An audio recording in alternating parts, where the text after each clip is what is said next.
Chapter 1, A Hundredfold Increase. Chu Ming suddenly sat up in bed, his entire body soaked in cold sweat. I'm not dead? Looking around the familiar room, Chu Ming's pupils trembled slightly. He clearly remembered that during the apocalypse, he was betrayed by his most trusted girlfriend. In the end, he was dismembered. Now, he has actually been reborn? Chu Ming picked up his phone and took a look. Today is May 20th, 2035. There is less than half an hour until the apocalypse breaks out. Damn! Chu Ming couldn't help but curse. After finally being reborn, he only has half an hour left before the apocalypse strikes. Is this playing with him? If only he had a little more time, he could have mortgaged this apartment and stockpiled millions of resources to simply wait for the end. But now, there is only half an hour left, and it's already 5 in the morning. Where can he go to gather supplies? At that moment, Chu Ming suddenly felt a flash of white light in his mind, and an endless space appeared before him. What is this? Superpower? Spatial superpower? A look of wild joy appeared on Chu Ming's face. At the beginning of the apocalypse, there were only typhoons, acid rain, and extreme cold disasters. But as time went on, plants and animals gradually began to mutate. Among humans, superpowered individuals also began to emerge. Spatial superpower was one of the most popular abilities. But according to what he knew, the smallest spatial superpower could only hold a bottle of water, and the largest could only hold a car. But his space was vast with no boundaries at all. This was simply unheard of. With this space, how could he worry about a lack of supplies in the future? Unfortunately, the first disaster is the deadly acid rain. There is definitely not enough time to go outside now. He must first ensure his own safety. The first acid rain of the apocalypse will probably last about 3 days, after which there will be months of heavy rain. To completely eliminate the toxicity of the acid rain, he would have to wait at least another half month. This means he must prepare enough supplies to last half a month. Thinking of this, Chu Ming hurriedly rummaged through the room. Finally, he found half a case of water, a case of Big Elephant instant noodles, 2 bags of snail rice noodles, and a can of luncheon meat. Since starting work, Chu Ming had been so busy every day that he hadn't cooked in over a year or two. So there was not a single leaf of vegetable in the house, only instant foods like noodles and snail rice noodles. However, these things should last him for half a month if used sparingly. Chu Ming sighed in relief, then prepared to store some important supplies in the space to save them, while testing the space's function. He placed his hand on a box of instant noodles, focused his mind, and the entire box of noodles instantly disappeared from sight. At the same time, a voice rang in his mind. Detected an item, would you like to amplify the item? Huh? Chu Ming was slightly taken aback. Amplify? What does this mean? Could it be that his space has other functions besides storage? Chu Ming immediately chose yes. Item amplification successful, congratulations on receiving a 100-fold reward. As the voice fell, Chu Ming discovered that 100 boxes of instant noodles appeared out of thin air in the space. They were stacked into a small mountain. What? Chu Ming's eyes widened, his face full of disbelief. Items stored in the space can actually be amplified by 100 times. Is this really not a hallucination? Chu Ming couldn't wait to put the other food into the space as well. Without exception. All of these items were amplified 100 times. Now, his space already contained 100 boxes of instant noodles, 600 bottles of mineral water, 200 bags of snail rice noodles, and 100 cans of luncheon meat. Looking at the filled supplies in the space, Chu Ming felt a surge of safety in his heart. However, it was a pity that items that had already been amplified by the space could not be affected again. Otherwise, given him a few days, he could directly open a supermarket. Though he would have a limited variety. By the way, Chu Ming suddenly remembered some important things. He went to the wardrobe and opened the bottom cabinet. Inside, there were some outdoor survival supplies. Climbing rope, folding knife, tent, moisture-proof clothing, inflatable boat. These were all things he had prepared for his camping trip with his girlfriend last time. But later, they became his essentials for surviving the apocalypse. Especially the inflatable boat. When the flood disaster arrives, this could be a life-saving item. I wonder if these things can be amplified. Chu Ming took the inflatable boat out of the cabinet. An uninflated boat can be directly stuffed into a backpack, making it very easy to store. But it's very easy to get damaged. If the quantity could be increased 100 times, he wouldn't have to worry about wear and tear at all. Chu Ming still used the old method, sending the inflatable boat into the space. This time, the prompt sound changed. Item detected. Do you want to upgrade the item? Chu Ming scratched his chin. Upgrade? It seems that the space has more than one function. Amplification increases quantity, but upgrading, could it improve quality? Anyway, he would find out by trying. Yes. Chu Ming said. Item upgrade successful. Congratulations, you've obtained an enhanced version of the assault boat. Enhanced assault boat, energy consumption reduced by 100%, speed increased by 200%, strength increased by 500%. Looking at the upgraded inflatable boat, Chu Ming's eyes lit up. Sure enough, the inflatable boat, both in function and quality, had received an all-around upgrade. The assault boat runs on gasoline. But without gasoline, it could still function like the inflatable boat. Plus, its strength had been improved. Now, when the flood arrives, he could travel farther to gather supplies. Chu Ming then sent the remaining items into the space.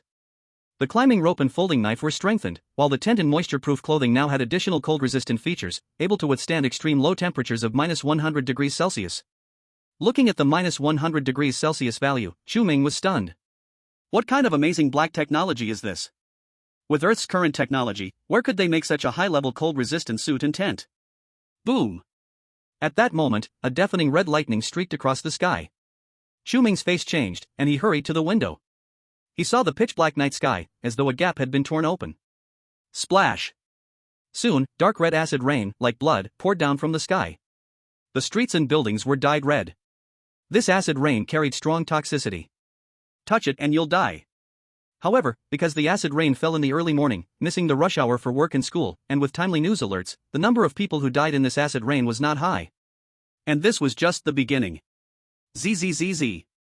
Suddenly, the phone vibrated. Chu Ming picked up his phone and took a look. The time was exactly 5:30. The screen also showed a new message. Shin Mengran, darling, it's raining so heavily outside, it looks like we can't go out for 520 today, but don't forget the gift you promised to give me. Looking at the message, a cold smile appeared on Chu Ming's face. Shin Mengran, his girlfriend for almost 3 months, was also the main culprit who caused his death in his previous life. This woman was not only scheming, but also a full-blown gold digger. In his past life, he had pursued Shin Mengran for 2 years. In the end, after he got a promotion and a raise, and bought Shin Mengran a 20,000 yuan birthday gift, she reluctantly agreed to be with him. But after 3 months of dating, he hadn't even held Shin Mengran's hand. At that time, he thought Shin Mengran was a good girl. She kept herself pure, which wasn't bad. But during this period, Shin Mengran secretly hooked up with a rich second generation. The woman he couldn't even touch in 3 months, that rich second generation took only 2 days to get close to. But to maintain her pure goddess image, Shin Mengran did not actively propose a breakup. Instead, she kept him hanging, demanding expensive gifts while also resorting to silent treatment. Today was 520, and he had promised to give Shin Mengran an LV mahjong bag. Who knew the apocalypse would suddenly strike? Naturally, his gift never had a chance to be given. However, instead of the LV bag, he was prepared to give Shin Mengran another big gift. With that thought, Chu Ming sent a text message. I'm coming down to find you now. Shin Mengran was a tenant in Sunshine Community, living with her 2 college roommates. They had the habit of cooking. So, after getting together with Shin Mengran, Chu Ming would often buy fresh ingredients for them on Meituan every few days. Last night, he had bought over 500 worth of groceries and delivered them. Fish, meat, shrimp, and vegetables, the variety was rich. In the previous life, they had relied on these supplies to last through the first half of the month. This time, however, Chu Ming had no intention of letting them off easily. He pressed the doorbell of room 803. Not long after, the door opened. Shin Mengran stood at the door in a silk nightdress, her long hair cascading down her back. It was a little after 5 in the morning, but Shin Mengran had already applied light makeup. This was Shin Mengran's personal habit. She absolutely refused to appear barefaced in front of a man. Seeing this woman in front of him, Chu Ming squinted his eyes slightly, a murderous intent filling his heart. If it weren't for Shin Mengran, he wouldn't have lived like a dog, with no dignity, during the 3 years of the apocalypse. In the end, he had become someone else's food. In this life, he would return everything he had suffered 10 times over. Why are you down here at this hour? Shin Mengran glanced at Chu Ming's empty hands, and a trace of disappointment flashed in her eyes. She thought Chu Ming was here to give her the bag. If it wasn't the bag, then why come to find her so early in the morning? What a hassle. But in front of Chu Ming, Shin Mengran would never show it. In front of others, she was the gentle and considerate girlfriend. Yesterday, I bought some food. I didn't want to go back, so I thought I'd just drop it off here. Since I'm already awake, I might as well take the things back before work, Chu Ming casually made up a reason. Such heavy rain, and you still have to go to work? Shin Mengran didn't think much, opening the door and letting Chu Ming in. Watching Chu Ming head straight to the kitchen, Shin Mengran yawned. You can get it yourself, I'm going back to sleep. Anyway, before noon, she had to receive the LV from Chu Ming. Otherwise, she would break up with him tomorrow. After entering the kitchen, Chu Ming didn't care about anything else and took whatever he could find. Just opened packages of rice, noodles, milk, various seasonings, onions, ginger, and garlic.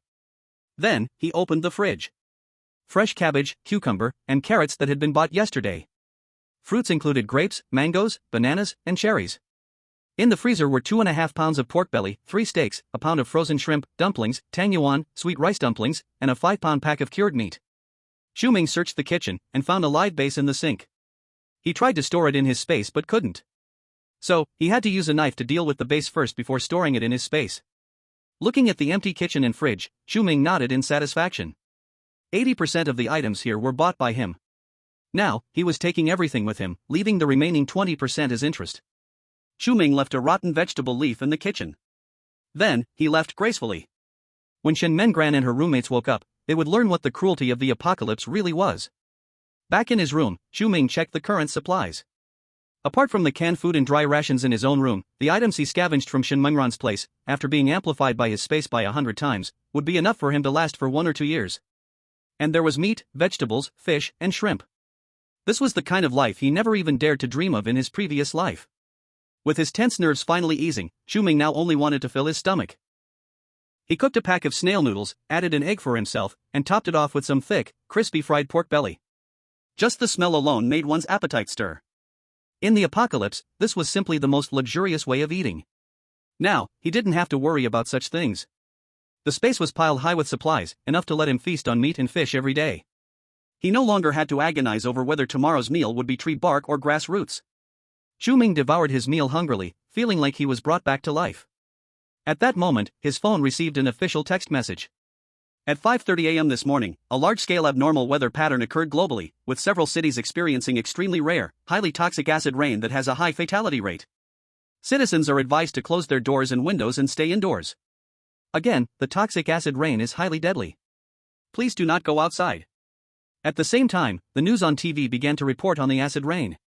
However, at first, not many people took the acid rain seriously. On the internet, many people were actually happy that they didn't have to go to work today.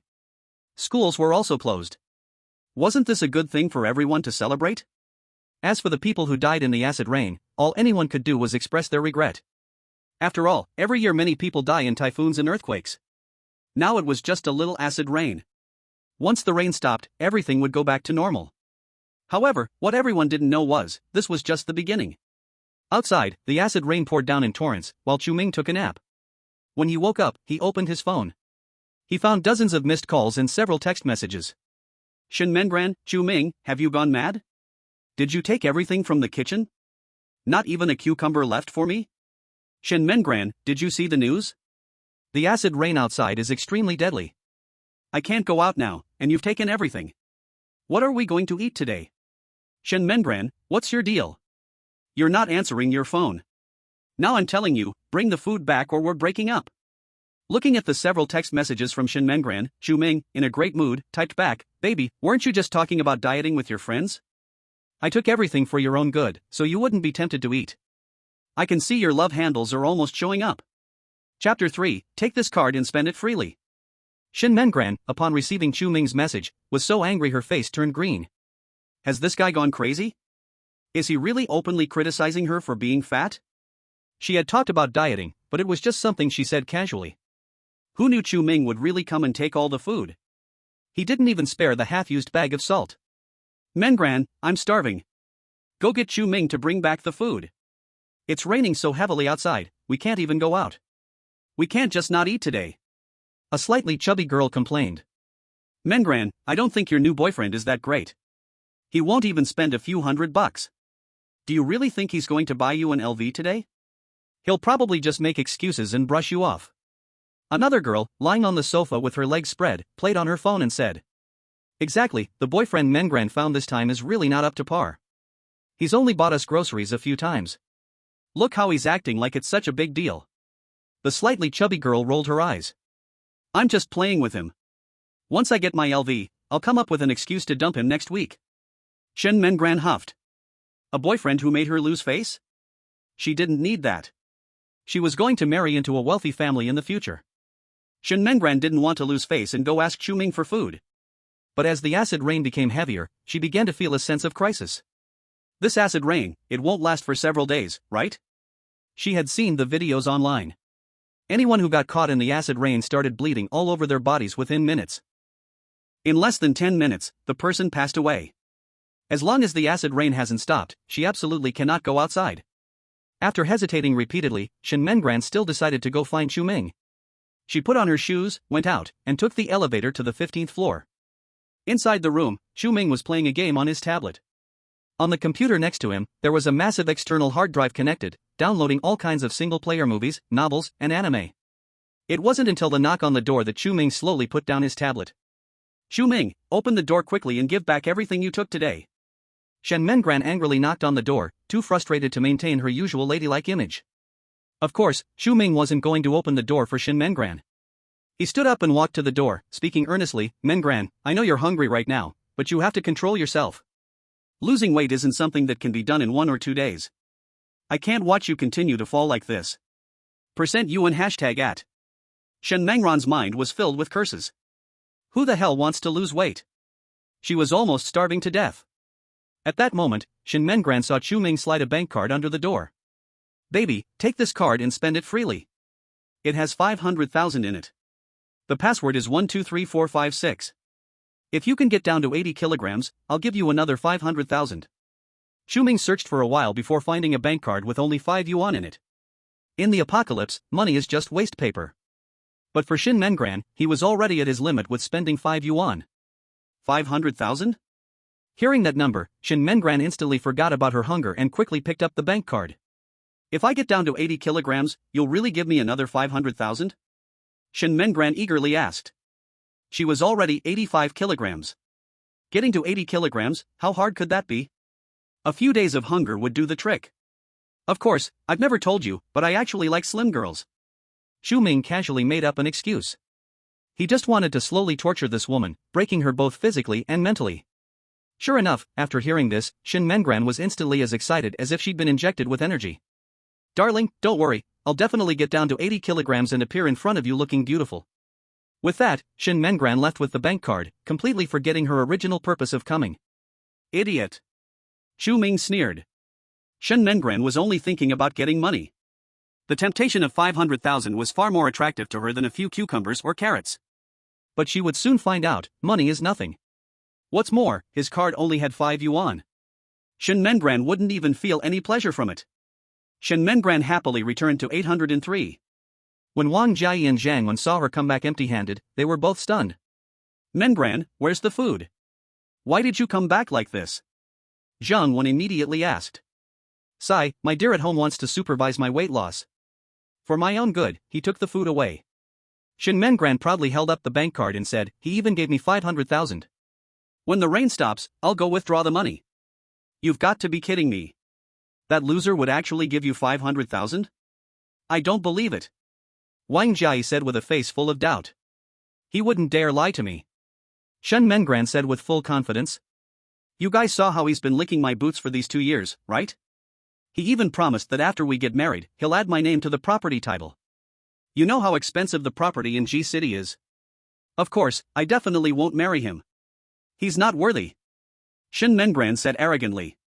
Chu Ming's parents died in a car accident when he was in high school, leaving him with a house and over $1 million in insurance money. After graduating from university, he found a fairly decent job. But in the end, his monthly salary was just a bit over 10,000. Far from being a real wealthy person. If Chu Ming's monthly salary was 100,000, then she might consider it. After all, her salary was only a little over 3,000, not enough for her to live on. Then what should we do? There's nothing to eat at home. Zhang Wen was almost speechless. Shen Mengran wanted to lose weight, but why drag her into it? Go borrow some from the neighbors, just return it tomorrow, Shen Mengran said indifferently. Fine. Zhang Wen said as she put on her pajamas and went next door. After knocking on the door. Not long after, a man in his early 30s opened the door for her. When he saw Zhang Wen come to him in her pajamas, the man couldn't help but brighten his eyes. Xiao Wen, what brings you here? Li Chang rubbed his hands, speaking with a lecherous tone. Although Zhang Wen was slightly chubby, her curves were still quite appealing. Especially from this angle, it was simply enough to make one's nose bleed. Zhang Wen didn't mind, even deliberately crossing her arms and twisting her hips as she said, "Brother Chang, we have no food left at home. Could you lend us some? We'll return it to you once the rain stops." Hearing Zhang Wen's delicate voice, Li Chang instantly became excited. He swallowed and said, "If you let me touch you, I'll let you in to pick whatever you want." Pervert. Zhang Wen cursed silently, but still followed Li Chang into the room. Half an hour later, Zhang Wen returned to room 803, carrying a large bag of items. "Why did it take you so long?" Wang Jiayi asked, frowning. "Need I say more? Didn't you hear all that noise next door just now?" Shen Mengran rolled her eyes. "Oh, Brother Chang bought new gym equipment, so I just did some exercise at his place." "Don't get the wrong idea," Zhang Wen said, her face full of innocence. Chapter 4, You Can Come and Try. The exercise Zhang Wen mentioned, everyone knew exactly what kind of exercise it was. Shen Mengran also knew what kind of person Zhang Wen was. She truly wasn't picky at all. And she often gave herself away for free. She was practically a super philanthropist, an invincible goddess of mercy. This time, at least she returned with a bag of food. That could be considered a win. "Mengran, aren't you going to eat? Then I won't make any for you," Zhang Wen said, looking at Shen Mengran. "Not eating," Shen Mengran said firmly. As long as she lost weight to 80 kilograms, she could get another 500,000 yuan from Chu Ming. It was just a few days of hunger, she could bear it. The next day, the acid rain grew heavier, showing no signs of stopping. Many low-lying areas, even the first floors, were almost flooded. The morning news reported preliminary death data, which had already exceeded 1 million. Seeing this number, those who had previously made jokes, celebrating not having to go to work or school, all fell silent. They had originally thought that the acid rain, like earthquakes, typhoons, and floods, would only result in tens of thousands of deaths, which would already be an exaggerated number. But who knew, on just the first day, there were already millions of casualties. And this was just the data from yesterday. As the water level continued to rise, many people living on the first floor died in the middle of the night, with few people daring to go outside. The official death toll was very likely inaccurate. Realizing this, everyone's mood turned heavy. When would the rain stop? While everyone was worrying, Chu Ming was listening to music and frying steaks. After breakfast, Chu Ming continued to download various resources to his hard drive. With the continuous acid rain and torrential downpour, power outages were bound to happen sooner or later. During this time, he needed to download all his favorite games, movies, novels, and so on, and save them on his hard drive. These would be rare and unavailable in the future. In his spare time, Chu Ming continued to test the spatial expansion and upgrade functions. He discovered that as long as it was something like food, daily necessities, or items with a single function and not many special features, most of them could only increase in quantity. For example, cups, combs, toothbrushes, toothpaste, shower gel, etc. When stored in the space, their quantity would increase 100-fold. However, items that were of higher value, more complex in function, or had offensive and defensive properties, their quality would receive an all-around upgrade. A space for moisture-proof clothes can be upgraded to cold-proof clothing. But when he threw a pair of underwear into the space, he could only get 100 identical pairs of underwear in return. There were also some items with vaguely defined categories. Only by storing them in the space could he understand whether they were amplified or upgraded. In addition, Chu Ming upgraded all the appliances and electronic products in his home. The electric kettle produced hot water in 1 minute. A 1T hard drive saw its storage space increase by 100 times. A computer bought for 3,000 now had top-of-the-line specs. After upgrading, his phone and tablet even gained a drop-resistant feature. Chu Ming tried it, and no matter how he dropped it, it couldn't be broken, it could even be used as a brick. Of course, what surprised Chu Ming the most was the power bank. Once charged, it could last for 100 days.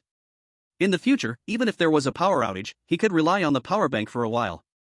At that moment, Chu Ming noticed someone was at ING him in the homeowners group. He clicked in to see that the representative was distributing housing for the residents on the first floor. Last night, acid rain had flooded the first floor. Those who reacted slowly had lost their lives. The survivors who managed to escape were now left waiting in the corridor.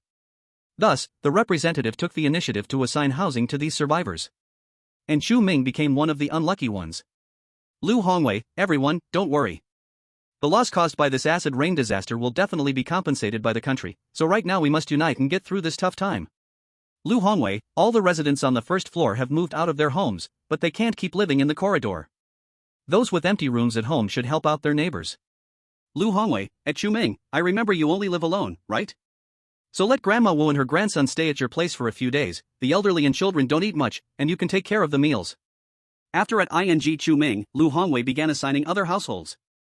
Although everyone was reluctant, no one dared to offend Lu Hongwei, who had a relative in power. It's just for a few days, they could endure it and it would pass. Chu Ming read the messages in the group and threw his phone aside. In his previous life, he was soft-hearted, letting Grandma Wu and her grandson in. As a result, who knew these two were ungrateful wolves?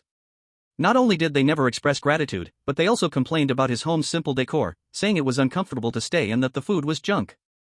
Later, when he could go out to gather supplies, these two relied on him completely, hardly ever leaving the house and living off him. Having lived through the end of the world, how could he be foolish enough to become a victim again?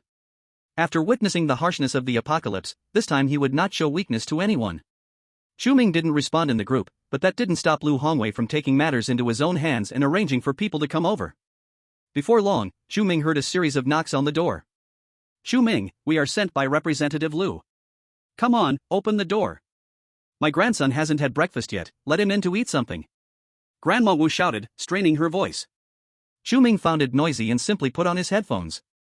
Noticing the silence inside, Grandma Wu's knocking became more and more frantic. Chu Ming, I know you're home, someone saw you go downstairs just yesterday. We're staying at your place because Representative Lu arranged it. Even if you aren't happy, you just have to put up with it. Hurry up and open the door for us. Grandma Wu shouted angrily. Fine, if you don't even listen to Representative Lu's words, then you must be tired of living. Grandma Wu ran off immediately to complain to Lu Hongwei. Not long after, Lu Hongwei once again had Chu Ming in the homeowners group. In this time of crisis, how can someone still be so selfish, only caring about their own interests? Chu Ming, you better come out and explain yourself. Otherwise, once the acid rain stops, I will report you to the higher-ups. People like you who do not follow instructions will leave a bad record for the future. After Chu Ming finished reading the messages in the group, he felt his heart sink. Calmly, he found a diagnosis for mania online and posted it in the homeowners group. Representative Lu, it's not that I don't want to let anyone in, I was just diagnosed with mania a few days ago, and I really want to hurt someone right now. I won't open the door for your good. You think just casually finding a picture online can make you escape responsibility? Lu Hongwei naturally did not believe this. Then you can come and try. Chu Ming did not say this to scare anyone. Right now, if someone forcibly broke into his room, he would send the other person straight to meet the king of hell without hesitation. In his past life, he managed to survive for 3 years in the apocalypse. It was not just luck that kept him alive. Chapter 5, Defeating Magic with Magic. Seeing Chu Ming's statement, Aunt Wu immediately cowered and quickly said in the homeowner group, Representative Lu, I don't want to live with a madman, please move us to another household. Lu Hongwei, Aunt Wu, this kid Chu Ming just found that diagnosis online, don't believe him. Aunt Wu didn't care about that, anyway, I won't go to his house. I remember there are only 2 people in your house. How about I squeeze in with my grandson? As the representative, you should set an example. Lu Hongwei was silenced by Aunt Wu's words. He didn't have much food at home, how could he let Aunt Wu and her grandson stay? Aunt Wu was still nagging in the group, Representative Lu, you need to make a statement. My grandson and I are about to starve to death, and if anything happens to him due to hunger, I won't let you off the hook. Chu Ming almost laughed out loud. This might be how to defeat magic with magic. Aunt Wu, lacking education, loved to morally suppress others as a middle-aged woman. This was just the right way to keep Lu Hongwei firmly under control. In the end, Lu Hongwei found an excuse to reject Aunt Wu's request and arranged for them to stay in the neighboring apartment next to Chu Ming. But Chu Ming remembered that the tenants next door were a reclusive person. The kind who ordered takeout every day. They didn't even have pots and pans at home, let alone food. He was curious to see how long this grandmother and grandson could last. 3 days passed in the blink of an eye. After getting up, Chu Ming noticed that the rain outside had decreased significantly. By noon, the sun even rose in the sky. However, the sunlight was a strange blue, looking somewhat eerie. In the afternoon, the acid rain finally stopped completely. Chu Ming heard cheers everywhere in the community. But people didn't stay happy for long. Because the acid rain had only stopped for 10 minutes, and a heavier torrential rain began to fall outside. Accompanied by lightning and thunder. The entire sky seemed to be covered with a layer of electric net. Like an apocalypse. Although, this indeed was the apocalypse. In the Sunshine Community's homeowner group, it had already exploded with messages. Oh heavens, why is it raining again? We're almost out of food at home, how are we supposed to live on like this? At least it's not acid rain anymore. As soon as the thunder stops, I'm preparing to go out and buy some rice and dry food. If this continues, we might have a flood. Yes, while it's not acid rain, hurry and buy some food. Once the water rises, we won't be able to get anything. However, as time passed, everyone quickly dismissed this idea. Because it was spreading online that the acid rain mixed with regular rain was also toxic. Who would dare to risk getting wet in weather like this? Looking at the videos of those covered in toxic rain, rotting and bleeding, no one dared to say they would go outside. For a few morsels of food, there was no need to take that risk. Meanwhile, Chu Ming also received a message from Shen Mengran. Dear, I have lost more than a pound in the past 2 days, but not eating anything is not a solution. Can you bring down the things you took last time? Shen Mengran watched the atmosphere online and the homeowners group's conversations. She finally woke up from the temptation of money. Losing weight could be done any time. But if the rain never stops, there is no food, but it can kill people. Now she must get the things back from Chu Ming. Chu Ming sneered and typed back, "Why didn't you say so earlier? My fridge broke, and the stuff I brought back last time, I couldn't finish. A lot of it went bad, I just cleaned it out this morning, and now there's nothing left." Of course, Chu Ming was lying to Shen Mengran. The things he looted from Shen Mengran last time were now safely resting in his space. What was put in is still the same as it was. Time inside is completely frozen. There is no need to worry about preservation. Shen Mengran saw Chu Ming's reply and almost vomited blood in anger. "Mengran, how is it? When will Chu Ming send the things down?" Zhang Wen asked from the side. She was already a person with a strong craving for food. The stuff she exchanged from the neighbor next door was already finished by this morning. If this goes on, will she starve? He said his fridge broke, the meat and vegetables all spoiled. How can we eat?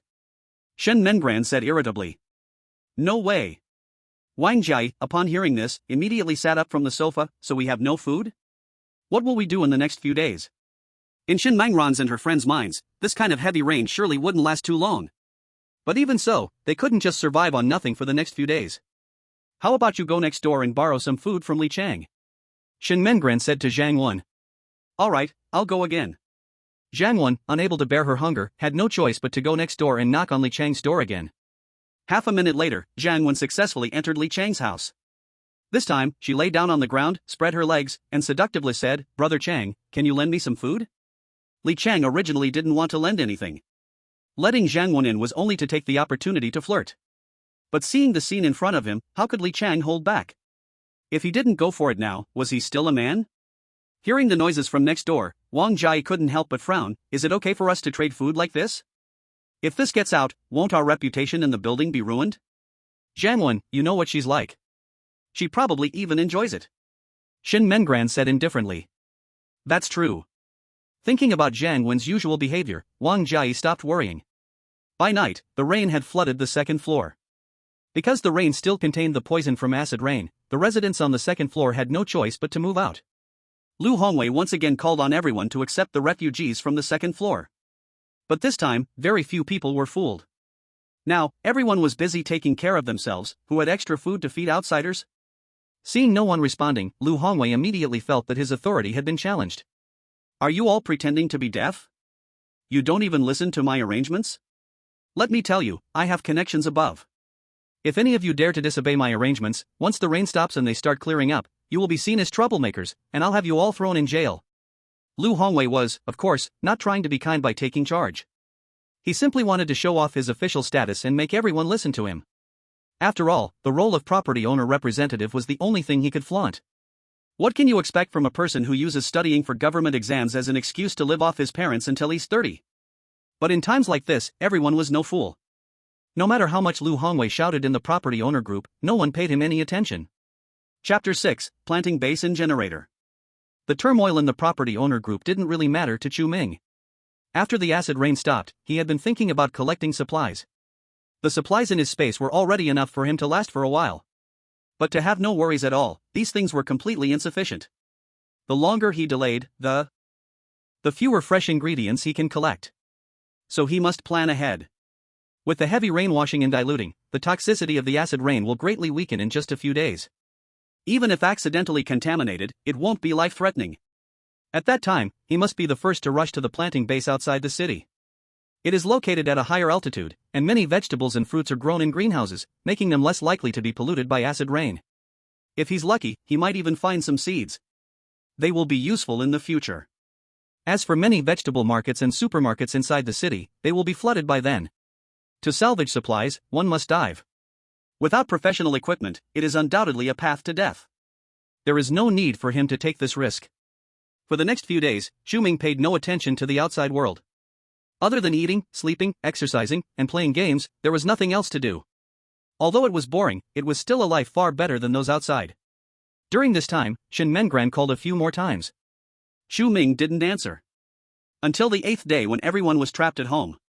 The Sunshine community lost power. Panic spread infinitely, and a lot of darkness grew. That night, a piercing scream suddenly came from the neighboring building. Chu Ming stood by the window and saw with his own eyes a family across the street had their door broken in by several men wearing hoods. The man of the house was stabbed several times, and the woman was violated. Then they were both thrown out of the window. The cruelty of the apocalypse officially began. The next day, the entire Sunshine community was discussing the murder from last night. The bodies of the couple were floating in the community. It was shocking to the eye. And with things already being this bad, no police came to investigate or arrest anyone. This made everyone extremely worried. They feared such things might happen to themselves.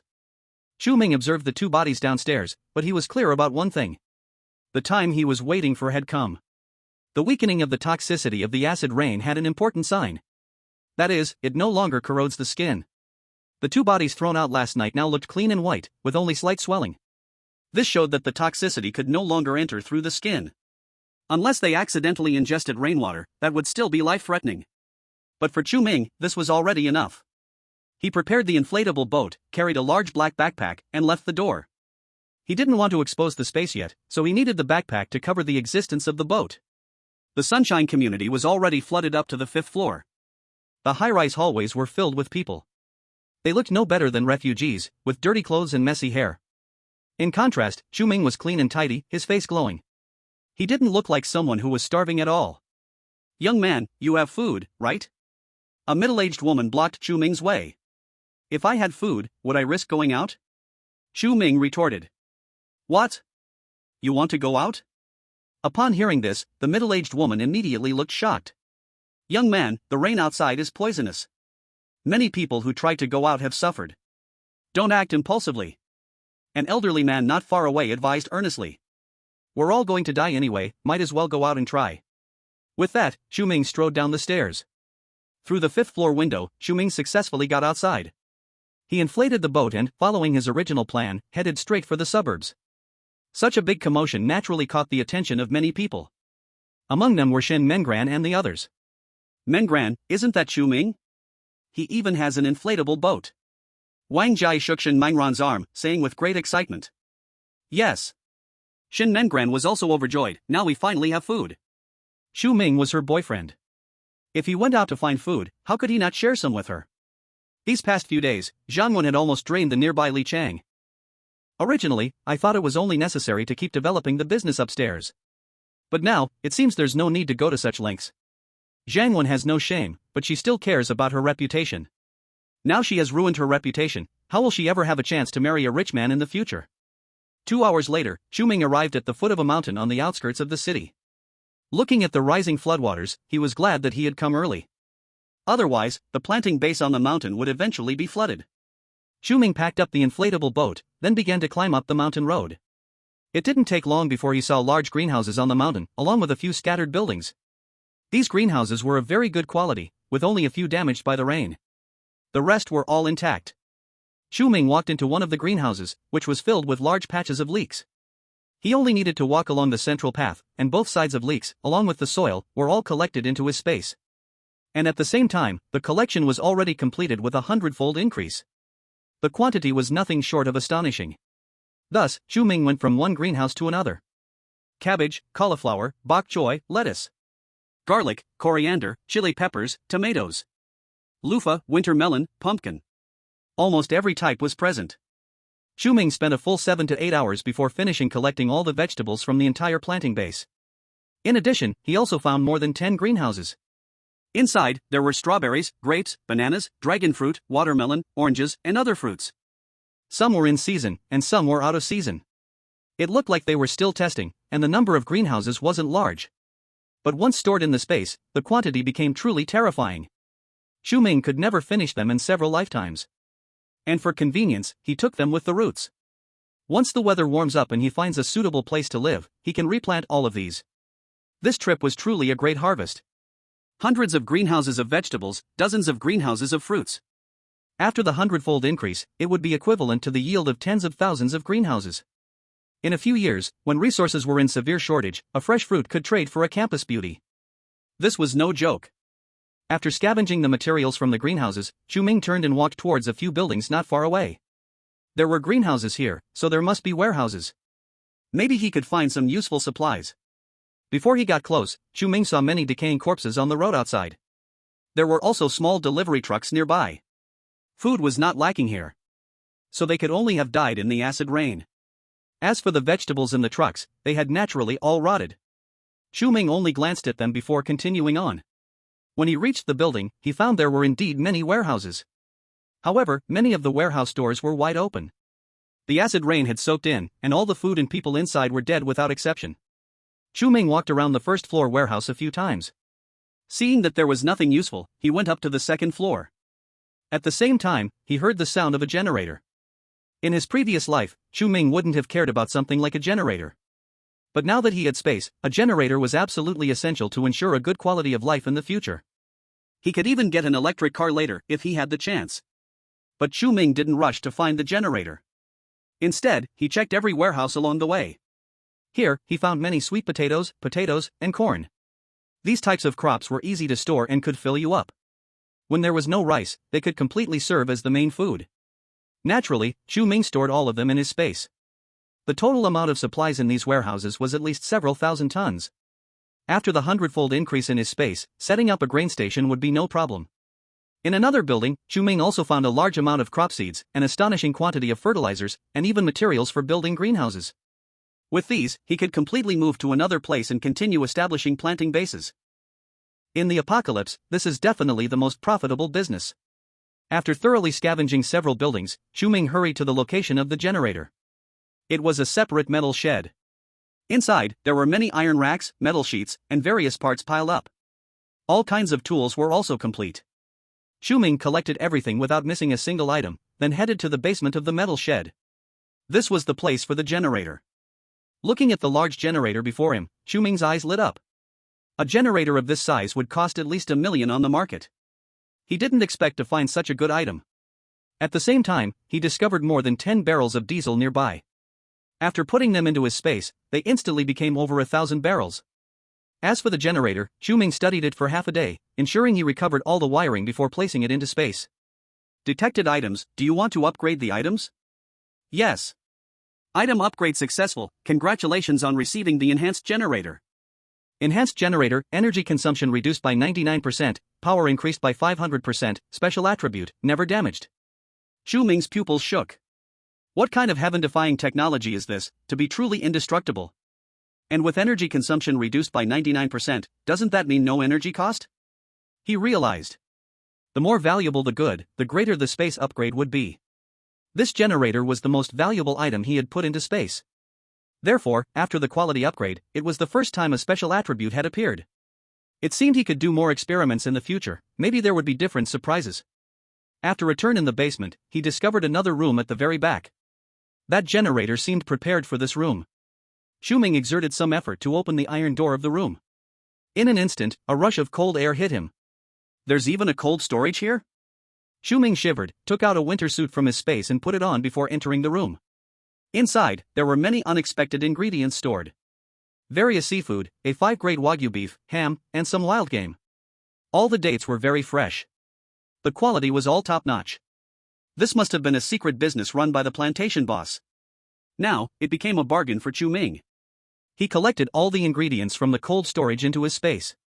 After the space enhancement, these high-end ingredients instantly turned into tens of thousands of tons. Just looking at them made him feel happy. These things, he couldn't bring himself to eat before the apocalypse, and after, he had no opportunity to eat them.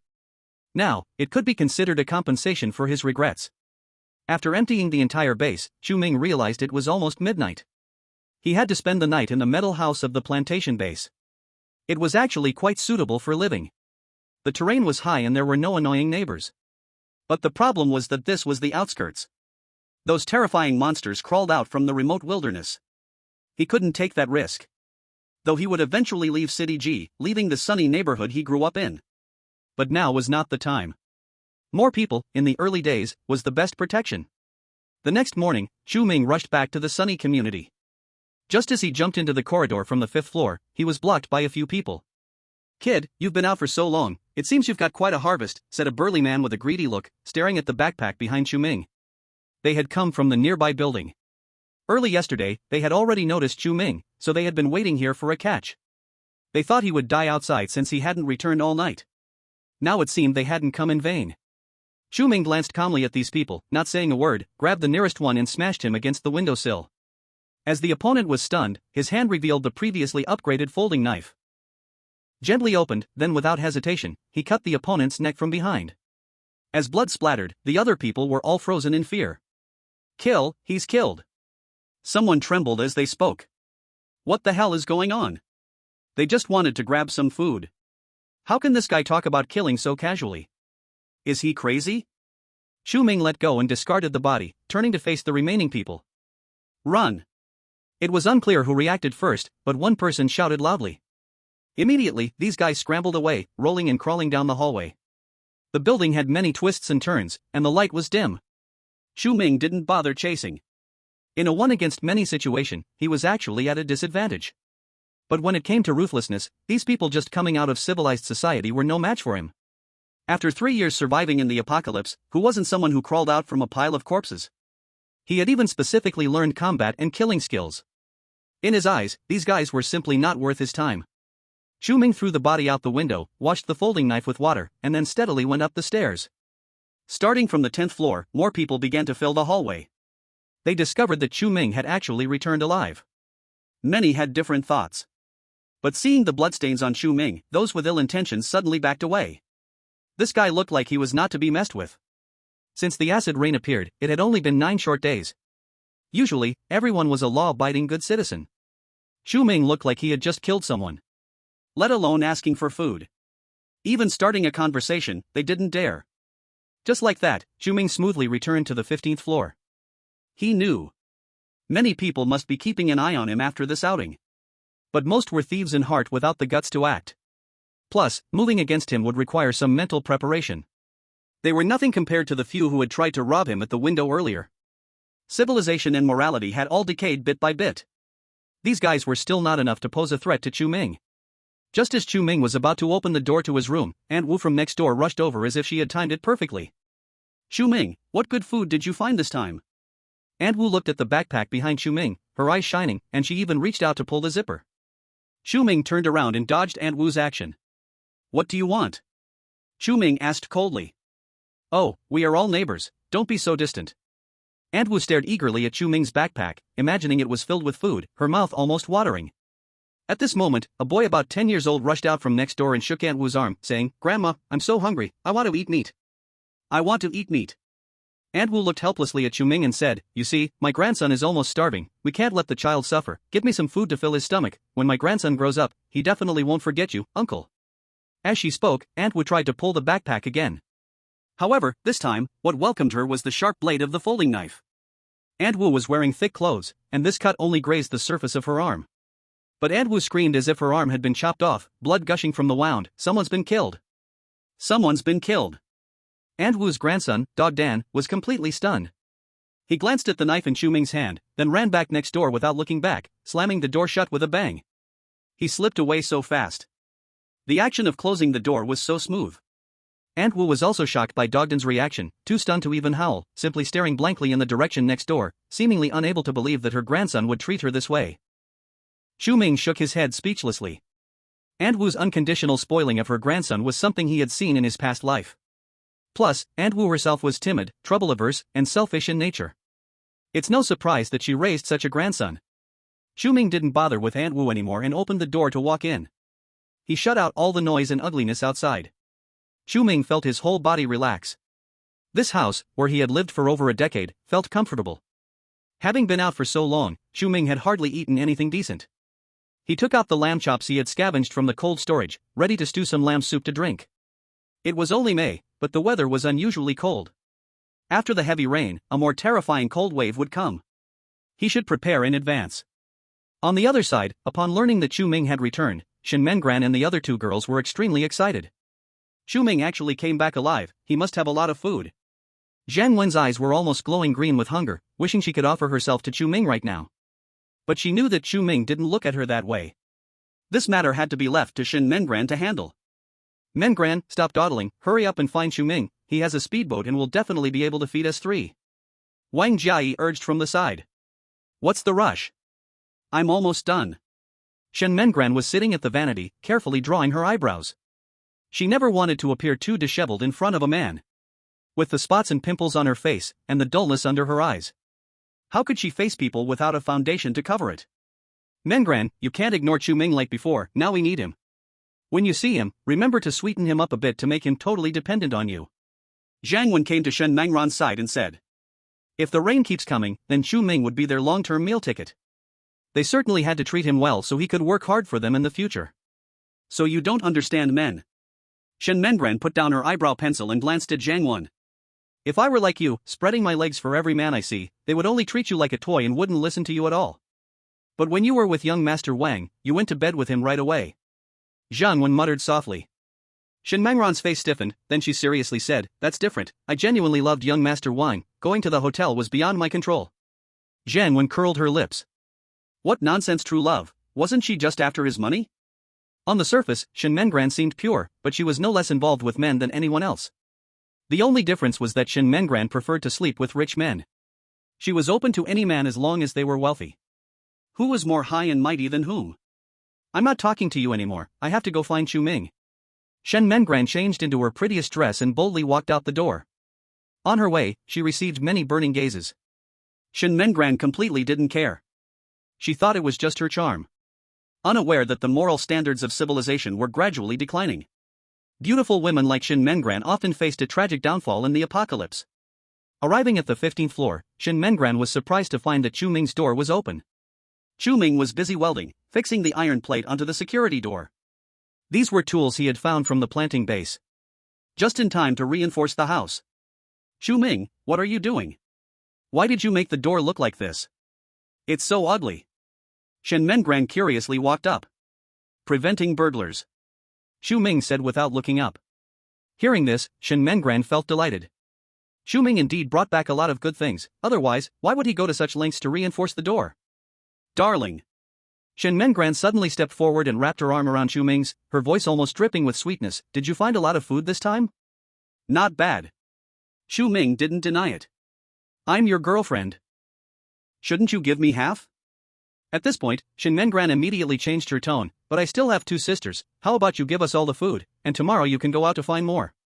Shen Mengran spoke with a very justified tone. In her eyes, Chu Ming was nothing more than her loyal dog. She wasn't taking advantage of Chu Ming, she was giving him a chance to prove himself. Chu Ming was so grateful to her that he couldn't even think of anything else. Chapter 9, The Glory of the Family. Shen Mengran's gentle voice made Chu Ming stop what he was doing. He looked Shen Mengran up and down, then disdainfully said, You're already this fat, and you still only know how to eat every day? Shen Mengran, you really disappoint me. Let's break up. What? Shen Mengran was stunned. She couldn't have heard him wrong, could she? Chu Ming actually wanted to break up with her? Thinking of the last time when Chu Ming took out 500,000 to make her lose weight. She thought he was just trying to make her happy. But unexpectedly, this guy truly disliked her for being fat. She had already lost weight to 82 kilograms. Yet Chu Ming was still unsatisfied.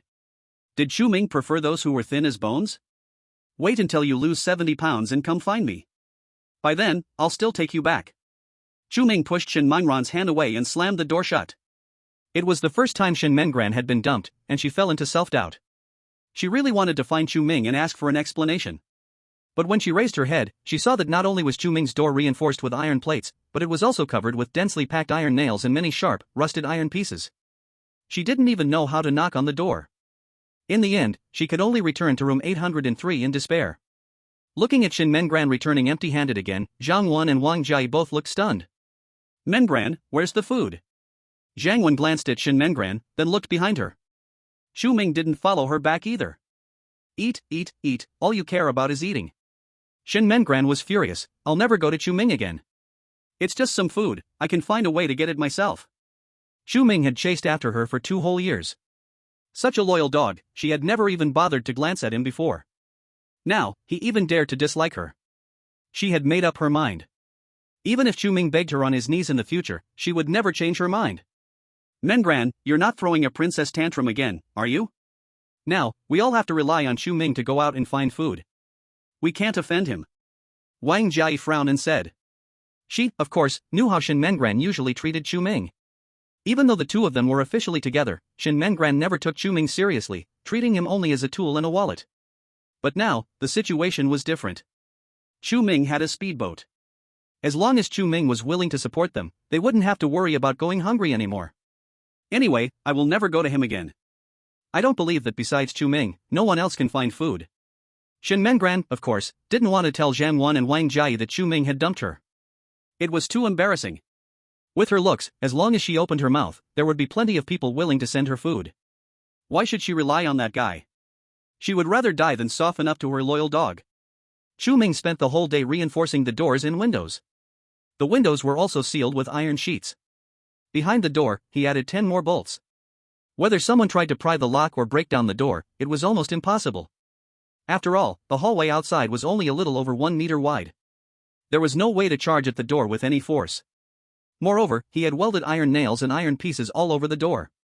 Unless one was completely out of their mind, no one would think of testing out a tetanus shot combo. After finishing all of this, Chu Ming took the cold-resistant tent out of his storage. The temperature would drop in a few days. From today onwards, he would sleep in the tent. 3 days passed in the blink of an eye. Many families who had stockpiled food now found that they were running out.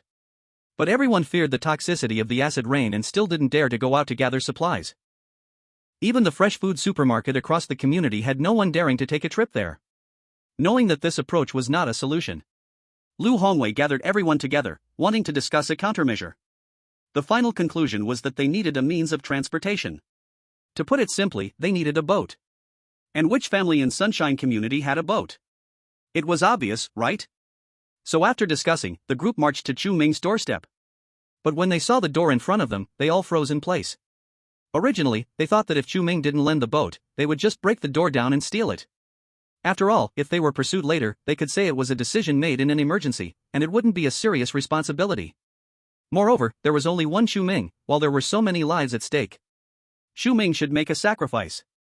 But who would have thought Chu Ming had actually welded rusty iron nails all over the door? If someone accidentally got hurt, it would basically be a death sentence. Lu Hongwei took a deep breath. It seemed he could only persuade him with reason. He stepped forward, cleared his throat, and shouted, Chu Ming, come out, let's talk. Inside the room, Chu Ming was following a tutorial, making the seafood dish he had been craving for a long time. The cold storage had a wide variety of ingredients. Just the different kinds of seafood alone numbered in the dozens. He randomly picked some to treat himself, but then he heard Lu Hongwei's loud voice from outside. These guys can't hold it in any longer? Chu Ming raised his eyebrows.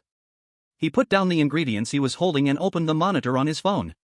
Outside the door, there was a dense crowd of about 20 people. The narrow passage was almost blocked.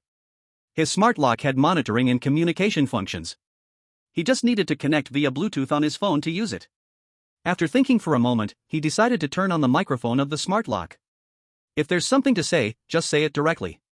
Hearing Chu Ming's voice, Lu Hongwei put on a hypocritical smile. Chu Ming, everyone is going through a tough time.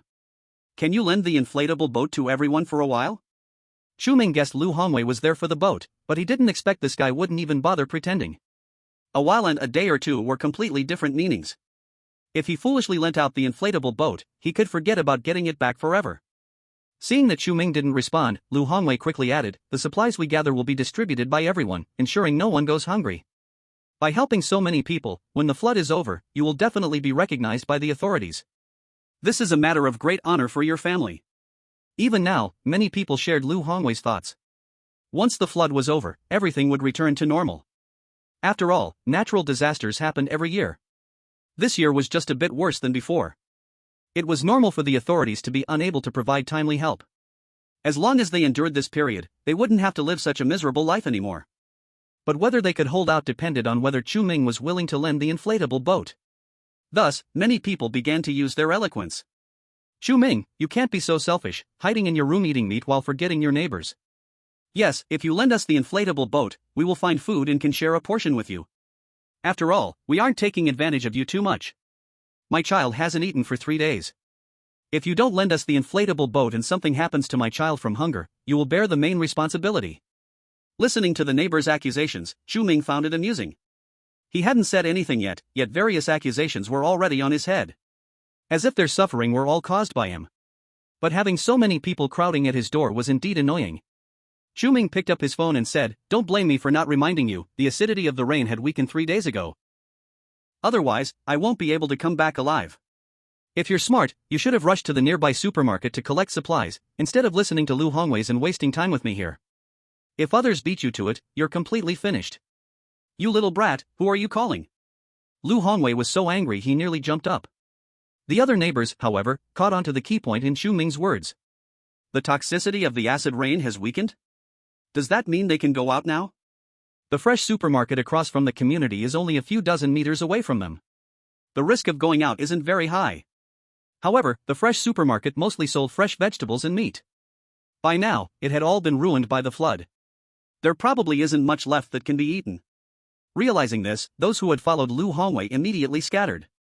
Only Lu Hongwei stood there like a clown. He had finally gotten back the feeling of being a leader, but now it was all ruined by Chu Ming. Lu Hongwei was so angry his teeth itched. But looking at the spiked security door in front of him, he could only leave unwillingly. A few minutes later, one by one, residents began to emerge from Building 7. Some were holding plastic basins, others were carrying wooden planks taken from their beds, drifting towards the outside of the community along with the water. Some were shouting that the water really wasn't toxic, saying similar things. Chu Ming stood in front of the only small window that hadn't been sealed off, watching more and more people rushing toward the fresh supermarket across the street, his expression somewhat serious. Based on the information he had obtained in his previous life, the monsters first appeared around the time the cold wave arrived. But he wasn't sure of the exact time. The floodwaters were murky, and nobody knew what was hiding in them. Letting these people go out would be a good way to test it. Now, the floodwaters had almost reached the 7th floor. The fresh supermarket, however, was on the 1st floor. The difficulty of getting supplies can be imagined. But occasionally, if you're lucky, you can find some vacuum-packed food floating on the water's surface. But the floodwaters are flowing. Even if the vacuum-packed food can float, most of it gets washed away by the flood. Everyone had to search further away. A resident from Building 7 took the lead. Other residents from surrounding buildings in Sunshine Community also began to leave their homes. They confirmed that the toxicity of the acid rain no longer posed a threat to their lives. Everyone rushed to the nearby vegetable markets and supermarkets. I have to say, they really did find some supplies. Though the quantity was small, at least they no longer had to be as passive as before. All in all, everything seemed to be moving in a good direction. Many people even began to think that the crisis would soon pass. However, that night, a shrill scream echoed through Sunshine Community. At first, Chu Ming thought another family had been robbed. But in the middle of the night, he suddenly heard strange sounds coming from the outer wall. Wet, sticky. It was like something was crawling outside. Chu Ming immediately woke up from his drowsiness. He tiptoed to the small window. Through the faint light, he could vaguely see a huge black shadow clinging to the outer wall of the 10th floor. Because it was so late, he couldn't tell what it was. But just looking at its size, it must have been at least 4 or 5 meters long. Cold sweat broke out on Chu Ming's forehead.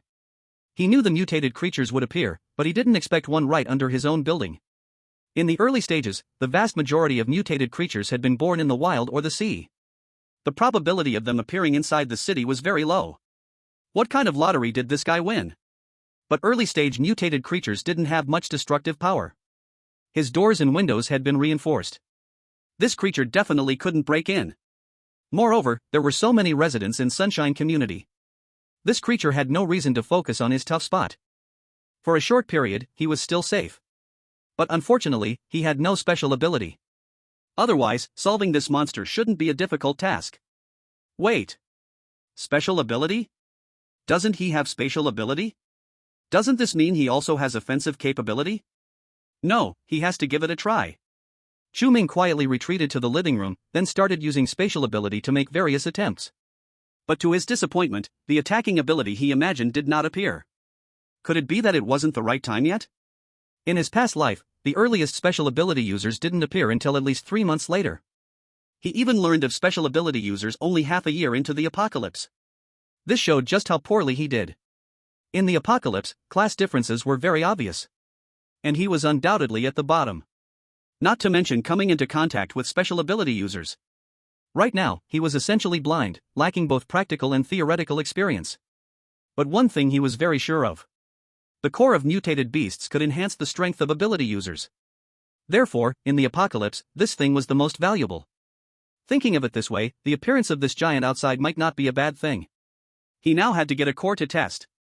That night, screams and shouts rose and fell one after another. Many people didn't understand what was happening. When Shen Mengran woke up, she was filled with morning anger. Did everyone in the community go crazy last night? They made so much noise I couldn't sleep well. Shen Mengran came out of the bedroom with a pale face. Not getting enough food made her prone to insomnia. She had finally fallen asleep, but the community sounded like a party, with all kinds of noise non-stop. I heard there was some kind of monster, and the rumor is pretty vivid. Wang Jia shrugged, obviously not taking such talk seriously. Mengran, Jia, come here quickly. Zhang Wen, standing by the window, said with a face full of fear. Upon hearing this, Shen Mengran and Wang Jia came to the window. They saw that many residents' windows in the community had been destroyed. The outer walls of several buildings were covered in slime and bloodstains. What was even more frightening was, in the flood, it seemed like there was a giant creature swimming. Chapter 11: The Safest Place. My God! Shen Mengran stared wide-eyed in disbelief. Was this really not just her illusion? They were in City G, how could such a large animal come in here? Or was it a fish from the sea swimming in with the flood? Could this be the monster everyone's talking about? Wang Jia was scared senseless, her voice trembling. What on earth was happening in this world? Natural disasters were one thing. Now monsters were appearing too. Was there no way for people to survive anymore? At that moment, the giant creature in the flood suddenly surfaced, revealing a massive head. The flood had already submerged up to the 7th floor. And Shen Mengran and her friends happened to live on the 8th floor. From this position, they could clearly see the appearance of the monster. It had a snake-like head, a long tail, and limbs. It was like a giant version of a lizard. Its belly was bulging, as if it had overeaten. It swam to a corner, opened its huge mouth, and retched a few times. Immediately, a large number of severed limbs and broken bodies were vomited out of its mouth. Shen Mengran and her. At that time, it was the best moment for him to act. Chu Ming returned to the living room and took out all the weapons from the space. Among them was his most commonly used folding knife. Light and compact, perfect for ambush. There were also a few kitchen knives. However, the kitchen knives had a short attack range and were a bit heavy. He couldn't think of any other use for these things except for cutting vegetables. Besides, he had a watermelon knife that had been sitting in the cupboard gathering dust. This watermelon knife was about 40 to 50 centimeters long, a promotional gift from an online shopping event. Now, it had become his strongest weapon.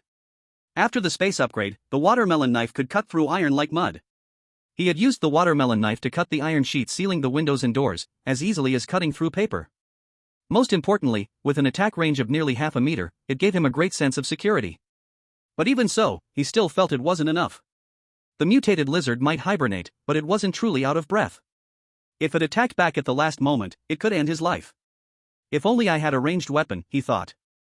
Suddenly, a figure appeared in Chu Ming's mind. Sometimes when he went out, he could see the neighbor across the street, dressed in protective gear, with a compound bow slung over their shoulder, looking like a member of a shooting club. Chu Ming's eyes lit up. Yes, a compound bow. This weapon would be just perfect. But in such an environment, everyone understood the importance of weapons. Even if he offered food in exchange, the other party might not sell it to him. So he had to wait a little longer. Chu Ming looked out the window. When the cold wave arrived, when everyone was in despair. At that time, the food in his hands could be exchanged for anything he wanted.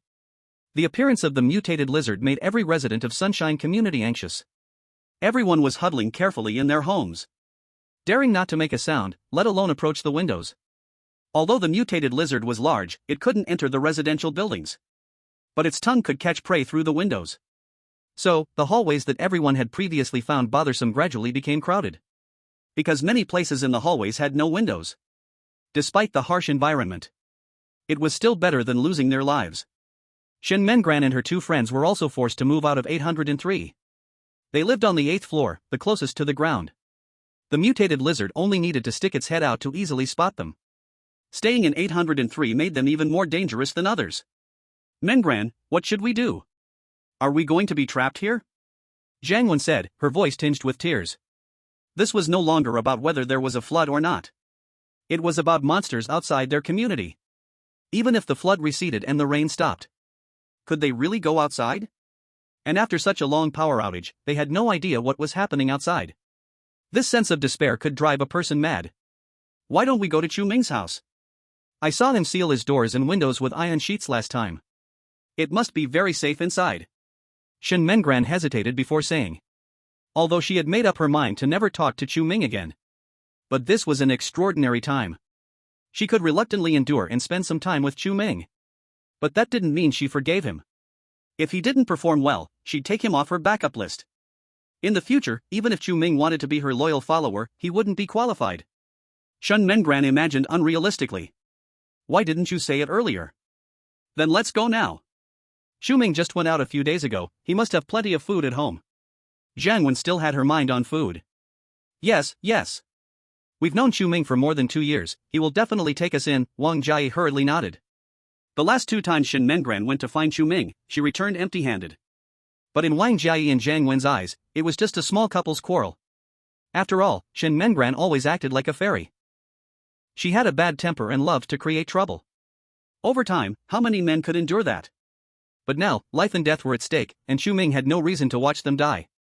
As long as they had a better attitude. Wouldn't Chu Ming have to treat them like honored guests? After deciding, Shen Mengran and her 2 friends went to the 15th floor together. I don't really want to talk to him, you two communicate with him. Shen Mengran still held her high stance, unwilling to lower herself to plead with Chu Ming. She also needed to save face. Especially in front of her sisters. She couldn't lower her status. Jiang Wen and Wang Jie looked at the iron door in front of them, both shocked. What kind of mentality could lead to a door like this? It was too twisted. But if the windows were sealed just as tightly, then Chu Ming's home was indeed the safest place in Sunshine Community. Thinking of this, Wang Jie immediately shouted, Chu Ming, hurry up and open the door. We need to stay with you for a while. Chapter 12, Unbearable. Wang Jie's tone was not seeking opinions at all. It was a direct notification. Previously, Chu Ming was always polite to them to win Shen Mengran's affection. They had gotten used to being treated like little fairies. Over time, they began to think of Chu Ming as beneath them. Naturally, their tone was not very pleasant. But now, Chu Ming was no longer the same Chu Ming. He saw Shen Mengran and her friends outside through the doorlock's camera and couldn't help but smirk. It seemed like there would be new fun today. He had been bored and had nothing to do. Chu Ming opened the intercom function of the door lock and said into his phone, ladies, it's not that I don't want to let you in. A couple of days ago, Mengran and I broke up. It's not really appropriate for you girls to stay with a big guy like me. What does that matter? We don't mind. Jiang Wen immediately replied anxiously. But I mind. Chu Ming replied slowly. Hearing this, Wang Jie suddenly recalled. Chu Ming and Shen Mengran had been together for 3 months, yet they hadn't even held hands. It seems that Chu Ming's words were very convincing. This guy must have traditional thoughts, believing that 2 people shouldn't have intimate behavior before marriage. Moreover, now that Shen Mengran and Chu Ming had broken up, of course, Chu Ming wouldn't let them in. Thinking of this, Wang Jie immediately looked at Shen Mengran and said, Mengran, we must stay in this room today.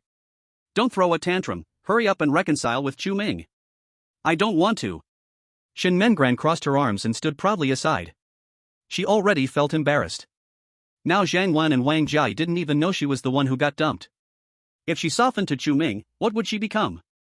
Today, unless Chu Ming begged her to come in, she wouldn't share a room with him. Mengran, you can't act spoiled. Think about the monsters outside, and we haven't eaten well for 2 days. Those guys outside are all starving, their eyes green with hunger. A while ago, we could borrow food, but who can we ask now? Wang Jie spoke in a panic, her lips almost chapped.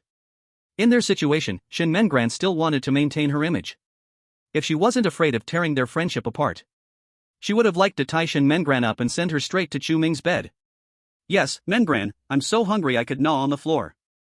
Jiang Wen said weakly. Speaking of hunger, Shen Mengran began to hesitate. Yesterday, things had actually improved. Everyone had found some food, more or less. But who would have guessed that a man-eating monster would show up that night? Now, not to mention going out, they didn't even dare to go near the windows. Food was tightly guarded, and no one was willing to share anymore. Today, Jiang Wen even tried to find someone. No one would even trade a cookie for a night of sleep. Not to mention being full. If this continues, they might really starve to death. Realizing this, Shen Mengran finally felt fear in her heart. then I'll give it a try. Shen Mengran pressed her lips together and walked to the door, smoothing her hair beside her ear, trying to make herself look a bit presentable. After hesitating for a while, Shen Mengran reluctantly said, Chu Ming, let's make up, okay?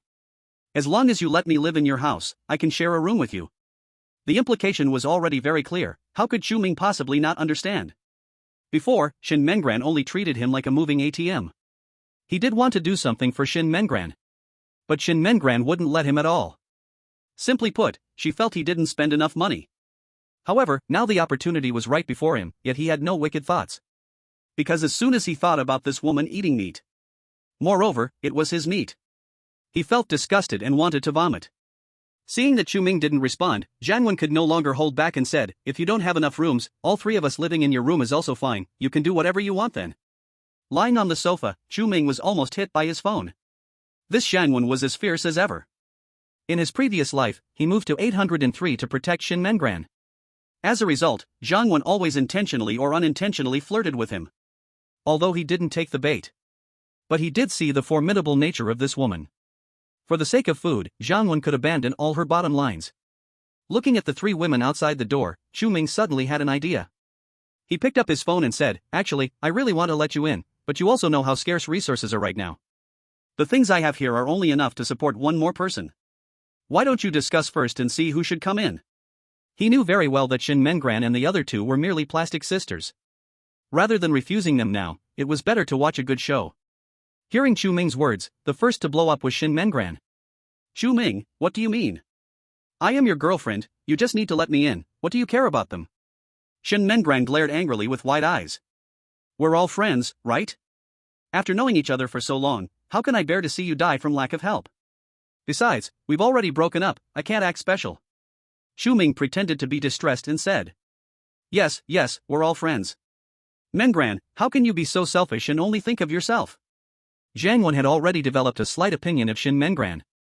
A few days ago, she was the one who went out to look for food. If anyone should get into this room, it should be her. Mengran, what you said is a bit too much. Just like Chu Ming said, you and he have already broken up. Why should we have to wait behind you? Wang Jiayi was also very displeased with Shen Mengran. They had been friends for so many years, yet Shen Mengran only cared for herself. This is too selfish, it's just not right. I broke up with Chu Ming, but that's only temporary. Given my relationship with Chu Ming, it's reasonable to live together, but you living in there, what does that look like? Shen Mengran couldn't care less about Jiang Wan and Wang Jiayi's thoughts. She was already so hungry that her head was spinning. There were monsters outside. Only by living in Chu Ming's house did she have a chance to survive. What temporary? I see you are the one pleading for reconciliation. Chu Ming can't even be bothered with you. Wang Jiayi sneered. What did you say?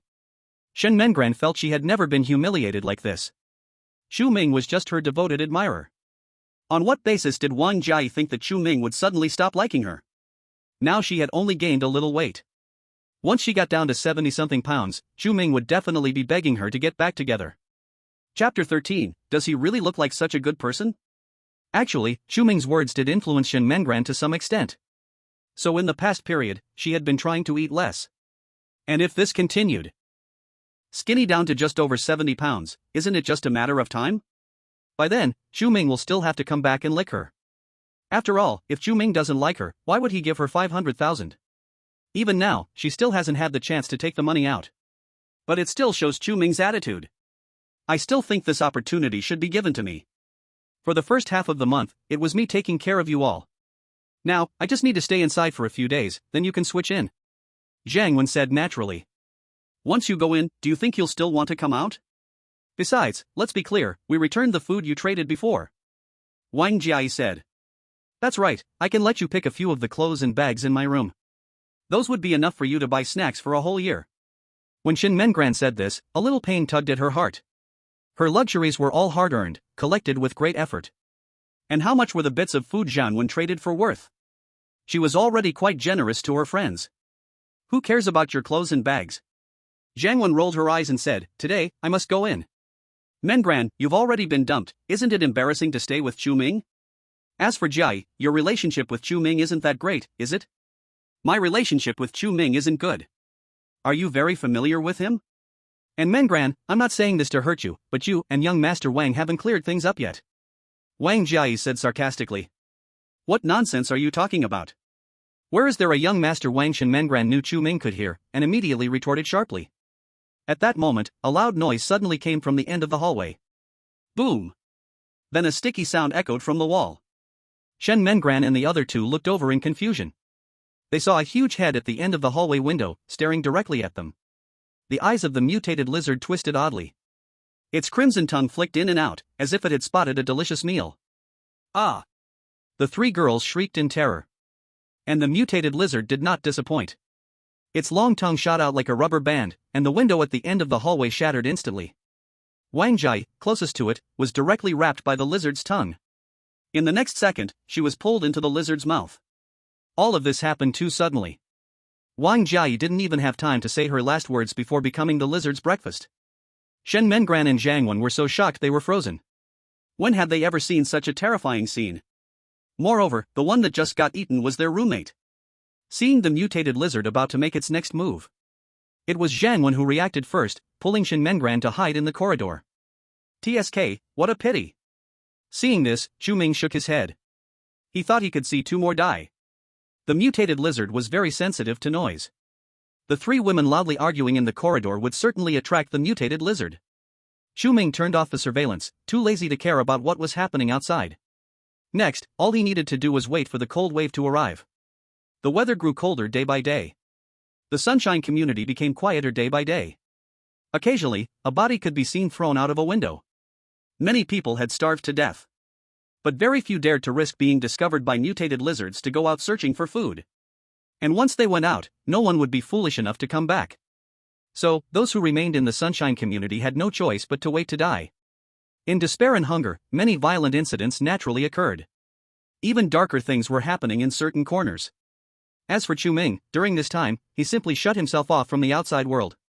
Every day was spent sleeping, playing games, and studying various delicious foods. His days were very boring.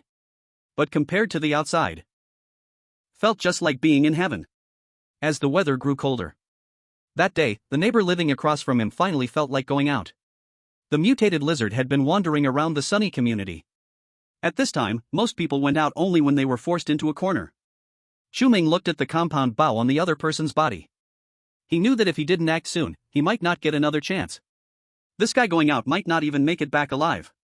But he must get that compound bow. With that thought, Chu Ming no longer hesitated and directly opened the call function on his phone. Beauty, do you want to make a deal with me? Hearing Chu Ming's voice, Su Yufei stopped in her tracks. Her first reaction was, even with the power out for so long, there's still someone who can use their phone to control the smart lock?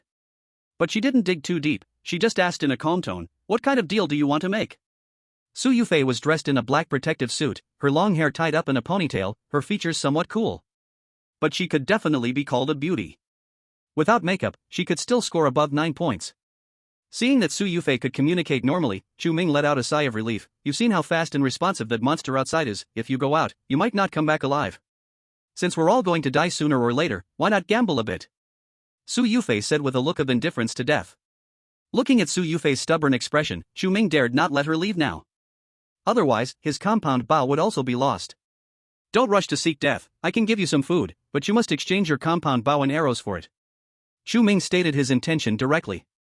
Really? How much can you give me? Su Yufei's expression changed slightly, her cool features becoming lively. I can at most give you a box of instant noodles. If you agree to the exchange, just leave the compound bow at the door, step back to a safe distance, and I'll send the food out to you. Chu Ming didn't think Su Yufei was his opponent. But it was better to be cautious. Besides, being able to offer a box of instant noodles was already a display of sincerity. Mainly, he considered that if he only gave her a day's worth of food, then for Su Yufei, it might be better to take a chance outside. After all, he wasn't lacking in food. There was no need to be stingy at such a time. Originally, Chu Ming thought that Su Yufei would definitely consider it for a while. After all, in this environment, weapons were the next most important thing after food. Who would have thought that without much thought, Su Yufei would say, alright? After she spoke, she took down the compound bow from her shoulder, the quiver, and a box of steel balls. She placed them at Chu Ming's door and directly turned back to her room. Without any hesitation.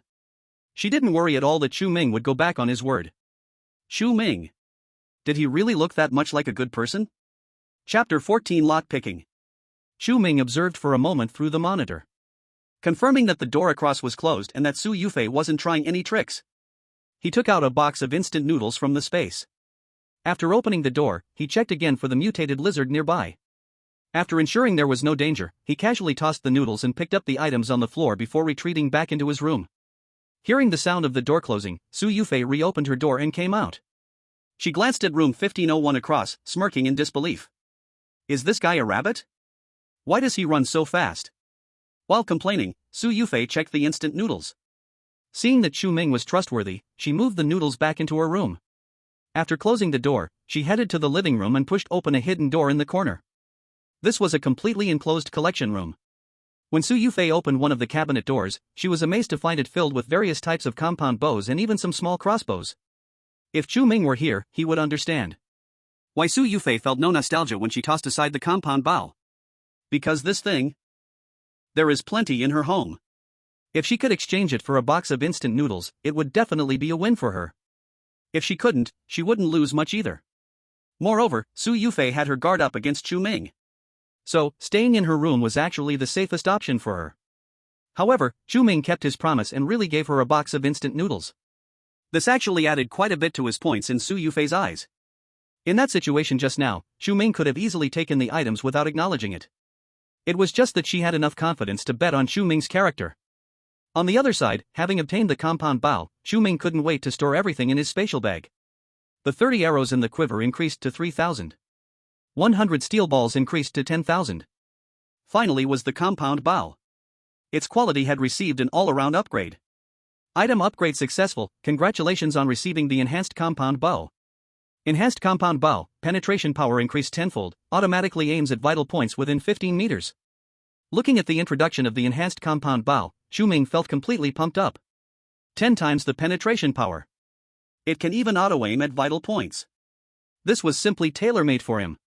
He did not have any shooting foundation. If he really wanted to practice hitting every shot, it would definitely be hard to do in a short time. With this auto-aiming feature, everything became simple when dealing with the mutated lizard. Chu Ming started estimating the time. The day when the cold wave arrives is probably coming soon. He stuffed the thickest comforter into the cold-resistant tent. He wouldn't come out of the tent until the cold wave hit. This way, he could ensure his safety to the greatest extent. When the cold wave first hit, the temperature dropped almost suddenly by 40 to 50 degrees. Many people fell asleep and never woke up again. But as long as he stayed in the tent, he wouldn't have to worry about such issues. The cold-resistant clothes-in tent, after the upgrade, could withstand ultra-low temperatures of minus 100 degrees. In extreme cold weather, the temperature only hovered around minus 40 to 70 degrees, which would not affect him at all. Only ordinary people would not fare so well. The next day, the alarm clock rang at 10 in the morning, right on time. Chu Ming opened his eyes, and the first feeling was that the temperature had dropped. Although the inside of the tent was still fairly warm. But compared to the previous days, it felt completely different. Chu Ming quickly put on his cold-resistant clothing, wrapping himself tightly, and then put on gloves and a scarf, before cautiously opening a crack in the tent. In an instant, the bone-chilling cold rushed in through the gap. Has the cold wave finally arrived? Chu Ming murmured. It seemed his memory was quite good. After 3 years, he did not forget the date. I wonder how that lizard is doing. Chu Ming finished preparing his protective gear and took a moment before stepping out of the tent. He approached the small window and wiped away the frost formed by the condensation. After observing for a while, he did not find any trace of the lizard. However, the mutated lizard was still wandering around Sunshine Community yesterday. Even if it wasn't around today, it shouldn't be too far away. Now, what Chu Ming was worried about was, with the cold wave just arriving, would the mutated lizard not have gone into hibernation yet? It seemed that for safety's sake, he would have to wait a few more days. Just then, Chu Ming suddenly heard a faint sound coming from the direction of the front door. He immediately opened his phone to take a look. As a result, he discovered several sneaky figures tinkering with the smart lock at his doorstep. Chu Ming raised an eyebrow. Who were these unlucky fools trying to pick the lock at his home? After all, he had added 10 bolts behind the door. Compared to picking the lock, it was obviously more suitable to use brute force to enter his home. But unfortunately, Chu Ming was not going to give them that chance. At the entrance of 1501, Lu Hongwei was wrapped in a thick down jacket, shaking from the cold. Hurry up, how much longer? Can you even do it? Don't rush, it's almost done. The one prying the lock was a chubby man with glasses. He was already freezing, and picking the lock required skill. It would definitely take more time. After a while, a soft click sound was heard. The chubby man's eyes lit up, and he quickly said, "It's open, it's open." But the next second, his face stiffened. Why can't it be pushed open? So, is it open or not? Lu Hongwei asked impatiently. There should be something blocking it from behind the door, the chubby man frowned. Looks like we need to break it down. Lu Hongwei looked at the security door in front of him, filled with nails and iron pieces. The corner of his mouth twitched. How the hell do we break this? Maybe find a thicker stick, someone suggested. Although the space here was narrow and difficult to maneuver. But there were a lot of them and they were strong. With tools, could they not open this door? Shen Mengran had said. The residents of 1501 had plenty of food. As long as they succeeded today, they wouldn't have to worry for a while. You guys go find a stick. Lu Hongwei thought the idea was good and immediately assigned 2 people to do it. No sooner had he spoken than the door, which had been tightly closed, suddenly opened from the inside. And the force of the door opening was so great that it slammed right into the chubby man standing closest. Aya! The chubby man let out a series of miserable screams. His forehead, hand, and thigh were all scratched by the nails and iron pieces. The most crucial wounds were very deep. Realizing this, the chubby man winced in pain, but more than that, he was filled with fear. These nails were rusty. What if he didn't go to the hospital for a tetanus shot? Was he doomed? Chapter 15, Beheading. Before Lu Hongwei and the others could react, Chu Ming shut the door again. Damn it, this sneaky bastard, he actually ambushed us. Someone cursed angrily. I'll kill this little bastard. Another man holding a baseball bat stepped forward, preparing to strike the security door. Who would have thought that at that moment, the door opened again? But since everyone was on high alert. This time, the door didn't injure anyone. In fact, someone even took the chance to grab the door, preventing Chu Ming from escaping back into the room. Lu, you guys hurry up, he can't close the door now, someone shouted excitedly. Seeing that the situation was back in their control, a smug smile appeared on Lu Hongwei's face. He was about to boast, but before he could speak, a cold glint flashed. Ah! Along with the spray of blood, a scream rang out again. The person who had reached for the door had his palm cleanly severed by Chu Ming. The intense pain made him convulse all over. Blood splattered everywhere. The others were stunned. How could this guy attack so suddenly? Too ruthless. Chu Ming, are you crazy? We just wanted to get some food from you, and you actually cut someone? Do you know that's illegal?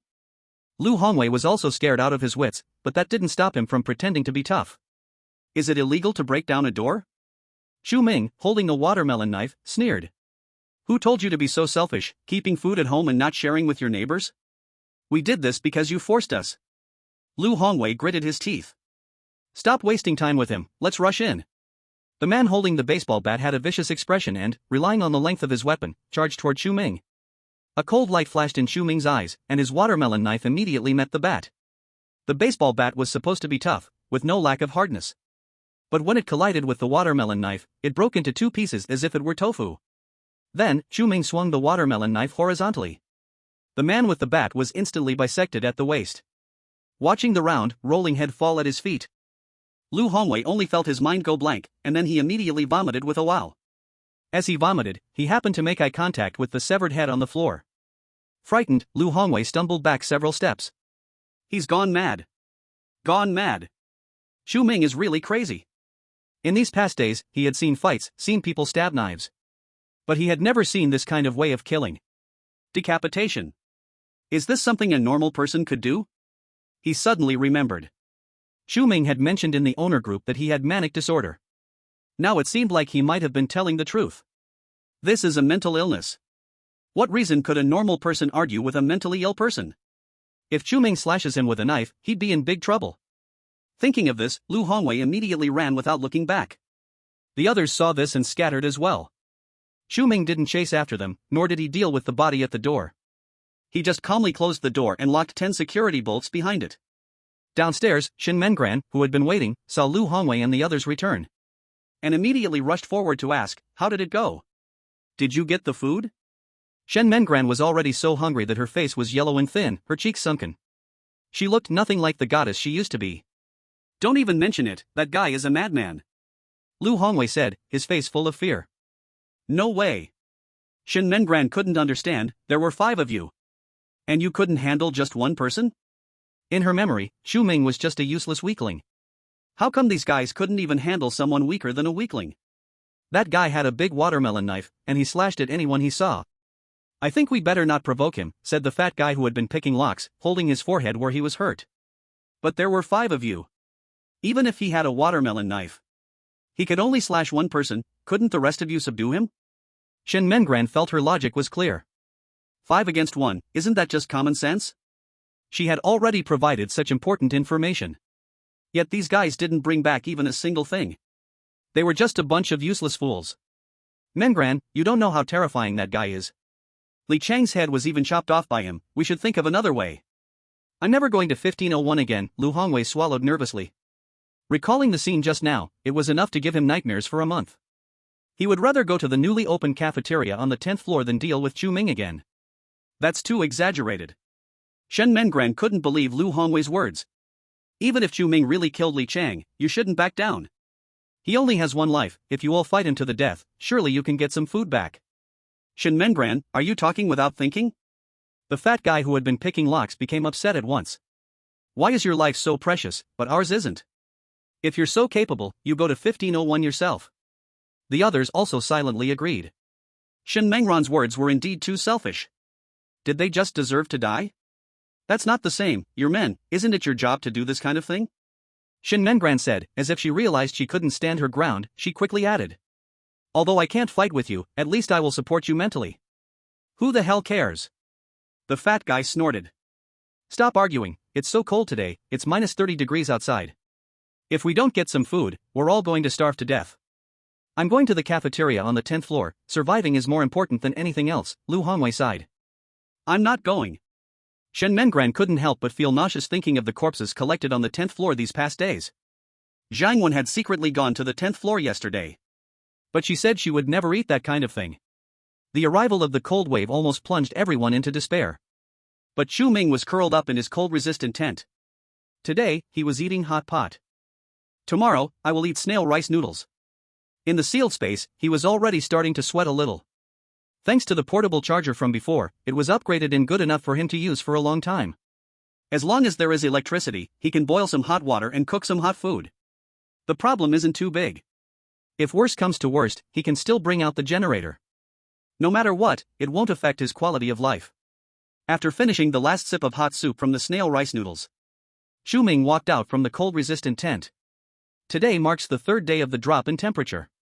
Outside, it was already a world of ice and snow, and the flood had turned into solid ice. Chu Ming knew that the time was almost right. He should also go outside and move around a bit. Chapter 16 New Ability. Chu Ming put on his cold-resistant suit and slung the composite bow on his back. Fully armed, he stepped out of the house once again. Due to the weather changes, mutated lizards no longer appeared. Many people had hidden away in their houses. In the hallway, apart from some garbage and excrement, he surprisingly didn't see a single living person. Of course, there were no corpses either. Chu Ming made his way smoothly to the 7th floor. The window at the end of the hallway had been shattered. Looking at the fresh footprints on the windowsill, it was obvious that someone had gone out in the past few days. In fact, this was the wise choice. The cold wave had just arrived, and the temperature had not dropped to a terrifying extent yet. The flood outside was frozen. This was the perfect time to go out and collect supplies. However, without enough cold-resistant gear, the chances of dying outside were also quite high. It just depended on whether one was willing to take the gamble.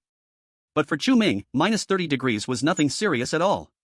Wearing only a thin autumn top inside, he was even sweating a bit. The cold-resistant suit's warmth retention ability was simply unparalleled. Chu Ming climbed out the window and then tied several ropes to his shoes to increase friction before heading towards the community exit. He walked around the Sunshine community a few times. Finally, he discovered traces of the mutated lizard on the adjacent street. The mutated lizard was lying on a building, completely still. Its body was covered with a thick layer of snow. It looked like it was wearing a fluffy white coat. It had been snowing lightly outside for the past few days. From the thickness of the snow, the mutated lizard had been resting here for quite some time. Chu Ming observed for a while in place. He confirmed that the mutated lizard was completely motionless. Only then did he take down the composite bow and cautiously shoot an arrow. This arrow, naturally, did not hit the mutated lizard. Instead, it pierced through the nearby floorboard. Looking at the power of the composite bow, Chu Ming nodded in satisfaction. Although his aim was a bit off. But it was not a big problem. The composite bow had an automatic targeting function. Moreover, such a loud noise hadn't even stirred the mutated lizard. It was most likely frozen and unaware of its surroundings. Thinking of this, Chu Ming directly climbed through the window into the building. This building was a fairly large shopping mall in the neighborhood. There was a large supermarket downstairs. Unfortunately, it had all been frozen over. However, the parts upstairs that hadn't frozen still had most goods intact. Chu Ming took a rough glance and saw that they were mostly expensive brand name items. Clothing, electronics, electronic products, everything was available. It seems that once he dealt with the mutated lizard, he would need to replenish his stock of supplies. Chu Ming found the stairwell and made his way to the top floor. After opening the iron door, he immediately spotted the mutated lizard lying 7 or 8 meters away. From this position, shooting would definitely hit the vital point. And if the mutated lizard woke up, he could retreat back to the stairwell at the first moment. The mutated lizard would never be able to break in. Ensuring his safety, Chu Ming took down the composite bow again. This time, after pulling back the bowstring, he didn't even aim much and just released his right hand. Whoosh! With a faint sound of air being pierced. Clearly, it was just an arrow shot carelessly. But upon reaching above the mutated lizard's head, this arrow made a huge turn, striking straight down on top of the mutant lizard's head. Bang! The mutant lizard's body trembled violently and then began to struggle fiercely. It seemed like it was about to wake up. Seeing this, Chu Ming didn't hesitate at all and quickly turned back to the staircase. After another 10 minutes. Until there was completely no sound outside, Chu Ming finally stepped out of the staircase. And sure enough, the mutant lizard on the rooftop had already gone cold. Chu Ming was still a bit uneasy and shot another arrow with his compound bow. However, this arrow struck the mutant lizard's head at a strange angle again. Looking at the two antennas on the mutant lizard's head, the corner of Chu Ming's eye twitched. This was too contrary to the laws of physics. Was he really shooting arrows, not missiles? To be on the safe side, Chu Ming shot several more arrows. Until the top of the mutant lizard's head could hardly take any more. Only then did he step onto the rooftop. In front of the mutant lizard, Chu Ming collected all the arrows, and then took out a folding knife to dig out a crystal the size of a pigeon egg from the lizard's head. Got it! Looking at this crystal, Chu Ming's eyes brightened. In his previous life, he never had the chance to handle energy cores like this. But while working hard in Future City, he had seen them on those with special abilities. This thing was not only currency but also an important material for enhancers to increase their power. It was in high demand. In the early days of the apocalypse, even a low-level energy core could lead to fierce battles among enhancers. Now it was time to verify if the energy core was useful to him too. Chu Ming tried and found that he could not sense the energy core at all. Naturally, he could not absorb its energy. Could it be that he was not an enhancer? This result left Chu Ming somewhat disappointed. If he was not an enhancer, even with an infinite space, he could not live safely in the apocalypse. The best method was still to find a place to hide. But this kind of life was definitely not what he wanted. Helpless, Chu Ming could only store the energy core in his space and study it slowly after going back. At that moment, a prompt appeared in his mind. Detected a low-level energy core. Please note, the energy core cannot be amplified or upgraded, but can be absorbed or fused. Absorbing will grant new abilities, while fusing will enhance specific items. Please choose to absorb or fuse. Hearing the prompt in his mind, Chu Ming took a sharp breath. So this was waiting for him after all. And it seemed like the energy core had two usage directions. Absorption should be for him. Fusion should be for a specific item. Now he had no extra energy cores for experiments, so it was definitely best to enhance his own power first. So naturally, Chu Ming chose to absorb. Absorbing. Absorbing progress 5%. Absorbing progress 10%. Absorbing progress 50%. Absorbing progress 100%.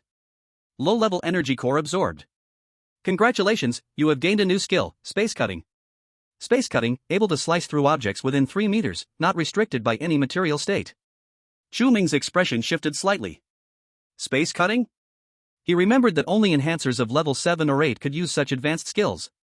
Now, he had simply absorbed a single energy core and gained it directly? This was way too unfair. But the range of attack was quite small. In a real encounter with high-level mutated creatures, 3 meters was just a blink of an eye. But at this stage, Chu Ming felt like he was already invincible. Chapter 17, Low-Level Physical Enhancement Liquid. Chu Ming used space cutting right where he stood. Just a casual wave of his hand, and a corner of the rooftop was directly sliced off. There was no obstruction, flowing smoothly like playing Fruit Ninja. The most crucial part was The spatial cutting is colorless and invisible. It's simply impossible to guard against. Chu Ming is in high spirits, cutting here and there on the rooftop. After using spatial cutting about 10 times, he felt a slight fatigue. However, Chu Ming was not surprised. When a superpowered person first gains their ability, releasing it 3 to 5 times is the limit. He felt slight fatigue after using spatial cutting 10 times, already surpassing the vast majority of superpowered individuals. It seems he still needs to continue collecting energy cores. Once his ability level increases, the attack range and frequency of spatial cutting will surely improve. In short, Chu Ming is very satisfied with today's harvest. There's space, there's strength, there are supplies. In the apocalypse, can there be a better start than this? At this moment, Chu Ming suddenly set his sights on the corpse of the mutated lizard. The flesh of mutated creatures cannot be absorbed by the human body, so it cannot be eaten. Otherwise, you might suffer from fever and vomiting, or even poisoning to death. However, many materials from mutated creatures can be useful.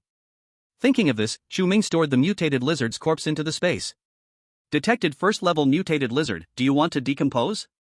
Another new prompt? His space is quite versatile. Decompose. Chu Ming said.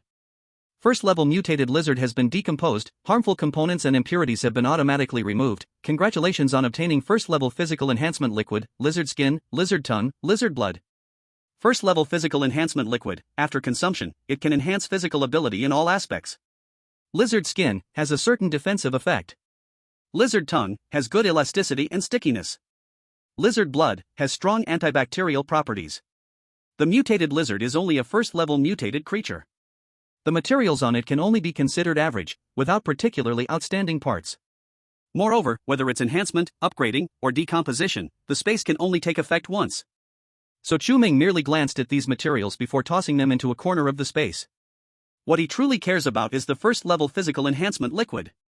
Looking at the small red liquid floating in the space, not much larger than a fist, Chu Ming's eyes were filled with astonishment. They could actually extract this stuff from a mutated creature? In his past life, he heard that in the wealthy district of Future City, there was a rumored physical enhancement liquid. It was said to be extracted from high-level mutated creatures. Each bottle could sell for an exorbitant price. Now, he's obtained such enhancement liquid from a first-level mutated creature. Although the effects might differ. But it saves a lot of complicated steps and requires no technical instruments. Chu Ming returned to the stairwell, then found a bowl in the space to pour out the enhancement liquid. This enhancement liquid is bright red and thick, exuding an enticing aroma. Without a word, Chu Ming downed the bowl of enhancement liquid. In the next second, he felt as if there was fire burning in his belly, then it quickly transformed into warm currents flowing towards his limbs and bones. This feeling lasted for more than half an hour before it finally stabilized. Chu Ming clenched his fists, feeling an abundance of strength in his body.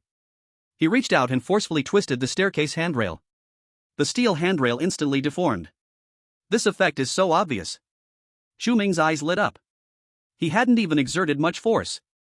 He didn't expect the first-level enhancement liquid to be so effective. It seems that in the future, he can not only be a mage. He can also engage in close combat.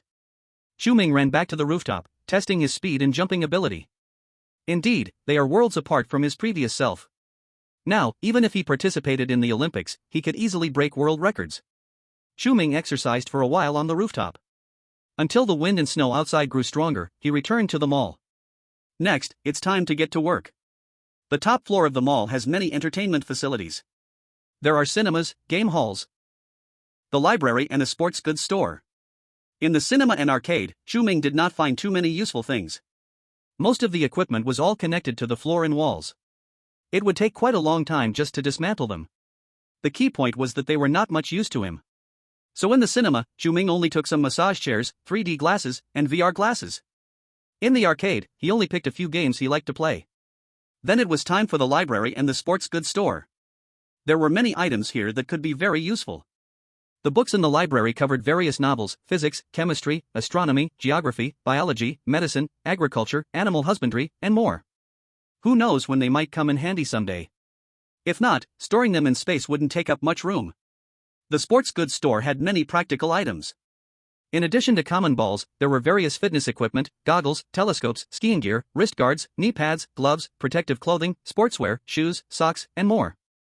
Anything you can think of, they had it all. Moreover, in the empty space in the middle of the sports goods store, Chu Ming discovered a display monster H2R motorcycle, accompanied by a sleek black helmet. These were all good things. Chu Ming immediately stored them in his space. In the sports goods store, a large part was functional items. So after being stored in the space, their quality had all received a tremendous upgrade. The sports clothing, shoes, and socks had increased in quantity. Among the items that most satisfied Chu Ming were the protective clothing, telescope, motorcycle, and helmet. The protective clothing upgraded to a bulletproof vest, able to resist any bullet-level attacks, while also not causing damage to internal organs. The telescope upgraded to a reinforced version, which could see clearly items 3,000 meters away without any obstructions. The Monster H2 are upgraded to a reinforced version, not only faster and more agile but also adaptable to any terrain. Driving on snow and ice would be no problem at all. The helmet upgraded to a bulletproof helmet, matching the specifications of the reinforced bulletproof vest. Wearing this set would make him feel as safe as being hidden in a turtle shell. After collecting everything on the top floor, Chu Ming continued to walk down. On the second to last floor, they sold various household appliances. On the third to last floor, they sold various electronic products. On the fourth to last floor, they sold various brands of clothing for men and women. These were all things to improve his quality of life in the future. Chu Ming accepted all of them with a smile, not leaving anything behind. After leaving the mall, Chu Ming did not return to Sunshine Community but rode the motorcycle towards the outskirts. This direction was completely opposite to the planting base. If he remembered correctly, the water factory for bottled water was in this direction. After the acid rain fell, the water quality in many places was polluted. Drinking such spoiled acidic water for a long time could cause great harm to the body. Therefore, clean water sources were extremely scarce resources in the apocalypse. He needed to prepare everything for himself all at once. Chapter 18 Super Base Vehicle. During this period, apart from eating, sleeping, and playing on his phone, Chu Ming's most frequent activity was studying maps. Then he planned future routes and marked some useful supply points. But unfortunately, on this journey, all the supply points he marked were buried under ice. For example, pharmacies, liquor stores, gas stations, and so on. Very few people would open pharmacies or liquor stores in high-rise buildings. And gas stations were even less likely. Fortunately, he had found over a dozen barrels of diesel at the planting base earlier. After the increase, there were now over 1,000 barrels of oil stored in his space. If he used it carefully, it should last him for the rest of his life. But not being able to find medicine was quite a headache. Medicine was too important in the apocalypse. In extreme environments, sometimes just a cold or fever. It might take someone's life. Although he now possesses superpowers and his body has been enhanced. A cold or fever is not a threat to him at all. But even if he doesn't need it, he can't be without it. Such things often play a crucial role at key moments. If he can't find it in City G, he will have to look outside. Riding his motorcycle, Chu Ming quickly arrived at the bottled water factory. This place is like the planting base, with relatively high terrain, and not many areas are submerged. Aside from a thin layer of ice several centimeters thick on the ground, many places are still intact. After entering the factory, Chu Ming headed straight for the warehouse. In a large bottled water processing factory like this, hundreds to thousands of bottles can be produced every hour. Although the inventory doesn't stay for long. But the temporary stock is still quite impressive. After finding the warehouse, Chu Ming didn't say a word and started to sweep. Even though he was very quick, it still took several hours. A total of nearly 100,000 bottles of water, after enhancement, directly reached the shocking number of 10 million. He could soak in bottled water every day and still not run out. The only trouble is that all this water was frozen into ice blocks. And whatever is put into the space comes out just the same. Every time he uses it, he must defrost it in advance. In such extreme cold weather, it cannot be considered a high-quality resource. However, once the weather warms up, for the next few years, the temperature will stay above 40 degrees. At that time, the status of these frozen bottled waters will be completely different. After coming out from the bottled water factory, Chu Ming rode his motorcycle around the area. Initially, he wanted to see if there were any convenience stores nearby. Instead, he found a villa community behind the mountain. This place is already quite far from the city center. The geographical location is even worse than the previous factory. For such a community, the occupancy rate is low, and the prices are still not cheap. Perhaps it was just built not long ago, the entrance doesn't even have basic amenities. This is probably what they call a conscience in the industry, specifically targeting wealthy people. Chu Ming shook his head, preparing to turn back the way he came. But as he passed a corner, he suddenly saw a luxury RV parked inside the community. And it's a super luxurious large RV. Chu Ming had only seen this kind of RV online. It said that the cheapest one costs over 10 million. The interior decoration is extremely luxurious, equipped with all sorts of amenities. It completely meets the needs of life. Chu Ming looked at the small motorcycle he was riding and then at that super huge RV in the community. They are simply not in the same league. In the future, if he travels in such a super luxurious RV, it would have an endless supply of resources, and he could go wherever he wanted. That would be incredibly enjoyable. Thinking of this, Chu Ming immediately rode his motorcycle into the community. He came in front of the RV. Without any hesitation, Chu Ming directly stored the RV into the space. Item detected. Do you want to upgrade the item? Yes. Item upgraded successfully. Congratulations on obtaining the Super Base Vehicle. Super Base Vehicle, all parts upgraded, vehicle body defense upgraded, electric system upgraded, new weapons added, new permanent temperature control system added, new water purification system added, new energy saving system added, special enhancement, absolute domain. Absolute domain. Inside the Super Base Vehicle, you will never be harmed. Looking at the upgraded RV, Chu Ming's eyes almost bulged. He knew that the higher the value of the item, the better the upgrading effect. But the special enhancement of absolute domain is simply too awesome. As long as he stays inside the base vehicle, he will never be harmed. This is much safer than his small broken house. Seeing that it was still early in the day, Chu Ming took the Super Base Vehicle out from the space. This Super Base Vehicle is 12 meters long and 4 meters high. Its surface is a silver-gray coating full of a sense of technology. The appearance is undeniably impressive. Walking into the mobile home, on the right is the driver's seat, on the left is a beautifully decorated living room. By the window, there is also an open kitchen and dining area. It is equipped with 4 extensions. When fully opened, it can add about 10 square meters of space inside the vehicle. At the very back of the cabin is an ultra-luxurious bedroom. It comes with a bathroom, a shower, and even a bathtub. Some hidden features and details take every aspect of life into account. What satisfied Chu Ming the most was the permanent constant temperature system inside the car. Outside, it was over 30 degrees below zero, and without turning on the air conditioning, it could maintain a comfortable 20 degrees inside. It was so comfortable that one just didn't want to leave. However, Chu Ming still wasn't used to spending the night in the wilderness. After familiarizing himself with the RV's features, he retracted the RV back into its space. Back at Sunshine Community, Chu Ming prepared to tidy up and leave this place he had lived for over 10 years. After the cold wave hit, even the flood had frozen. In such an environment, it was actually more suitable for traveling. At least for him, it was like that. Chu Ming found a hidden corner to store his motorcycle, then climbed through the window on the 7th floor. As he passed by the 8th floor, he noticed a large number of people gathered in room 803.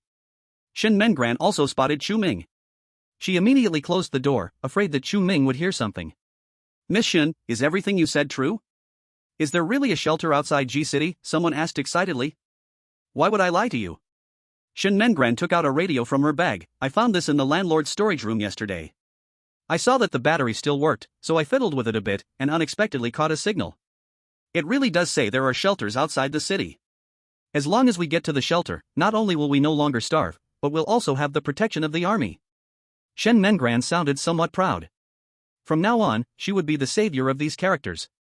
And the location of the shelter was known only to her. If these people wanted to go, they had to keep her alive. All the food and clothing had to be prioritized for her. Chapter 19 Let them experience the suffering of the world. Shen Mengran's words ignited hope in everyone present. If there really is a shelter, why should they continue living in such a miserable state? Previously plagued by acid rain and floods, and now, without doubt, a snow disaster was on the way. How much longer could they last? So regardless of whether the shelter truly existed, they had to go and take a look. This was their last chance at survival. Mengran, let's hurry up and set off. Everyone is hungry now. If we aim to reach the shelter sooner, we can have a full meal. Lu Hongwei hurriedly urged. To join Shen Mengran's group, they had surrendered their own food. But if all goes well, they would be able to reach the shelter by tomorrow morning.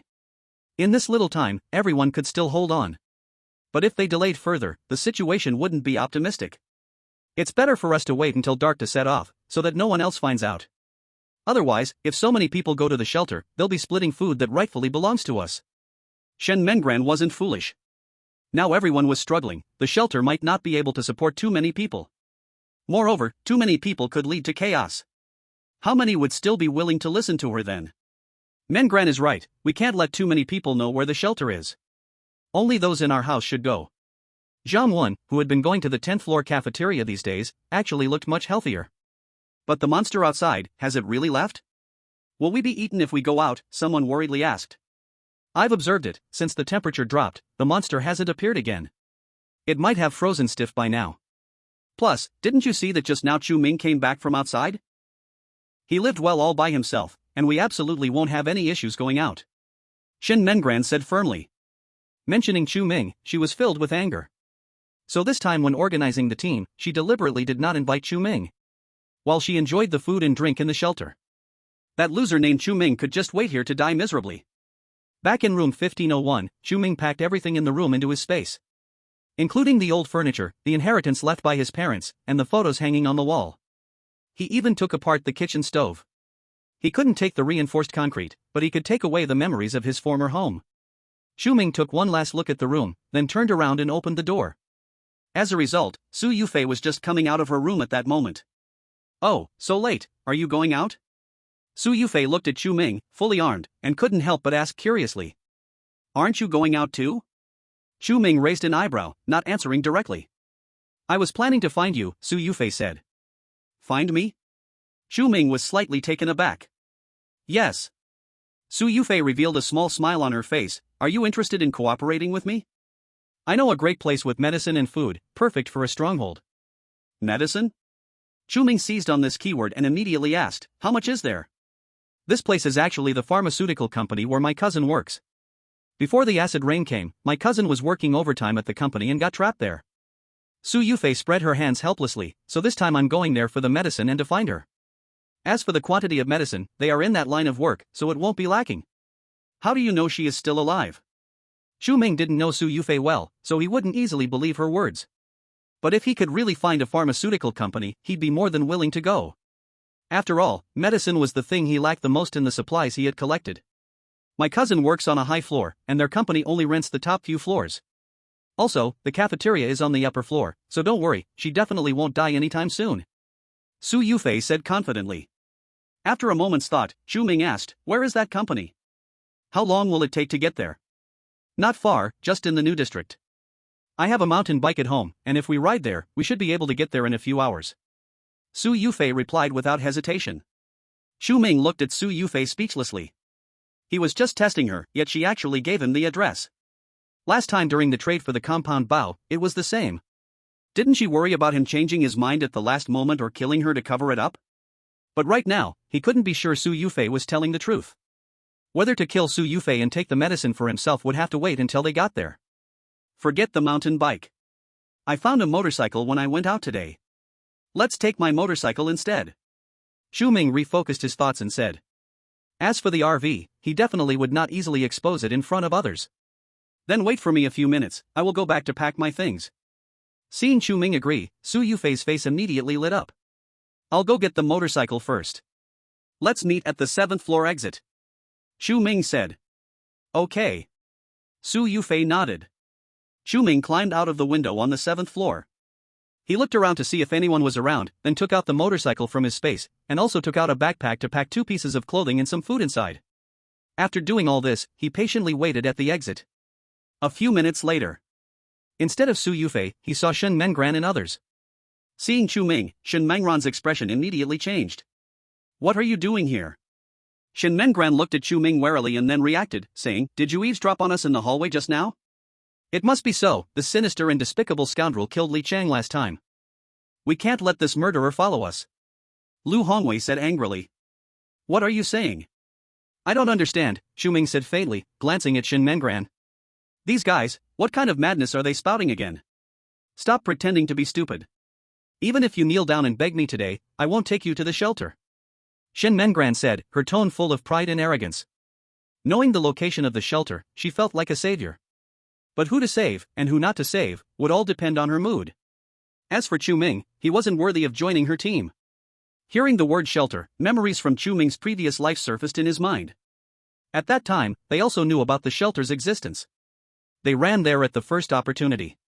But after arriving, they realized it was a place that devoured people without spitting out bones. In the end, they struggled hard just to escape. Seeing the excited faces of Shen Mengran and the others, Chu Ming couldn't bear to dampen their spirits. Let them experience what true human suffering means. Chapter 20, No one can be let in. At this moment, Su Yufei also came out. Seeing so many people gathered outside on the 7th floor, she was a bit taken aback. What is going on? Gathering here in the cold wind in the middle of the night? Su Yufei walked up to Chu Ming and whispered, "These people won't be coming with us, right?" "You're overthinking it," Chu Ming replied. "That's good," Su Yufei breathed a sigh of relief and then asked, "When are we leaving?" "We're leaving now," Chu Ming stood upright and said. "Chu Ming, are you out of your mind? How could you bring a girl along? Didn't you hear what Mengran said? Even if you kneel down and beg us today, we won't take you to the shelter." Lu Hongwei said with a sharp tone. Su Yufei was very beautiful. Compared to Shin Mengran, who needed makeup to look good, she was on a whole different level. When Su Yufei had just moved to Sunshine Community, Lu Hongwei had tried to strike up a conversation several times. But she completely ignored him.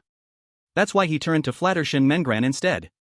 Now, seeing his goddess with Chu Ming, how could he not feel jealous? "And to bring along a deadweight, my team won't accept people like you. I advise you to give up on this notion as soon as possible," Shin Mengran said sourly upon seeing Su Yufei. During this time, she had been cold and hungry, and had long since lost interest in her appearance. Don't mention makeup, she hadn't even washed in over 10 days. But Su Yufei looked clean and her face was rosy and plump. In comparison, it was like a crushing defeat. "What are they talking about?" Su Yufei asked, clearly confused about the situation. "Don't mind them," Chu Ming said as he put on his bulletproof helmet and got on the motorcycle. "Get on." "Oh, okay." Hearing this, Su Yufei quickly got on the back seat. Once the people behind them were settled, Chu Ming stepped on the gas, and the motorcycle shot out. The others left behind, including Shin Mengran, were left choking on the exhaust fumes. "Damn, what is this guy doing? It's 30 or 40 degrees below zero, and he's out here racing at night, doesn't he want to die faster?" Lu Hongwei cursed after Chu Ming's departing figure.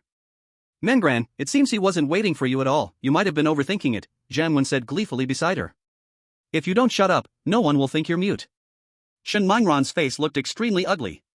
She couldn't believe that Chu Ming went out at midnight just to take a girl for a ride in the cold night. These two definitely intended to find a place to hide and then secretly follow them. She would never let this couple succeed. Thinking of this, Shin Mengran turned back and said, "Let's hurry and leave. We don't know if it will get colder tomorrow. We must find the shelter before dawn. The new district is far from Sunshine Community. The distance is about 70 or 80 kilometers. Riding the upgraded monster motorcycle, it only takes a few dozen minutes to arrive. But it's tough for Su Yufei." When Chu Ming went out, he not only wore cold-proof clothing, a bulletproof vest, and a bulletproof helmet. His neck and hands, the places exposed to the wind, were also fully protected. Su Yufei, however, was only wearing a down jacket and ordinary knitted gloves. After just over 10 minutes outside, she was already frozen to the point of numbness. Fortunately, she was sitting in the back, with Chu Ming shielding her from the wind.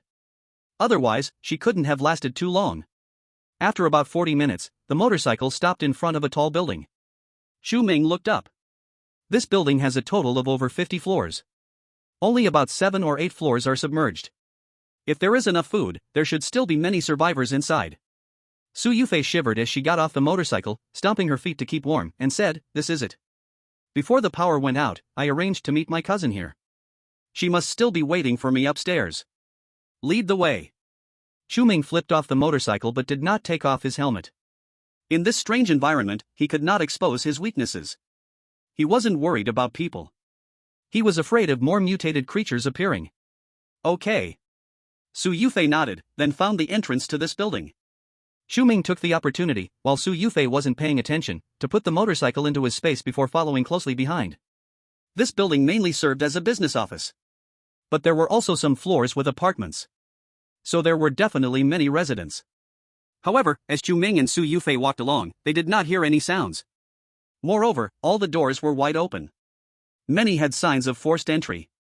Bloodstains were also visible everywhere. This place was clearly not peaceful. Su Yufei also realized this, and her heart began to worry. What if Jiyan encounters trouble? After about 10 minutes, they arrived at the 48th floor. Right in front of the medical company's door. Looking at the tightly shut door, Su Yufei let out a slight sigh of relief. The security of this medical company was clearly still very effective. Just this main gate looked very secure. "You go knock on the door." Chu Ming stood aside, the watermelon knife already gripped in his hand. If anything seemed off, he would act without hesitation. Su Yufei didn't think too much and stepped forward to knock on the big door. "Jiyan, it's me, are you inside?" Inside the medical company, a woman dressed in a white coat was wrapped in a thick blanket. Her fair face was buried under the blanket, showing only a pair of watery big eyes. And sitting across from her was another woman. Jian, you should just give in to Liang Gu. He has become very strong recently and can definitely protect us. You know how chaotic it is outside, a lot of people are eyeing us. Yang Li looked at Yi Jian, sincerely advising her. He's dreaming. If you all want to lower yourselves, don't drag me down with you. Yi Jian rolled her eyes helplessly. This time, there were 5 people staying at the company to work overtime. Among them, only Yu Liang was a man. Yet in less than a month, Yu Liang started dreaming of a harem. Does he really think he's a local emperor? And besides, she hadn't planned to stay here forever. Just then, a sudden knock sounded from outside the door. Yi Jian's heart tensed. She originally thought that group of people had come again, but the next second, she heard Su Yufei's voice. Cousin? Yi Jian's eyes lit up, and she quickly jumped off the sofa to go open the door for Su Yufei. What are you doing? Yang Li reached out to stop Yi Jian. My cousin is outside. It's so cold outside now, we have to let her in quickly. Yi Jian said anxiously. No. Yang Li's face darkened. Liang Gu said we can't open the door for anyone. There's only so much food in the company, we just need to take care of ourselves. Chapter 21, Trouble, all chopped up. Yi Jian took a deep breath and looked at Yang Li, saying, if you won't let my cousin in, then I can leave, right? But I must take my things with me. She had long been disgusted by this place. It was full of smoke and filth all day long. They even wanted her to warm the bed for that bald man. What a joke. I can't make that decision, Yang Li said, crossing her arms. Brother Liang said yesterday that all the supplies here will be distributed by him from now on. You want to take 1/5? That probably won't work for you. What did you say? Yi Jian doubted if she heard wrong. From now on, all the supplies will be distributed by Yu Liang? Did Annie and the others agree? Yes. We're in the apocalypse now. As women, we are powerless, and only Brother Liang can protect us. What's wrong with him distributing the supplies? Yang Li said matter-of-factly. Yi Jian truly doubted the intelligence of these people. After being slept with, did their brains turn to mush? Supplies are vital for survival. Is it really appropriate to hand them over to a guy whose mind is filled with nothing but yellow waste? This only strengthened her determination to leave. She was simply not on the same page as these people. At that moment, a bald man, hugging 2 women, walked out of the break room. He looked as if he was suffering from kidney deficiency, with dark circles under his eyes and bloodshot veins around his pupils. Yi Jian, Yang Li, it's your turn. Brother Liang is amazing, I and Annie can't take it anymore, said a plump woman, her face flushed. Another slightly younger girl stood there quietly without saying anything. Brother Liang, you've finally come. Jian is clamoring to leave and wants to take our supplies. Upon seeing the bald man, Yang Li immediately ran to report. You want to leave? Yu Liang looked at Yi Jian, frowning and asking. I never planned to stay here for long. Just give me 3 days' worth of food, and I will leave all other things to you, Yi Jian said, knowing she had no bargaining chips and could only concede. Jian, it's not that I won't let you go, it's just that the outside is too dangerous. I can't just watch you go to your death. Yu Liang said hypocritically, then pushed the young girl beside him forward. Annie, you are friends with Jian, persuade her. The young girl looked up at Jian and, sounding somewhat guilty, said, Jian, why don't you stay with Brother Liang? Staying here is at least safer than outside. It's really pointless to talk to you. Yi Jian completely lost her patience. She didn't even want the supplies anymore and turned to head for the door. Now, she just wanted to leave this filthy place. Block her. Seeing that Yi Jian wouldn't listen, Yu Liang shouted angrily, You nasty woman, don't think you can just leave, I'll show you today. Yang Li and the plump woman immediately walked towards Yi Jian. Yi Jian sensed something was wrong and hurried towards the door. But Yang Li, who was closer, grabbed her hair. A fleeting look of despair flashed in Yi Jian's eyes. Was she going to fall here today? Thinking of Yu Liang's disgusting face, she would rather crash herself to death. Zizi. At that moment, the company's door suddenly made a piercing sound. Then with a loud bang, the entire steel door was sliced in half and fell straight to the ground. At the door stood a man and a woman. Sister! Yi Jian's eyes lit up as she exclaimed. Seeing Yi Jian's predicament, Su Yufei wasted no time and drew her bow to shoot an arrow. The sharp arrow flew out and struck Yan Li's arm. Ah! Yang Li screamed in pain and released her grip on Yi Jian's hair. Yi Jian broke free and immediately dashed towards the company door. Seeing the girl running toward them, Chu Ming's pupils slightly shrank. It was her. If he remembered correctly. The girl in front of him was the top healing ability user in Future City. Her talent was much higher than many combat ability users. while other ability users were still struggling at the 7th and 8th levels. She had already broken through to the 9th level. There were even rumors that she had the ability to bring the dead back to life. What a miraculous gift! In almost an instant, Chu Ming had made his decision in his heart. He must keep this mobile blood bank by his side. Whether by threats or temptations, Yi Ziyan could only be on his side. Are you okay? Su Yufei supported Yi Ziyan's shoulder and carefully checked her. Seeing that Yi Ziyan was mostly fine, Su Yufei let out a sigh of relief. Thank goodness she came today. Otherwise, she couldn't imagine what Yi Ziyan would have faced. You little brat, you dare to disturb my good things? Yu Liang finally reacted, grimacing, and walked towards Chu Ming. Chu Ming glanced at Yu Liang. He had sensed something was off about this guy earlier. Now, seeing him up close, he was even more sure of his suspicion. Before Yu Liang stepped out the door, Chu Ming took the initiative to approach with a watermelon knife. Yu Liang naturally noticed the watermelon knife in Chu Ming's hand. But he didn't seem scared at all. Instead, a strange smile appeared on his lips, and the red veins in his eyes grew thicker, until they filled his entire eye socket. Su Yufei and Yi Ziyan felt a shock in their hearts. Were these even human eyes? Chu Ming didn't give Yu Liang a chance to attack. As they closed the distance, he suddenly accelerated and struck with the knife, severing Yu Liang's neck. However, when Yu Liang's head fell to the ground, no blood flowed out. Instead, many red threads emerged, quickly pulling the head back onto his neck. Sure enough, he's been parasitized? Chu Ming's gaze grew serious. Seeing this, Yan Li and the others were almost scared to death. He's killed. Monster! After the apocalypse arrived, they had stayed in the company the whole time. Although they talked about the apocalypse every day, they had never witnessed a real bloody event. Let alone such a bizarre bloody event. Whoever heard of a head falling that could connect back? Seeing Yu Liang trying to revive, Chu Ming kicked him out. The half-connected head disconnected again. And it landed right at Yang Li's feet. Yang Li screamed and turned to run. Just then, she felt a pain in her chest. She saw a watermelon knife pierce through her chest from behind. The other two girls reacted and tried to escape. But they were all taken care of by Chu Ming one by one. They all had one common trait: no blood was flowing from their wounds. These women who had mingled with Yu Liang were all parasitized without exception. They just weren't as severely affected as Yu Liang. The red threads in their bodies didn't have regenerative abilities. So they just needed to be killed. Actually, with their level of infection, there was a chance of being saved. However, Chu Ming found it troublesome, so he just killed them all. They were all strangers. Keeping them could pose a threat. Any hesitation, even for a second, was disrespect to the watermelon knife in his hand. Chapter 22. He usually seems kind. Looking at the crazed Chu Ming, Su Yufei and Yi Ziyan huddled together, shivering. Sis, what kind of person is your friend? Yi Ziyan swallowed hard, her eyes wet and scared, like a frightened rabbit. I don't know, I thought he seemed quite kind usually. Su Yufei also seemed to be seeing Chu Ming for the first time. In fact, she had known Chu Ming for a long time. Back when she had just moved to Sunshine Community, she fainted from a fever in the hallway, and it was Chu Ming who took her to the nearby hospital. That's why she had always trusted him.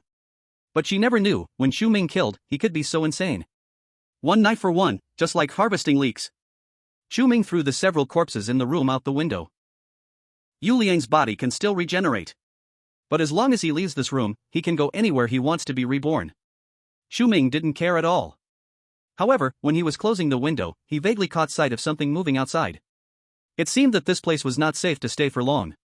Chu Ming turned back and walked towards Su Yufei and Yi Ziyan. Yi Ziyan was scared and shuddered, quickly saying, "Big brother, don't kill me. I'm different from them, I can bleed. I'm not a monster." As she spoke, Yi Ziyan bit her own arm. Only after drawing blood did she raise her arm in front of Chu Ming, excitedly saying, "Look, I really can bleed." Chu Ming certainly knew Yi Ziyan wasn't a monster. But seeing her proof made him feel more at ease. "Where are the medicines and food?" Chu Ming asked straightforwardly. "The medicines are on the 3rd floor, and the food is on the 2nd floor," Yi Ziyan answered honestly. "You all wait for me here." After speaking, Chu Ming headed straight for the 2nd floor. This medical company was not very big. Chu Ming quickly found 37 bags of rice, 15 bags of flour, a few packages of noodles, several unopened condiments, and a few boxes of drinks in the storage room of the cafeteria on the 2nd floor. There were also some dried goods like mushrooms, black fungus, and kelp. Although it didn't look like much, the quantity was quite considerable after enhancement. Chu Ming then went to the 3rd floor. Here, he found several storage rooms for medicines. The selection was quite complete. In addition to some common medications, there were also essential vaccines. All were stored in refrigerated cabinets in boxes.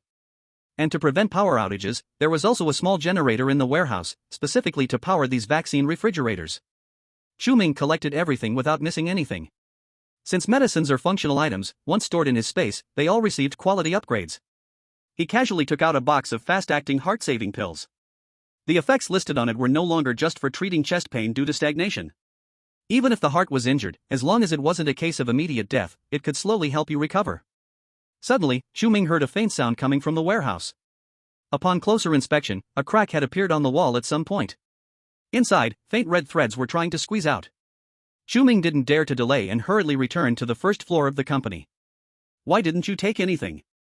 Seeing Chu Ming come back empty-handed, Yi Jian was slightly taken aback. "There are dirty things here, we need to get out first." Chu Ming didn't explain further and went straight down the stairs without caring whether Su Yufei and Yi Jian were following. Upon hearing the words dirty things, and recalling how Yu Liang and Yang Li looked earlier, Su Yufei and Yi Jian dared not stay any longer and hurried to keep up with Chu Ming. They arrived safely on the first floor. Chu Ming deliberately took a detour to glance at the side of the building. Under the cold moonlight, a huge climbing vine plant covered the entire left side of the building. And it happened to be on the side with many windows. He had thought this building must have a lot of dead people, but they hadn't seen a single corpse on the way. Even if some wanted to store bodies for reserves, it wouldn't warrant such a large number. Now it seemed that all those bodies had become nourishment for this climbing vine. That's why it was growing so fast. There was also a more terrifying possibility, which was that the disappeared corpses had all been parasitized by this climbing vine. One Yu Liang was easy to deal with. But if there were hundreds or thousands of parasites, just thinking about it was frightening.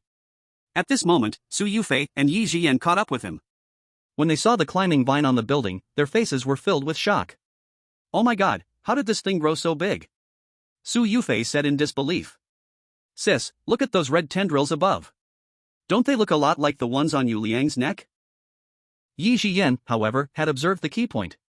"Exactly, this is a type of parasitic mutated plant, and it's very troublesome to deal with. We should leave this area as soon as possible," Chu Ming said as he withdrew his gaze. Though he was in desperate need of energy cores, he valued his life even more. This mutated vine looked like it had reached the second tier. No matter what, he wouldn't provoke it. At least not now. Mutated plants? Su Yufei gasped. Can plants mutate in this day and age? Is there still a reason for people to live? Yi Jian, let me see your hand, Chu Ming suddenly turned and said. Hand? Yi Jian raised both hands. Which one do you want to see? Ha? Su Yufei leaned in for a closer look. Why is the injury on your hand gone? Right, where's the injury? Yi Jian blinked, full of curiosity. The finger she had bitten before showed no trace at all. Seeing this, Chu Ming was even more certain that Yi Jian was the person he was looking for. The earlier someone awakens their abilities, the stronger they will be in the future. And healing abilities have no attack power at all. It's very convenient to control. This Yi Jian is simply the best candidate for a sidekick. That's right, Chu Ming didn't intend to find teammates. But having a few sidekicks to work for him was not a problem. He preferred to be the one in control of the benefits rather than sharing them. Actually, this is your ability, Chu Ming pointed to the vine behind him. Like this plant, you are a special group chosen by heaven. He first explained the concept of abilities to Yi Jian, so that she wouldn't be shocked when he used his space abilities in the future. Although strictly speaking, his space abilities had some bugs. But space ability users would gradually appear in the future. Using this identity as a cover would pose no problems. Really? I'm so powerful? Yi Jian was a bit flattered. What about me? Do I have any abilities? Su Yufei followed up with a question. You? Chu Ming glanced at Su Yufei. I don't know. Oh. Su Yufei pouted in disappointment. You two wait here, I'll go bring the car over, Chu Ming said as he walked toward the street outside. Su Yufei thought Chu Ming was going to ride a motorcycle and immediately dragged Yi Jian to complain. I'm telling you, he rides a motorcycle. Thankfully, you brought the blanket down when you came, otherwise, we'd freeze to death later. However, 2 minutes later, a large RV full of cutting-edge technology stopped at the intersection ahead. Chu Ming rolled down the window and urged them to get in quickly. Sister, are you muddled? Is this what a motorcycle looks like? Yi Jian's eyes went wide. Su Yufei was completely dumbfounded. When she came with Chu Ming, they clearly rode a motorcycle. So where did this RV come from? Feeling the chilling wind outside, Su Yufei had no time to think too much and pulled Yi Jiyan towards the RV. Once inside the RV, Su Yufei and Yi Jiyan instantly felt like they had moved from hell to paradise. A warm space, bright lights, a luxurious and lavish living room. Is this really an environment we can still enjoy now? Chu Ming, where did you get this car? Su Yufei asked, looking at Chu Ming in the driver's seat. Picked it up by the roadside, Chu Ming casually lied. Su Yufei's corner of her eye twitched. Can such a large RV really be picked up by the roadside? What a kid's story. At this moment, Chu Ming had already taken off his bulletproof helmet. Inside the RV, he had absolute control. No need to worry about anyone harming him. He naturally didn't need to drive with a helmet on anymore. Yi Jiyan looked around the RV's interior, then glanced at Chu Ming's direction. Sister, your friend is quite handsome. Yi Jiyan whispered, leaning close to Su Yufei. What time is it? You still have the mood to look at handsome guys. Su Yufei poked Yi Jiyan's forehead. Handsome guys are better than bald heads, Yi Jiyan stuck out her tongue. She used to not care much about looks. But after seeing the difference, she realized she preferred handsome men. Who can cook? There's food in the fridge, feel free to make something, Chu Ming asked while driving, glancing sideways. From now on, he wanted to cultivate the awareness of these two women. Living in his RV, they couldn't just do nothing. I'll do it, my cooking skills are decent. Yi Jiyan walked over to the fridge. She opened it and saw fresh vegetables, eggs, noodles, pork, beef, and even a big box of shrimp. So much? Yi Jiyan's eyes were filled with surprise. Most importantly, she actually saw green vegetables. During her time trapped in the company, she never lacked food, but some of the perishable meats and vegetables had already gone bad. She hadn't had a bite of leafy greens in a long time. Thinking of this, Yi Jiyan promptly took out a few bok choy, eggs, shrimp, and noodles. She prepared the ingredients, first frying 3 eggs, then sautéing the shrimp heads in oil. Next, she added water to cook the noodles. Then, she added the bok choy, shrimp meat, and fried eggs. Finally, she simply adjusted the seasoning, and the fragrant shrimp and egg noodles were done. Dinner is ready. Yi Jiyan set 3 bowls of noodles on the dining table. Chu Ming smelled the delicious aroma, parked the car by the roadside, and came to the dining area. Wow, this smells amazing. Su Yufei's eyes sparkled. What a divine car owner, who left so much good food in the car. Otherwise, how could she have the chance to eat such a hot bowl of shrimp noodles in the icy cold? Chu Ming didn't hold back with Yi Jiyan. Once seated, he began to eat. The broth made from the shrimp heads was fresh and delicious. The noodles were perfectly cooked, soft but not mushy, and very flavorful. Just a simple bowl of noodles could rival the standards of a chef outside. After dinner, Su Yufei volunteered to help wash the dishes. Chu Ming originally wanted to remind her that all the household appliances in the RV, including the dishwasher, could be used freely. But after thinking, he let her be. Living in comfort at the beginning may not be a good thing. From now on, you will be in charge of cooking. Chu Ming sat on the big sofa in the living room, assigning tasks to Yi Jiyan. I want to take charge, but the stuff in the RV isn't enough for us to eat for several days. Yi Jiyan said, feeling a bit defeated. If we can enjoy a few days, then let's enjoy. It's the apocalypse, why overthink? Su Yufei said in a very laid-back manner, holding a hot water cup. You don't need to worry about food, I'll find a way. Chu Ming looked at Su Yufei. Have you ever gotten a driver's license? Starting tomorrow, you will drive. I will drive? But I've never driven such a big vehicle. Su Yufei said, slightly shocked. What if she accidentally damaged such a beautiful RV? It's okay, just know the basics. Chu Ming didn't intend to support idleness. Yi Jiyan had healing abilities and good cooking skills. Su Yufei needed something to do as well. In fact, if it weren't for Yi Jiyan, he wouldn't even want to bring Su Yufei along. However, to make Yi Jiyan willingly stay, he had to include Su Yufei. Moreover, the upgraded RV could be called a mobile steel fortress. Even a novice could drive it without any issues. After all, ordinary collisions wouldn't cause any damage to the vehicle. Alright then, I'll give it a try tomorrow, Su Yufei nodded hesitantly. Chu Ming went to the control panel by the door, granting Yi Jiyan and Su Yufei some permissions. Household appliances inside the RV, such as the TV projector, washing machine, dishwasher, steam oven, microwave, coffee machine, massage chair, and more. Many needed him to grant access. In addition, entry and exit to the bathroom and shower also required permissions. These things are nothing more than a waste of water and electricity. Yet this super base vehicle lacks nothing when it comes to water and electricity. The upgraded power system generates 10 kilowatts of electricity for every hour of driving. The roof is covered with enhanced solar panels, continuously charging as long as there's sunlight. Moreover, the vehicle has a permanent temperature control system, eliminating the need for air conditioning and heaters. This feature also saves a lot of power consumption. The newly added water purification system can turn ice, rainwater, snow, river water, and seawater into drinkable water in just minutes. Although Chu Ming doesn't drink this water, it's perfectly fine for bathing and washing clothes. After all this, Chu Ming went into the bedroom and took out 2 sets of pajamas. He then returned to the living room and handed them to Yi Jiyan and Su Yufei. You two go take a hot shower and rest for today. Although Yi Jiyan and Su Yufei didn't look that dirty. Having not bathed for a while, they surely carried some odor. He definitely didn't want to stay in the same room with smelly girls. Realizing this, Yi Jiyan and Su Yufei felt a little embarrassed and quickly grabbed the pajamas and rushed into the shower. To save water, it was clear they planned to wash together. Chu Ming took out his tablet and started checking the map of the new district. Although the base vehicle has an energy-saving system, long-distance driving still consumes a considerable amount of fuel. So he needed to replenish the gasoline and diesel supplies. Emptying a few gas stations should be enough for his future consumption, right? Chapter 24, A Fruitless Effort. Finally, the target Chu Ming zeroed in on was a gas station at the edge of the new district. He chose this place for a reason. Someone else, like him, had also set their sights on it. The shelter that Shen Mengran mentioned was actually located in a newly built school in the new district. To collect resources under the ice layer, the shelter organizes people daily to dig the ice. The gas station is also one of their targets. This is not a small amount of work. There are only 3 people on Chu Ming's side, which is definitely not enough for this task. But if he just picks up what's already there, the manpower issue could be avoided. By the way, he remembered that the shelter was also digging the largest supermarket in the new district. He could join in the fun when that happened. After all, that group of greedy people at the shelter would keep the resources for themselves. It'd be better for him to be the villain here. Yi Jian and Su Yufei, fearing water waste, came out in less than 10 minutes.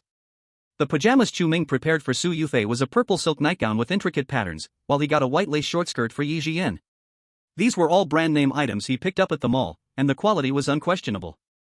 On Su Yufei and Yi Jian, they looked even more delightful. However, after a busy day, it was already late at night. Chu Ming wasn't in the mood to admire them much. He went to the control panel and pressed one of the buttons. A hidden lifting bed dropped down from above the driver's cabin. This bed was 2 meters wide, matching the size of the big bed in the bedroom. You two will sleep here from now on, Chu Ming said. Yi Jian and Su Yufei nodded obediently. In such a comfortable environment and on such a spacious bed, what could they possibly be dissatisfied with? After settling the 2 girls, Chu Ming also took a quick shower and then went back to his room to rest. The next day, Chu Ming woke up past 9 in the morning. As soon as he stepped out of the bedroom, he caught the aroma of food. Yi Jian had made seafood porridge for breakfast, steamed a plate of buns, and prepared a small salad. Looking at the abundant breakfast on the table, Chu Ming nodded with satisfaction. This little brother is not at a loss. Good-looking, good at cooking, and also a healing-type superpowered person. It seems he needs to stuff more ingredients into the fridge tomorrow, to avoid affecting Yi Jian's performance. Chu Ming, where are we going today? During dinner, Su Yufei looked at Chu Ming and asked. Starting today, she is going to be the driver of this vehicle. But where to go, she still doesn't know. Chu Ming took out a tablet and placed it on the table. We are going to this gas station I marked on the map. Meanwhile, Shen Mengran and her group finally found shelter against the cold wind. On this journey, 2 out of the 8 of them froze to death. In normal times, 30 degrees below zero wouldn't claim lives. But the key is that everyone had been starving for several days, their stamina certainly couldn't compare to normal people. Looking at the school in front of them, and the strong men guarding the gate, Shen Mengran and the others were almost moved to tears. We've arrived, we finally made it. Zhang Wen shouted, clutching Shen Mengran's arm. There really is a shelter, I thought we were going to freeze to death on the road. Lu Hongwei was also overwhelmed with joy and tears. I told you, there wouldn't be any problems. Shen Mengran stumbled towards the school gate and found a guard saying, Big brother, we are here to seek refuge in the shelter, please take us in. The guard looked at Shen Mengran, then glanced at the large backpack behind her. You can join our shelter, but all supplies must be handed over. What? Hearing this, Shen Mengran's face immediately changed. Those supplies were all exchanged for information about the shelter. If she had to hand over everything now, wouldn't it be like fetching water with a bamboo basket? At this moment, Lu Hongwei and others also caught up. Mengran, can we go in now? Lu Hongwei asked impatiently. They want me to hand over all supplies. Shen Mengran bit her lip and said, Isn't this a bit too much? We came all this way, and now they want us to give things? Shouldn't the shelter help the masses? The guard grinned and said, Sister, you're right. We established the shelter precisely to help more people like you. Handing in supplies is for unified management. Once you enter here, I guarantee everyone will have food and shelter in the future. That sounds pretty good. Zhang Wen urged from the side, Mengran, hurry and give your things to this big brother. We have to follow the rules when we're in their place. Yes. Everyone is almost starving to death, Shin Mengran, hurry up and give the supplies to this big brother, once we're in the shelter, we can eat. Others echoed. On the road, many people couldn't hold on anymore and wanted to borrow food from Shin Mengran. But Shin Mengran refused to part with even a single bite. In the end, 2 people froze to death, which could be said to be caused by Shin Mengran. This made everyone quite resentful towards her. Now that they heard the supplies had to be handed over, they were mostly gloating. Seeing no one standing on her side, Shin Mengran could only, reluctantly, take off her backpack and hand it to the guard. This should be okay, right? Although she was reluctant to part with the food. But she wanted more to get into the shelter and live in a warm house. After all, the shelter distributed food every day. If she ate a bit more, wouldn't she be able to make up for it? After the guard received the backpack and checked it, he let them pass. They were led to the school square. Seeing so many people gathered in the square, Shin Mengran felt a bit reassured. This shelter is still quite large. To support so many people, there must be enough supplies here. Yet it was quite different from what she imagined, with armed soldiers protecting it. And she wasn't sure if it was her illusion. The patrolling people around seemed more like street thugs from before. At that moment, a bald man walked out of the room. Everyone, today's task is still the gas station and supermarket. Find your tools, and we'll set off in 10 minutes, the bald man said loudly to the crowd. What gas station? What supermarket? Lu Hongwei looked completely confused. Young people, are you new here? The leaders of the shelter have recently been mobilizing everyone to go out and gather supplies. The task for the next few days is to dig out the gas station and supermarket. Everyone needs to participate in the work, someone explained actively. What? Dig out supplies? Shin Mengran widened her eyes. We haven't even had a bite to eat yet, and we have to go out and work? Chapter 25, Is the shelter your home? Shin Mengran was almost furious. To save a meal, she specifically held off until the shelter. She hadn't touched anything in her backpack. But now the supplies had been taken away. She hadn't even eaten breakfast, and now she had to go out and work right away. This was simply a huge loss. And why should she have to go out and work? She was a girl, wasn't it the men's job to do hard labor? This place really didn't understand how to respect women. The other few who had come with Shin Mengran also complained bitterly. Zhang Wen, who hadn't eaten anything, couldn't bear it anymore and directly stood up to say, We haven't eaten breakfast yet, how can we have the strength to work? Breakfast, the bald man chuckled twice, don't worry, when we get to the worksite, you'll be fed. Hearing this, Lu Hongwei and others felt a bit better. Although this shelter was not what they had imagined, at least there was food. If they could really dig out a supermarket, they might not have to worry for a year or more. With hopes for a bright future, Shin Mengran and the others joined the excavation team. However, unfortunately, they were all assigned to the gas station. Motivation instantly dropped by half. And the much-anticipated breakfast turned out to be a hard cake that was like a stone. It even had a strange taste. Shin Mengran, is this what you call a good place? They cheated us of our food, and now we can only gnaw on this, a girl named Xueqin shouted at Shin Mengran in despair. I didn't know it would be like this. Shin Mengran said pitifully, You all took the food I was given, and it was taken away by the shelter. So you're just a fool. If I had known, we would have finished the food outside before coming into the shelter, we wouldn't have let others benefit, Xueqin said unhappily. Wasn't it you all who urged me? Shin Mengran pouted. Don't blame Mengran, I think this shelter is quite good. Sure, it's tough right now, but once we dig out the supermarket, won't we have food then? Lu Hongwei tried to mediate in the side. Yeah, I see that we are almost at the bottom of this gas station, the supermarket should be almost ready too, another man also helped Shin Mengran out. Seeing that no one was on her side, Xueqin had no choice but to close her mouth in frustration. About 700 to 800 meters away from the gas station, Chu Ming was observing the situation at the gas station through binoculars. Su Yufei understood Chu Ming's intentions as well.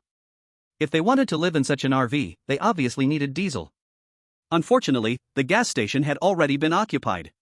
There were quite a few people on the other side. Chu Ming, how about we change places? There are too many of them. If they discover this RV, they might rob us, Su Yufei said, somewhat worried.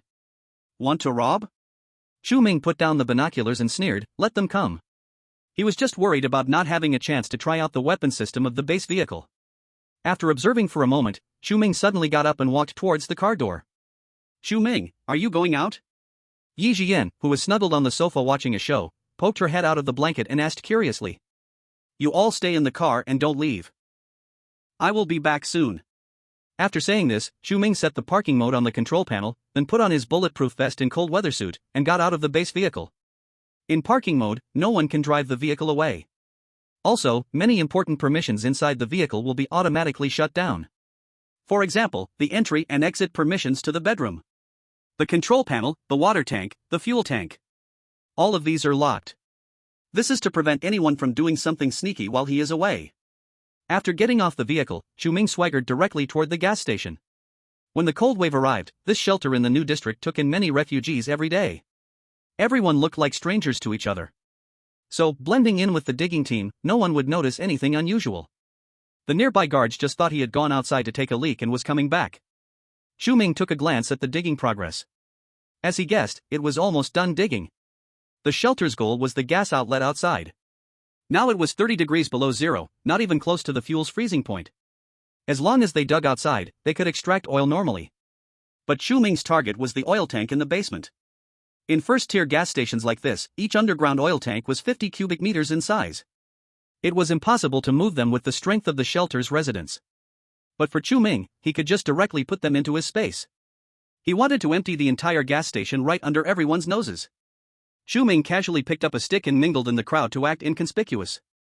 At that moment, a familiar voice came from behind him. Chu Ming, I knew you still had wicked intentions, how dare you secretly stalk me? Are you shameless? Shen Mengran, disheveled and holding a broken shovel, glared angrily at Chu Ming. Mengran, what's happened? Hearing the commotion, Shen Mengran's new admirer, Lu Hongwei, rushed to her side. Zhang Wen and others, not far away, also turned their attention this way. Chu Ming is following us. Shen Mengran said indignantly, the shelter was found by me, how dare he come in without my permission? You little brat, so this is your intention. Mengran already rejected you from joining us, yet you still shamelessly followed. You are really so devious. Lu Hongwei accused with an angry face. Chu Ming stopped what he was doing and stood up straight, saying, What, is the shelter yours? You can't say it like that, we are all owners of Sunshine Community. This time we came out, everyone listened to Mengran's arrangements, and you just followed along without saying a word. Isn't that just taking advantage? The shelter was hard for us to find. Lu Hongwei said with a tone of righteousness. Chu Ming simply laughed, owners? Shen Mengran's house is rented, what kind of owner is that? Moreover, the news about the shelter has long spread everywhere, only you are foolish enough to deliver food to this woman. Hearing this, Xueqin and others nearby felt very uncomfortable. Indeed. They were the real owners of the community, why should they listen to Shen Mengran, an outsider tenant? They were also fooled into handing over all their food. Now looking at the size and number of people in the shelter, it was obvious the news had already spread. Even if Shen Mengran didn't say anything, they would find out sooner or later. What was most upsetting was that Shen Mengran still wanted to be their team leader and required everyone to listen to her in the future. She acted as if she was doing them a huge favor. I think Chu Ming is right, the shelter is meant to serve the public, how can it become a tool for some people to gain favors? And not allowing others to join the shelter, does she really think she is the leader of the shelter? Xueqin had long been displeased with Shen Mengran and was the first to step forward. Mengran, I think it's better if you don't fuss about it, since Chu Ming is here. Can you still drive them out? Do you have that right? Zhang Wen said sarcastically. She couldn't stand Shen Mengran's high and mighty attitude. What time is it now? Still thinking of herself as a goddess, wanting to be admired? She should take a look in the mirror and see what she really looks like. Shen Mengran was left speechless by Xueqin and Zhang Wen, her face turning red and pale. These two ugly girls, in the past, they would only be her lackeys. Now they actually dared to argue back at her. As she pondered how to regain her dignity, suddenly cheers erupted from a distance. Then several refugees ran out from deep within the ice. Captain Sun and the others have opened up the convenience store, there's a lot of food inside. Upon hearing this, Shen Mengran and the others all showed ecstatic expressions. How could they have forgotten? The gas station also had a small supermarket. Finally, they could eat something decent. Thinking of this, who still cared about Chu Ming? They all rushed toward the convenience store. Everyone behave. If I catch anyone stealing food, I'll take them out. At the entrance of the convenience store, a tattooed man with a gun said fiercely. Next to him stood several tall and strong men. They all looked like they could fight. Jianwen, who initially wanted to sneak a bite amidst the chaos, couldn't help but mutter, "It's just a bite to eat, why does it have to come to murder?" Shen Mengran also voiced her dissatisfaction. "How did the shelter find these shady people to protect us? We are all good citizens, why are we treated like thieves?" But under the threat of the gun, no one dared to act recklessly. 20 people go in and carry all the supplies back from the convenience store, others continue digging the ice. The tattooed man shouted commands. Chu Ming, who had blended into the crowd, immediately volunteered and was the first to enter the convenience store. The others were slow to move. The shelter was several kilometers away from the gas station. It would be exhausting to move everything. They rushed over thinking they could get a good deal. Now knowing stealing could get them shot, who still had the energy to work? Seeing that no one was stepping up, the tattooed man had to raise his gun and start choosing people himself. At this time, Chu Ming had already successfully entered the gas station's basement through the back door of the convenience store. In the basement, there were 3 large oil tanks. Each oil tank had a capacity of 50 cubic meters. Chu Ming turned off the valves of the oil tanks and cut the pipes connected to the top. Then he stored these 3 oil tanks into his space. In merely the blink of an eye, the 3 oil tanks instantly transformed into 300 oil tanks. That's a total of 15,000 cubic meters. This was equivalent to the total storage of over 100 gas stations. A hundredfold increase, never disappointing. Chu Ming did not linger in the basement. After acquiring the oil tanks, he immediately returned to the surface. In the convenience store, shelves were overturned everywhere. Chu Ming's disappearance and reappearance didn't attract anyone's attention. He packed some snacks he liked and then walked out with big bags. At the entrance, someone was taking notes. First recording the type and quantity of supplies. Then came the registration of identity. "What's your name and where are you from?" Chu Ming smiled widely, looking simple and honest. "My name is Lu Hongwei, and I just came from Sunshine Community this morning." After coming out of the gas station, Chu Ming walked a distance toward the shelter. Once there were not many people around, he directly stored the supplies into his space and then turned into a nearby alley. After taking a half-hour detour, he returned in front of the base vehicle. Opening the door, Chu Ming stepped inside the vehicle. Su Yufei and Yi Zhiyan immediately surrounded him. "Chu Ming, how is the situation up ahead?" Su Yufei asked hurriedly. "It's a shelter, where people are gathering supplies." Chu Ming took off his cold-proof clothing and casually tossed it on the sofa. "There's actually a shelter nearby?" Yi Zhiyan said, her face full of surprise. "Last night, Lu Hongwei and his gang also wanted to go to the shelter, could it be the same one?" Su Yufei reacted quickly and said, "It's the same one." Chu Ming poured himself a cup of hot water, then glanced at Su Yufei. "If you're interested, you can join the shelter, there are a lot of people there." "I won't go, a lot of people in the shelter means the supplies will be consumed quickly, whether they can feed so many people is a problem.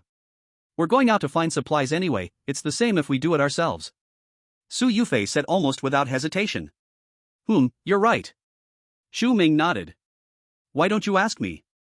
Yi Zhiyan stared at Chu Ming in confusion. "You? Don't even think about it." Chu Ming replied. Just now, he was only testing Su Yufei. As for Yi Ziyan, she might as well be his mobile blood pack for this lifetime. That night, Shen Mengran and the others returned to the shelter, dragging their tired bodies. They had thought that since they dug open the convenience store at the gas station today, they could finally enjoy a good meal. But when dinner was served, it was still the same sour and hard flatbread from earlier. "This is too much. We worked hard all day, and they gave us this." Lu Hongwei angrily cursed. But he couldn't bear to throw away the bread in his hands. In Sunshine Community, many people couldn't even get a piece like this. They probably didn't have time to distribute it yet. "I just passed by the cafeteria and saw the shelter staff counting supplies. Tomorrow we will definitely get good food." Shen Mengran comforted herself. Just then, the bald man from earlier suddenly came up to them. "Which one of you is Lu Hongwei?" I am." Lu Hongwei thought something good was coming his way and eagerly squeezed out from the crowd, then said with a sycophantic smile, "Sir, what can I do for you? Is this Lu Hongwei from Sunshine Community?" The bald man looked at the form in his hand and confirmed with Lu Hongwei again. Yes. Lu Hongwei nodded quickly. "You're quite something, ha!" The bald man sneered. Where? Lu Hongwei didn't catch the bald man's deeper meaning and thought he was being genuinely complimented. Moreover, he didn't feel there was any problem. Just arrived at the shelter, and the management was rushing to flatter him. It must be because of his family's connections. His uncle is a city leader, and he often leveraged his uncle's name for personal gain. He never expected that even in the apocalypse, these connections would still work. Lu Hongwei was feeling pleased, his mind full of what to eat tonight and where to sleep. If things weren't arranged properly, he could make these guys regret it in no time. However, just as Lu Hongwei thought of this, he was met with a massive slap to the face. The bald man slapped Lu Hongwei on the forehead. How dare you steal from the shelter's supplies? Honestly, where did you hide the stuff?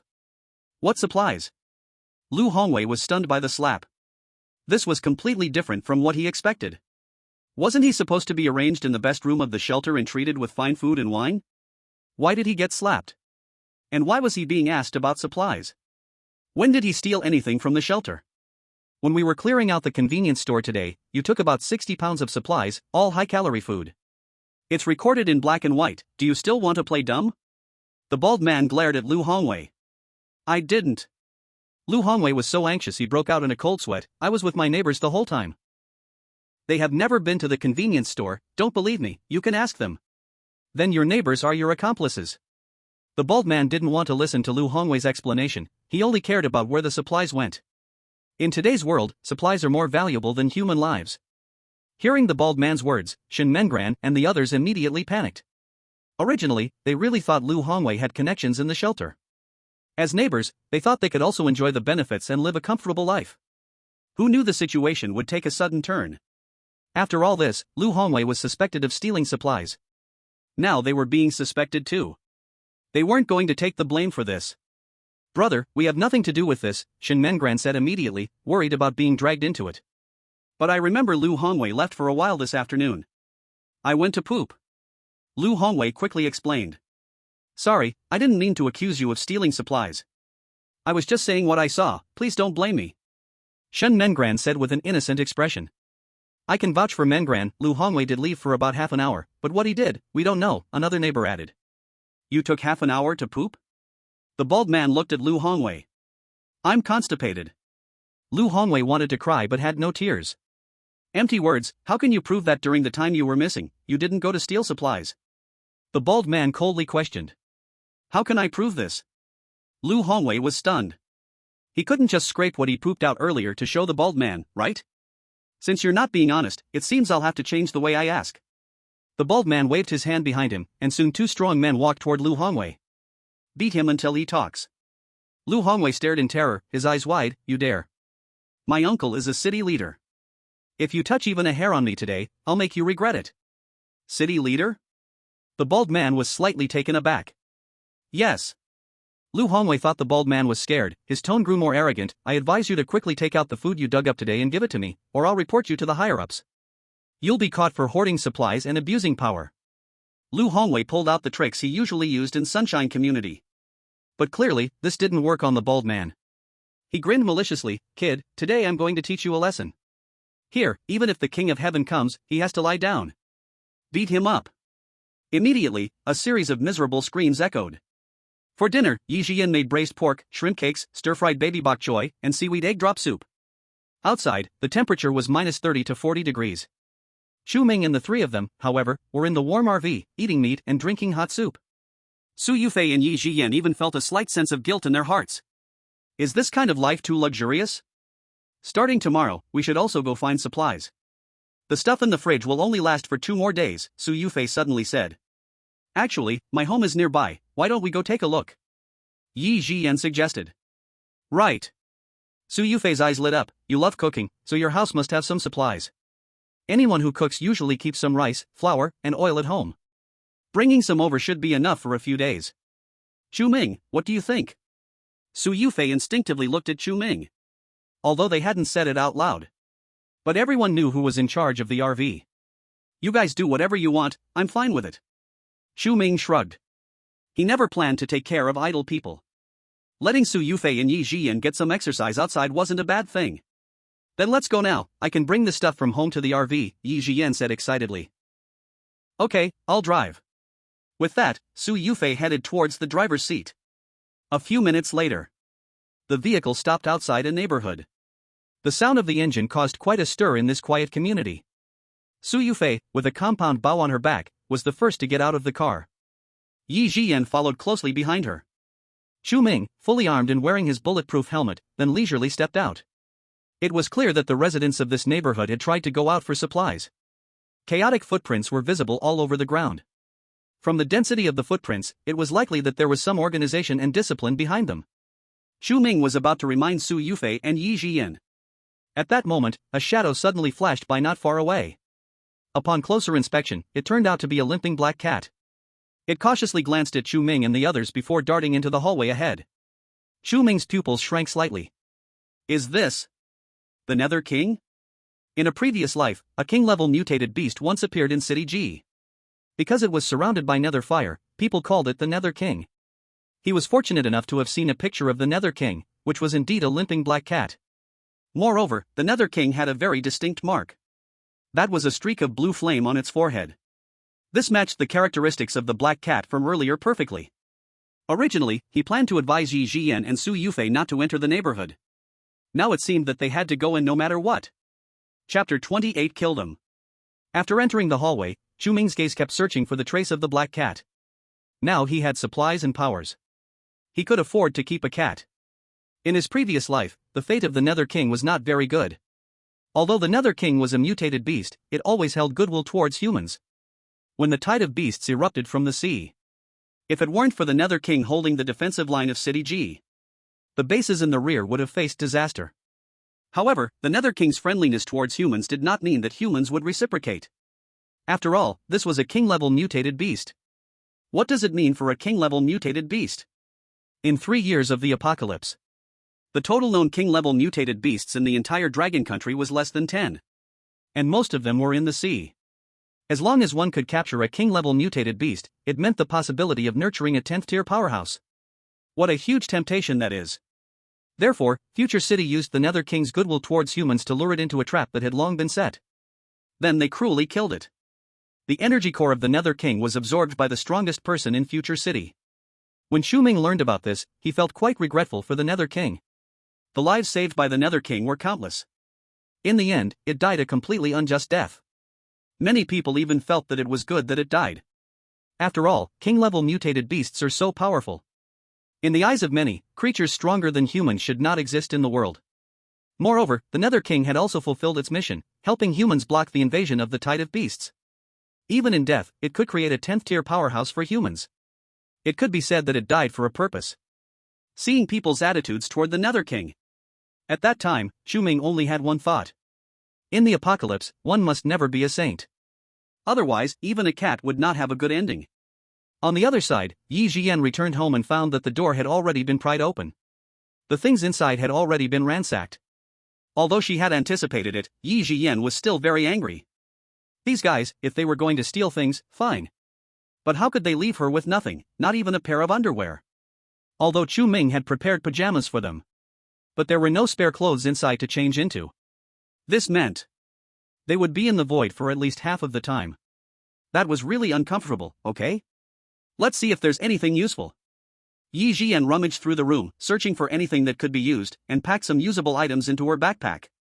Su Yufei was holding her compound bow, always keeping an eye on the situation downstairs. Be cautious that someone might take the RV while they're not around. At this moment, a dirty woman from next door sneaked over, tiptoeing. Jian, you actually came back alive? That RV downstairs, is it yours? The woman asked with a curious expression. That RV looked so big and luxurious. Living in it must be really comfortable. Looking at Yi Jian and Su Yufei, they were both clean and neat. Maybe they could even take a shower inside. In such an environment, it was hard to even drink clean water. Yet Yi Jian and Su Yufei could still shower. The gap was just too big. None of your business. Su Yufei looked at the woman warily. The RV isn't ours, don't ask anymore. Yi Jian also had no good expression on her face.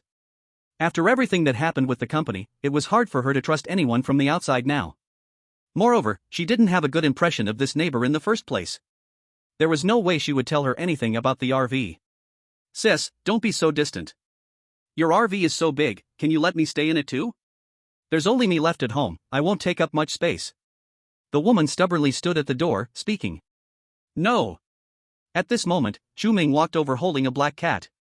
He had walked around the corridor several times and finally found the King of Nether in a corner. It was skinny, trembling all over, curled up in the corner. It looked like a poor little thing. Who would have thought it would grow into a king-level mutated beast in the future? Hey, isn't this the coal ball? Yi Jiyan saw the black cat and immediately walked toward Chu Ming.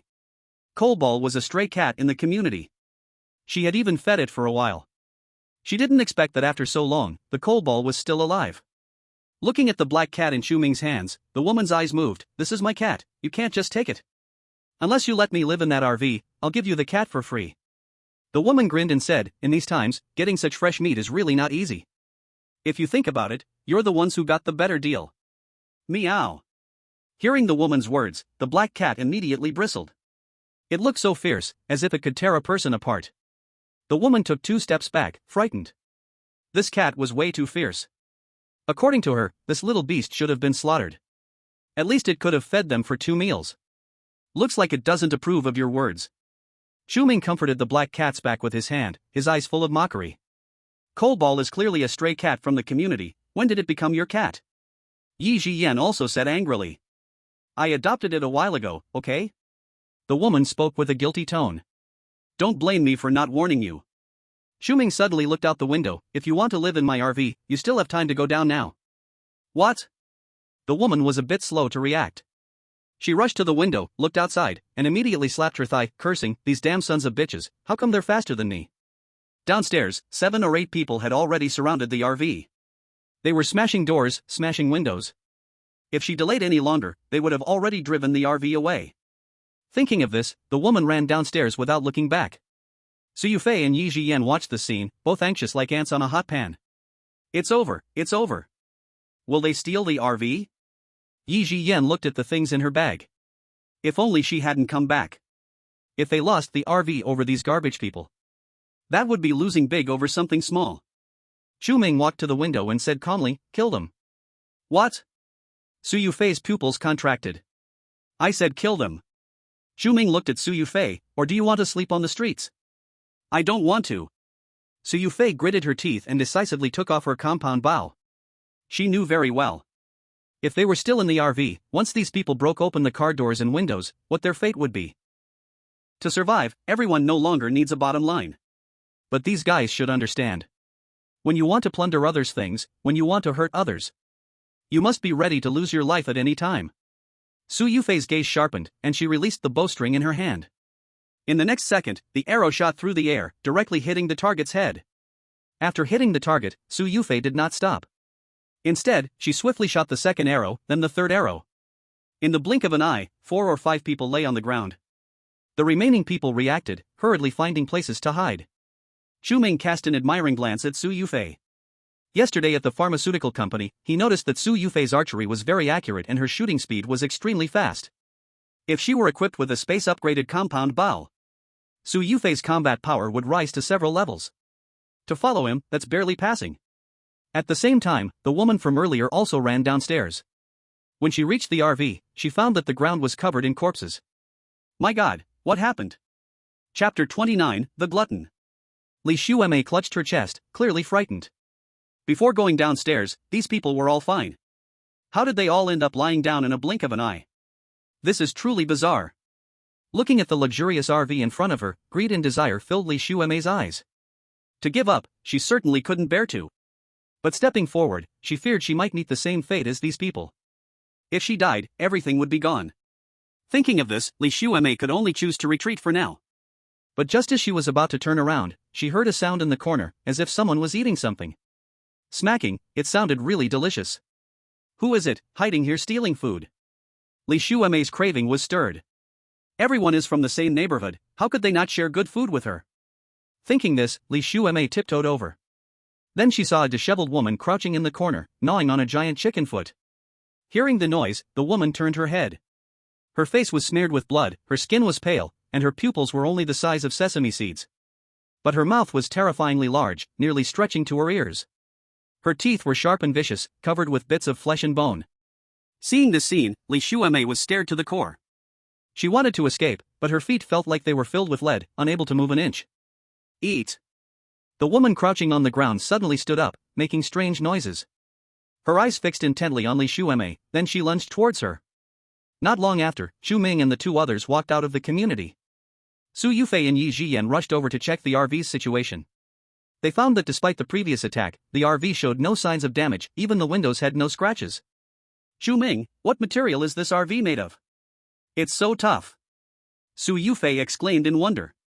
It's all bulletproof, won't break, Chu Ming replied as he stepped forward. Actually, this RV is made entirely of bulletproof materials. After enhancing defenses in space, it is definitely far beyond the bulletproof level. He hadn't tested the exact strength. But with the recent attack strength, it should be no different from tickling. Hearing this, Su Yufei and Yi Jian both sighed in relief. At the same time, a sense of security arose in their hearts. Living in such an RV, they would no longer have to live in fear. But the premise is that Chu Ming is willing to always take them along. Chu Ming approached the car door, just about to unlock it with his fingerprint. At that moment, he paused suddenly. Aren't there 2 fewer corpses?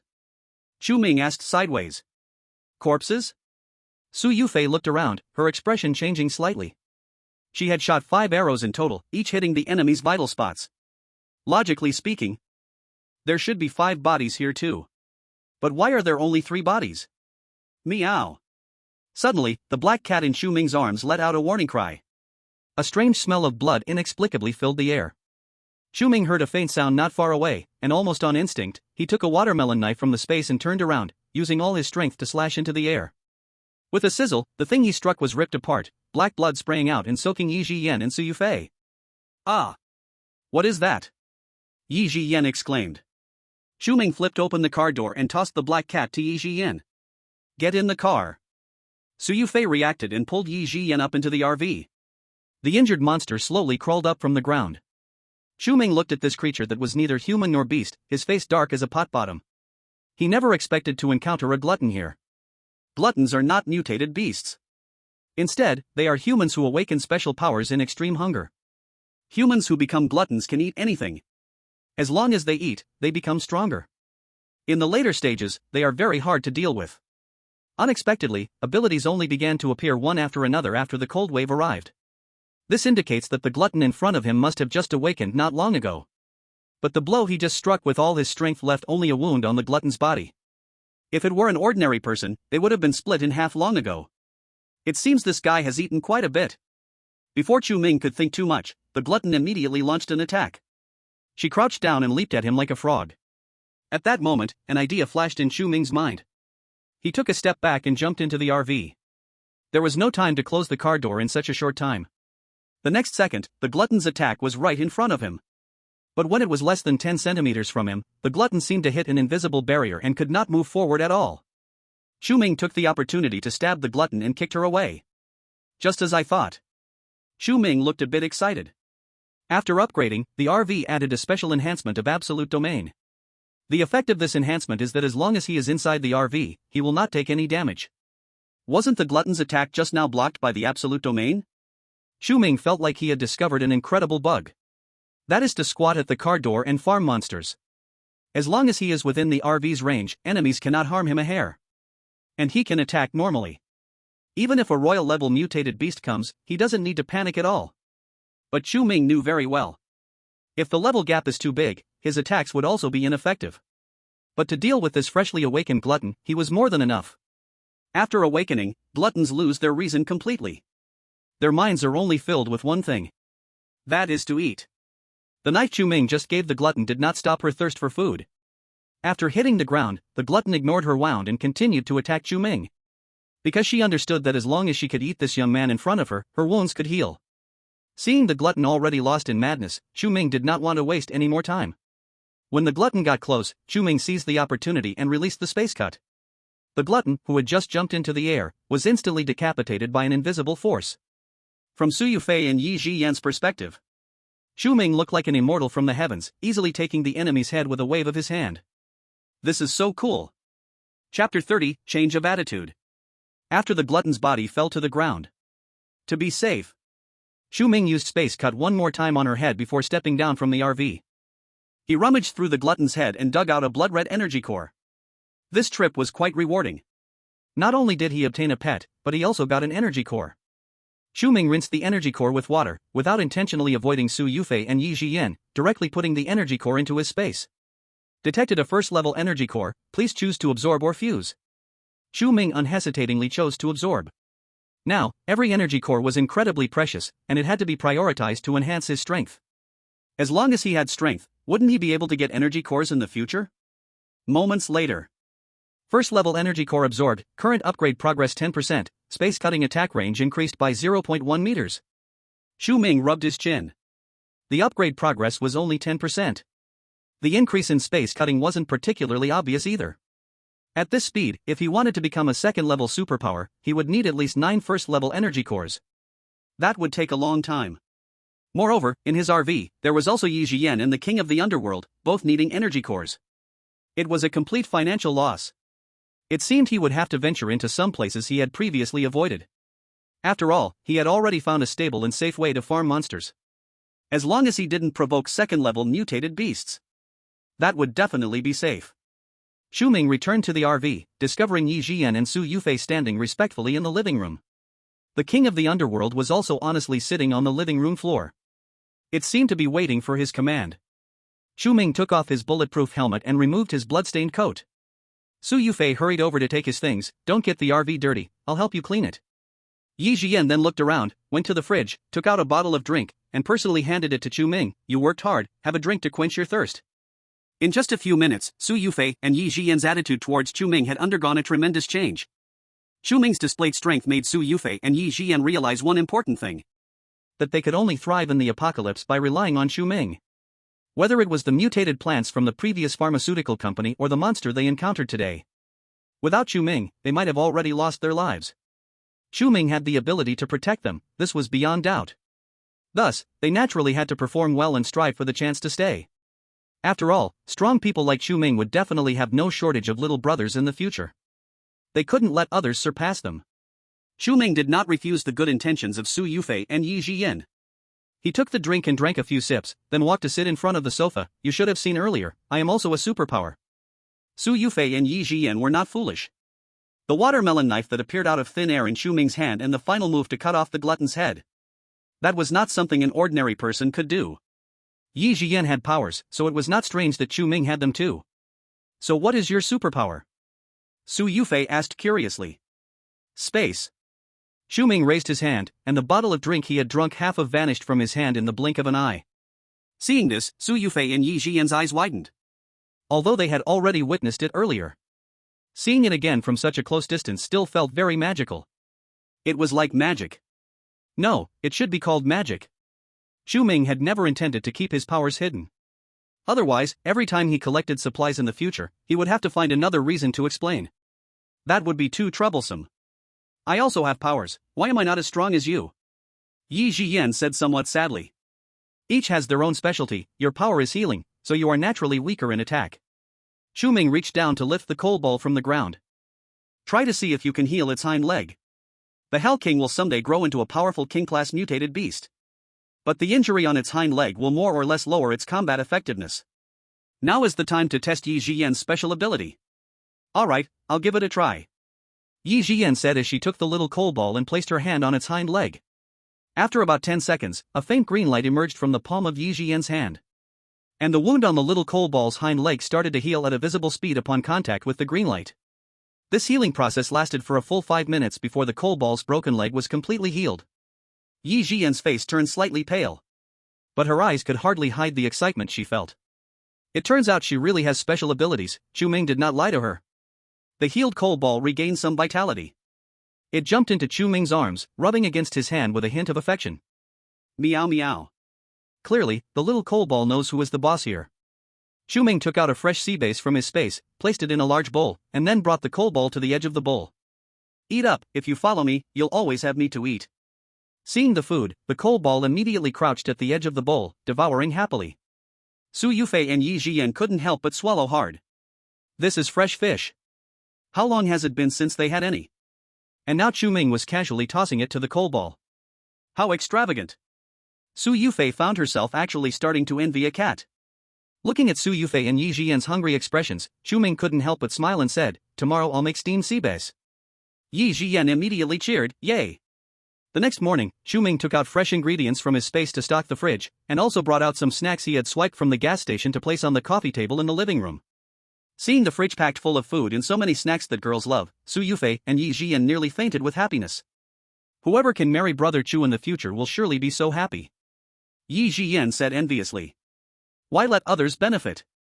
We can go for him ourselves.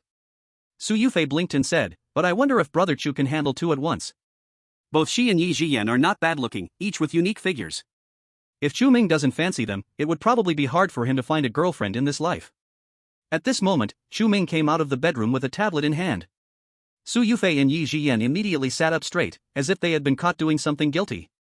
Brother Chu, where are we going today? Su Yufei asked, her cheeks a little red. She glanced briefly at Chu Ming's expression. She didn't know if he had heard what she just said. The key is, she was talking about the two of them together. Just imagining that scene made her want to dig a hole and hide. Chapter 31, Let me sit in for 5 minutes. Chu Ming was unaware of Su Yufei's little thoughts. He placed the tablet in front of Su Yufei and pointed to a location on the map, saying, today we're going here. Yi Jiyan leaned in to take a look and said, it seems there is a pretty big supermarket here, but it's in a low location, so it must have been frozen in the ice. Not a problem, Chu Ming said nonchalantly, someone will help us dig out the supplies. In his space, food was completely abundant. Fresh vegetables, fruits, various high-end ingredients, seafood, everything you could want. But the problem is, the variety is quite limited. Eating the same thing every day will also get boring. Moreover, he hadn't stocked up much on daily necessities. For the sake of future quality of life, a trip to the supermarket was definitely necessary. Just then, a sudden sound of footsteps came from outside the RV, followed by a knock on the car window. Sister Jiyan, are you in there? Yi Ziyan felt this voice was a bit familiar. Before she could speak, the other party continued, Sister Jiyan, I know you're inside. Please, give me some food, my parents are about to starve. It's Xiaoya. Yi Jiyan walked to the window and saw a girl with a ponytail, pale and thin, standing by the car. Because she was not tall enough, she kept tiptoeing to look inside the car, but all she could see was darkness. Do you know her? Su Yufei asked. Yes. Yi Jiyan nodded, Xiaoya is also my neighbor. When I just moved here, their family helped me a lot. Once when I hurt my leg, it was Xiaoya's parents who took me to the hospital. At this point, Yi Jiyan looked hesitantly at Chu Ming, Brother Chu, can I give her some food? Don't worry, I will go out to find supplies to make up for it. Chu Ming had no objections. He picked 2 boxes of chocolate and a pack of Snickers from the snacks on the table and tossed them to Yi Jiyan. These were things that could save lives. But they were merely for survival. To live, one must find a way to go out and gather supplies. Thank you, Brother Chu. After getting the food, Yi Jiyan quickly opened the window. Xiaoya, I can only give you this much. Hurry and take it to your uncle and aunt. In the future, she would likely never come back. This food was to repay the kindness from before. Xiaoya saw the food in Yi Jiyan's hands and also caught a glimpse of the scene inside the RV. Outside, in temperatures below -30 or 40 degrees, her face was so frozen that her skin cracked. But Yi Jiyan and Su Yufei were wearing thin pajamas. Undoubtedly, the RV was warm and comfortable. Most importantly, there were so many high-calorie snacks piled up on the sofa in the living room. Looking at the things Yi Jiyan gave her, Xiaoya suddenly felt a bit resentful. There was so much food in the car, yet Yi Jiyan only gave her 2 boxes of chocolate and a pack of Snickers? Their family had done so much for Yi Jiyan. Was this all they were worth? However, even with her dissatisfaction, Xiaoya did not show it. She looked at Yi Jiyan with tearful eyes and said, Sister Jiyan, can you open the car door and let me sit for a while? My legs are freezing and losing feeling, I promise I'll be gone in 5 minutes. Hearing this, Yi Jiyan frowned. Xiaoya's parents were almost starving. After finally getting food, shouldn't she hurry to save her uncle and aunt? Yi Jiyan's gaze suddenly fell on the corpse of the glutton lying by Xiaoya's feet. Although after a night the glutton's body was covered with a thin layer of ice and its terrifying shape was unrecognizable. But a discerning person could still tell that it was a human corpse. Moreover, there was more than one body beside the RV. Yet this girl seemed to completely ignore the corpses. Is this how a normal person should behave? Thinking of this, Yi Jiyan couldn't help but step back. Sister Jiyan, you can't just refuse such a simple request, right? Don't you remember that last time you broke your leg, it was my parents who took you to the hospital? How can you be so heartless? Xiaoya's expression darkened. Xiaoya, I'm sorry, but I can only repay your uncle and aunt in the next life. Yi Jiyan quickly shut the window and locked it. She was not a fool. When she opened the window just now, Xiaoya didn't immediately reach for the food, but eagerly eyed the inside of the RV. This showed that Xiaoya's mind was not on the 2 boxes of chocolate at all. And if Xiaoya's parents were truly in a desperate situation, shouldn't she hurry to take the food back to save them? Instead, she wanted to come into the RV just because her feet were cold. and she said she would only sit for a few minutes. Did that seem like someone in a hurry to save others? Aren't they just thinking of something else? Thinking of the experiences from the last 2 days, and how crazy those people looked yesterday. Yi Ziyan felt it would be safer to lock the window tightly. If they say she is ungrateful, fine, let them say it. Just now, she gave them something, which they didn't even want. Outside, it became quiet for a few seconds, then suddenly there was a frantic banging on the window. Yi Ziyan, how can you be so cruel? I'm almost freezing to death, and you lock me outside like this, you heartless person. You're a white-eyed wolf, my parents shouldn't have saved you in the first place. Yi Ziyan ignored Xiaoya's shouting and put the food back on the coffee table, turning to Su Yufei and saying, Sister, you go drive. Don't worry about her. Okay. Su Yufei nodded. She also felt that the girl outside was crazy, looking very abnormal. Besides, if Chu Ming didn't speak, who would dare to let the person in? Xiaoya continued banging on the window for a long time. Seeing that there was still no response from inside, her face turned green with anger. At this moment, suddenly a dozen figures rushed out from the corner. You useless girl, how come you can't even trick them into opening a car door? It's been so long. A middle-aged man at the front frowned and questioned. They are not falling for it at all. Xiaoya crossed her arms, fuming, and said, I think we should just puncture the car tires, we can fix them later. Right. The middle-aged man's eyes lit up, quickly signaling to the people next to him, get the tools, let's ruin this car's tires. They had already seen how tough the car doors and windows were yesterday. They realized that smashing wouldn't work. But the more they couldn't break in, the more they coveted that RV. Since they couldn't break the windows or doors by brute force, deflating the tires would work just as well. Seeing so many people suddenly rush out, Su Yufei, who was about to head to the driver's seat, was taken aback. Oh no, it seems they want to puncture the tires. Yi Ziyan, hearing the people talking outside, said anxiously. Chapter 32, it's that easy to level up. Don't worry about them, just go drive. Chu Ming glanced at Su Yufei. Oh. Su Yufei came to her senses and hurried towards the driver's seat to start the RV. During this time, outside, a group of people tried various tools and failed to damage the tires at all. Damn it, are these tires made of iron? They feel harder than my knife. Someone couldn't help but complain. No worries, I have puncture nails. 2 others lifted a large box of puncture nails and spread them on the road. They had considered various situations before deciding to act. Using puncture nails to stop the RV from leaving was a crucial step. The middle-aged man stood confidently to the side, watching his people hustle about. He even began to fantasize about the carefree and comfortable life he would have once he moved into the RV. Just then, the sound of the RV engine starting came from inside. The people outside, who were busy causing damage, quickly stepped back a bit. The middle-aged man wore a sinister smile. With so many puncture nails and the weight of the RV here, he couldn't believe they couldn't handle a few tires. However, the next second, the middle-aged man got a slap in the face. The RV sped out, rolling over the puncture nails without stopping at all. He hurried over to check. But he found that the puncture nails were either pressed into the ice or crushed into iron discs. Damn it! The middle-aged man cursed loudly. What kind of joke is this? A whole box of puncture nails, a tank would get punctured too, right? But watching the RV drive away, the middle-aged man was left with nothing but helpless rage. Xiaoya was also furious, stamping her feet. How did they let these guys escape? She initially thought it was a sure thing. If she had known, she should have brought the food over first. Now after all this trouble, not a single hair was caught. Xiaoya, today's plan failed, and you must take the main responsibility. The middle-aged man suddenly looked at Xiaoya with a gloomy expression. What does this have to do with me? They didn't want to open the car door, I can't do anything about it. Xiaoya said in panic. Then it depends on how you explain it to my brothers. The middle-aged man showed a wicked smile. Driving away from Yi Ziyan's residential community, Su Yufei felt relieved when she saw the RV was fine.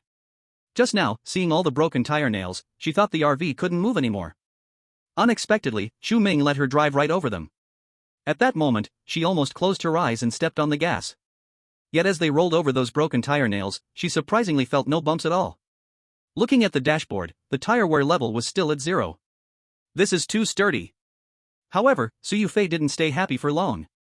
The RV had just driven out for less than 2 or 3 kilometers. Suddenly, she slammed the brakes hard. Looking at the scene before her, Su Yufei felt a chill all over. Brother Chu, come quickly and take a look. Su Yufei's voice trembled a little. Chu Ming came to the driver's seat, and his pupils couldn't help but shrink slightly. Not far from them, there was a mass of slowly writhing black clouds moving towards them. This black cloud covered a vast area. And it kept moving between the buildings. Upon closer inspection, she found that it was actually a swarm of mosquitoes the size of birds. Their claws and mouthparts were very sharp. They could easily pierce through ordinary glass.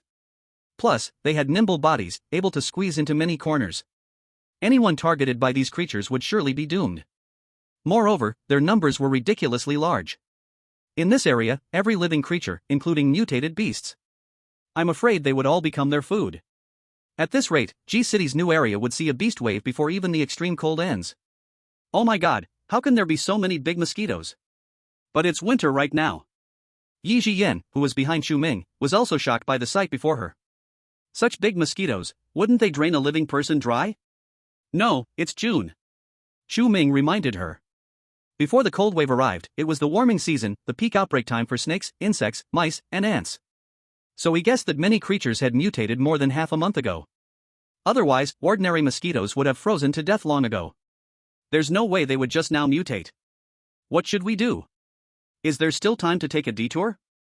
Su Yufei's small face turned pale as she spoke. No need to detour. Chu Ming returned to the living room, opening the bedroom access for Su Yufei and Yi Jiyan. You both hide in the bedroom, and don't come out if you hear any noises, otherwise, you'll be responsible for the consequences. He was worried he had no place to grind the energy core. Is this not a chance that just came? After all, the supermarket over there would certainly take a while to dig out the shelter. It's the same whether he goes later by a couple of days. Seeing Chu Ming getting ready to open the car door, Su Yufei and Yi Jiyan immediately ran towards the bedroom. As they passed the living room, Yi Jiyan even took the charcoal briquette with her. Although they didn't know what Chu Ming was going to do. Once the car door opened, they might be fed to the mosquitoes. So they decided to stay obediently in the bedroom. Once the two girls and a cat were in the bedroom, Chu Ming took out a plastic sheet collected from the planting base and laid it in the living room, ensuring he wouldn't dirty the furniture before opening the car door. After thinking for a moment, he also took out a raincoat to wear and put on a bulletproof helmet. This way, he would only need to wash the helmet later. No need to wash his clothes. After preparing everything, Chu Ming sat quietly at the RV door and waited. But after waiting for a long time, not a single mosquito came over. Clearly, these mosquitoes thought that in the residential building, there were tastier meals waiting for them. This won't do. Chu Ming thought for a moment and painfully took out a small bucket of lizard blood he had collected last time. Compared to human blood, lizard blood is truly the blood of a first-tier mutated beast, with noticeably higher nutritional value and contained energy. Sure enough, the sensitive big mosquitoes quickly detected the presence of lizard blood. The black cloud that had originally gathered nearby suddenly moved closer to the RV. Looking at the dense swarm of bugs, goosebumps appeared all over Chu Ming's body. He hated bugs very much. In his previous life, in the refugee area. To survive, he ate protein bars made from bugs every day. Imagine how much he hated these creatures. But now, for the energy core. He had no choice but to endure it. When the first mosquito arrived, Chu Ming stood up expressionlessly and then swung the watermelon knife in his hand. The mosquito, about the size of a palm, was instantly cut in half. Most of these mosquitoes were in the early stages of mutation, and their bodies had not yet developed energy cores. But with such a large number, there were certainly quite a few first-tier mutated mosquitoes among them. This was Chu Ming's real target. After about 10 minutes, a large pile of mosquito carcasses had accumulated in front of the RV. At this moment, the black cloud suddenly surged violently. From the swarming bugs, a giant mosquito, about 70 or 80 centimeters long, flew out. Its mouthpart gleamed with a sharp cold light. When its wings spread, they could reach nearly 2 meters in width. What was most unbearable was the buzzing sound it made as it flapped its wings. It was simply mental pollution. After discovering Chu Ming, the giant mosquito immediately launched a fierce attack without saying a word. Its sharp mouthpart aimed directly at Chu Ming's forehead. But just as it was about to get close to Chu Ming, it was stopped by an invisible force. The giant mosquito's mouthpart even visibly bent. A 90-degree bend. You finally dare to come out. Chu Ming calmly took out his noise-canceling headphones and put them on. Then he switched the watermelon knife to the other hand, right before releasing a space cut that ended the giant mosquito's life. The entire process was smooth and flowing, just like chopping melons and cutting vegetables. With absolute domain protection, killing monsters was this easy. The first energy core was also easily obtained. Seeing that the lizard blood in the bucket was almost bottomed out, Chu Ming hummed a little tune and continued to fill up the mosquitoes. In such harsh outer conditions, where could he find a buffet as comfortable? Of course, if they wanted to drink his lizard blood, they still had to come here for the buffet. His price was not high. Just leave the energy core. Chapter 33, How much grudge is this? Thus, Chu Ming squatted at the door of the RV, chopping mosquitoes for an entire day. His physical strength had reached its limit. However, after such a day, the harvest was also very considerable. He had collected a total of 18 energy cores. This was more than enough for him to advance to the second tier. When the outer swarm of bugs finally dispersed, Chu Ming got out of the car to collect the mountain of mosquito carcasses on the ground. Although these small mosquitoes were not mutated enough, they could still break down some physical enhancement liquid. No matter how small, a mosquito is still meat. After cleaning up the battlefield, Chu Ming walked to the control panel and let the two girls and the cat out from the bedroom. Upon smelling the blood in the air, Su Yufei and Yi Jiyan's faces didn't look very good. When they saw the scene at the door, it was even more ghastly. Chu Ming had actually wiped out so many mosquitoes? How much hatred did he have for mosquitoes? You two, clean up the area at the door. Chu Ming sat down on the sofa and opened a bottle of cold cola. To be honest, after chopping mosquitoes for a day, he had worked up quite a heat. Even in the cold weather, it wasn't easy. Su Yufei and Yi Jiyan dared not have any objections. They immediately grabbed a few buckets of water and went to the door to wash off the mosquito blood splattered on the RV. Fortunately, the temperature inside the RV had always been maintained at a constant temperature. Otherwise, in this weather, no matter how much water there was, it would freeze into ice chunks. After finishing the cleaning work, she dispelled the smell inside the car. Yi Jiyan finally found time to cook dinner. They had been locked up all day without eating a single bite. But now it was already late. Yi Jiyan made 3 bowls of scallion oil noodles and fried each of them an egg. Additionally, following Chu Ming's instructions, she cut a large piece of beef with a small coal ball. This guy was small in size but had a very big appetite. For an adult, one meal would be like eating nothing at all. Who could afford to feed such a thing in a regular family? Only Chu Ming dared to be so extravagant. After dinner, Chu Ming called Su Yufei and Yi Jiyan over.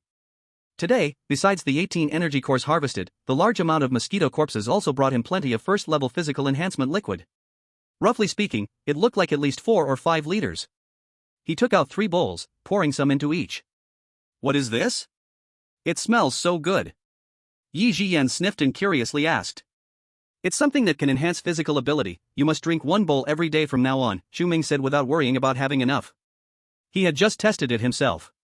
The effect of the physical enhancement liquid weakened each time it was consumed. To continue enhancing physical abilities later on, one would definitely need to take 2nd level, 3rd level, or even higher grade physical enhancement liquids for immediate results. Since that's the case, keeping these physical enhancement liquids would be a waste. It's better to share them with the people around him. When they heard Chu Ming say this, Su Yufei and Yi Jiyan were both overjoyed. They clearly saw what the world outside had become. Not only were humans going crazy, but plants and animals had gone mad too. Without strength, they were just fish on a chopping board. If this liquid could really enhance physical ability, they could protect themselves in times of danger.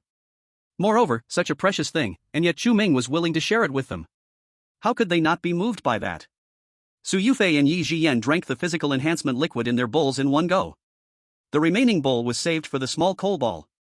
Seeing them finish the physical enhancement liquid without any rejection, Chu Ming felt relieved to return to his bedroom.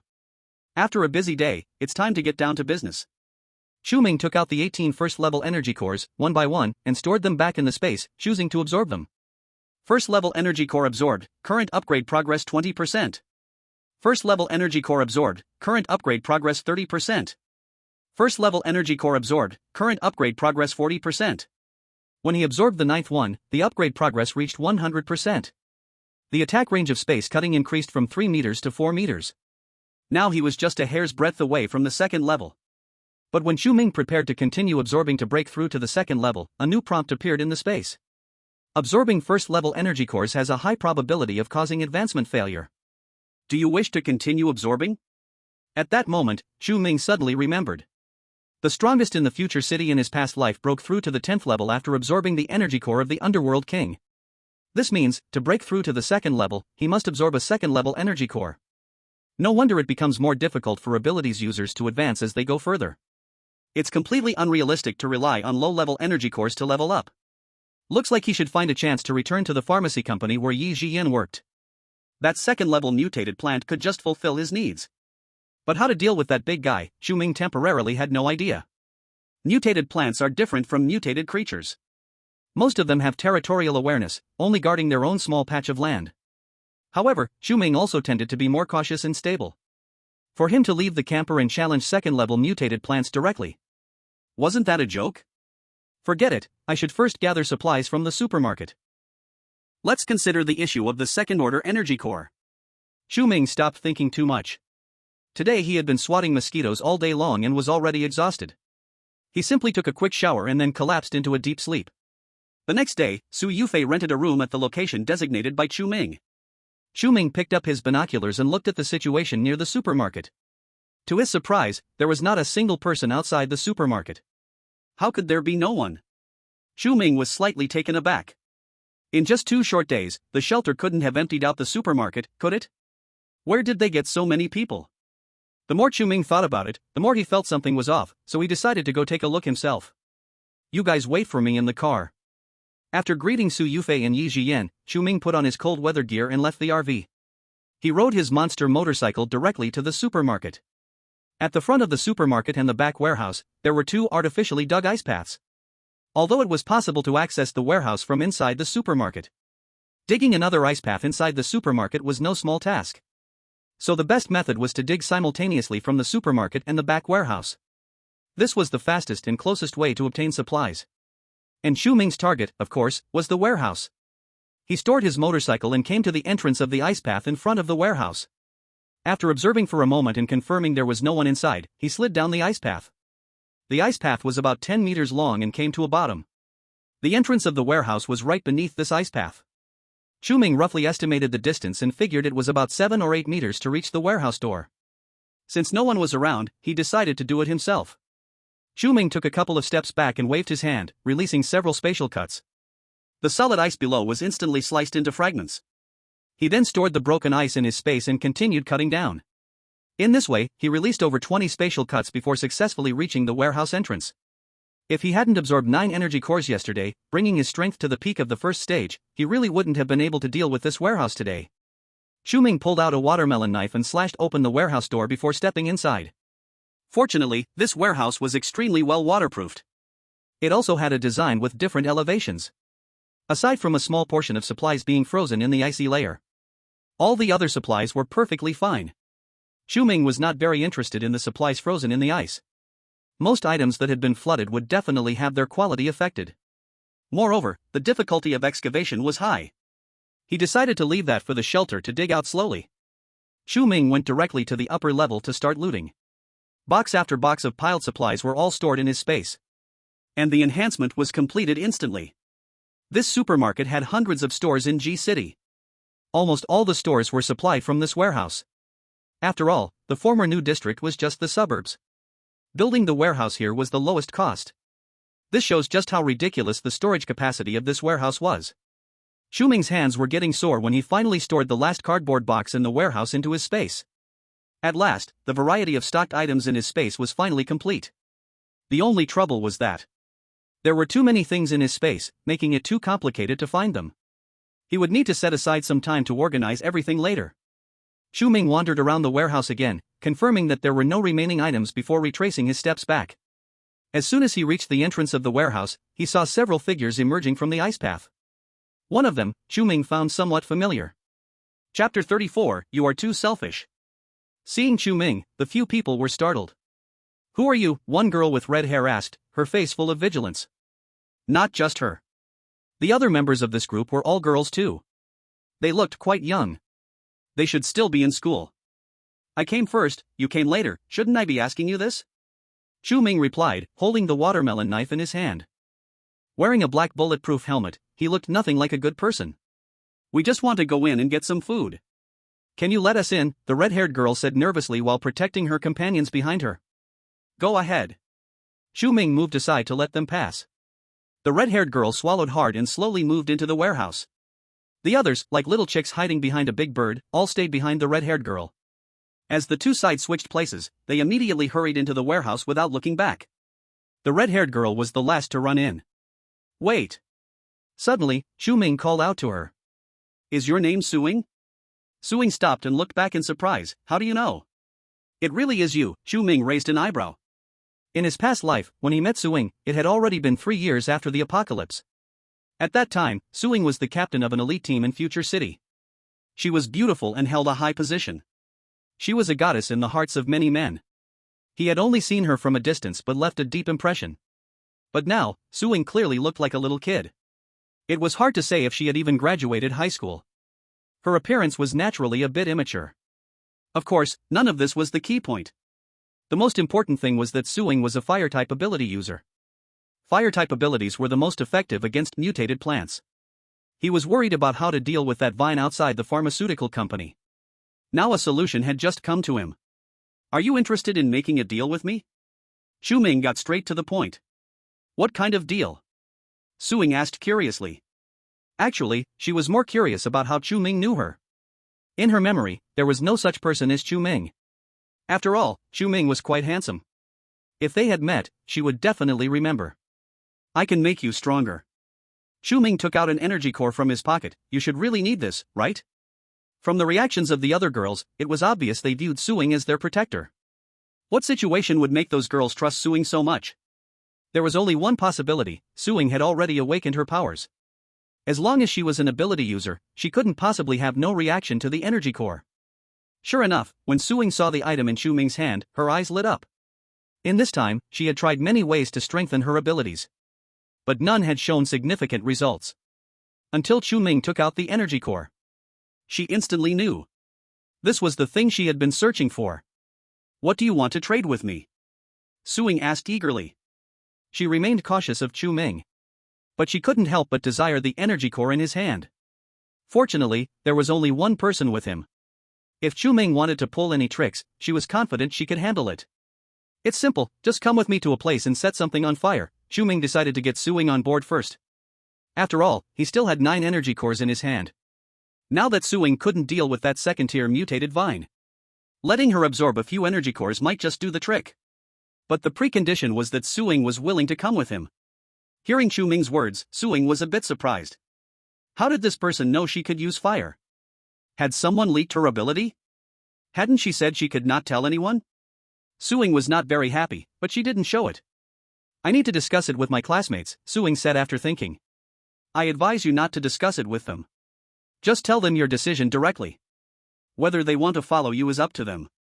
After all, they need your protection, and increasing your strength is good for everyone. Those who truly care for you won't hold you back, Chu Ming kindly reminded. If Su Ming could abandon her classmates for an energy core, he wouldn't dare keep such a person by his side. But those guys who only hide behind and take advantage. Not a single one of them caught his eye. Some things still need to take time. Su Ming bit her lip in hesitation. Actually, she felt that Chu Ming's words made a lot of sense. The world has changed now. Her classmates' thinking might not keep up with the changes outside. Letting them make decisions for her. That is not a wise action. After hesitating for a while, Su Ming finally made up her mind. Wait for me a moment. Su Ming turned and walked into the warehouse. Seeing Su Ming, those girls immediately surrounded her. What should we do? Everything is frozen in ice, and we can't dig it out for a while, one girl said anxiously. What about the things above? Su Ming looked towards the stairs next to her. There's nothing. It's all empty up there. How could that be possible? Su Ming ran upstairs to take a look. She found out it really was empty. In such a large warehouse, only a few boxes were piled up in the corners below. It probably didn't even account for 1/10 of the warehouse's storage capacity. That's just too unreasonable. Thinking of Chu Ming still waiting for her, Su Ming could only return to the first floor. Let's start digging, let's get as much as we can. After a pause, Su Ming continued, wait, I might leave with that person just now. If you want to follow me, keep following. If you don't want to, let's part ways here. Su Ming, what are you talking about? How can you leave with a stranger? And bring all of us along? What if they have bad intentions? Wouldn't that mean we'd all be in trouble because of you, said a girl with glasses, displeased. That's why I said, those who want to follow me can continue, those who don't, I won't force you, Su Ming replied firmly. She must get what Chu Ming had. Because she knew clearly, only by increasing her strength could she avoid being bullied, she wouldn't go hungry, and she could live better in this world. With strength, she could have everything. Su Ming, are you being too selfish? If you leave, who will protect us? Another girl also said with a face full of accusation. I won't abandon you, but I must leave with that person.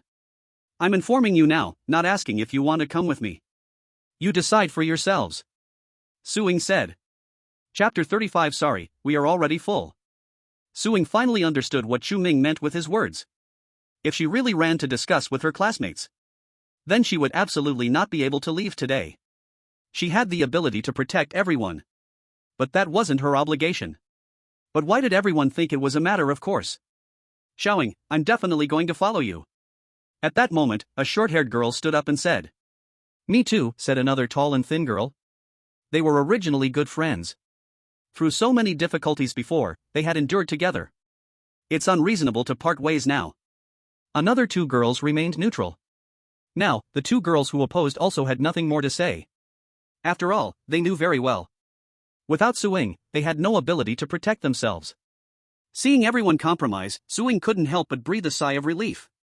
Since there are no objections, let's hurry and dig. If the people from the shelter find out, we won't be able to escape. In the end, Su-Ying and the others dug out 2 large boxes of supplies from the ice and hurried back to the warehouse entrance. Chu Ming took a glance and didn't come over to help. Instead, he turned and entered the ice path first. Seeing this scene, the girl with glasses pouted and said, "This guy has no chivalry, can't he see we're all delicate girls? He doesn't even come to help. They are strangers, he has no reason to help us." Su-Ying said from the side. Strangers? Then why did you leave with him? The girl with glasses was still very displeased, her tone sarcastic. Su-Ying was too lazy to respond to her, dragging a box of supplies and walking into the ice road. The ice road was very slippery, and they needed tools to get up. Plus, they had to move 2 big boxes. Su-Ying and the others stumbled and fumbled, taking over 10 minutes to carry the boxes up. When Chu Ming reached the ground, he discovered a small truck parked outside. It should have been driven here by Su-Ying and her group. In such circumstances, getting a truck like this was no easy feat. After all, over 99% of vehicles had long been wrecked in the flood. Now they were buried under layers of ice. Even if dug out, they wouldn't be usable at all. Su-Ying's people moved the supplies into the truck's cargo area, then climbed into the vehicle one by one. Where do you want to go? We can set off now, but preferably not too far. There isn't much gas in this truck, it can only go a few more dozen kilometers. Su-Ying said to Chu Ming. It's fine, my car is nearby, let's just go there. Chu Ming took the initiative and opened the passenger seat. He has a car too? Su-Ying was slightly taken aback. Clearly, she shared the same thought as Chu Ming. In this environment, finding a car was not easy. Her own was even stolen. Suddenly, a cold wind blew in. Su-Ying shivered and hurriedly opened the car door, sitting in the driver's seat. Where's your car? Su-Ying asked. It's just 2 intersections ahead, Chu Ming pointed straight ahead. So close? Su-Ying, half convinced, stepped on the gas. A few minutes later. When Su-Ying and the others saw the luxurious RV in front of them, their eyes nearly popped out. Even in this apocalypse, how could someone still live in such luxury? This was too extravagant. Just looking at the outside, one could tell how comfortable it was inside. The girl with glasses had been quite resentful. Seeing the RV now, she instantly changed her attitude. Hey handsome, this RV is so big, can we fit inside? The girl with glasses looked at Chu Ming and said. Sorry, it's already full, Chu Ming said as he opened the door and walked inside.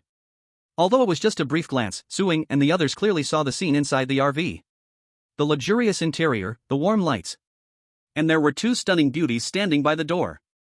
What a fairy tale life they must be living. Even as women, they couldn't help but feel envious. Some even fantasized about how nice it would be if they could swap places with those 2 women. Although they may not be enough in quality, at least they could make up in quantity. By the way, Chu Ming suddenly stopped and turned back. It's getting late, everyone rest for a bit, we'll set out tomorrow. After saying that, Chu Ming closed the door to the RV in front of Su-Ying and the others. Su-Ying, who did you find to lock us outside like this? A group of girls. The girl with glasses stomped her foot, feeling very dissatisfied. The RV is so big inside, what's the harm in letting us squeeze in? We are just in a cooperative relationship, he has no obligation to take care of our food and shelter. Let's go to the cargo area, it might get cold again tonight. Su-Ying turned and climbed onto the small truck. Now they had food and a place to stay out of the wind and rain. What else was there to be dissatisfied about? One should learn to be content. Otherwise, they would only fall into suffering and internal struggle due to unfulfilled desires. Life was already so hard. Why seek more suffering for themselves? For dinner, Su-Ying and the others finally enjoyed a hearty meal. Most of the supplies they brought back were vacuum-packed foods.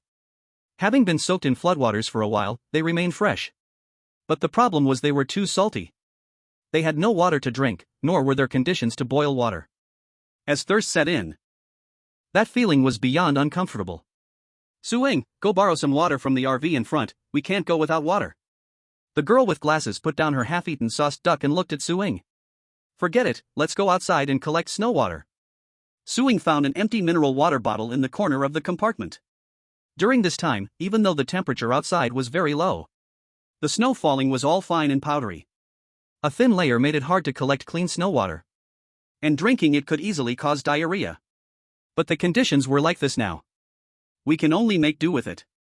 Then you go. The girl with glasses rolled her eyes in annoyance. Clearly, there was ready water in the front car. Who were they being so high and mighty for?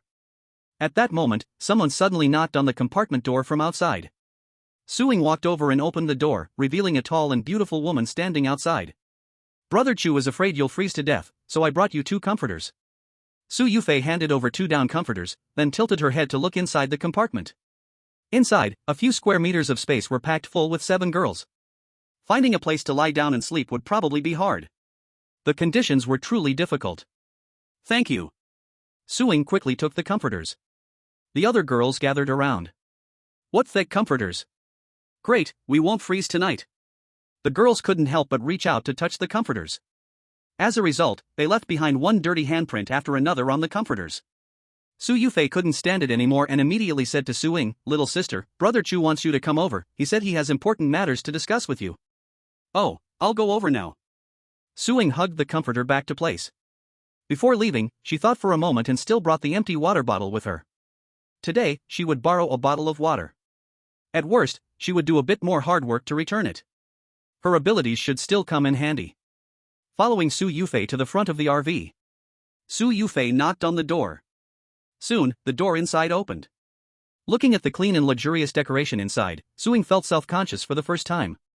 She worried she would dirty the floor. "Come in directly," Chu Ming said, sitting on the sofa. Su Ying hesitated for a moment but still stepped into the RV. In an instant, she felt as if she had come from winter to spring. It was so warm in here. Chapter 36, Unpredictable Changes. Sit. Chu Ming pointed to the sofa opposite.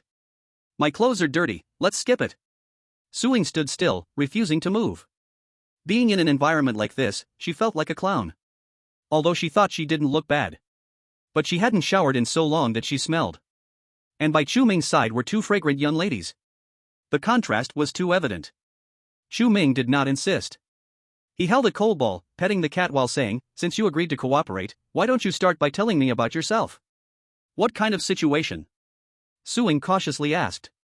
"For example, where you came from, how you got to the supermarket, where the car came from."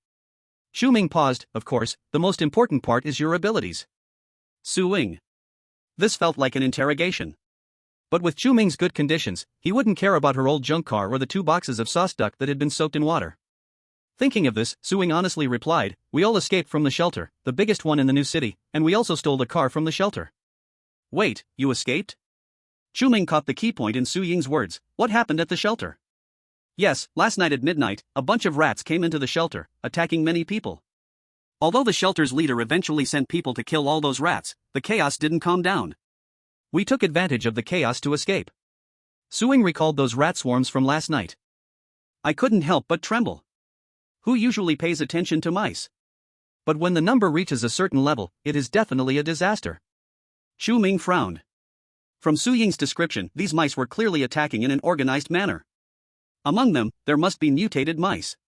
"In my previous life, I stayed in the shelter for over a month, but I never saw any mutated mice. It seems that many things are developing in unpredictable directions. It's just like playing the same game, but the difficulty has increased. At first, I didn't feel much urgency. After all, with the speed I obtain energy cores, even the strongest in the future city from my past life wouldn't catch up. But if the difficulty has really increased, then I must change my thinking. Otherwise, with the speed of mutation among plants and animals, humanity will be wiped out sooner or later. Having struggled to live again, I absolutely cannot accept this outcome." "How far can your ability attack now?" Chu Ming brought his thoughts back and asked. "About 5 or 6 meters." Su Ying thought for a moment and said, 5 or 6 meters. Chu Ming recalled the location where the mutated vine grew, which should be about 4 stories high from the ground. With Su Ying's current attack range, it was far from enough. "Actually, I'm a bit curious, how do you know I have abilities?" Su Ying couldn't help but ask. She had been very curious since they were in the warehouse. But she hadn't found the chance to ask it out loud. Abilities? Chu Ming did not answer Su Ying's question directly, but shrugged and said, "What's wrong with having abilities? We have 3 ability users here." Of course, he was referring to the kobold as the 3rd ability user. What? Su Ying's eyes widened. Chu Ming's team actually consists of all ability users? This is just too exaggerated. She thought she was the only special one. You are still a bit short of my requirements. Chu Ming took out an energy core and placed it on the table. Take this energy core and absorb it. Consider it an advance payment for you. You're giving it to me now? Su Ying was a little taken aback. Aren't you afraid I'll take advantage of you? You can certainly try. Chu Ming raised his eyebrow. Hee hee, I was just joking. Su Ying chuckled dryly and then reached out to take the energy core. With 3 ability users here, if she dared to take advantage, wouldn't she be sending herself to her death? Just absorb it here. After finishing, Chu Ming gave another energy core to Yi Jian. This is for you, and when you finish, come find me for more. Thank you, Brother Chu. Yi Jian happily accepted the energy core. Can I ask again? Where can I get such stones? Su Ying asked hopefully. Mutated creatures, mutated plants, and even humans may have energy cores. By the way, the rat leader you mentioned might have an energy core in its body. Chu Ming did not hide this information. He just wanted Su Ying to know that obtaining energy cores is not easy. This deal would seem more valuable. Sure enough, after hearing Chu Ming's words, Su Ying was left in shock. So, besides humans, plants and animals can also mutate? Thinking about the overwhelming swarm of rats from before. Wherever they passed, it was barren. Hot weapons were useless in the shelter. What could she do alone? But if mutated creatures are this terrifying, then wouldn't she never be able to obtain an energy core in her lifetime? However, such precious energy cores, Chu Ming has more than one. This made Su Ying fall into self-doubt again. How could the gap between people be so large? After obtaining the energy core, Yi Jian and Su Ying almost understood by themselves and smoothly absorbed the energy of the core. How do you feel? Chu Ming asked Su Ying. I feel like I've become stronger. Su Ying said, her eyes sparkling. This is not nonsense. Chu Ming stood up and opened the car door. Let's test the attack range. Chu Ming said as he stood by the car door. Okay. Su Ying nodded, then raised her right hand. A spark of flame gathered in her palm. Once the flame shaped completely, Su Ying shot it forward with a palm. A fire snake, the size of a finger, immediately soared out, landing on the snow 10 meters away. Can you see it? Su Ying looked at Chu Ming with expectation. It seems like it's still a bit short. Chu Ming threw another energy core to Su Ying. Keep absorbing. Su Ying felt the energy core was a bit hot in her hands, but I already absorbed the reward from the trade. This one is on credit for you. Chu Ming said. Alright. Su Ying knew that what Chu Ming wanted to burn likely had distance requirements, and without absorbing this energy core, their trade couldn't be completed. Calculating this way, she still owed Chu Ming 1 energy core. Since that's the case, it would be better to raise her strength first. She could find a way to return this favor later. Su Ying held the energy core in her hand, preparing to absorb it the same way as before. But soon, she discovered a problem. I don't seem to be able to absorb it. Su Ying said in confusion. How could that be? Chu Ming furrowed his brow and casually took out another energy core, handing it to Yi Jian. You try. Yi Jian took the energy core. A few seconds later, she looked at Chu Ming and shook her head. I can't either, it feels like the energy in my body is at its limit. Chu Ming immediately realized. This wasn't a problem for Su Ying and Yi Jian. It was his problem. Because he had always used space to absorb energy cores without any limits on quantity or time. Chapter 37, Rather Let Them Die Outside. Understanding the issue, Chu Ming took back the energy cores from Yi Jian and Su Ying. It's safer for him to keep such things. Let's leave it at that for today, come back tomorrow to try again. Chu Ming said to Su Ying. Su Ying knew it was time for her to leave, but hesitated for a moment, then took out a bottled water. Brother Chu, can I fill my bottle with water here? Su Ying's face turned slightly red. Actually, she wasn't used to bothering others. But after eating the soy sauce duck, she was really thirsty now. The sisters in the car must feel the same way. Seeing Su Ying's pitiful look, Chu Ming didn't feel soft-hearted and directly gave her bottled water. Although he had plenty of water in his space, he could help Su Ying, but not others. Let her fill it. Chu Ming gestured to Su Yufei. Su Yufei stepped forward and took Su Ying's bottled water. Then under the tap, she filled the bottle to the brim. They usually didn't drink this water. Only used it for washing dishes, bathing, or laundry. The water used for cooking and drinking all came from the bottled water Chu Ming took from his space. However, the RV had a purification system. This water could be drunk directly without any issues. Su Yufei handed the filled bottle back to Su Ying. Thank you, then I will head back now. Su Ying took the water and happily left the RV. Originally, when Chu Ming approached her for collaboration, she was still worried about being deceived. Unexpectedly, today she encountered a good person. Back in the car, she immediately shared the water with her sisters. This water is so sweet, before we drank boiled snow water, it had a sour taste. Su Ying's friend, Xiao Qing, smacked her lips after drinking the water, longing for more. Drink it sparingly, we still have so much soy sauce duck. Su Ying squatted next to her. What is there to be afraid of? Once it's finished, you can fill another bottle from the RV, it's just a bottle of water, it's not worth much. The girl with glasses snatched the water and quickly downed a third of it. Tian Sijia, leave some for us. The other girls got anxious and hurriedly fought with the girl wearing glasses. Seeing this scene, Su Ying only felt overwhelmed. She suddenly doubted if she could survive in this apocalypse with these classmates. She used to be unaware of the existence of mutated plants and animals. Now she clearly understood how terrifying this world was, and her thoughts naturally changed. If these guys remained as foolish as ever, and even boasted about their stupidity, then she had no choice but to make a decision. It wasn't that she was heartless. But paths that differ cannot converge. The next day, Chu Ming found a tow hook and attached Su Ying's small truck to the base vehicle. This way, they wouldn't have to worry about running out of fuel. Chu Ming actually wasn't short on fuel at all. But he couldn't afford to waste it. Moreover, Su Ying wasn't part of their group yet. He was only generous to his own people. Su Yufei drove the base vehicle back to the place where Yi Jian worked. To be safe, Chu Ming instructed Su Yufei to park the car on the next street. He then took out binoculars to look around. He discovered that the vines which had previously covered just one wall were now wrapping around the entire building. At this rate, it wouldn't be long before this area was overwhelmed by them. By then, approaching the core of the vines would not be so easy. Chu Ming called Su Ying over and handed her the second energy core. Try to see if you can absorb it. Su Ying nodded and took the energy core. After a moment, Su Ying's eyes lit up as she looked at Chu Ming and said, "It seems to work, but the speed is quite slow. As long as you can absorb it, that's fine." Chu Ming let out a sigh of relief. It seemed his guess was correct. Every time after absorbing an energy core, it required a period of adjustment. And the length of this time even related to one's talent. This morning, when Yi Jian absorbed the energy core, she had completely returned to yesterday's level. Su Ying's talent was still somewhat lacking. At this moment, Yi Jian brought out breakfast.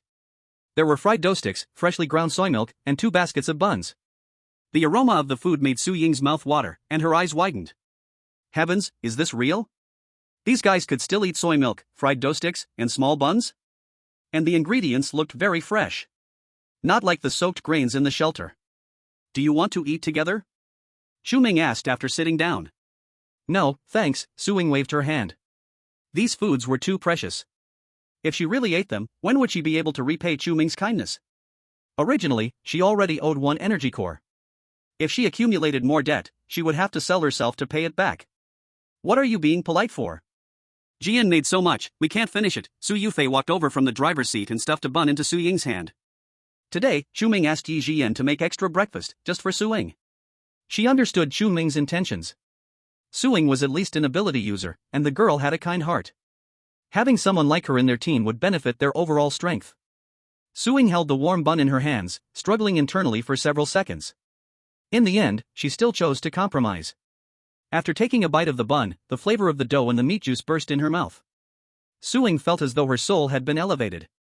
How long had it been since she ate something so delicious? Thinking about the days she had endured, tears almost fell from her eyes. However, after eating 1 bun, Su Ying resolutely refused to eat anymore.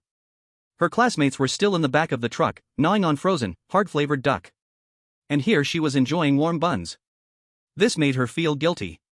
She should quickly absorb the energy core and then get back to business with Chu Ming. After finishing breakfast, Su Ying had only absorbed half of the energy core in her hand. Chu Ming walked into the driver's cabin, continuing to observe the movements ahead. Not long after, he saw a large group of people walking towards the pharmaceutical company's building from another direction. Looking at the increasingly lush mutated vines, Chu Ming seemed to have found the reason for their rapid evolution. The pharmaceutical company where Yi Jian worked should be well known in the new urban area. Naturally, there would be a constant stream of people trying to come over to seek medicine. The final outcome could be imagined. They all definitely became nutrients for the mutated vines. Thinking of this, Chu Ming immediately stood up. This group of guys had at least 20 to 30 people. If they really fed the mutated vines, his second-level energy core would probably be doomed. So he would rather let them die outside than allow them to enter this building. Chapter 38, Still a Rich Second Generation, Still a Rescue. This group of people approaching the pharmaceutical company were students from the medical university in G City's new urban area. Because their majors matched, many of them knew about this place. Captain, are we really not in the wrong place? Why is the outside of this building covered in vines, looking so creepy? A girl said in fear. This should be the place. I was here just last month, Sun Hung said, looking at the building not far away, his expression somewhat puzzled. Last month when he came, there were obviously no such vines. How could so many have suddenly grown? Moreover, the temperature is so low now, and the plants haven't frozen to death. This is just too illogical. Just as they were about to enter the building, a giant RV suddenly rushed in from across the street. They heard a sudden screech of brakes. The RV stopped right at the entrance of the building, blocking the way completely. Everything arrived too suddenly. Not only did Sun Hong and his group get startled, but the girls in the back of the small truck were also thrown around by the collision of the boxes. What's going on?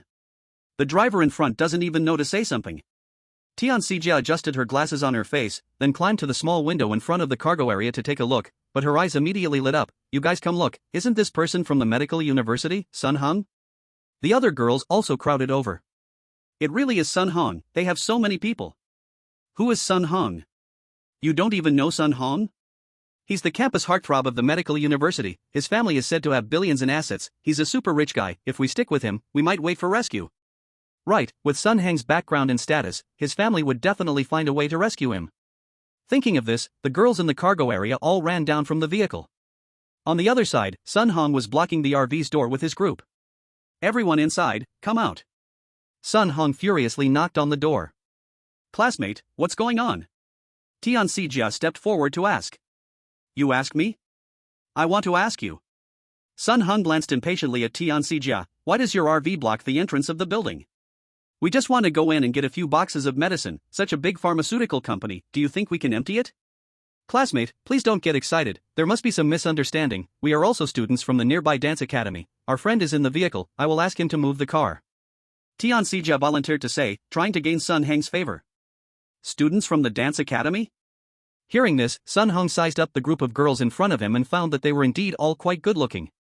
Although their appearances were a bit shabby, there are basically no ugly girls in the dance academy. Cleaned up, they would definitely be eye-catching. Okay, then you hurry and get your friend to move the car. Sun Hong's tone softened a bit. Tian Sijia felt happy in her heart. It seems Sun Hong has a good impression of her. Next, it should be her chance to show off. Tian Sijia cleared her throat. Standing in front of the RV, he shouted, Suing, hurry up and tell the people inside to move the car. Outside are all medical university students, we can collaborate with them. At that moment, the window by the car door suddenly opened. Chu Ming stood by the window, his expression blank as he said, if you don't want to die, hurry up and leave. Suing hurriedly leaned by the window and said, Xiaoqing, Jolie, if you trust me, quickly stay inside the cabin. Chu Ming had already explained to her the thing they were up against. It was the mutated plants on this building. If even Chu Ming alone couldn't deal with them, wouldn't it be seeking death for others to rush in? But she also knew. Mutated plants were truly too bizarre. Not many would believe her. So now, she just hoped her two good friends wouldn't get into trouble. As for others, she couldn't care too much.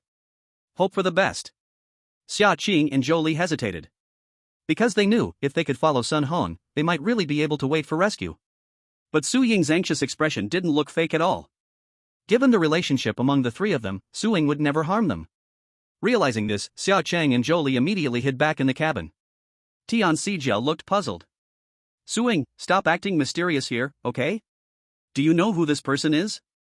It's Sun Hong from the medical university. Tian Sijia leaned in, lowering her voice and said, Sun Hong is a rich second generation from Kyoto. As long as we stick with him, we will definitely be able to wait for rescue. Moreover, there were many people with Sun Hong, as long as they united, they could easily take over this RV. Then they could live in the RV too. Oh, I see. Suing straightened her body, her tone becoming somewhat distant, then you can go with Sun Hong's team. I believe Senior Sun Hong can lead you better. What are they even talking about? Rich second generation? Rescue? How naive. She and Tian Sijia never got along. Since Tian Sijia wanted to stick with others, she naturally wouldn't have any objections. Hey, who agreed to let you join our team? You should hurry up and move the car, don't waste our time, a girl beside Sun Hong said unhappily. Tian Sijia felt somewhat embarrassed. She did have that thought in her mind. But she just hadn't had the chance to implement it. Who knew Suing would say it out loud? Wasn't that intentionally trying to make her uncomfortable? Lily, since they are fellow students from the neighboring school, we should help each other. If they want to join, we will naturally welcome them, Sun Hong said with a smile.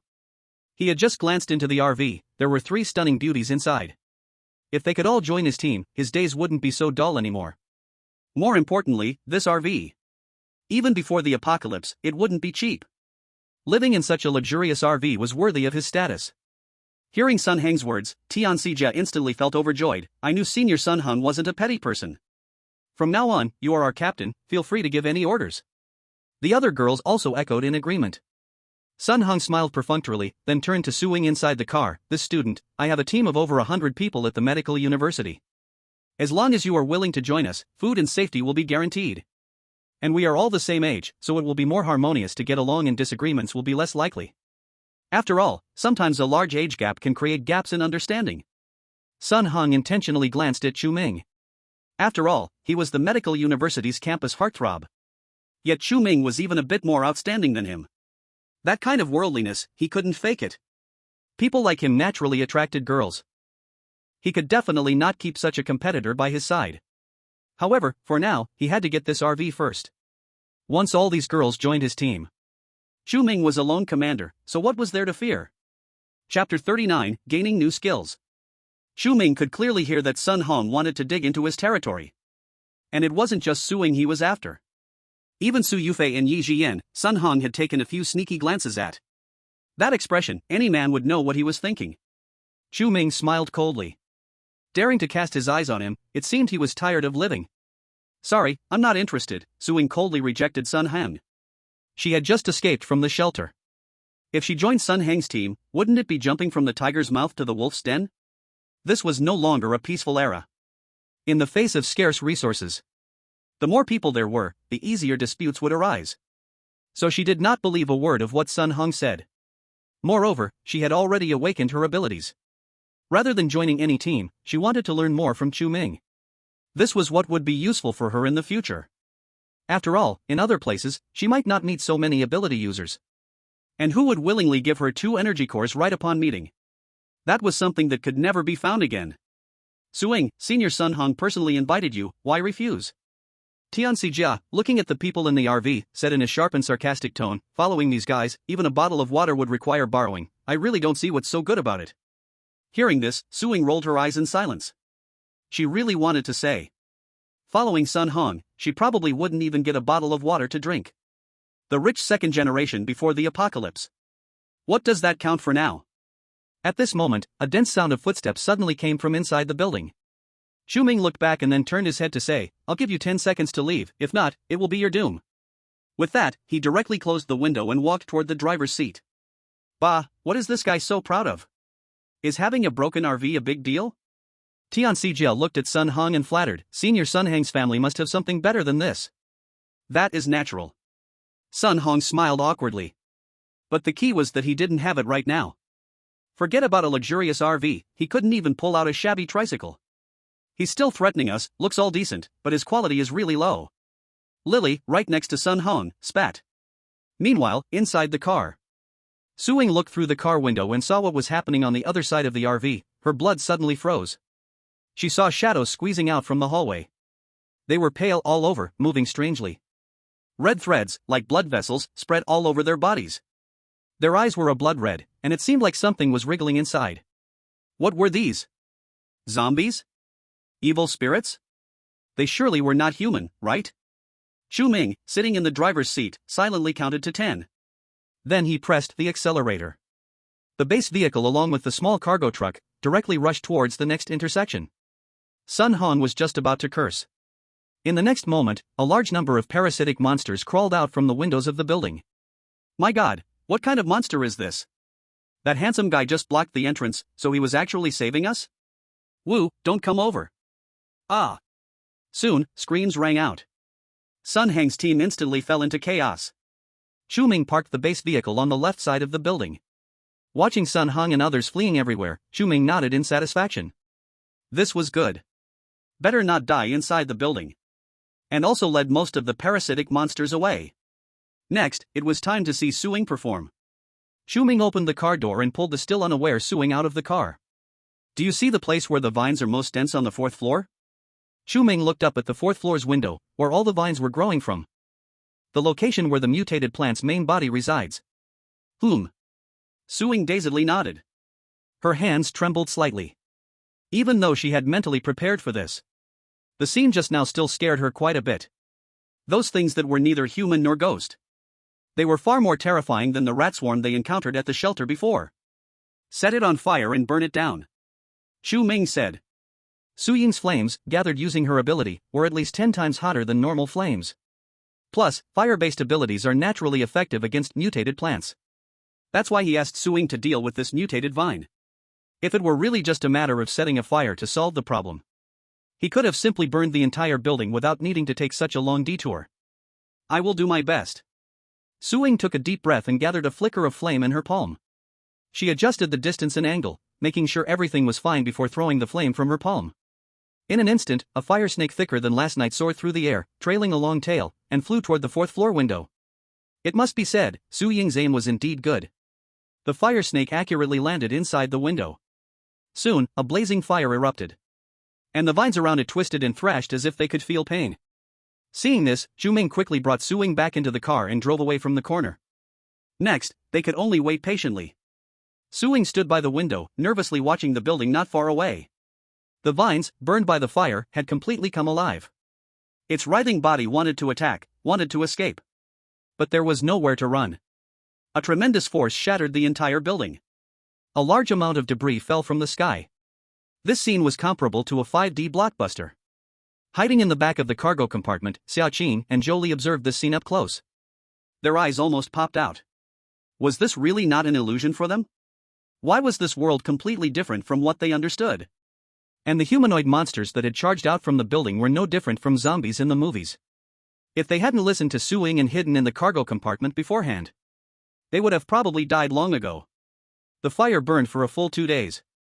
When the flames finally extinguished, Chu Ming returned to the scene. Then he searched through the ruins for several hours before finding a bright green crystal. Fortunately, ability users could sense energy cores.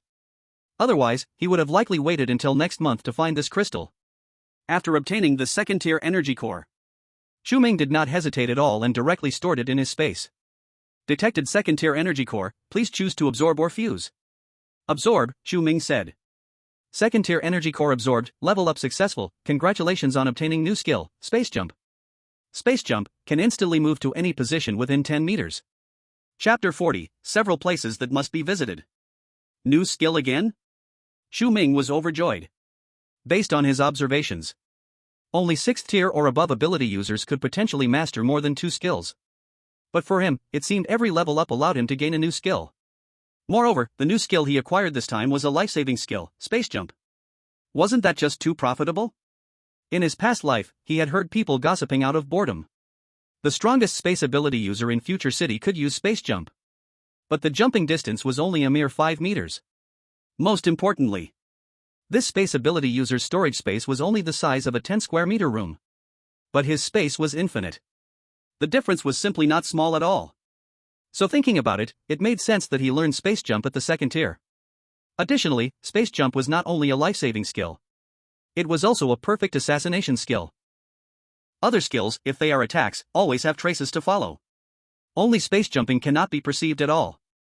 In this way, hunting mutated beasts in the future will become much easier for him. Chu Ming returned to the RV.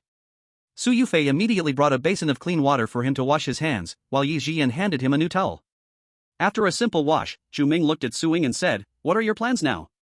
Are you interested in joining me? I can provide for your food, clothing, and housing, but when we encounter mutated beasts in the future, you must help me fight. The energy cores we obtain will be distributed by me, and you cannot have any objections." Chu Ming had a very good opinion of Su Ying. In his previous life, sitting in the position of the elite team leader in Future City was definitely not for ordinary people. Although there was still a gap compared to those experts on the leaderboard. But he could definitely be considered among the top students of ability users. I am willing. Su Ying answered without a second thought. Her reaction was completely different from when Sun Hong invited her before. In fact, food, clothing, and housing were not too much of a problem. With her ability, she shouldn't find it difficult to obtain these. But following Chu Ming, there was a chance to gain energy cores. This was something other places could not offer her. However, you have 2 friends you want to bring along. If you want to take them, you will have to continue living in the back of the truck, and they will need to work for food. Do you have any problem with that? Chu Ming said. No problem, I will take care of their arrangements, Su Ying promised. Alright, I will prepare some living supplies for you. Chu Ming took out some daily necessities from his space in front of Su Ying, even retrieving a small generator he had found previously from a medical company. The upgraded small generator had high power, low energy consumption, low noise, and could withstand low temperatures. Although it didn't have any special enhancements. The user experience was far beyond that of ordinary generators. In the back of the small truck, Su Ying and the others could also use some household appliances now. Since they had joined his team, he would definitely not skimp on supplies. Watching Chu Ming conjure up a pile of things out of thin air, Su Ying was in a daze the entire time. This is Brother Chu's space ability, Yi Jian explained actively by the side. This is too amazing. Su Ying exclaimed, her mouth agape in surprise. With just a wave of his hand, he could access supplies at will. Isn't this equivalent to having a mobile warehouse? For now, this will be enough. Your vehicle is too small to fit much more, Chu Ming said, looking at the living supplies piled high in the living room, feeling they should be sufficient for Su Ying and her 2 friends. Inside, there was a small generator, thermal insulation material, electric heating blankets, heaters, electric frying pans, folding beds, folding tables, a few sets of clean clothes. A full set of living supplies, a full set of spices, a bucket of mineral water, fresh vegetables and fruits, vacuum-packed rice and flour. There was even a portable toilet. Su Ying couldn't help but secretly admire how considerate Chu Ming was. These things could greatly improve their quality of life. The key was that there were fruits and vegetables. She had almost forgotten what they tasted like. Brother Chu, wait for me a moment, I will take the supplies back first, Su Ying said, coming back to her senses. Go ahead. Chu Ming nodded. Su Ying first moved the generator back, and then explained the situation to Xia Qing and Jolie. She warned them not to defy Chu Ming and not to make requests on their own. In the future, they would use whatever Chu Ming provided and do whatever he asked. After receiving repeated assurances from Xia Qing and Jolie, Su Ying brought them to the RV's door.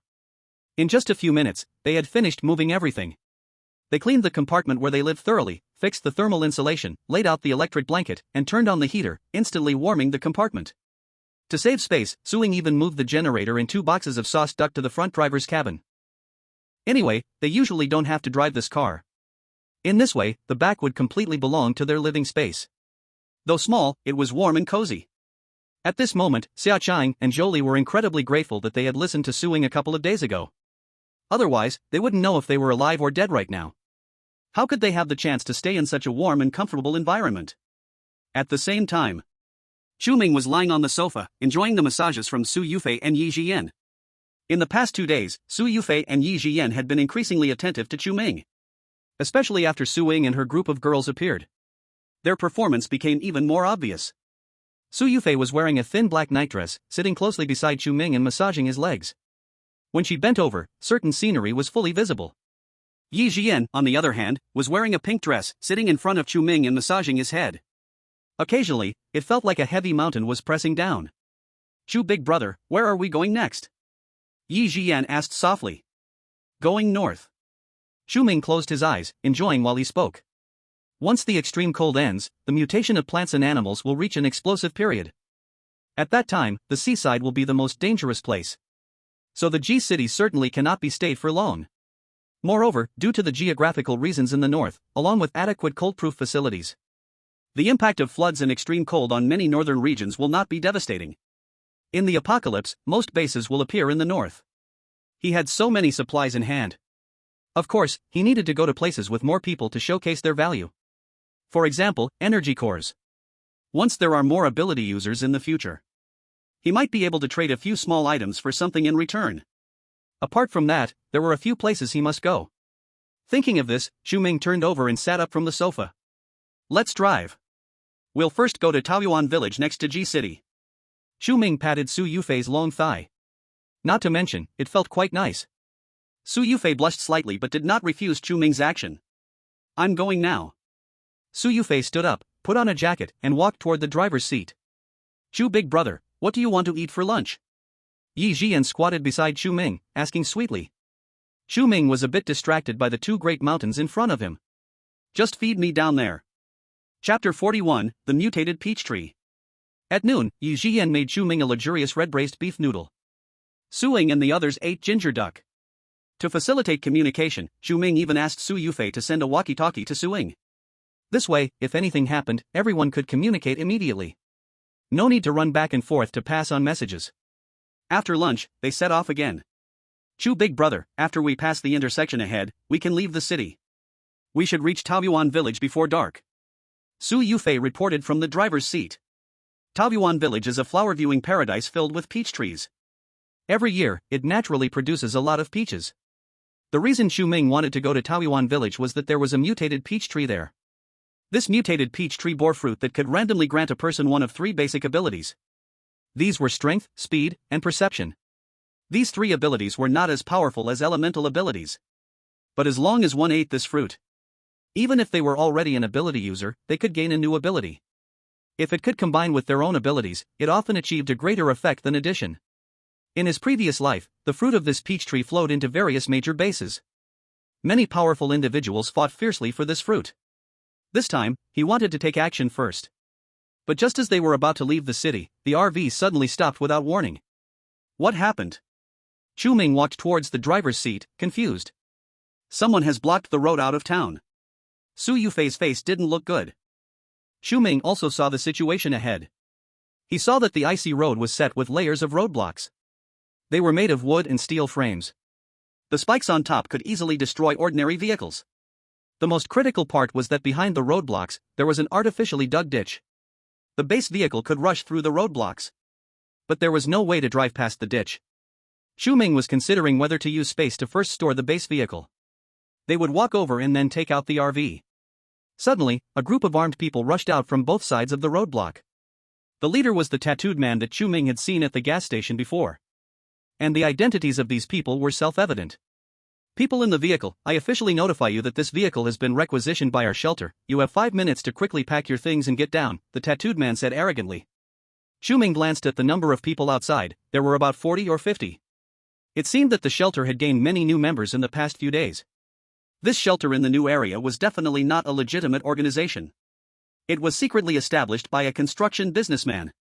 The purpose was to recruit cheap labor to dig out the resources beneath the ice layer.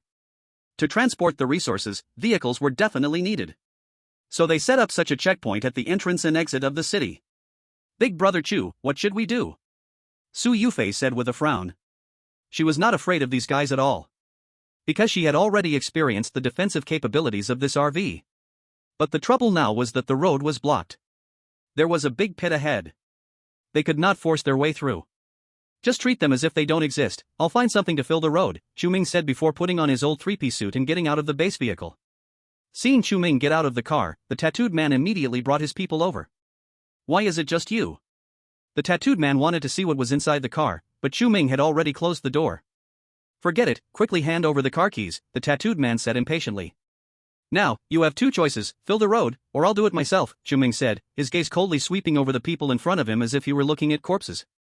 Oh, you're putting on a brave front, the tattooed man laughed loudly, then raised the gun in his hand and said, do you know what this is? It's not a toy you played with when you were a kid. Chu Ming looked at the tattooed man calmly, then without hesitation released the space cut. Moments later, Chu Ming returned to the vehicle. Seeing the scene outside, Su Yufei's face turned slightly pale. The roadblock has been cleared, let's go. Chu Ming sat back on the sofa and said. In his past life, he had stayed in a shelter. The disgusting degree inside exceeded what ordinary people could imagine. If someone could mix with the tattooed man, they must be of the same kind. So there was no need to show mercy to these guys at all. MHM. Su Yufei nodded, then pressed the gas pedal. Hearing the sound of the engine, not long after, the people from the shelter rushed over. They initially thought today would be a big harvest. But instead, they saw a scene that froze their blood. They saw that the roadblocks they had painstakingly set up had inexplicably disappeared. And inside the ditch ahead, it was piled high. It can completely prevent such a situation. After arriving at Taoyuan village, Chu Ming let Su Yufei take a look around nearby. Taoyuan village is surrounded by several large mountains. The village in the valley was flooded. However, the peach orchards on the surrounding mountains were hardly damaged. But looking for the mutated tree among so many peach trees was no small task. Let's rest for the night and start working tomorrow morning, Chu Ming said. However, when night fell, Chu Ming noticed faint lights coming from a mountain not far away. He suddenly realized there were survivors in Taoyuan village. Chu Ming decided to observe the situation for now. He didn't want to make contact with the villagers until he found the mutated peach tree. But Chu Ming didn't plan to avoid the villagers. The villagers of Taoyuan village came to him the next day. There were only 4 or 5 of them. They didn't bring weapons, and there was even an old man in the group. They looked harmless. After thinking for a moment, Chu Ming walked over and opened the window. Little brother, did you come from the city? How is it outside? The leading old man asked friendly. It's about the same as here. Chu Ming did not underestimate them because of their appearance. At 70 or 80 years old, still alive after several disasters, it was itself quite unusual. Chapter 42, The whole family are abilities users. Hearing what Chu Ming said, the villagers looked at each other, then ran to the side to whisper and discuss for a while. Before long, the old man came back to the RV, smiling and said, Little brother, I see that you were able to come out of the city. You must be quite capable. Our Taoyuan village has some local specialties lately. I wonder if you are interested in buying? Local specialties? Chu Ming felt somewhat curious. What time is it, and Taoyuan village still has local specialties for sale? As Chu Ming was wondering, the old man suddenly took out a clean plastic bag from his pocket. After opening it, a peach that looked like jade appeared in front of Chu Ming. Seeing this peach, Chu Ming's pupils slightly shrank. This was the fruit of the mutated peach tree. This fruit is a good thing. Eating one can sustain you for several days, and your strength will increase. It's definitely a treasure. The old man, unafraid that Chu Ming might snatch it, boldly started negotiating terms. But we only accept food, no money. The price might not be cheap. Little brother can think about it before making a decision. Chu Ming calmed his emotions. He came this time not just for a piece of fruit. Looking at this old man's family, they were all strong. They had the courage to come out with just 4 or 5 people to do business with outsiders. Maybe they were all abilities users. If it came to a direct confrontation, it was hard to say he wouldn't suffer losses. Since the other party wanted to do business, let's go through the normal process first. It sounds quite magical, but how can I guarantee your words are true? Chu Ming said with a skeptical face. As long as little brother can afford the price, you can taste it on the spot, the old man said very generously. Alright, then name your price. Chu Ming nodded. 300 pounds of grain, the old man made a hand gesture. In the past, this fruit could be sold for hundreds of thousands, now it's definitely cheaper for you. 300 pounds of grain? Chu Ming was slightly stunned. Old man, do you know what the market is like outside now? After the flood, it's harder than winning the lottery to find clean grain. At this price, there might not be a few people who can afford it. The old man also understood this reasoning. But he couldn't just sell the fruit in his hand cheaply because food was precious. Then 200 pounds, can't go any lower, the old man hesitated and said. This fruit could sustain hunger for a few days, but it was not a long-term solution. His family had several mouths to feed. Chu Ming pretended to struggle for a moment. Reluctantly, he nodded, alright, I'll buy one to try. After speaking, Chu Ming closed the window and then took out 200 pounds of sweet potatoes from the space. He opened the door of the RV and sent the sweet potatoes outside. Old man, please count the quantity, Chu Ming said while standing inside the door of the RV. Several villagers next to the old man immediately came forward to check. Dad, they're all fresh sweet potatoes. Grandpa, we can eat sweet potatoes now. I want to eat the sweet potato pancakes Grandma makes. There's just the right amount, save some to eat, it will last 2 to 3 months. Seeing Chu Ming's generosity, the old man immediately handed over a peach. Little brother, try the peach's effect. If it's different from what I said, I'll return all the food to you. Give me a few minutes. After taking the peach, Chu Ming closed the RV door again. He did not let anyone else taste the peach but directly stored it in the space. Item detected. Do you want to upgrade the item? Upgrade. Item upgrade successful. Congratulations on obtaining the Enhanced Variant Spirit Peach. Enhanced Variant Spirit Peach, consuming it can randomly grant one supernatural ability, with a 90% probability for basic abilities, 8% for elemental abilities, and 2% for special abilities, cannot be reused, and can stack with existing abilities. Elemental and special abilities also have chances? Chu Ming's face brightened with joy. Although it's only 8% and 2%, having a chance is worlds apart from having none. How rare are supernatural abilities? And elemental and special abilities are even rarer, almost 1 in 10,000. Now, just by eating this fruit, there is a 10% chance to become an elemental or special ability user. Even without that luck, there are 3 basic abilities to fall back on, right? Basic abilities are relatively common in the apocalypse, but they still far exceed ordinary people. Moreover, the special thing about the spirit peach is that it can stack with existing abilities. Dual abilities, who wouldn't yearn for that? No wonder the mutated peach tree reached an astonishing heaven grade in the previous life's mutated plant ratings. Now that it has upgraded, perhaps even heaven grade would be an underestimation. After confirming the authenticity of the spirit peach, Chu Ming opened the door and walked out. I just tested it, the items are fine. Do you have more fruits for sale? Yes, there are 3 more, but can you produce that much food? The old man seemed a bit doubtful. I need to see the goods first. If the quantity is fine, I will find a way to gather the food, Chu Ming replied. No problem. Should I bring it to you, or will you come with me? The old man seemed not worried at all about Chu Ming doing anything malicious. After all, they had all eaten the spirit peach, and they had the advantage in numbers. It is not an exaggeration to say they could take on 10 people with just one of them. Furthermore, they had 7 family members at home. Bringing outsiders back would only make the outsiders worried. Why would they worry? Then I will go with you. Chu Ming had been waiting for the old man to say this. He took out the walkie-talkie and called Su Ying from the small truck. Seeing that there were only 2 people on Chu Ming's side, the old man naturally saw no point in worrying. So, Chu Ming took Su Ying and arrived at the old man's home. It was a brick house, and upon entering, there was a large fireplace with peach wood burning inside. The whole room was very warm. And in the room, there was an old lady and a middle-aged woman. They both looked rosy and healthy, not at all like they had experienced hunger or cold. No wonder this family, though strong, still adheres to the principle of fair trade. They have clearly not suffered much hardship and still retain a basic sense of integrity. Anyone who has been taken advantage of wouldn't easily trust outsiders. The old man led them all the way to the backyard. And Chu Ming finally saw the mutated peach tree that was rated heaven grade. The 2-meter-tall peach tree looked like a piece of jade. However, the branches were completely bare. There were only 3 fist-sized fruits hanging on the tree. For this month, we've relied on this peach tree to survive, but after eating peaches for a month, we're really tired of it. We might as well trade them for some food to change our taste, said the old man standing by. Chu Ming was filled with confusion for a moment. Such precious spirit peaches, and this old man's family actually used them as food, even eating them for an entire month? This is simply wasting a treasure. Chapter 43 First Fusion. The fruits of this mutated peach tree, whether before or after upgrading, have the opportunity to gain special abilities only once. If you eat more later, it will only serve to fill your stomach. This family has relied on the peach tree for a whole month. It's clear that the original number of spirit peaches was definitely not small. Yet now only 3 lonely fruits are left hanging on the tree. What a luxury and waste this is. Fortunately, the mutated peach tree is still intact. This is his true goal. Chu Ming cleared his throat and turned to the old man, saying, "This peach tree looks almost stripped bare. We had no choice. Recently, everything outside was flooded. We managed to escape because we live on the mountain, but our food was long gone. Luckily, we had this peach tree at home, which helped us last another month," the old man sighed. "I think this peach tree is quite interesting. Sell me the tree along with the 3 fruits, and I'll give you 600 pounds of grain and 20 boxes of compressed biscuits," Chu Ming offered a price. This amount of supplies was not even a tiny fraction for him. But for the old man's family, it meant they could eat for quite a long time. Moreover, the high-calorie and hunger-resistant compressed biscuits are actually more valuable than grain. Upon hearing about 20 boxes of compressed biscuits, the old man's heart moved. How heavy is 1 box of compressed biscuits? 10 pounds, Chu Ming replied. The old man swallowed hard.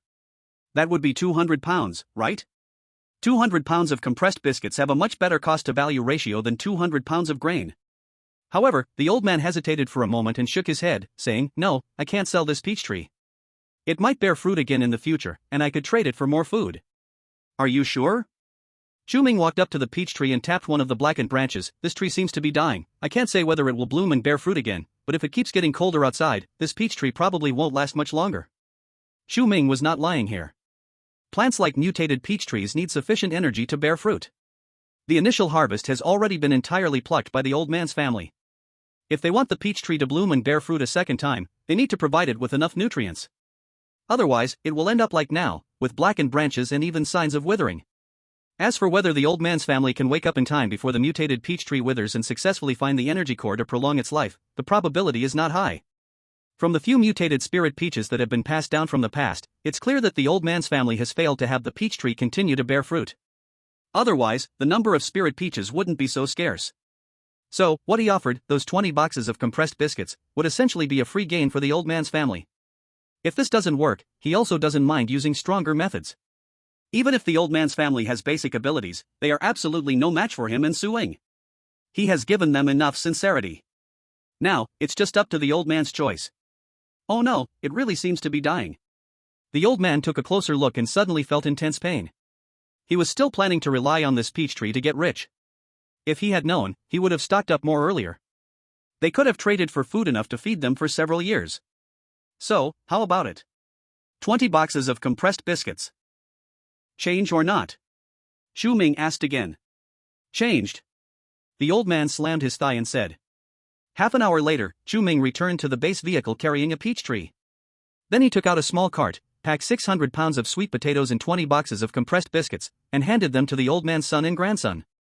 As for why it was sweet potatoes, it's because he found so many sweet potatoes at the planting base that he couldn't eat them all. The quantity of potatoes and corn was relatively small, so there was no need to trade them. After counting the supplies, the old man's family pulled the cart and left. Chu Ming closed the car door, sat back on the sofa, and said, Now let's head to H City. All right, Brother Chu. Su Yufei walked towards the driver's seat. Chu Ming waved his hand and put the mutated peach tree into the space. After choosing to upgrade, the mutated peach tree automatically turned into a strengthened version of the mutated peach tree. The fruit produced was a strengthened version of the mutated spiritual peach, skipping an intermediate step.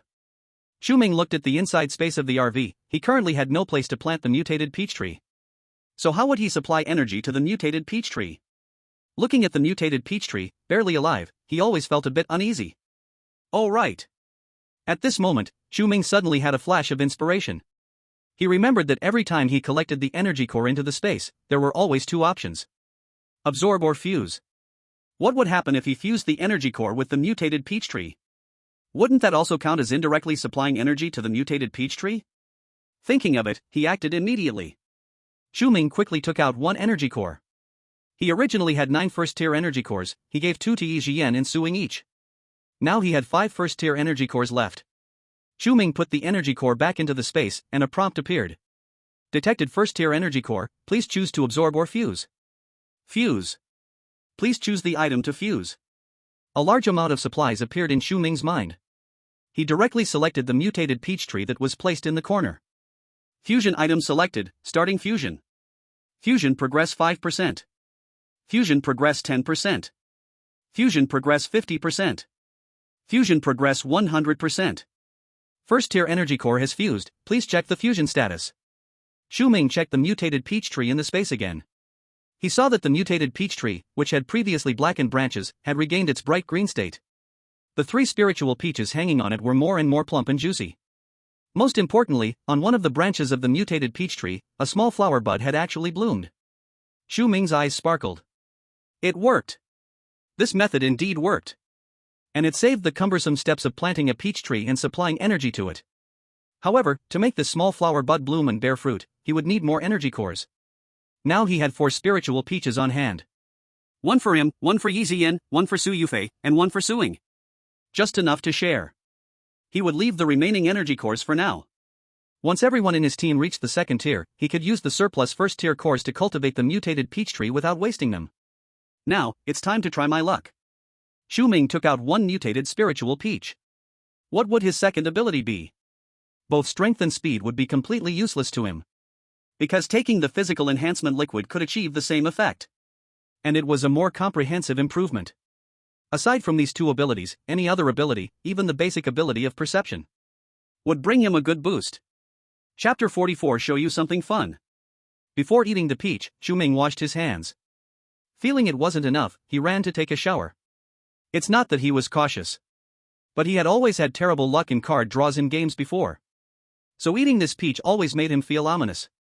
As long as it's not strength or speed, it's fine. Chu Ming silently prayed in his heart, then took a bite of the spiritual peach. The slightly cool fruit flesh, with its refreshing and sweet fragrance, filled the entire mouth. Chu Ming had no mood to savor it. He finished the Ling Tao with 2 or 3 bites, then quietly waited for his body to change. After about 10 minutes, the energy of the Ling Tao was completely absorbed by his body. At the same time, a voice appeared in his mind. New ability detected, mental weakness, would you like to upgrade the ability? Hearing this prompt, Chu Ming's entire body jolted. Is this a joke? What kind of luck is this? If you say he has bad luck, he pulled a special ability with a 2% chance. But if you say he has good luck, what he drew is the worst among special abilities, mental weakness. Mental weakness, as the name suggests, puts the enemy's mental state in a negative state. It's basically feeling down, being depressed, and so on. What a joke, it only affects the enemy's attention. Is that it? It's more effective to shout a few curses. The only thing he could be grateful for is that his ability could be upgraded one more time. Equivalent to having another chance to draw. Chu Ming took a deep breath. This time, it definitely won't be that unlucky. Upgrade. Mental weakness upgraded successfully. Congratulations on obtaining a new ability, mental pollution. Mental pollution allows the enemy to see the things they fear the most deep down, amplifying their emotions for 30 seconds, and cannot be used again within a short time. Chu Ming stroked his chin. It sounds like it's a tiny bit stronger than mental weakness? After all, it's only 30 seconds, why not find someone to try it? Chu Ming's gaze fell on Yi Jiyan, who was busy sorting the ingredients, then smiled and waved at her. Jiyan, come here, I have something fun to show you. Upon hearing this, Yi Jiyan immediately put down what she had in her hands and ran up to Chu Ming excitedly. Brother Chu, what fun thing do you have? Yi Jiyan asked curiously. Chu Ming did not answer, but directly cast mental pollution on Yi Jiyan. The next second, Yi Jiyan suddenly screamed. Ah! Yi Jiyan stepped back several steps, her face filled with terror as she looked at Chu Ming, as if she had seen some kind of monster. Woo woo, don't come near me. She was trembling all over, almost about to cry. Chu Ming observed the effect of mental pollution, although it only lasted 30 seconds. But throughout, Yi Jiyan was in extreme panic, barely able to stand. The weakening of combat ability could reach at least 90% or more. This barely counts as passing. And he had never heard of such an ability. It seems to be some kind of black technology from the space. But he never expected. Not only can newly obtained items be amplified and upgraded by the space, newly acquired abilities can also be enhanced. This counts as a pleasant surprise. At this moment, Yi Jiyan broke free from the state of mental pollution. She wiped her tears and looked at Chu Ming pitifully, saying, Brother Chu, what did you do to me just now? Just a little test. Chu Ming took out a banana from the space and handed it to Yi Jiyan. Here's a compensation for you. Seeing the fruit, Yi Jiyan's eyes lit up, and she immediately became happy. Thank you, Brother Chu. But what did you see just now? Chu Ming asked. I saw Brother Chu turn into a dog, with several heads. It almost scared me to death. Yi Jiyan said with lingering fear. Chu Ming. A dog? Such a handsome guy has been mistaken for a dog. What a joke. With a dark face, Chu Ming sent Yi Jiyan to cook. As for the mutated Ling Tao, he hasn't decided when to give it to Yi Jiyan and the others. To acquire a chance to obtain new abilities, there must be a price to pay or something to exchange. Otherwise, wouldn't that seem very cheap? The easier things are to get, the less likely they are to be cherished. He understood this principle. Perhaps, he could open a small supermarket for internal use? Wait until his team grows stronger. Providing some basic living materials, he could accept. But more than that, it seemed a bit like being taken advantage of. If he couldn't bring him more benefits, what was he after? Moreover, the rewards were all visible, and that could better motivate everyone. To prevent anyone from slacking off. Thinking of this, Chu Ming felt it was feasible. He immediately took out his laptop and started making a simple spreadsheet. It included types of goods, contribution values, redemption lists, and so on. The mutated spiritual peach was temporarily the most expensive item among them. It required 10 first-level energy cores. However, as time passed, the prices of all items would definitely rise. Because the further back it went, the harder it became to obtain certain items. Yet the difficulty of acquiring energy cores would decrease. After all, once strength increased, first and second level mutated plants and animals would just be appetizers. At the same time, for efficiency's sake, he also established a credit system. You only need to pay some interest to get some special items in advance from him. These items must be able to enhance strength. For example, weapons, armor, physical enhancement liquids, mutated spiritual peaches, and so on. But the premise of credit was that the credit level with him can reach level 3 or above. This credit level is entirely determined by his mood. Don't talk to him about fairness. He is the one who sets the rules. Of course, he has the final say. Chu Ming found a printer from his space, printed the spreadsheet, and distributed it to every member of the team, including Su Ying's two close friends. After receiving the spreadsheet, everyone was stunned. Brother Chu, is the effect of this spiritual peach really real? If I eat it, can I really gain superpowers? Su Yufei asked eagerly. She didn't want to just drive for a lifetime. After all, anyone can do this driving work. At most, she's just a bit prettier. The advantage is too unclear. If she also had superpowers, she could prove herself with strength. That's right. Chu Ming said with a smile, so, do you want to choose credit? 20% interest per month. Once you have superpowers, paying off this debt won't be hard. Of course, I want to borrow. Su Yufei said without hesitation. I want it too, I want it too. Yi Jian quickly raised her hand and said. Although she had superpowers. But aside from healing others, she had no combat ability. She also wanted to go out and fight monsters. Su Ying thought for a moment and did not choose to take a loan for the spiritual peach. Instead, she borrowed to buy 10 days worth of first-level physical enhancement liquid. She already had superpowers, and her attack power was not weak. Given her current tight situation, improving herself in other ways was clearly a better value. As for the spiritual peach, once she gathered enough energy cores, buying it would be the same. As for Xia Qing and Jolie, since their credit was not enough, they could only choose to buy some rare living materials, such as fruits and so on. However, they also had opportunities. There are many ways to earn contribution values. Gathering information, providing useful intelligence, or finding materials themselves can all get them contribution values with him. So Xia Qing and Jolie were also full of energy. They were prepared to go out and look for materials once they reached H City, hoping to collect enough contribution values to buy physical enhancement liquid. They didn't think about the spiritual peach for now. Anyway, following Chu Ming, there would be plenty of opportunities in the future. Chapter 45, Enhanced Alloy Villa. After Su Yufei and Yi Jian received the spiritual peaches, they immediately ate them. Then they respectively awakened the lightning superpower and the perception superpower. The lightning superpower is extremely rare even among special superpowers, if calculated by lottery probability. Su Yufei had essentially drawn a golden legend in one go. Still in the golden legend T0. The intensity is off the charts. Yi Jian had a bit of bad luck, randomly ending up with one of the 3 basic abilities. But her own talent was already remarkable. Healing abilities were her strong suit. So, sensing abilities could only be seen as an added bonus. Moreover, once her healing ability level increased, her sensing ability would also improve. In the later stages, it would be very useful. And Yi Jian, in Chu Ming's view, was not meant to be a combat character. If she really had to go out daily to hunt mutated beasts, he would worry. What if something happened to her on the way? As for contribution points, Yi Jian didn't need to worry at all. In Chu Ming's rules, support personnel also had ways to earn contribution points. So for now, Yi Jian should just stay in the base vehicle and cook for him properly. 2 days later, the base vehicle arrived in H City. To head north, H City is a necessary stop. Chu Ming also wanted to collect some supplies he needed along the way. Before coming to H City, he had already checked. There is a well-known, large light steel construction factory here. Many beautiful small villas can be built with light steel. Short construction period, great results. Most importantly, light steel buildings can be stored in space. In the future, if he wants to stay anywhere temporarily, he can just take out the light steel villa. The base vehicle, though comfortable, is still a different experience. Brother Chu, we are almost at the light steel construction factory you mentioned, but I see many tire tracks on the road, maybe someone is active around. Su Yufei's voice came from the driver's cabin. It's fine, they probably aren't here for the light steel factory. Chu Ming held a telescope, constantly observing the surroundings. There are plenty of buildings nearby. There are more than 10 residential complexes alone. With ready-made reinforced concrete buildings available, why would anyone want to live in a less insulated light steel building? Moreover, constructing takes time and labor. Who has nothing better to do and wastes their energy on this? For those living in the apocalypse, food always comes first, followed by clothing and shelter.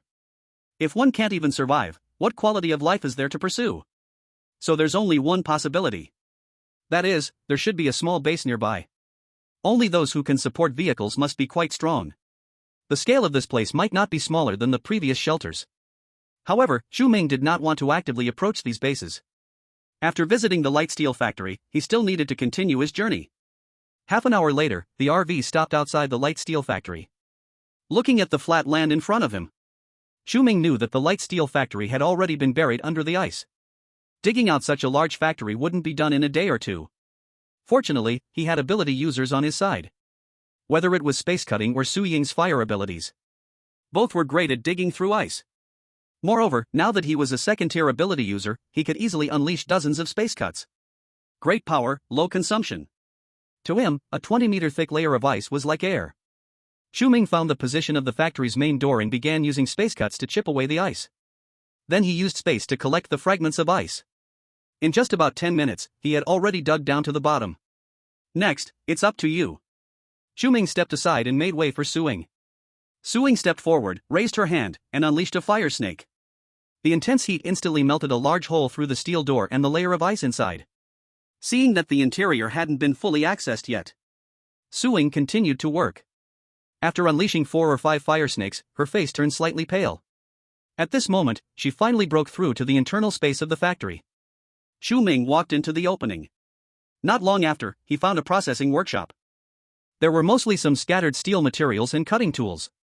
Chu Ming, adhering to the principle of not wasting, collected all the steel materials and tools into his space. Including some supplies buried in the ice layer, he also used space to cut and excavate them out.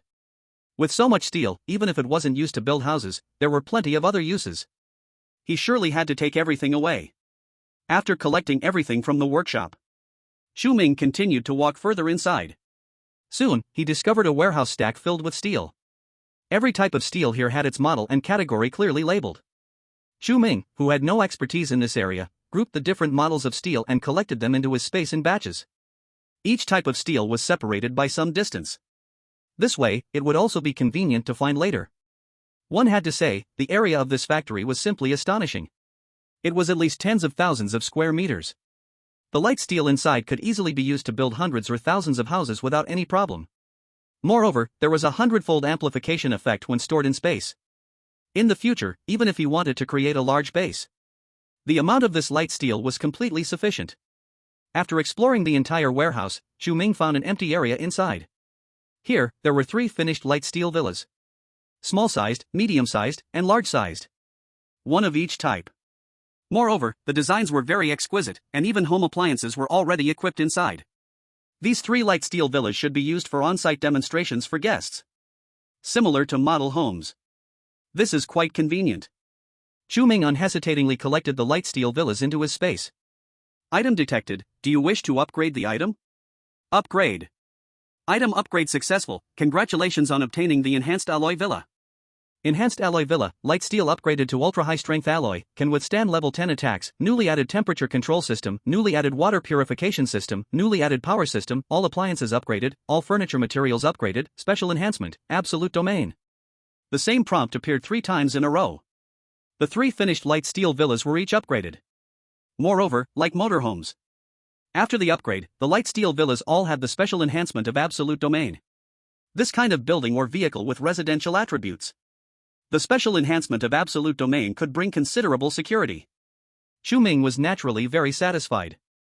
After ransacking the entire factory, Chu Ming was preparing to return the same way when he saw Su Yufei running towards him quickly. Big brother Chu, the situation outside is not right, you should go out and take a look. Chapter 46 Tornado. Chu Ming followed Su Yufei to the surface. As a result, he discovered that outside, the sky had inexplicably turned dark. The sky was overcast with thick clouds, and lightning flashed with thunder. In the direction of City G, an enormous object visible to the naked eye was slowly moving towards them. A tornado? Chu Ming's pupils slightly contracted. How could a tornado appear at this time? And judging by the size of the tornado, it could easily crush a town. Originally, Chu Ming had planned to continue on his path.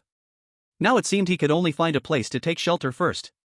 Big brother Chu, continuing on this weather is too dangerous, why don't we go into the factory and wait until the tornado passes before coming out? Su Yufei suggested. No. Chu Ming shook his head, the space inside the factory is too big, we must find a basement, reinforce it all around, that would be completely safe. He understood very well the power of a tornado of this scale. Reinforced concrete could be shredded. Not to mention the ice layer. In this situation, it was still necessary to hide underground, and the deeper the better. But right now, they didn't have much time to slowly choose a place. The tornado was coming from City G and would arrive in just a few hours. They had to find a suitable basement and reinforce it within a few hours. There was no time to waste. Chu Ming immediately took out his phone to check the map of the surrounding area. The surroundings were mostly residential communities. But there were also several villa areas. In the villa area, there were structures of 3+2, and even 5+3. 3 basement levels. Hiding in the bottom level and reinforcing it. That should be enough to withstand this tornado. Chu Ming sent the map to the base vehicle and instructed Su Yufei, go to this marked villa area. After a few minutes, the base vehicle arrived at the villa area's entrance. Chu Ming put the base vehicle and the small truck behind it into his space. Then he and Su Yufei, along with others, walked into the villa area. But what Chu Ming did not expect was that someone had already occupied this place. Especially in the position of the building king, a huge pit had been dug, and a winding path leading down had been built. Below the ice layer of the villa area, there were also narrow passages. It seemed that the inside was completely connected. This was already a solid shape of an underground city. Moreover, living under the ice layer was actually based on the same principle as ice houses. The inside not only wouldn't be cold but would even be warmer. Those who designed this place must have had some brains. Hey, who are you? At that moment, a person patrolling the rooftop of the building king suddenly shouted at Chu Ming. Hearing the commotion outside, about 10 people rushed out from the villa. This is the territory of Hope City, outsiders not allowed in. The leading strong man, holding a big machete, glared fiercely at Chu Ming and the others. Everyone, don't misunderstand, I saw the tornado coming from G City and wanted to find a safe place to hide. Of course, I will pay you something. Chu Ming still intended to try diplomacy first. This villa area was clearly managed uniformly. He could use force to take it over. But that would waste too much time. Since he was building a base, there would definitely be personnel circulation. At worst, they could join the base for a few days. Once the tornado passed, they could find an opportunity to leave. Tornado? The strong man hesitated for a moment, then hurriedly led his men out of the pit to look towards G City. Upon seeing it, everyone gasped in shock. They saw a gigantic tornado connecting heaven and earth, sweeping with a devastating force toward H City. Even hundreds of kilometers away, they could already feel the pressure. When it got closer, it was feared that no one could survive in such a tornado. Quick, go inform the leader. The strong man realized the situation was dire and hurriedly instructed his subordinates. Before long, a young man wearing glasses walked out from the villa. He was followed by a man and a woman. Seeing these two, Yi Ziyuan immediately whispered beside Chu Ming, these two should be ability users. This was the benefit of Yi Ziyuan's ability to sense. She could notice ability users and even mutated plants and animals instantly. Although they had no combat capability, they were definitely not useless abilities. The leader of Hope City came to the ground, looking at the terrifying tornado in the distance with a grim expression. But he was not overly panicked. Gather all the management staff and send a team to find a place to park the vehicles. Also, inform several nearby resident points to prepare for protection, Chen Ziyan organized calmly. After completing all of this, Chen Ziyan's gaze fell on Chu Ming and the others. Thank you for the reminder, otherwise, by the time we noticed, we would have lost a lot of time, Chen Ziyan said gratefully. Due to the cold weather, everyone had nothing to do and mostly stayed indoors. In addition, because of the geographical position, they really had no way to notice the situation in the distance right away. The view would be better from the residential building side. But if abnormalities are discovered and we rush over, it might be too late. We just want to find a place to take shelter. Chu Ming proactively handed over the backpack in his hand. There are some food items inside, consider it a reward for temporarily staying on your territory. This backpack contained only high-calorie food. That was quite sincere. But if the other party refused or tried to raise the price, then don't blame him for being rude. At such a close distance, he was confident he could eliminate the two ability users in an instant. However, he was unsure if there were other ability users inside. He also didn't know the exact number of members in Hope City. Acting recklessly was certainly not a safe bet. No need for the food. Chen Ziyan did not accept Chu Ming's backpack. The rule here is that as long as you bring value to the base, you can enjoy corresponding benefits. You've brought me this news, so you can stay in my base for free. After the tornado passes, you can choose to leave or stay. Chu Ming did not bother to be polite with Chen Ziyan and directly retrieved his backpack. Thank you then, please find me a 3-level basement. Okay, Chen Ziyan nodded, then looked at the female ability user beside him. Xinyan, take them inside. Quite picky, Chen Xinyan pouted, reluctantly leading Chu Ming and the others into the bottom of this villa. In this community, only my brother and I live in the villa, which has a structure of 5+3. If you're not one of us, normally, you wouldn't be able to stay here. Chen Xinyan said as she looked back. She sized up Chu Ming a few times. A man surrounded by 5 women. And each one of them was not bad looking. What a lucky man. The key was that he brought a cat along. Was he planning to keep it as emergency food? He wouldn't be intending to raise it, would he? Chapter 47 Kick them out. Chu Ming took the opportunity to observe the interior of the villa.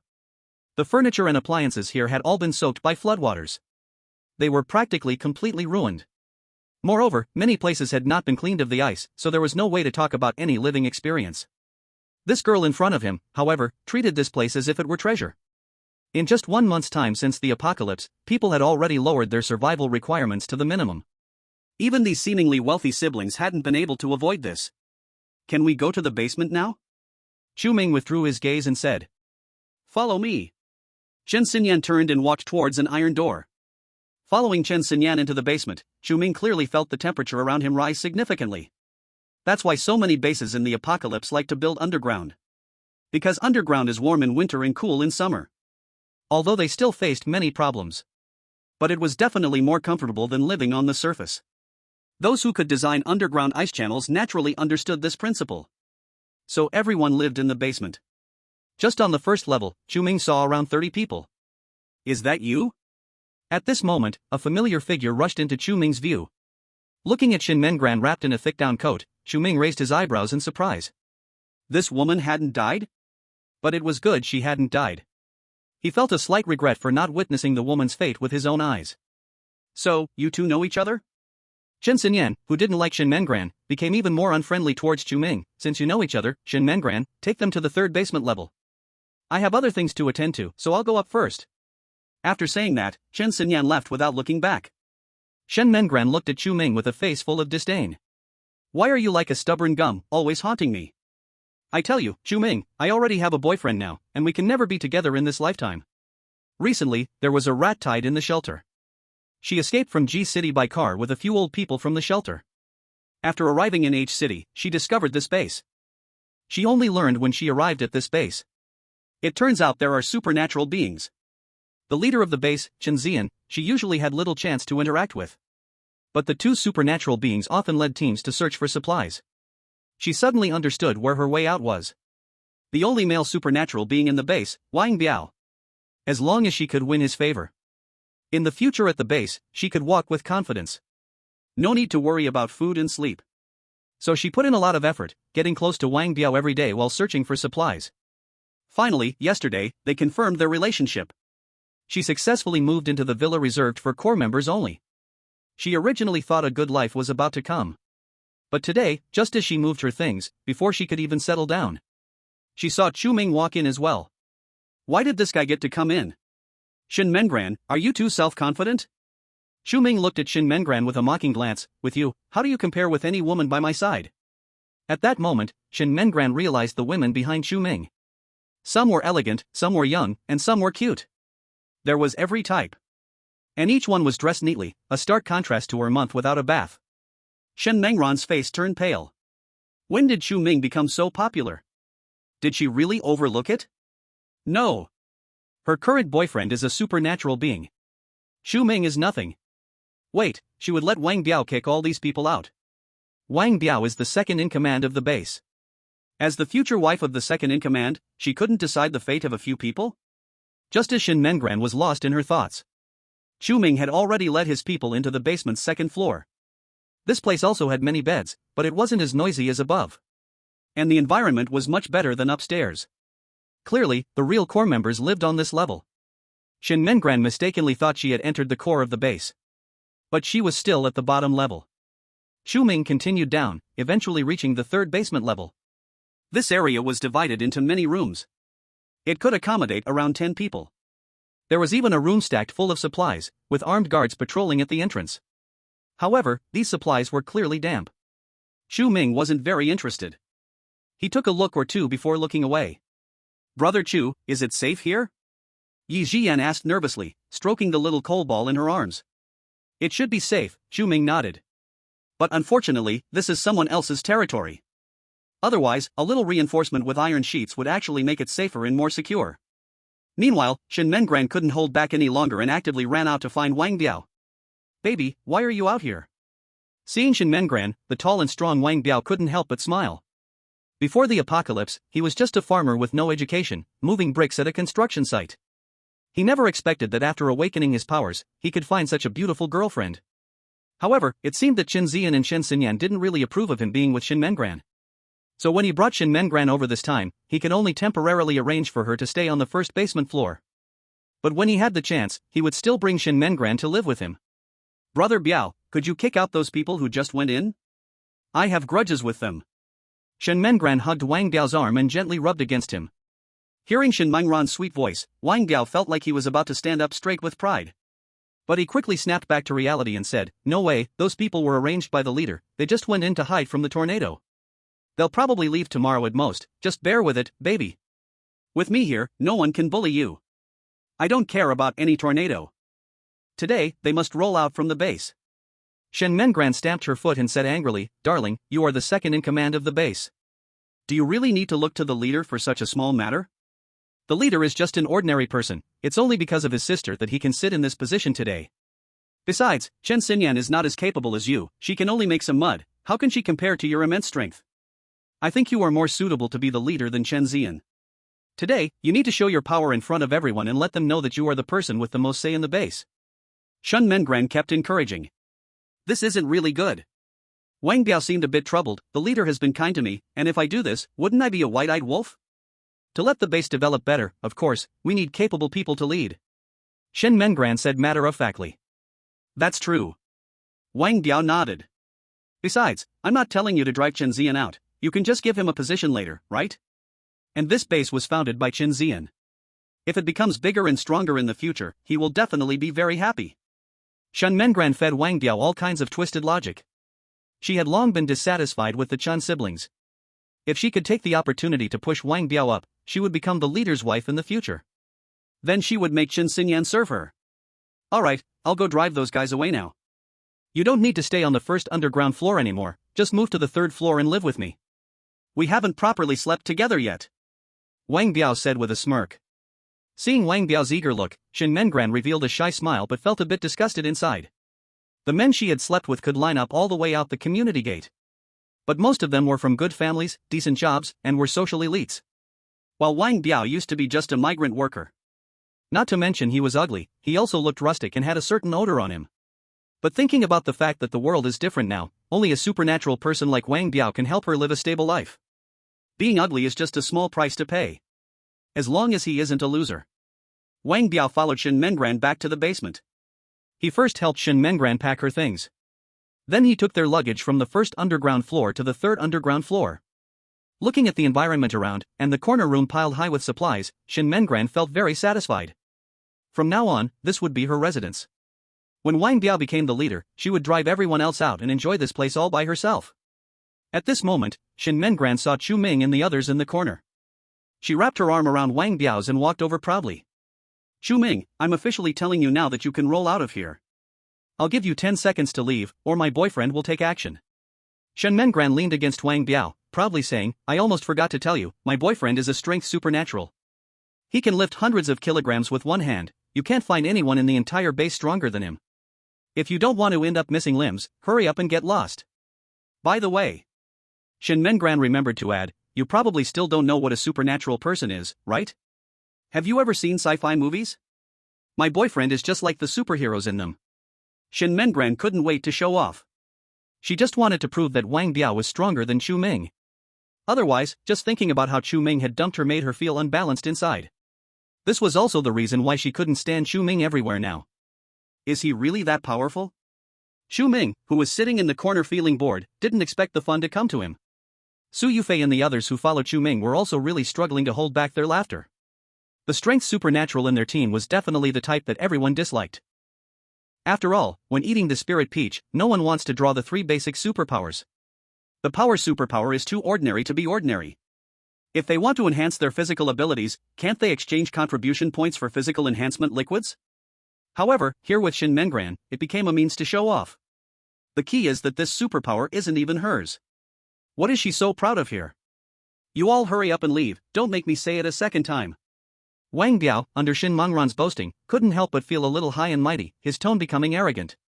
Chu Ming felt that the scene wasn't stimulating enough, so he raised his hand and imposed mental pollution on Wang Biao. The next second, Wang Biao suddenly shivered all over, and when his gaze landed on Shen Mengran, he immediately showed a look of terror, then with a thud, he knelt down on the ground. Shen Mengran was stunned for a moment. What happened? Why did he suddenly kneel? Mom! Wang Biao clutched Shin Mengran's clothes, tears and snot flowing down instantly. Mom, I really didn't mean it, please forgive me. Hearing Wang Biao's address to Shin Mengran, Chu Ming almost spat out his saliva. Goodness. 1 second he was calling her a treasure. Now he's calling her mom. What did this guy see? Shin Mengran's face turned from pale to flushed, like an overturned pallet. Biao Ge, what are you doing? Hurry up and get up. Shin Mengran desperately pulled at Wang Biao, but he didn't move at all. I won't get up, I just won't get up. I know you're still angry with me, you won't forgive me even if I die. Mom, don't worry, I will burn more paper money for you in the future. Wang Biao cried, hugging Shin Mengran's thigh. Seeing more and more people noticing them, Shin Mengran felt she had lost all her face. Not only did she suddenly have a big son, but he also wanted to burn paper for her. Isn't this cursing her to die? I didn't expect you guys to play so creatively. Chu Ming said, holding back laughter. Chapter 49, Monsters Everywhere. Mental-type superpowers that can directly produce aggressive effects are very rare. Most of the time, they are mainly supportive. Don't underestimate the supporting powers. If it can distract the enemy for a few seconds, it will be crucial to the outcome of the battle. However, Chu Ming's mental-type superpower can last as long as half a minute. What could be accomplished in that time? If the action is quick, perhaps a child could even be made. However, after being subjected to mental pollution, Wang Biao remained conscious. If someone attacked him, he might still retaliate. At any moment. The human desire to survive is always greater than anything else. Therefore, mental pollution superpowers are often only useful for interference. In short, they are better suited for cooperating with teammates. If someone were to stab Wang Biao in the back right now, he definitely wouldn't react. Soon, half a minute passed. Wang Biao's emotions gradually calmed down, and his eyes returned to clarity. But when he saw Shin Mengran, he instinctively took a few steps back. Shin Mengran disdainfully wiped the snot on her body that Wang Biao had smeared on her and then walked up with a worried face, asking, Biao Ge, are you okay? Don't come over. Wang Biao looked at Shin Mengran in fear. What's wrong? Shin Mengran was stunned for a moment. I see you, you look a bit like my mom. Wang Biao swallowed hard, still not daring to let Shin Mengran get close. Shin Mengran's face darkened. She was over 10 years younger than Wang Biao, how could she possibly be his mother? And she was fine just a moment ago, suddenly going crazy. Is this guy brain damaged? Seeing this scene, Chu Ming also felt quite surprised. The after effects seemed quite serious for this guy. What kind of guilty thing did he do to be scared like this? Do I still look like a dog? Chu Ming curiously asked Yi Jian. Not at all. Yi Jian shook her head. That's good. Chu Ming nodded. If the last mental pollution also left a psychological shadow on Yi Jian. Every day, Yi Jian looked at him like a dog. That would be difficult to handle. Humans and dogs don't match well. It seems this special ability cannot be used on my own people anymore. The risk is quite high. At that moment, Chen Ziyuan and Chen Xinyan arrived with a large group of people at the third level of the basement. The hundreds of square meters of basement were instantly packed full. Chen Ziyuan stood at the front of the crowd and shouted, Everyone, a tornado is rapidly approaching H City, and its power is even more terrifying than I imagined, so we must work together to get through this tough time. This basement is now the safest place in the base, I can only ask everyone to squeeze in here.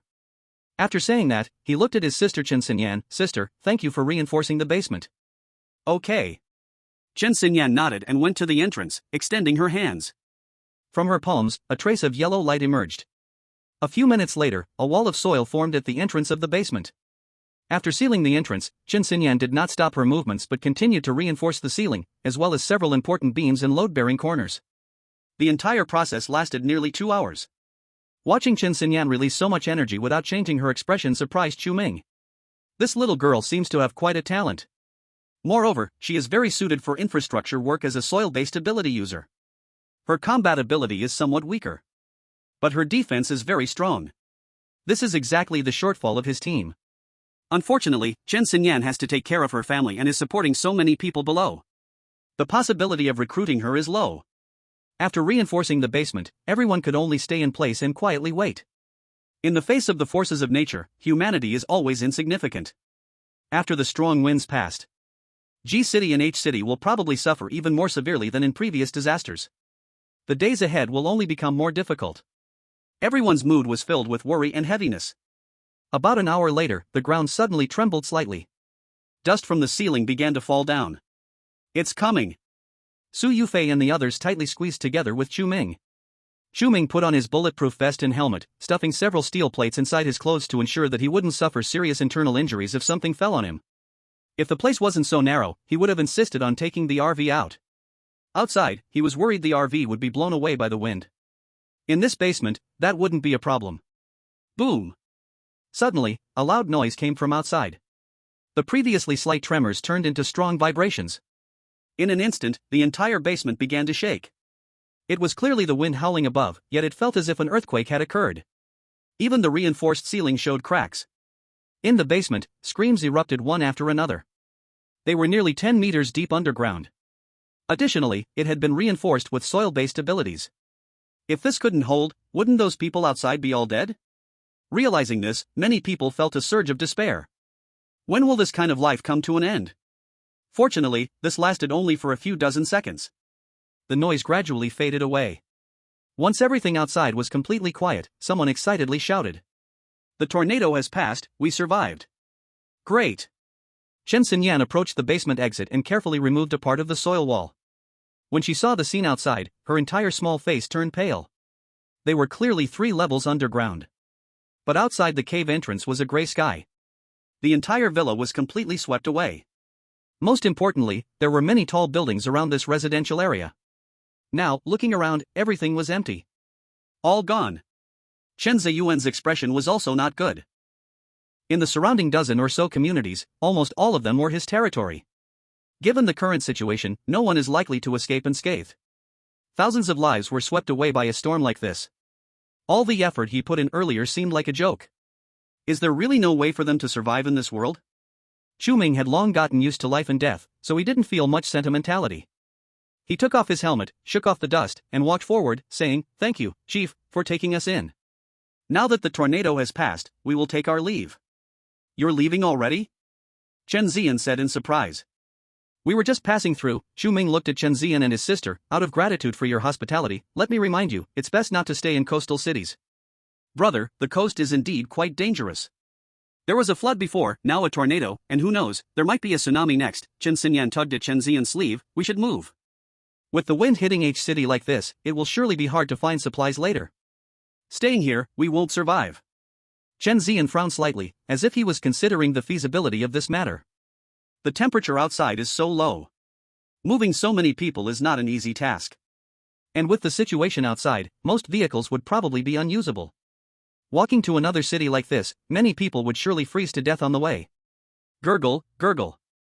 At that moment, a strange noise came from outside. Chu Ming walked to the entrance to take a look. He found a translucent mass wriggling towards them. "What the heck is that?" Chen Xinyan's eyes widened.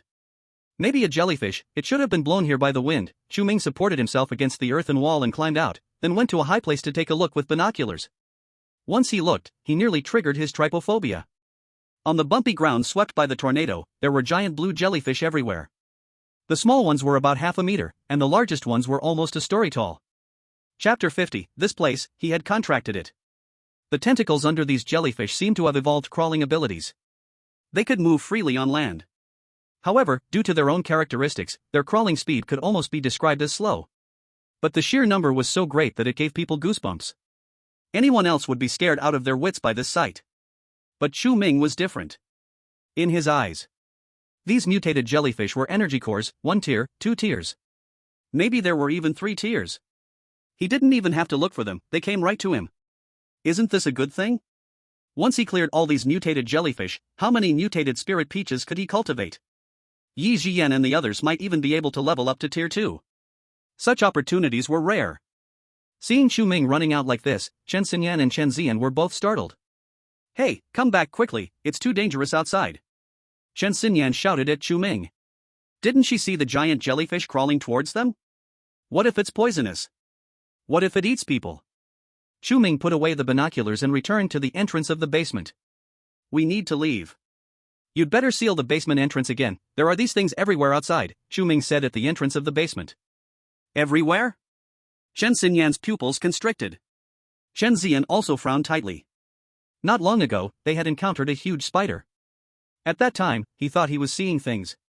After all, he only caught a glimpse as the spider crawled into the building.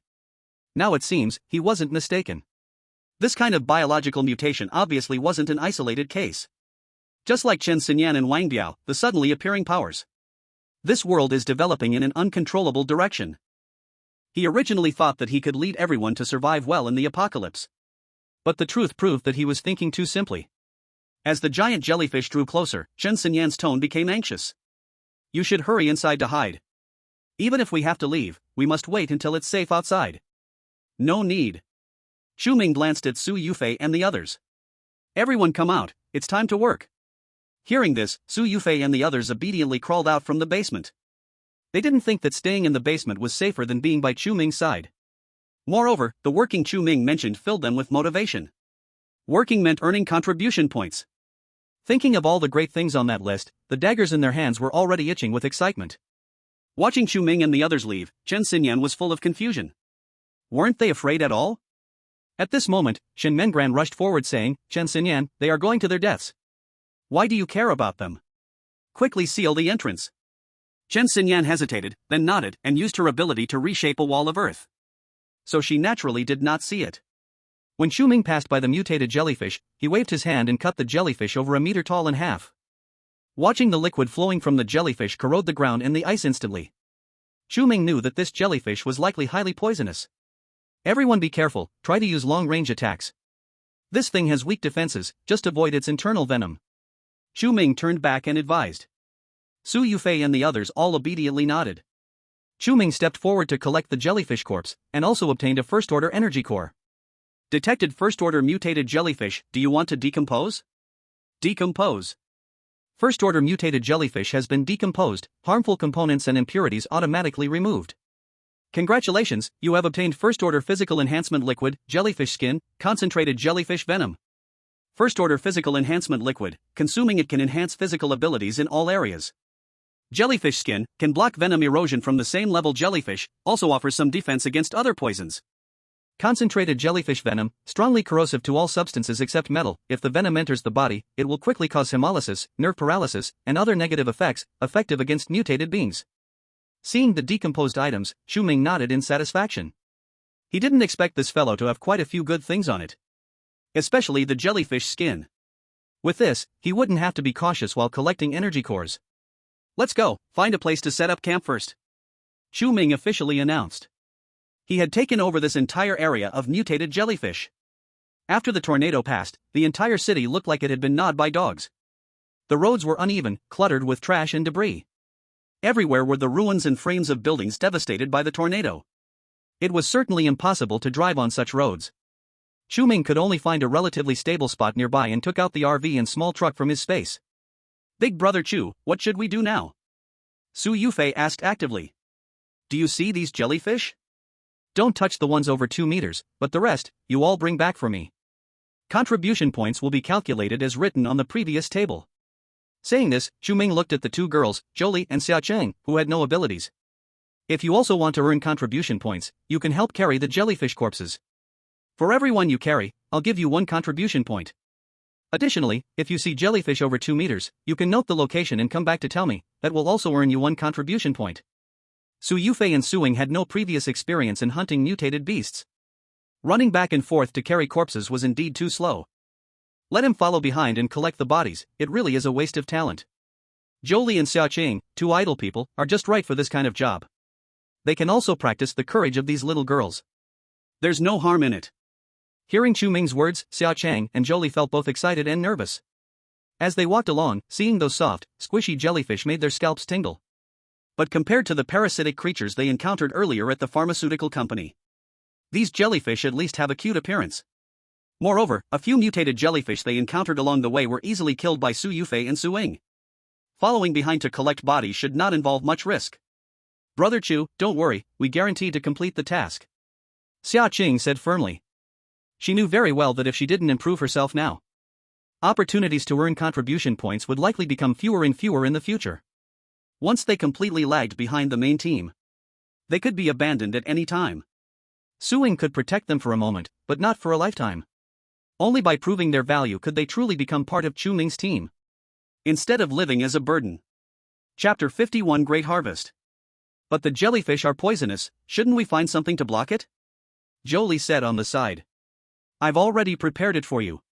Chu Ming took out the dissected jellyfish skin. Just now on the way, Lai Nu Su Yufei and Suing practiced and killed 3 more mutated jellyfish. When unfolded, it could be 5 or 6 meters long. That's enough for them to use as protection. Chu Ming explained the use of the jellyfish skin to Su Yufei and the others. Yi Jian immediately volunteered to sew the jellyfish skin into clothes for everyone. She knew very well that she had no combat ability. So she could only work hard on some miscellaneous tasks, striving to pay back her debt to Chu Ming as soon as possible. Chu Ming had no objections and let Yi Jian keep herself busy. In the blink of an eye, 7 days passed. During these 7 days, Chu Ming harvested over 500 ordinary mutated jellyfish, which had no energy core inside and stood less than half a meter tall. This kind of mutated jellyfish has low defense and slow speed. Its only strength, the venom attack, couldn't harm them. Killing them was as easy as plucking a chick. 1 cut per jellyfish wasn't an exaggeration. Although ordinary mutated jellyfish had no core inside, they were still good for decomposing body-enhancing liquid. Chu Ming certainly wouldn't waste it. There were over 200 energy cores from first-order mutated jellyfish.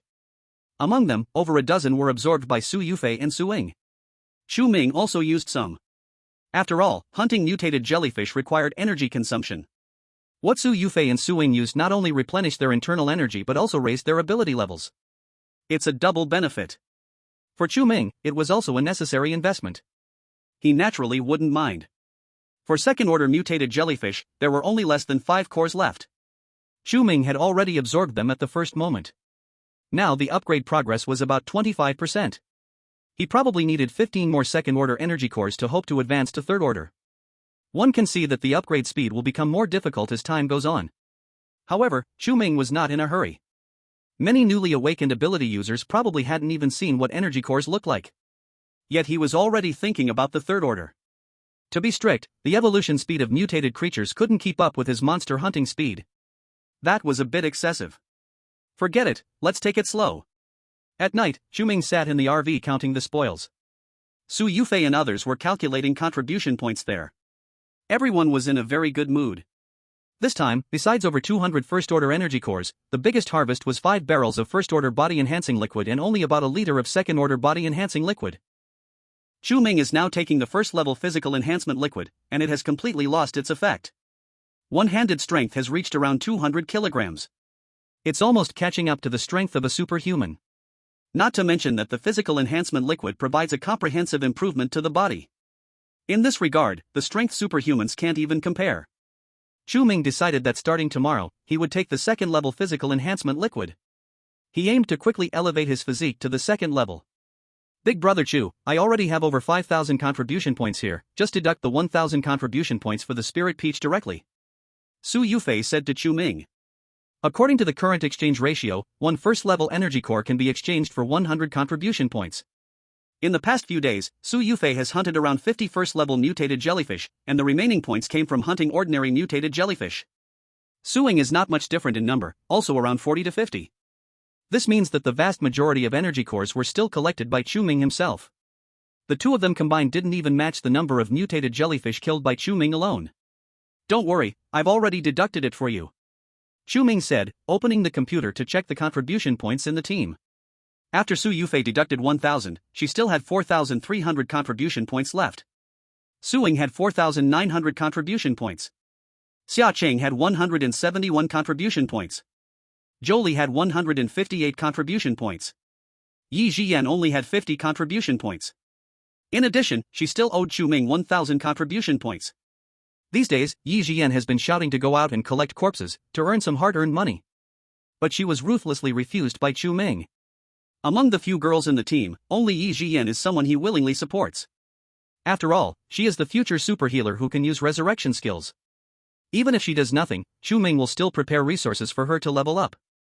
However, to motivate Yi Jian and the others, Chu Ming still laid down rules. Whoever can be the first to break through to the second level will receive a reward of 10,000 contribution points. Energy cores can be bought on credit from him or exchanged at a ratio of 100 contribution points. When it comes to improving team strength, Chu Ming has never been stingy. Anyway, he will definitely keep the top resources for himself first. The rest will then be available for Yi Ziyan and others. Once this reward mechanism was announced, Yi Jian immediately asked him for 20 energy cores on credit. Recently, Chu Ming also discovered that the number of energy cores needed for Yi Jian and the others to level up seems to be slightly more than his own. In general, Yi Jian needs about 20. Su Yufei and Suing need a bit more. This might be related to their own talents.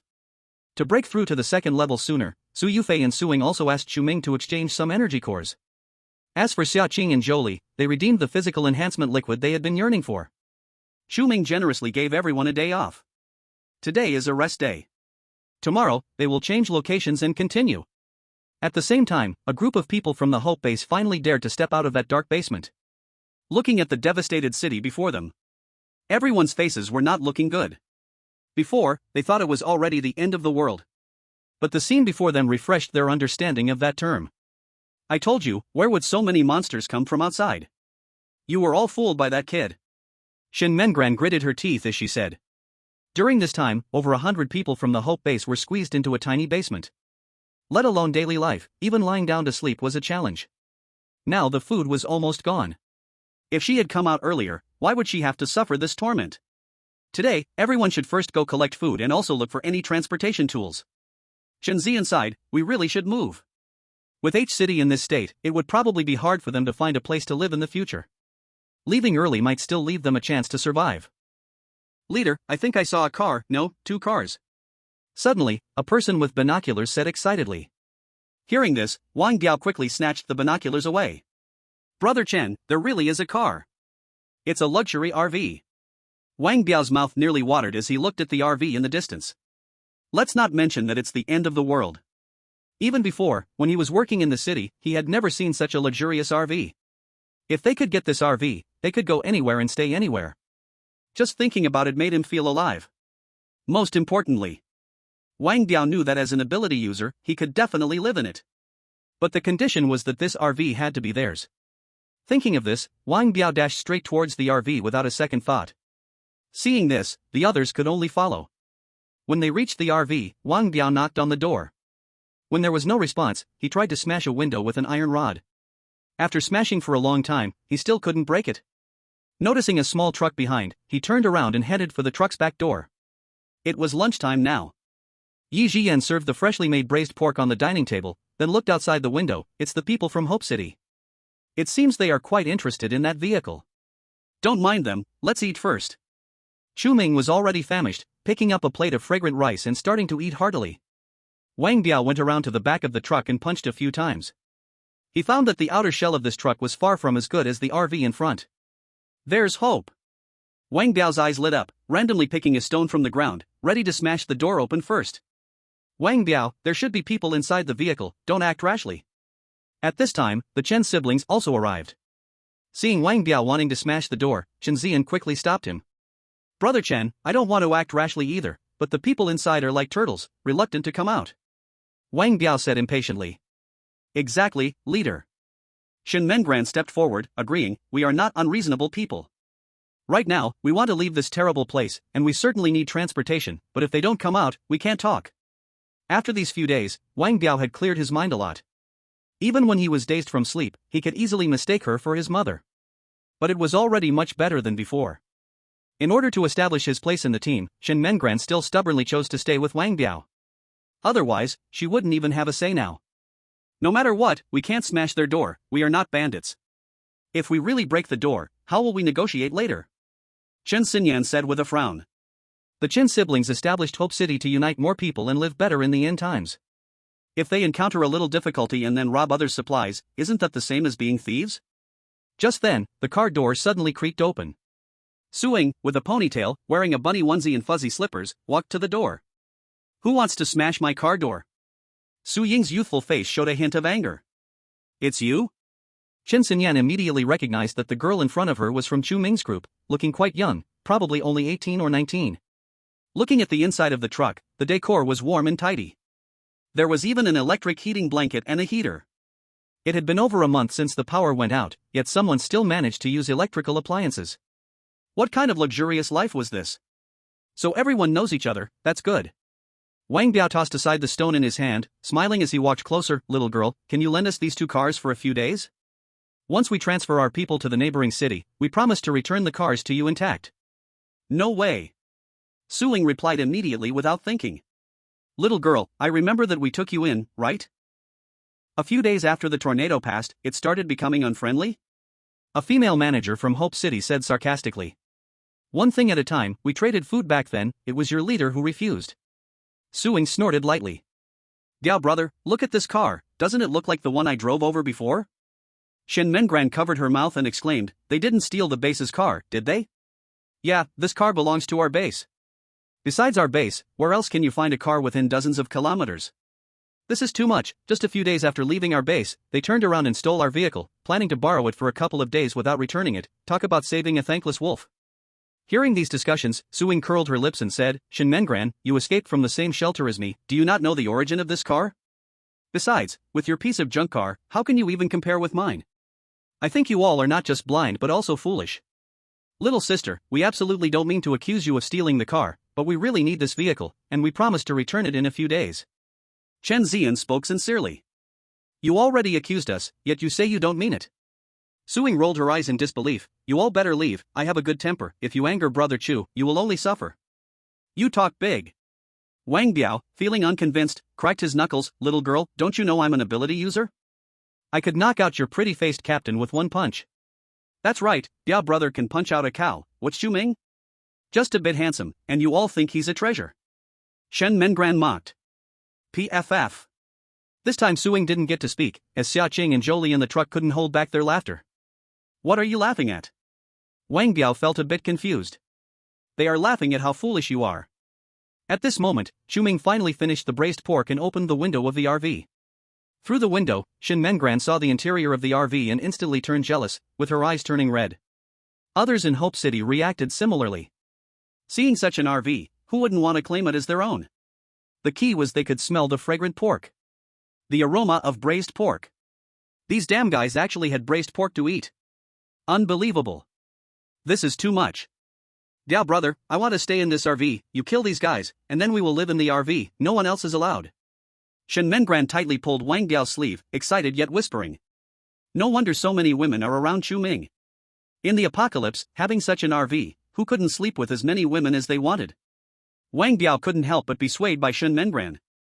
An ability user as rare as him should live in such an RV. Otherwise, how would he show off his noble status? At that time, he could also learn from Chu Ming and keep a few beautiful women in his RV. Sleep with one every day. Even sleep with several in a day would be possible. And isn't that just perfect? He had never dared to think this way before. Now that he has the strength, why would he not dare to dream? Chapter 53, Abilities, is it really amazing? When a person's ability and understanding do not match, it is easy for them to become inflated and unaware of themselves. Wang Biao is a typical example of this. In his eyes, power abilities are the best. Now the leader of Hope City seems to be Chen Zian. But he is actually the most powerful person.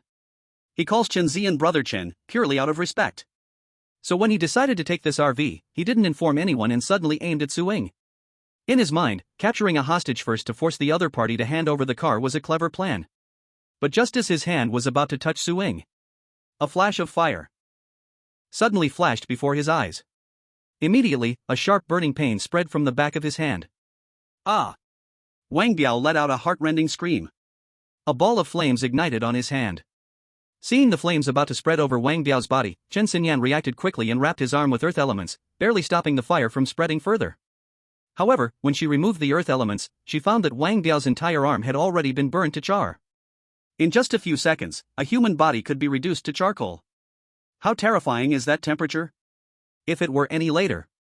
It's hard to imagine what would happen to Wang Biao. Su Ming had a small flame flickering in her palm, and with a cold smile, she said, superpowers, is that rare?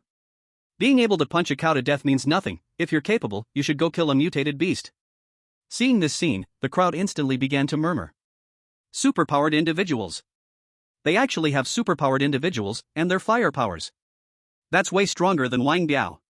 Shen Mengran, who was originally beside Wang Biao, was so frightened that she hid in the crowd. She felt both scared and unwilling. Wasn't Wang Biao powerful? How could he not even defeat a little girl? Sorry, one of our people offended you, I will take everyone away right now. Chen Ziyan was sweating coldly on his forehead. He only intended to borrow a car. Who knew it would escalate to this? If the other side also had superpowered individuals. If a conflict broke out. It wouldn't just be a matter of 1 or 2 people dying. This was not what he wanted to see. Boss, Brother Biao's hand is already burned like this, are we just going to leave like this? That nasty girl was too ruthless, Brother Biao was just a bit too close to her, and she didn't even warn him before attacking. Who does she think she is? The earlier speaker, the female administrator, protested with a face full of defiance. What? He was almost climbing into my car, should I still reason with him? Su Ying played with the fire in her hand, looking like she was ready to fight at any moment. The female administrator swallowed hard and stepped back a couple of steps in fear. Seeing Chen Xinyan beside her, she quickly hid behind her, then popped her head out and said, "Do you think having superpowers makes you special? We have 2 superpowered individuals and over 100 people, so don't take yourself too seriously. If you admit your mistake, we might still consider forgiving you." The female administrator couldn't tell the differences between the superpowered individuals. All she knew was that they had more people.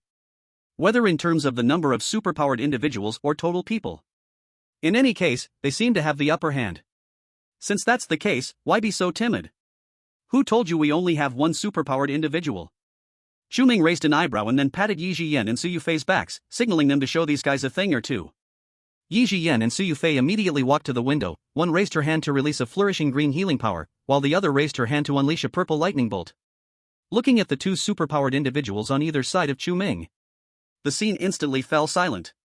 This was too much, right? A team with only 6 people had 3 superpowered individuals. Is this really reasonable? Are superpowered individuals appearing based on a 50% chance? Then why isn't their base like this? Chen Xinyan's pupils shrank slightly. The superpowered individuals in Chu Ming's team were not just a matter of quantity. Fire powers and lightning powers looked incredibly strong. And they both had conditions for long-range attacks. As for the other green power, she wasn't sure what it was. But the aura it emitted felt even stronger than the other 2 powers. She knew she could never be their match. The key was that Chu Ming was clearly the leader of this team. What if he also had superpowers? The female manager was already frightened to the point of being pale, trembling all over. She realized she was in trouble, hiding behind Chen Xinyan, not daring to come out. Chu Ming, however, did not plan to let her go. This one, and this one stay, the others can roll. Chu Ming pointed out Wang Biao, Shen Mengran, and the female manager. He had no objections against Chen Ziyan and his sister. But these 3 guys. Chu Ming did not intend to let them see the sun tomorrow. No! The female manager shouted, then cried and pulled on Chen Ziyan's clothes, saying, "Leader, please save me, I didn't do anything." She knew very well that staying would not end well for her. If she had known the other party was so powerful, she wouldn't have said those words. Shen Mengran instantly panicked, "Brother Chu, I was wrong, I will definitely listen to you in the future. Didn't you want me to lose weight? I'm almost 70 kilograms now. Let's make up, I will be your woman from now on." As for Wang Biao, he was already lying on the ground, unconscious. He had no idea what he was about to face. Shen Ziyan looked troubled. He didn't want to see anyone get hurt. But he knew very well that Chu Ming was not a kind-hearted person. If he didn't hand over the people, others in the base might get involved as well. "I'm sorry." After much hesitation, Chen Ziyan still pushed aside the female manager's hand. People must pay the price for their actions. Others are not obligated to pay for them. Grr. Grr grr. Grr grr grr. At that moment, a dense sound came from the nearby buildings. Chu Ming turned to glance at the driver's window.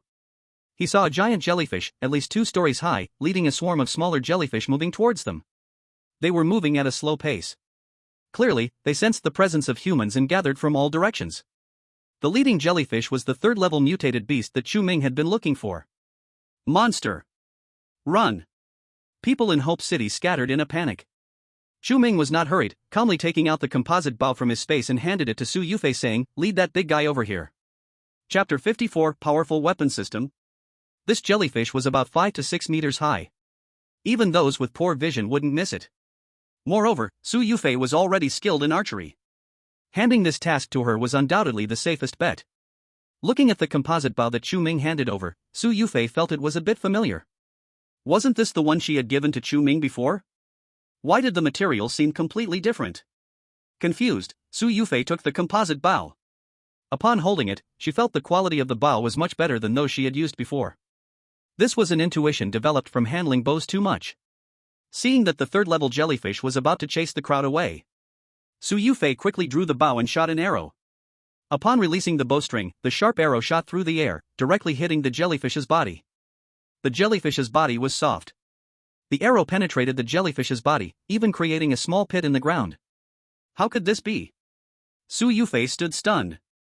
That was definitely an arrow, not a landmine, right? How could it have such power? Chu Ming picked up the binoculars to observe the third-level mutated jellyfish's situation. Su Yufei's previous shot indeed caught its attention. However, the wound created by the arrow was healing at a visibly fast rate. The third-level jellyfish's defense was still low.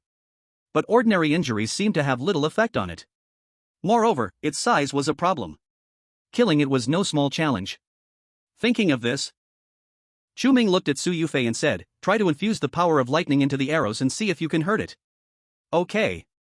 Su Yufei nodded. She took another arrow and knocked it on the compound bow, then infused it with the power of lightning. When the third-level mutated jellyfish approached, she suddenly released the bowstring. The arrow, now infused with lightning, instantly pierced into the body of the third-level mutated jellyfish. The mutated jellyfish, which was originally moving slowly and steadily, began to tremble violently. Lightning surged through its body, tearing open many small wounds on its surface. Some blue liquid flowed out from the wounds, corroding the ground into a giant pit. "It seems to be working." Su Yufei's eyes brightened. "Keep going," Chu Ming said. Su Yufei understood the importance of seizing the moment, and quickly pulled back the bowstring to shoot several more arrows. At this moment, the third-level mutated jellyfish had reached the front of the vehicle. Wang Biao, who was lying on the ground unconscious, was completely corroded by the liquid flowing from the mutated jellyfish, leaving no bones behind. As the mutated jellyfish digested Wang Biao, Chu Ming closed the window and turned to the driver's cabin. It was time to test the weapon system of the base vehicle. Although he was safe inside the base vehicle, this huge creature could unleash venom at any moment. Even if it couldn't hurt him, other things inside the base vehicle might not be so fortunate. It was better to deal with it outside the base vehicle. Chu Ming sat in the driver's seat and opened the weapon system on the screen. "Please place the energy core." Suddenly, a groove appeared next to the control panel. Chu Ming pulled out a handful of energy cores from his space and stuffed them all into the groove. At a glance, there were at least 20 or 30 energy cores. "Please continue to add."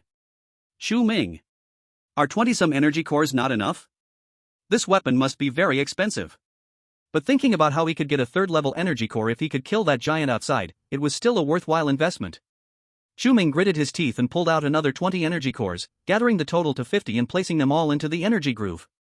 This should be enough, right? Seeing that the energy groove was full, Chu Ming closed the lid again. 2 seconds later. Weapon ready, locking on target. At the same time, a platform suddenly rose from the top of the base vehicle. On the weapon platform, a cannon barrel the size of a bowl spun around flexibly, rotating 360 degrees. Finally, it aimed at the third-level mutated jellyfish in front of the base vehicle. "Detected a third-level mutated beast, kill success rate 100%, do you wish to attack?" Chu Ming could see everything clearly through the control panel's screen. After the weapon locked onto the target, he could even see the position of the energy core inside the mutated jellyfish's body. This weapon system was worth the 50 energy cores he spent.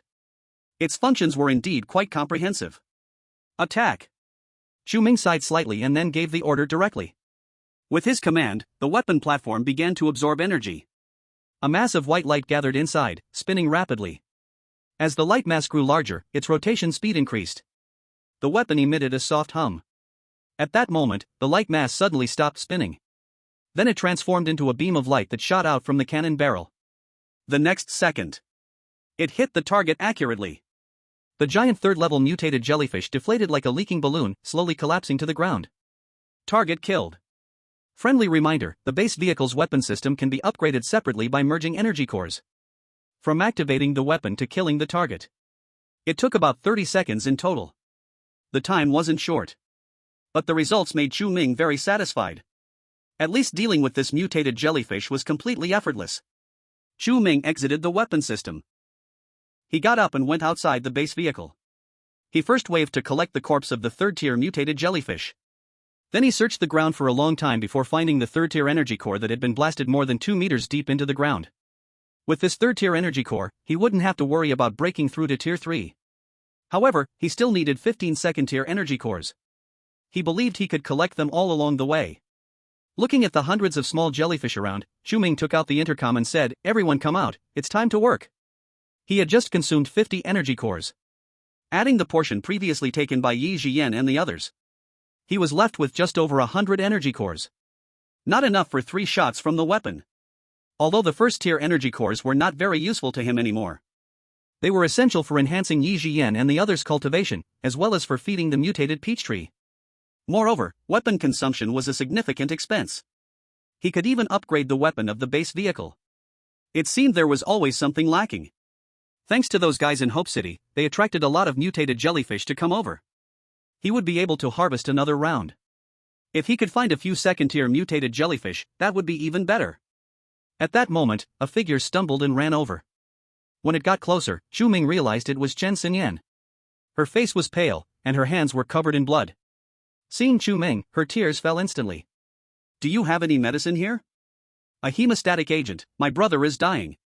Please, for the sake of my brother who has also helped you, save him." Chapter 55, Special Hemostatic Medicine. Since the apocalypse began, Chen Xinyan had hardly suffered much. Thanks to Chen Xiang's foresight, he had established the base early on and organized everyone to go out to search for food. Everyone was able to eat and wear warm clothes every day. She had no chance to witness the malice of human nature. Until the disaster broke out, and over 90% of the people in the base were injured or killed. The supplies hoarded in the basement were almost consumed. She then realized that the people in the base were not as friendly as she had imagined. What happened today made her completely lose faith in humanity. Her brother clearly acted to save others. Yet he was stabbed in the back by someone. Chen Xiang, who was bleeding uncontrollably, instantly became a target for the monsters. If she hadn't used a dirt wall to block the area around them, they would have probably died by now. The more Chen Xinyan thought about it, the angrier she became. Those guys were simply inhuman. If something happened to her brother, she would make those guys pay. Chu Ming glanced at Chen Xinyan and said lightly, "Did I not remind you not to leave the basement? Did I not warn you that there are monsters everywhere outside? You didn't listen and came here to disrupt me. Now that things have become like this, who can you blame?" Chen Xinyan's face turned pale. Just now, the people in the base had been rude and even violent to get these 2 vehicles. They certainly had no justification for their actions. Although she and her brother never had the thought of robbing the vehicles. The others didn't feel that way. Now that she had offended Chu Ming, running over to borrow medicine made her feel embarrassed. But thinking of Chen Xiang's current situation, Chen Xinyan felt extremely frightened. He was her only family. She couldn't think of anyone else who could provide a hemostatic agent besides Chu Ming. Even approaching Chu Ming was just a matter of taking a gamble. Chen Xinyan gritted her teeth and knelt directly in front of Chu Ming. "As long as you are willing to save my brother, I can agree to any condition. I am a supernatural being, although I'm not as strong as the people beside you, I still have some value. Also, I'm not bad looking, and if you have needs, I can satisfy them." Hearing this, Chu Ming couldn't help but be a bit surprised. Although they hadn't spent much time together.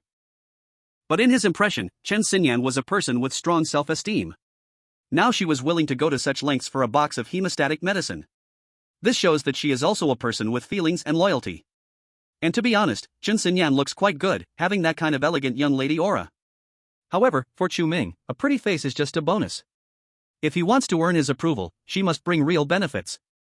"I can give you a box of hemostatic medicine, but you must trade me 50 mutated jellyfish." Chu Ming took out an energy core. "I need mutated jellyfish with this kind of crystal, I want the bodies along with everything inside." "I'm willing."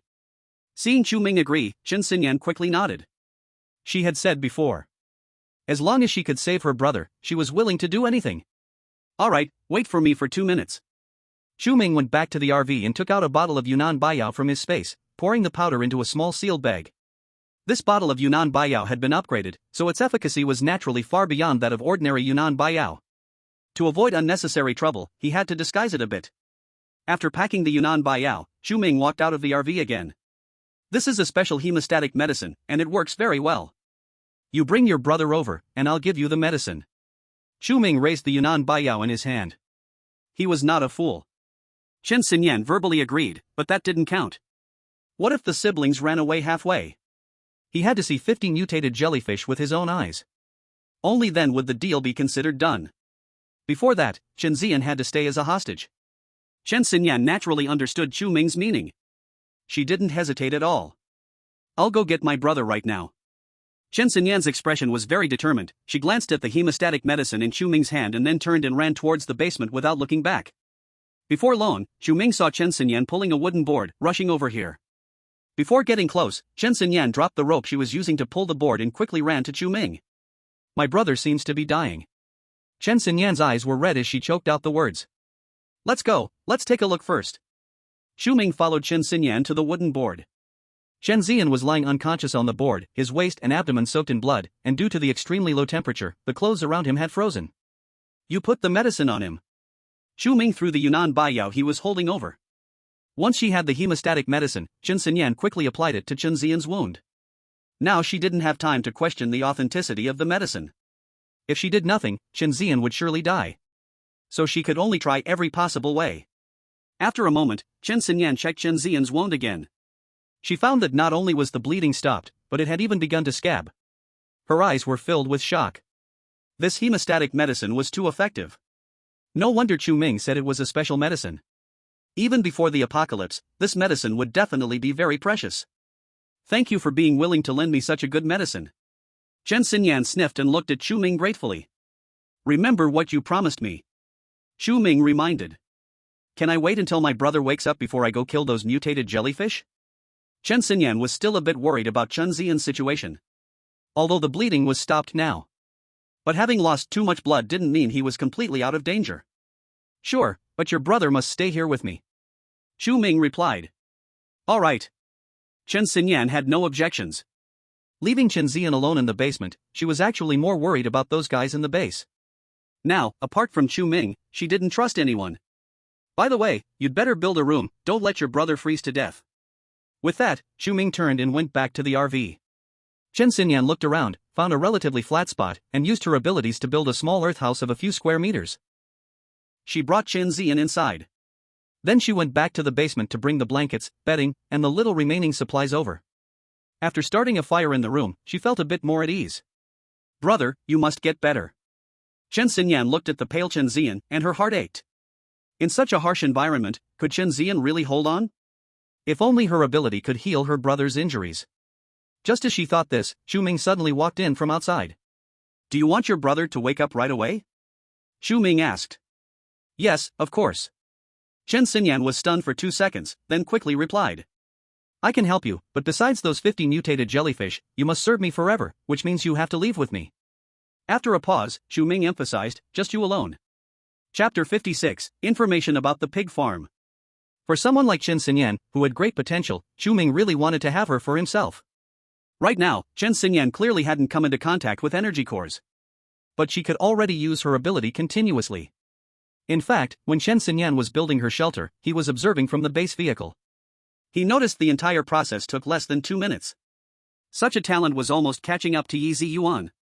However, in his past life, he had never heard of Chen Xinyan. Most likely, she had died fairly early. Thinking about it, it was normal. The Chen siblings only focused on expanding the base. But they had no defenses against the people beneath them. Just one Wang Biao could probably be enough trouble for them. Plus, H City was close to the sea. Without timely retreat, they would eventually face destruction. No, I don't want to be separated from my brother. Chen Xinyan said tearfully. But I have no place for your brother to stay. Chu Ming spread his hands. He could take people like Xia Qing and Zhou Li with him. Adding Chen Xian wouldn't matter. After all, there were people to support them. But he really couldn't arrange space here, and there were no spare vehicles. The girls could squeeze together. But a big man like Chen Xian couldn't squeeze in with them. His base vehicle absolutely could not allow a man to stay inside. He can sleep on the roof of the car. Chen Xinyan said earnestly. Chu Ming was shocked by Chen Xinyan's thought. This is truly a loving sister. In the middle of winter, with temperatures below zero, letting her brother sleep on the roof of the car. What a thought! I can also give you some information. Chen Xinyan glanced at Chen Xian, who was lying on the ground, then leaned close to Chu Ming and whispered, a few years ago, my brother invested in a pig farm. Although there have been floods and extreme cold recently, the pig farm is surrounded by mountains, so it should not have been flooded. And even if all the pigs froze to death afterwards, the cooling hasn't lasted a month yet, so the pork should still be very fresh. Recently, we searched for vehicles to go to the breeding farm to see if we could find some pork. If we were lucky, it could help feed a lot of people. But now that the base was in such a state, she and Chen Xian would no longer think about charity, using the pork to support these ungrateful people. If that's the case, it would be better to use it to trade for a chance at survival. After all, if she was going to follow Chu Ming, she would also get her share of the pork they found. She hadn't eaten meat in a long time. Pig farm? Chu Ming recalled in his mind. In his impression, there didn't seem to be any pig farms around here. Otherwise, it would have already become his target. However, his stock did indeed have very little pork. Last time, he found a cold storage at the planting farm, which was almost full of beef, mutton, various seafood, and high-end ingredients. Yet there was no fresh pork at all. The materials in the supermarket warehouse, fresh vegetables, fruits, and meats, had long rotted away. If the information Chen Xinyan provided was reliable, he could take a trip there. The flood lasted for more than half a month, and the pig farm was on the mountain. Relying on the mountains to eat, there shouldn't be many pigs starving to death. And after the cold wave arrived, it became very easy to preserve the pork. There was no need to worry about spoilage at all. This trip might really yield some good results. Sure, then let your brother come along. There's no need for him to sleep on the roof of the car, let him stay in the driver's cabin of the truck behind. After weighing the pros and cons, Chu Ming agreed to Chen Xinyan. The small truck at the back was different from the base vehicle. The base vehicle had a connected interior space. But the truck's cargo area was separate from the driver's cabin. Let Chen Xian squeeze in by himself. It wasn't a big problem. However, this reminded Chu Ming. He needed to find opportunities to collect more vehicles. After upgrading the space, these vehicles basically wouldn't have to worry about not being able to operate in low temperatures. After some more time, when the temperature drops to 60 or 70 degrees below zero, he could still go wherever he wanted. Great! Chen Xinyan exclaimed when she saw Chu Ming agree, and directly leaped forward to give him a big bear hug. Boss, I will definitely serve you well in the future. You tell me to go east, I will definitely not go west. Although I don't know your name yet, from now on, I am yours in life and yours in death. For this lifetime, I will follow you. Worried that Chu Ming might change his mind, Chen Xinyan eagerly expressed her loyalty. As long as Chen Xian could wake up, they would still be together as siblings. What was wrong with being a lackey for once? Jian, come and treat him. Chu Ming peeled Chen Xinyan off him and then turned to say. Yi Jian walked out from behind Chu Ming. Big brother Chu, this is my first time healing someone, I'm not very sure if I can make him wake up. Yi Jian said with a slightly worried expression. Staying in Chu Ming's team, aside from healing the little kobold's leg, she had never used her ability at any other time. Now, Chu Ming was using her power to negotiate conditions. She was really afraid she wouldn't be able to do it. Have a bit of confidence in yourself. Chu Ming patted Yi Jian's shoulder, go on. Yi Jian took a deep breath, walked to the bedside, and then stretched out her hands to place them on Chen Xian's wounds. Seeing the green light in Yi Jian's palms, Chen Xinyan was filled with astonishment. The strongest ability user in Chu Ming's team turned out to have healing powers? Looking again at the wound on Chen Xian's waist, it began to heal at a visible speed upon contact with the green light from Yi Jian's palms. At the same time, Chen Xian's pale face gradually regained some color. After all, the wound had already been taken care of before. The severity of the injury varied, and naturally, the difficulty of treatment was different. Yi Jian also didn't expect that the process would go so smoothly. In just a few minutes, she felt that Chen Xian's body was returning to normal. When she withdrew her hands, Chen Xian opened his eyes. Brother! Seeing Chen Xian wake up, Chen Xinyan's face lit up with joy. What is this? Chen Xian looked confused, still trying to understand the situation in front of him. You talk to each other, once you've communicated well, you can start working. I can only stay in City H for 3 days at most, Chu Ming said. Okay, I will explain it clearly to my brother. Chen Xinyan nodded. After chatting with Chen Xian for a while, Chen Xinyan walked out of the small earthen house. Big brother Chu, I'm preparing to go kill jellyfish now, I don't know if you can lend me a weapon. Chen Xinyan had just heard Yi Jian call Chu Ming, so she followed suit. Your earth ability, doesn't it have any attack capability? Chu Ming asked while sitting at the door of the base vehicle. I don't know. Chen Xinyan replied with a bewildered expression. Since discovering her ability, she had only used it to build houses or repair fences. As for attack capabilities, she had never researched them before. Chapter 57 Opening the Door to a New World. I see you can condense the earth, can you control its hardness and shape? Chu Ming pondered and asked. Of course.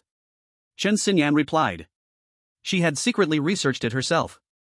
The blocks of earth condensed with her powers can have their hardness completely controlled. At its maximum limit, it can even reach the hardness of some gems. As for the shape, it goes without saying. She could even build houses, what shape could she not create? Then why don't you try condensing the earth into a cone shape, like generating spikes beneath the enemies, or creating sharp heavy objects above them? If it's on the ground, you can even turn the ground into quicksand, causing cracks to limit the enemy. Besides, you can condense a thin layer of armor on your body, as long as the hardness is high enough, the enemy won't be able to hurt you? In a short time, Chu Ming provided Qin Xinyan with 4 or 5 different plans. Although Earth-type abilities are not as offensive as Fire or Thunder abilities, they are definitely not just simple supportive powers. Used properly, they can be both offensive and defensive. They are incredibly versatile.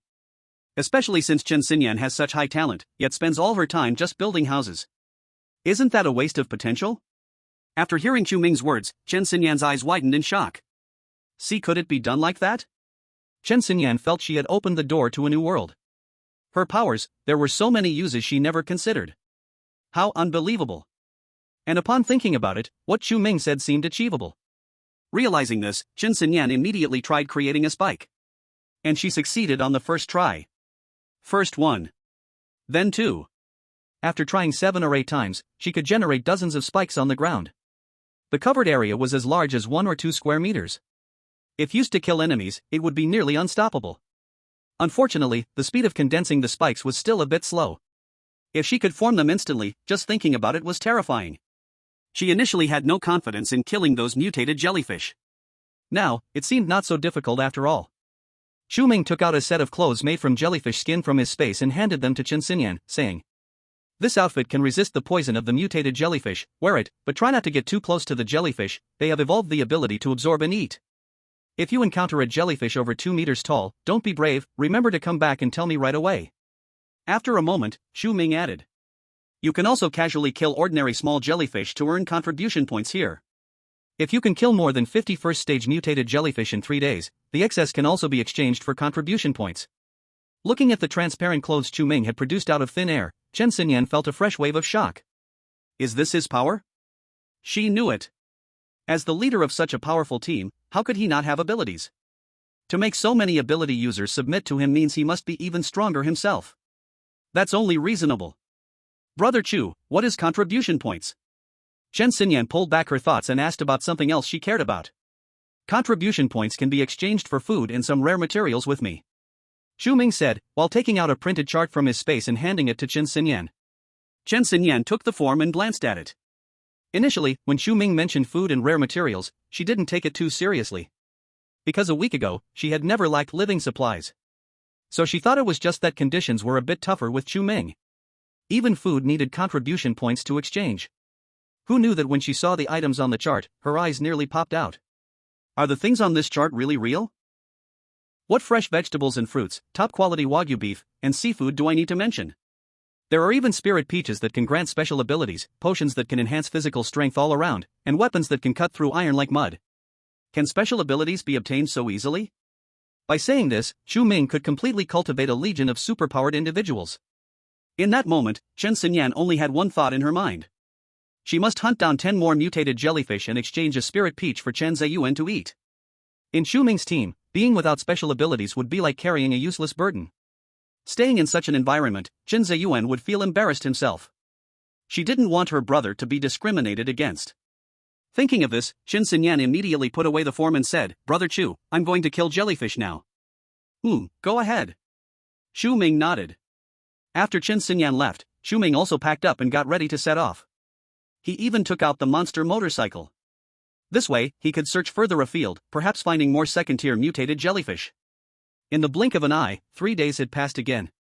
Due to the earlier appearance of third-tier mutated jellyfish, many mutated jellyfish had gathered over here. And the quality was very high.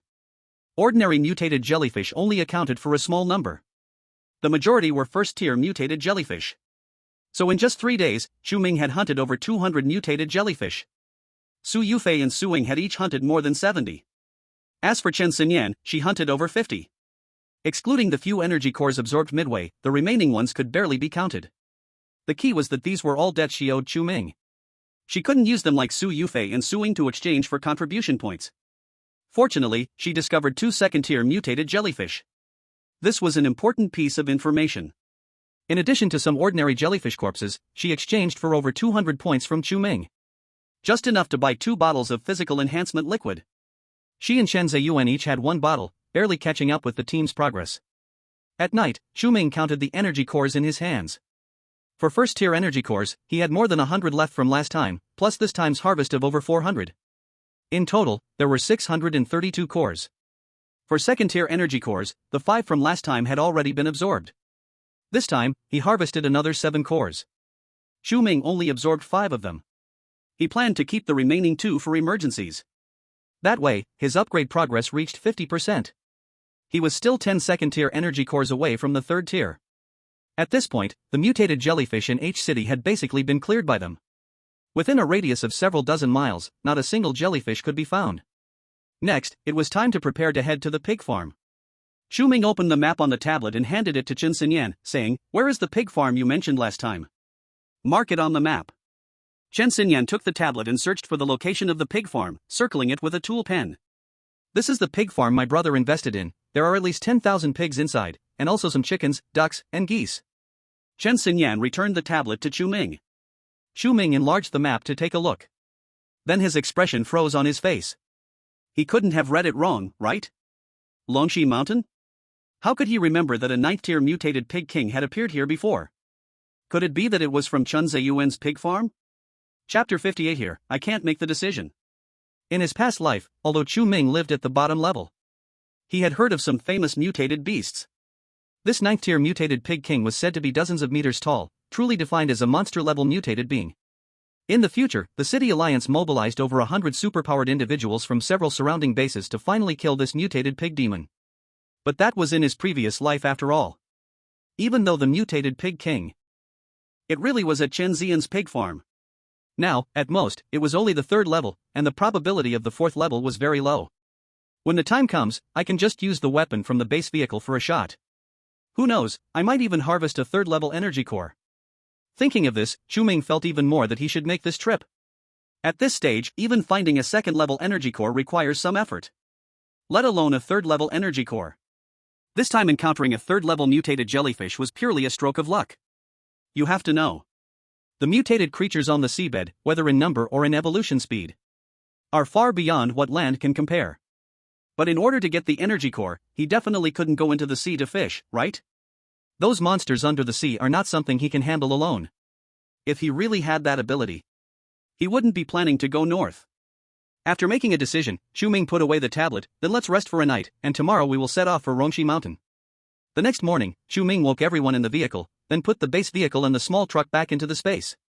H City is now bumpy and full of potholes, so vehicles can't get out at all. To leave, they could only walk first to a place where the road was intact before they could continue driving. Fortunately, the direction to Rongxi Mountain was different from the path of the tornado. So not long after leaving the city, they saw smooth ground again. No, it should be said it was ice. H City is about 700 or 800 kilometers away from Rongxi Mountain. At full speed, it would take at least half a day to arrive. Adding in the time spent walking before. When they arrived at Rongxi Mountain, it was already noon of the 2nd day. Su Yufei circled around Rongxi Mountain, then found a mountain road to drive in. Not long after, Chu Ming saw Chen Xian's pig farm. Although Chen Xian's injuries had healed, he still looked a bit weak from the previous loss of blood. He was supported by Chen Xinyan as he walked to a large area of pig sheds. Peering through the small window, Chen Xian couldn't help but frown. Originally, he thought, with such cold weather, the pigs in the shed would have frozen to death by now. Who would have thought that there were not a single pig inside? He went to check a few other pig sheds. All were in a similar situation. "Brother, where are the pigs you raised?"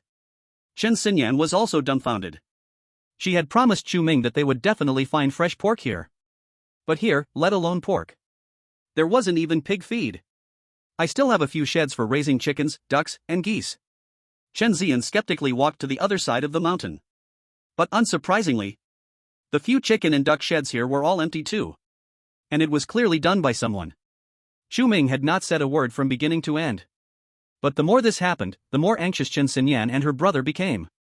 "Brother, the person you hired to take care of things here, wouldn't he secretly sell all the pigs, chickens, ducks, and geese, would he?" Chen Xinyan pulled Chen Xian aside to discuss. "No way, old Zhu's character is still trustworthy." Chen Xian looked at the surrounding environment. Before the cold wave hit, the road down the mountain was flooded, so old Zhu is most likely still on the mountain. He couldn't take away so much pork, and we can just go find him to ask. Okay. Chen Xinyan returned to Chu Ming to explain the situation. "You guys lead the way." Chu Ming, of course, had no objections. After heading up the mountain, he kept searching for the figure of the mutated pig king. But there were no gains at all. This mountain was larger than he had imagined. If the mutated pig king was really here, finding it wouldn't be so easy. Thus, Chu Ming and the others continued deeper along the mountain path. After more than 10 minutes, they saw several large iron sheet houses. Chen Ziyan walked over and knocked on the door. At first, there was no response. After 2 minutes, the iron door suddenly creaked open. Seeing Chen Ziyan, the middle-aged man standing inside the door was stunned. He clearly did not expect Chen Ziyan surprisingly appeared here. Boss Chen, after a while, the middle-aged man forced a smile and called out. Old Zhu, are you the only one here? What about the pigs in the shed below? Chen Ziyang breathed a sigh of relief, seeing that the person he had hired was still alive. The pigs are all still here, they're frozen in the storage room next door. Old Zhu cautiously glanced at the house across the way, then withdrew his gaze and said, Boss Chen, I can't make the call here. If you are short of food, I can bring a few chickens over, but you must go down the mountain immediately. Why should we? This pig farm belongs to my brother. You can't make the call, but my brother can. Don't think you can just send us off with a few chickens, we're not leaving today. Chen Xinyan said defiantly. Chapter 59, Jealous? Envious? Old Zhu seemed a bit guilty. Upon hearing Chen Xinyan's words, he could only helplessly reply, How about this, I'll give you half an hour. Take as many as you can, but I can't guarantee what will happen after. Half an hour? You make it sound like this pig farm is yours. Chen Xinyan grew angrier as she spoke. The key point was that this pig farm was Chen Ziyang's ticket money. What if they couldn't produce enough pork, and Chu Ming kicked Chen Ziyang out of the team? Old Zhu, what's the situation? You said you can't make the call, but who is in charge here now? Chen Ziyang sensed the implication in Old Zhu's words and asked aloud. Boss Chen, you don't know, our pig farm is famous far and wide. Just in the past half month, 7 or 8 groups have come, but in the end, it was those guys from the slaughterhouse who came out on top. They kill without blinking, and all our people have had their throats cut, Old Zhu sighed as he said. Yet you are living just fine, Chen Xinyan mocked. Old Zhu's face stiffened, then impatiently said, In any case, I've done my best here. I'll give you half an hour, go inside and take what you want. If you don't want anything, that's fine too. Chen Xinyan initially wanted to say that half an hour wasn't enough. Suddenly, Chu Ming spoke up, Fine, half an hour it is. If it were someone else, moving hundreds of pounds of pork in half an hour would be impossible. But with him, clearing out the entire warehouse would be a piece of cake. Seeing Chu Ming agree, Old Zhu finally stepped aside from the door. Hurry up! If those guys find out, I won't be able to take responsibility either. Chu Ming took out a bulletproof helmet as usual and then walked into the room in front of him. You all come in too. Those guys are living across the way. If you all crowd in here, you'll be found out quickly, Old Zhu anxiously reminded from the doorway. Hearing this, Yi Zhiyun and the others didn't think much and followed Chu Ming inside. But just as they stepped in, Old Zhu slammed the iron door shut behind them. Hey, why did you close the door? Yi Zhiyun rushed up to knock on the door and shouted loudly. Ha, you wanted pork, right? I'm giving you time to pick, Old Zhu finished speaking and ran away. It wasn't hard to guess. He must have gone to inform the slaughterhouse people. Damn, this old snake actually dared to play us. Su Yufei's temper flared up in an instant. Chen Ziyang, however, felt a bit shaken. This was the second time in just a few days that he had been stabbed in the back by someone familiar. If they were low on supplies, he could understand. But Old Zhu didn't lack food in the pig farm at all. Why did he have to go to such an extent? Chen Xinyan noticed Chen Ziyang's thoughts and stepped forward to pat his shoulder. Brother, times have changed, and people have changed too. The workers at the pig farm are all dead, he's the only one left. Do you think he relied on luck? He was once your employee, and now he's someone else's employee, he's just switched loyalties. You're right. After going through so much, I understand things better than you do. Chen Ziyan shook his head and chuckled self-deprecatingly. Brother Chu, I'll just smash the door open. Su Yufei's hands flickered with strands of lightning. What's the rush? Chu Ming looked at the stairs ahead, this place leads to the warehouse. I'll go collect the things, you guard here. If someone breaks in, just kill them. Okay. Su Yufei nodded. After the last training. In the face of killing, Su Yufei could already stay calm. Yi Zhiyan didn't take action herself. But she had seen a lot while following Chu Ming and had almost no reaction. The other girls in Chen Ziyan were somewhat nervous. However, they all understood very well. If they didn't strike first, it would be themselves who would die. In this world, who still talks about principles with you? It's all about whose fist is bigger. Realizing this, they were all ready for battle. On the other side, Chu Ming had entered the warehouse. This warehouse is a cold storage with a capacity of 100,000 tons. Although the capacity is 100,000 tons, the actual space is definitely much larger. After all, moving personnel and gaps between goods must be considered. Now it's filled with pork and chicken, duck, and goose meat. The entire cold storage is packed to the brim. If it weren't for the extremely hot weather coming later, just relying on this cold storage could definitely allow this group to live comfortably and even establish a large base. Chu Ming checked the quality of these frozen goods. Due to the ultra-low temperature environment, these frozen goods are even fresher than he expected. They indeed processed the pigs only after cooling down. However, there is a pile of pork in a separate corner of the warehouse that looks a bit off. This portion should have been placed here before cooling down, even though the cold storage can maintain its temperature for a while. But it's already not fresh. Chu Ming didn't bother with this discolored pork and stored all the other pork in his space. At a rough glance, there are at least about 130,000 tons of goods. Most of them are pork. A few are chicken, duck, and goose. And a small portion is rabbit meat. They should all be raised by the farms as a side project. After a hundredfold increase, that's 13 million tons. Even 10 lifetimes wouldn't be enough to eat it all. Previously, he would only eat braised pork once every 5 days. Just to be afraid that the remaining stock would run out, and then he could only eat beef and mutton every day. But now he has over 10 million tons of pork. He can eat to his heart's content. Tonight, let Yi Jian cook a whole pig feast. Chu Ming came out of the warehouse, satisfied. He found that old Zhu was also coming in with people from outside. Oh, you also wandered around the warehouse. I guess you're envious seeing so much pork, right? What a pity you can't take a single pound of meat. Old Zhu sneered. Old Zhu, you did well this time, but next time, don't let people into the warehouse. What if the food gets dirty? A burly pig butcher approached with a slaughtering knife in hand. Brother Lu, I'm just afraid people would run away. We can't let too many people know about the pork here. Old Zhu immediately put on a flattering smile. At this moment, Chen Zian realized that old Zhu was not honest at all. He clearly shows a friendly face to his boss when he sees people and speaks differently when he sees ghosts. As long as it's his boss, he always looks obedient. Usually, he is even more loyal than a dog. Who can see his true face? Didn't you say we had half an hour? Why did you suddenly go back on your word? Chu Ming raised his eyebrows. It's as if giving you half an hour means you can move the pork away. Old Zhu snorted. He just said it casually, but this kid actually took it seriously. That's not necessary, half an hour is indeed too long. Chu Ming said. Chapter 60. This guy has superpowers. All the pork in this cold storage is frozen together. Chu Ming often cleaned up a large area when he collected things. It was just like playing a matching game. In just over 10 minutes, he emptied the warehouse. So, when old Zhu said half an hour, it indeed felt a bit too long. Old Zhu didn't understand what Chu Ming meant, but the pig slaughterer Lu Yong sensed something was wrong.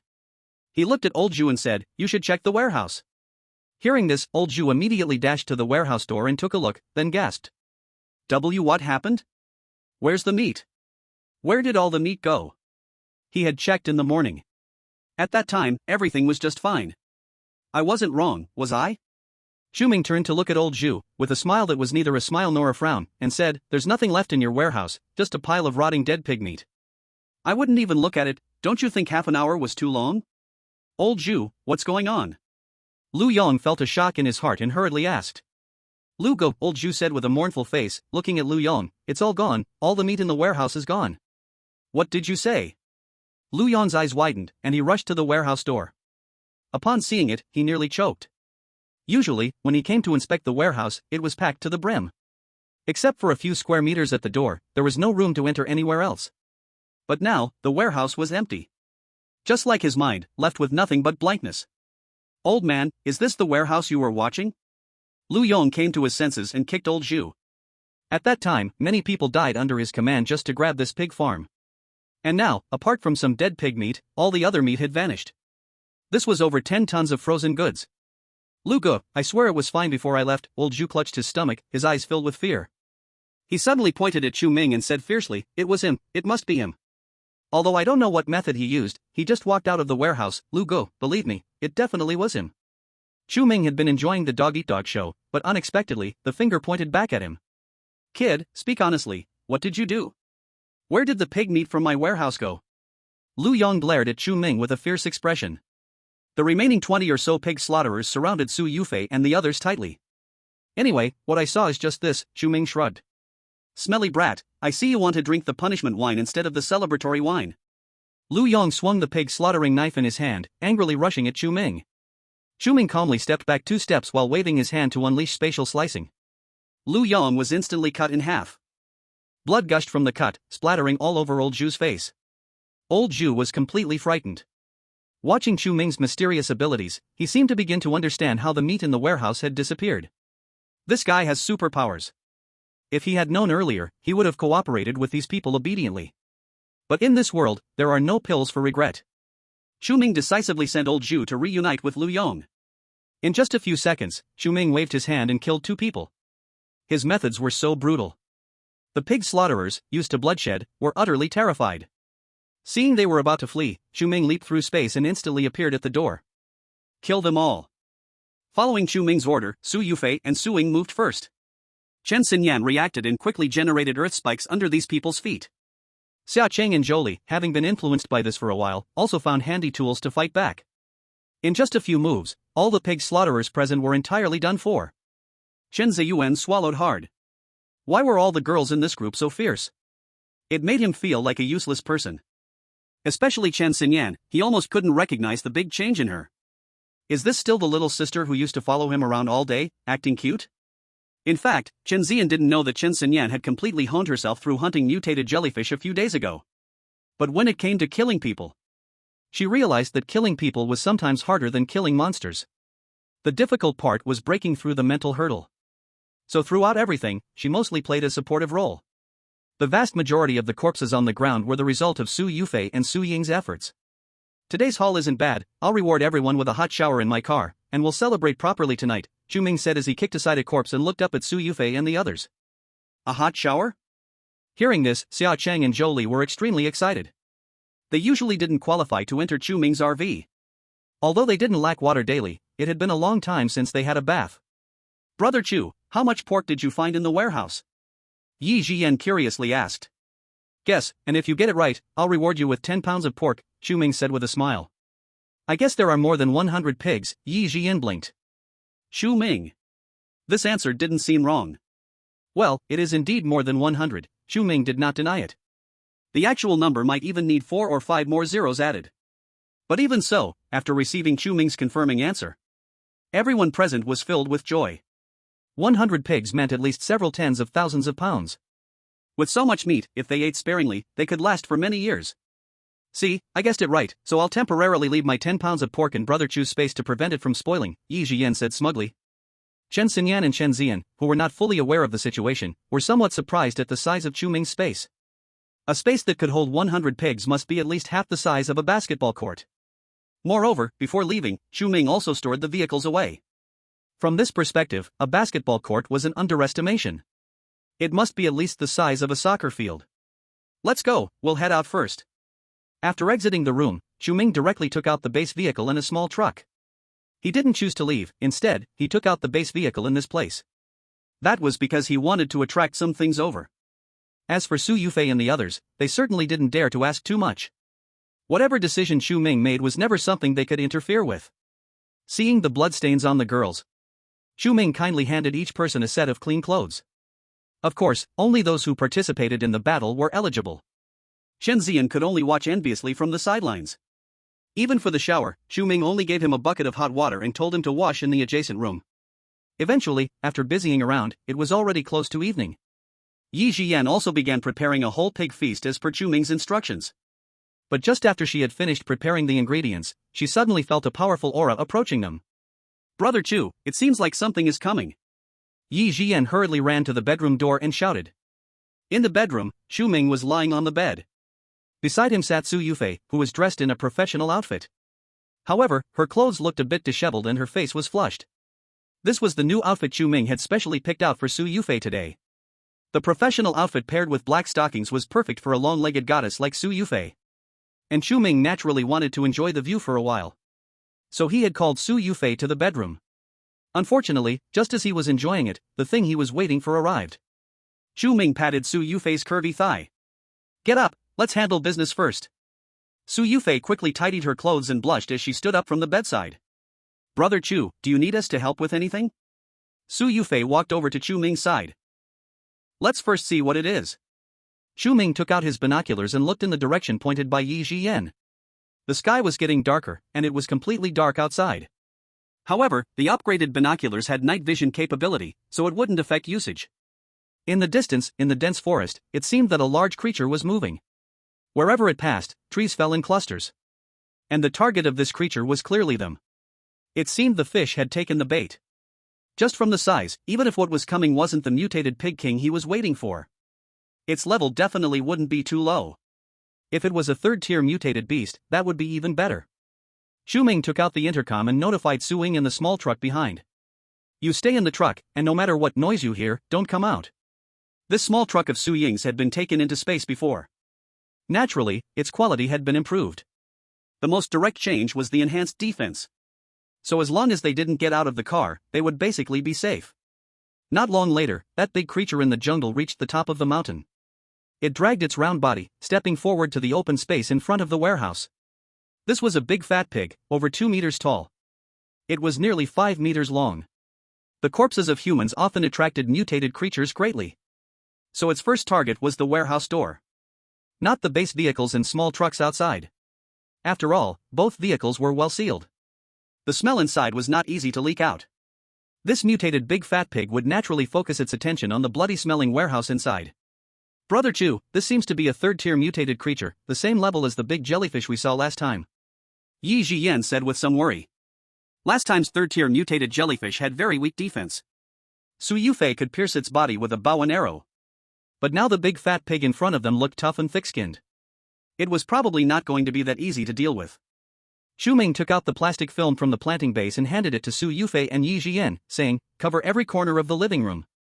He was worried that the poisonous liquid from the mutated jellyfish would erode the furniture. That's why he used the weapons from the base vehicle to blast the third-tier mutated jellyfish dead outside the base vehicle. But the weapons from the base vehicle consumed 50 first-tier energy cores each time they were activated. Using them was truly painful. So this time, he decided to handle it himself. Now he also had mid-second tier strength, plus the absolute domain of the base vehicle. He was confident he could wear down this mutated pig king. The mutated pig king crashed around wildly outside to get to the corpses in the warehouse. During this time, Su Yufei and Yi Jiyan also followed Chu Ming's instructions and wrapped every corner inside the base vehicle tightly. Preparing for the work. Chu Ming walked to the truck door and first set the base vehicle to parking mode so it couldn't easily tip over. Then he opened the truck door. At this moment, the mutated pig king had already broken open the warehouse door and was ready for a feast. Suddenly, there was a sharp pain in its rear. Then came a dense attack hitting its body. The mutated pig king howled in pain. It was not foolish, realizing it was being attacked, it immediately retreated into the warehouse. Shoot it. This time, Chu Ming didn't call Yi Jiyan and Su Yufei back to the bedroom. Instead, he had them assist from the side. Su Yufei stood by the window, pulled back her compound bow, and aimed at the big dark shadow in the warehouse. Purple lightning clung to the arrow. It struck the rear end of the mutated pig king. The mutated pig king let out another howl. But this arrow from Su Yufei clearly didn't deal too much damage to the mutated pig king. It just struggled a bit, and the arrow fell out of the wound. At that moment, Su Yufei realized. The few spatial cuts that Chu Ming released just now had astonishing attack power. They truly injured the mutated pig king's muscles and bones. However, when she shot the first arrow, it was neither painful nor itchy. It probably didn't even penetrate the skin. Otherwise, how could it have struggled twice and then fallen off? Don't stop, keep shooting. Chu Ming watched as the mutated pig king didn't turn back to attack them, but instead frantically looked for a place to hide. He realized that this pig was quite smart. It wasn't just acting on pure instinct. If it had no brains, with Su Yufei's attack method, the pig king would have charged over to counterattack long ago. After Su Yufei shot several arrows, the mutated pig king had completely burrowed into the warehouse. Big brother Chu, what should we do? We can't see it anymore. Su Yufei said anxiously. Pigs are greedy. Chu Ming thought for a moment, took out dozens of energy cores from his space and filled a large bowl, then handed it to Yi Jiyan and said, "Hold it steady." Wow. Yi Jiyan looked at the large bowl of energy cores with eyes nearly blinded by the shine. So many energy cores, who could resist the temptation? Sure enough, after Chu Ming took out the energy cores, not long after, a pig's head appeared in the warehouse. Chu Ming didn't let Su Yufei continue attacking, instead, he grabbed a handful of energy cores and scattered them on the ground in front of the car door. In that instant, it seemed like Chu Ming saw the mutated Pig King's saliva nearly dripping down. The enhancement in strength from energy cores was not something a few corpses could compare to. Especially since the quantity was so large. Even if the mutated Pig King was cautious, it couldn't resist such temptation. Moreover, upon closer inspection, the mutated Pig King noticed that Chu Ming's strength was even lower than its own. This gave the mutated Pig King some regained confidence. Just now, it was only ambushed. If it were a direct attack, it had confidence it could bite this human to death. Seeing the mutated Pig King hesitating, Chu Ming grabbed another handful of energy cores and scattered them in front of the car. This time, the mutated Pig King could no longer hold back. It squealed twice and rushed wildly at Chu Ming. Then, it took aim at Chu Ming's head and bit down hard. Boom! With a loud bang, the car door trembled slightly. Chu Ming thought the absolute domain had activated. But upon closer examination, it turned out that the pig's head was stuck. Chu Ming was rendered speechless by this Pig King. Watching it panic with its four fat hooves struggling incessantly. It was even somewhat amusing. Sorry, pig brother. Chu Ming gave a heads up and then made a spatial cut toward the mutated Pig King's forehead. The huge pig head suddenly lost a good half. You have to know that spatial cuts can ignore defenses. Unless the opponent is strong enough to grasp the rules. Or is fast enough to dodge in advance. Or can predict the attack. Otherwise, with the pig head right in front of him, it was absolutely impossible for him to miss. However, due to being too close, Chu Ming ended up splattered with pig's blood. With a good half of its head missing, the mutated Pig King finally managed to free itself from the car door. Its body staggered a few times and looked like it was about to fall. But the next second, it turned and dashed toward the nearby dense forest. Damn, it's not dead? Chu Ming blinked in shock. Watching the mutated Pig King almost escape into the dense forest. Chu Ming hesitated about whether to pursue or not. Leaving the base car meant no absolute defense. The last-ditch counterattack of a third-tier mutated beast was not something to joke about. He only had second-tier strength, and even if the mutated Pig King was seriously injured. In the end, who would win and who would lose was still unknown. But the fat meat that was ripe for the taking just flew away. He couldn't just let it go without a fight.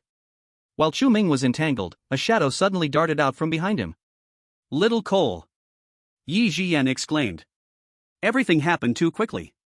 By the time Chu Ming reacted, Little Cole had already shot out with a terrifying speed of dozens of meters per second.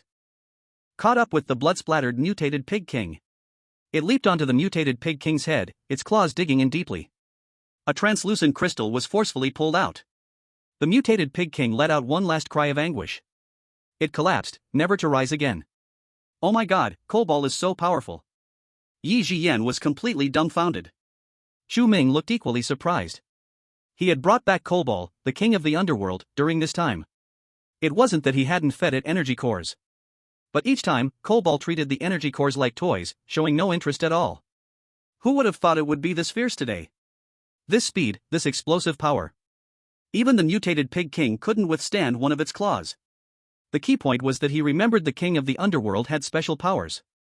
Underworld fire could incinerate everything. Su Ying's fire abilities released extremely high temperatures. But compared to underworld fire, it was no match at all.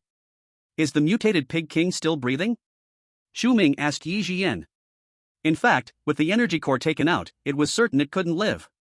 But thinking about how the mutated Pig King had lost a small part of its brain and still seemed lively, he felt it was safer to ask. It should be completely dead, Yi Jian sensed for 2 seconds and said. That's good.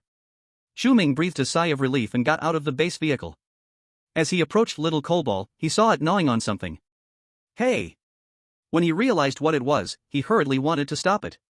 But it was too late. The mutated Pig King's energy core had already been swallowed by Little Cobalt. Chu Ming felt a pang in his heart. He had crouched there for so long just for that third-tier energy core. But at least it landed in his own hands. Rounding it off, it wasn't a total loss. Meow. Just as he thought this, Little Cobalt suddenly let out a painful wail. Seeing Little Cobalt's reaction, Chu Ming's heart sank. Could it be that it had an upset stomach? He, now at the second tier, couldn't absorb the third-tier energy core. Even if he could only absorb a portion of it. But Little Cobalt had swallowed it whole. If this wasn't handled well, it might explode from within. Chu Ming immediately rushed forward to check on Little Cobalt's condition. But he saw a black flame flash around Little Cobalt's body. Then its body began to swell rapidly, and in the blink of an eye, it had transformed into a nearly 3-meter-tall big cat. A fist-sized wisp of underworld fire circled slowly around its body. king of the underworld. Seeing the scene, Chu Ming's pupils constricted slightly. The sight before him was almost identical to the image of the king of the underworld he had seen in his past life. Only the amount of underworld fire was still fairly small. Could it be that little coal ball had just started to mutate? Starting with the absorption of a third-tier energy core. No wonder it had shown no interest in the first-tier energy cores he had given before. After completing its mutation, little coal ball's first action was to start eating the mutated pig king's meat. Chu Ming took the chance to run back to the base vehicle. Su Yufei and Yi Jiyan were both stunned. "Brother Chu, what happened to little coal ball?" Yi Jiyan asked urgently. "It mutated." Chu Ming sat at the vehicle door, looking in the direction of little coal ball. "Mutated." Yi Jiyan's eyes flashed with a hint of worry. "What should we do?" "Little coal ball won't turn into a monster, will it?" "We still don't know, let's observe for a while." Chu Ming felt uncertain himself. But judging from little coal ball's performance just now, it already had powerful attack power and speed. However, during the time they had lived together, little coal ball had never shown its claws to them. It had never shown any intent to attack them. So he guessed that little coal ball's intelligence shouldn't be low. Even if it completely mutated now, it would likely remain the same as before. But all of this was just his conjecture. As for the specific situation, still have to wait to find out. He ran back to the base vehicle early, just to be prepared for any unexpected events. Time passed, second by second. The corpse of the mutated pig king was soon eaten, leaving only a skeleton. Yet, the size of little coal ball showed no changes at all. This clearly indicates how astonishing its appetite is. Thinking back, he used to feed little coal ball either one fish or half a fish every day. Now it seems that really was a bit too little. After a hearty meal, little coal ball stretched lazily in place. In the next second, its body began to shrink rapidly. Before long, it turned back to its original size. However, its fur now looked even more shiny and smooth, and the flame mark on its forehead appeared lively, as if it was about to ignite at any moment. Little coal ball leaped lightly and, with a cat-like step, gracefully walked in front of Chu Ming. It looked up at Chu Ming for a moment. Then, a tender voice echoed in Chu Ming's mind. "Master, master." "Whom?" Chu Ming was startled. Could this be little coal ball's voice? Looking at little coal ball's lively eyes, Chu Ming's heart was nothing short of shocked. He knew that powerful mutated beasts surely have high intelligence. But this was the first time he had seen one that could speak. Chapter 63, The Logistics Team of Future City. "Master, I know you saved me and fed me fish, so I will follow you from now on." Little coal ball raised its round head, mimicking how Chu Ming usually spoke to people. In fact, it had always been able to understand human speech. But besides meowing, it had no way to express its thoughts. Now that it could finally let Chu Ming hear its voice, it hurried over to express its gratitude. Seeing little coal ball so perceptive, the heavy stone that had been weighing on Chu Ming's heart was lifted. A mutated beast as powerful as the Dark King, if it couldn't be used for his own benefit, would definitely be a huge threat to him. However, the Dark King had always been kind to humans in his past life. Moreover, in this life, he had even saved it. It was completely normal for it to have thoughts of gratitude. "You did well today, but next time after killing prey, the spoils need to be distributed by me. Can you manage that?" Chu Ming wouldn't give little coal ball any special treatment just because it was cute. Since it wanted to stay by his side, it had to follow his rules. If everyone did as they pleased, wouldn't that cause chaos? "Okay, master." Little coal ball humanized as it nodded. Good." Chu Ming patted little coal ball's head and set it on the vehicle. After dealing with the mutated pig king, although he did not obtain a third-tier energy core, but little coal ball completed its mutation because of it. That could be considered a good gain. After tidying up the plastic wrap in the living room of the base vehicle, Chu Ming took out over 10 pounds of pork and let Yi Jiyan continue to cook dinner. Before long, dishes like braised pork, sweet and sour ribs, seaweed and trotter's stew, fish-flavored shredded pork, fried pork chops, and boiled meat slices were served on the dining table. What happened during the day left many people without much appetite. However, when the aroma of food wafted in, coupled with Chu Ming changing the vehicle's location, when it was mealtime, everyone still picked up their bowls and chopsticks and gathered around. "These ribs are so fragrant." Chen Xinyan, with a piece of rib in her mouth, was on the verge of tears. She almost forgot what meat tasted like. It seemed her decision was indeed correct. Informing Chu Ming about the pig farm not only saved Chen Ziyuan, but also ensured she could eat pork while following Chu Ming's team. How smart her little head was. Chen Ziyuan was also silently eating, grabbing chopsticks without stopping. After all, these were the pigs he raised. All the feed was carefully selected and matched. The flavor was definitely better than ordinary meat pigs. However, after today, if he wanted to eat fresh pork again, he would have to use contribution points to exchange for it. In order to have meat at every meal, he must step up his game in the future. One cannot live for over 20 years and still rely on his younger sister to earn a living. Everyone present today has earned contribution points. Yet he is still at 0. How embarrassing. After eating and drinking their fill, Chu Ming and the others returned to the small truck at the back. Chu Ming, however, sat on the sofa, planning the next route. This time, his target is City D. If nothing unexpected happens, future city will be built in City D. Moreover, the bases around City D, both large and small, number in the hundreds, or at least dozens. It's indeed bustling. And it is indeed tragic. After all, in the early days, the number of survivors in the neighboring cities of City D was the highest. But while people survived, survival supplies continue to be consumed. First, there was extreme cold, and later there would be extreme heat. Such a brutal environment meant that people could only live in purgatory. Of course, this is only true for ordinary people. The rulers of those bases, along with most of the ability users, still wouldn't have too poor a quality of life. At the very least, they could fill their stomachs. But to live as carefree as Chu Ming? Even the city lord of future city might not compare. Although the city lord possesses abundant supplies, there's no way to store them in the alternating hot and cold environment. Over time, food will spoil. And spatial ability users are extremely rare. Normal spatial ability users have pitifully small storage spaces. How could they match Chu Ming, who can stockpile tens of thousands of tons of goods and amplify through space a hundredfold? So no matter how impressive the city lord of future city, in terms of supplies, he certainly cannot compare to Chu Ming.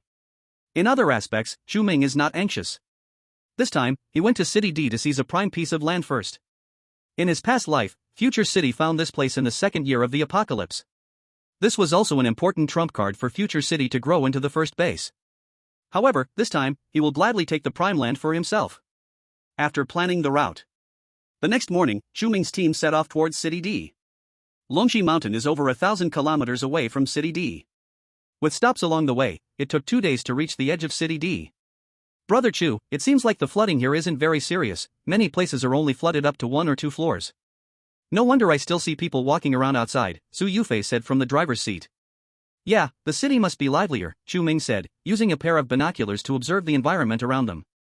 Although the northern regions were not affected as severely by the floods, the temperature here is actually lower than in the south. As they traveled, the temperature outside dropped from -40 degrees to -50. Going further north, it could even reach -60 or 70 degrees. But the north has decent heating facilities, including the insulation of buildings.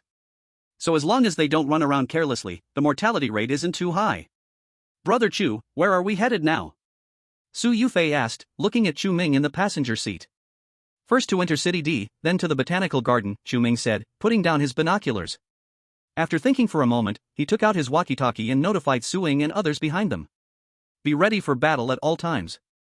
Entering City D is like entering a den of wolves. It's normal for a team like theirs to attract attention. He wasn't worried about ordinary people. But when it comes to ability users, they still need to respond carefully. The base vehicle smoothly entered City D along the route into the city. There weren't any troubles along the way. However, not long after they entered the city, they encountered another convoy. Due to the sheer number of vehicles on the other side, and being stuck in the gaps between buildings, Su Yufei had no choice but to stop the car. With Chu Ming giving a heads up, she expected there would definitely be many survivors in City D. But she didn't anticipate there would be this many. This convoy alone had at least several hundred people. They were coming in and out of the buildings, transporting all sorts of supplies. There were food and useful items. The team was extremely disciplined. No one was loudly shouting, and no one was running around. At this moment, the convoy ahead also noticed Chu Ming and the others. Soon, someone ran over to learn the situation. Hello, we are the logistics team of Future City. Are you here to seek refuge in Future City, or do you have other matters? Chapter 64, A Bold Robbery. Chu Ming raised his eyebrows in surprise. He didn't expect to encounter people from Future City so quickly. And judging from what the other party said, it seemed that once they entered the boundary of D City, it was under the rule of Future City. These guys sure moved quickly. Chu Ming lowered the car window and looked at the young man outside, saying, Big brother, we are just on our way back home, and we happened to pass by here. Besides, isn't this D City? How has it become Future City? Young brother, you don't know, a lot has gone wrong recently. First there was acid rain, then a flood, and now a sharp drop in temperature. Ordinary people like us can't survive unless we unite, he explained. As for D-City and Future City, it's just changing names, there's no difference. Since you live here, you're naturally one of us in Future City. The young man answered Chu Ming's questions ambiguously while his eyes wandered over the RV in front of him. Oh, that's quite good. Once I get back and report safety to my family, I'll join you in searching for supplies, Chu Ming said with a smile. So, you are willing to join Future City? That's great. From now on, we will be one big family, you will definitely not regret today's decision, the young man exaggeratedly declared. So can we head over now? Chu Ming asked. Young brother, you can come over, but Future City has a rule, vehicles must be managed by the base, so you can only leave your vehicle here and walk home, the young man cheerfully replied. Such a luxurious RV, how many supplies would it take to trade for it? He had spent a lot of time talking just to get the other party to hand over the RV. As for whether to join Future City, he couldn't care less. I see. Chu Ming wore a surprised expression. Big brother, are you the leader of this logistics team? Chu Ming suddenly changed the subject. Yes, the young man replied, puzzled. Alright, then I will discuss with my teammates since this vehicle doesn't belong to me, Chu Ming said with a harmless smile. You should hurry, the young man's tone became a bit impatient.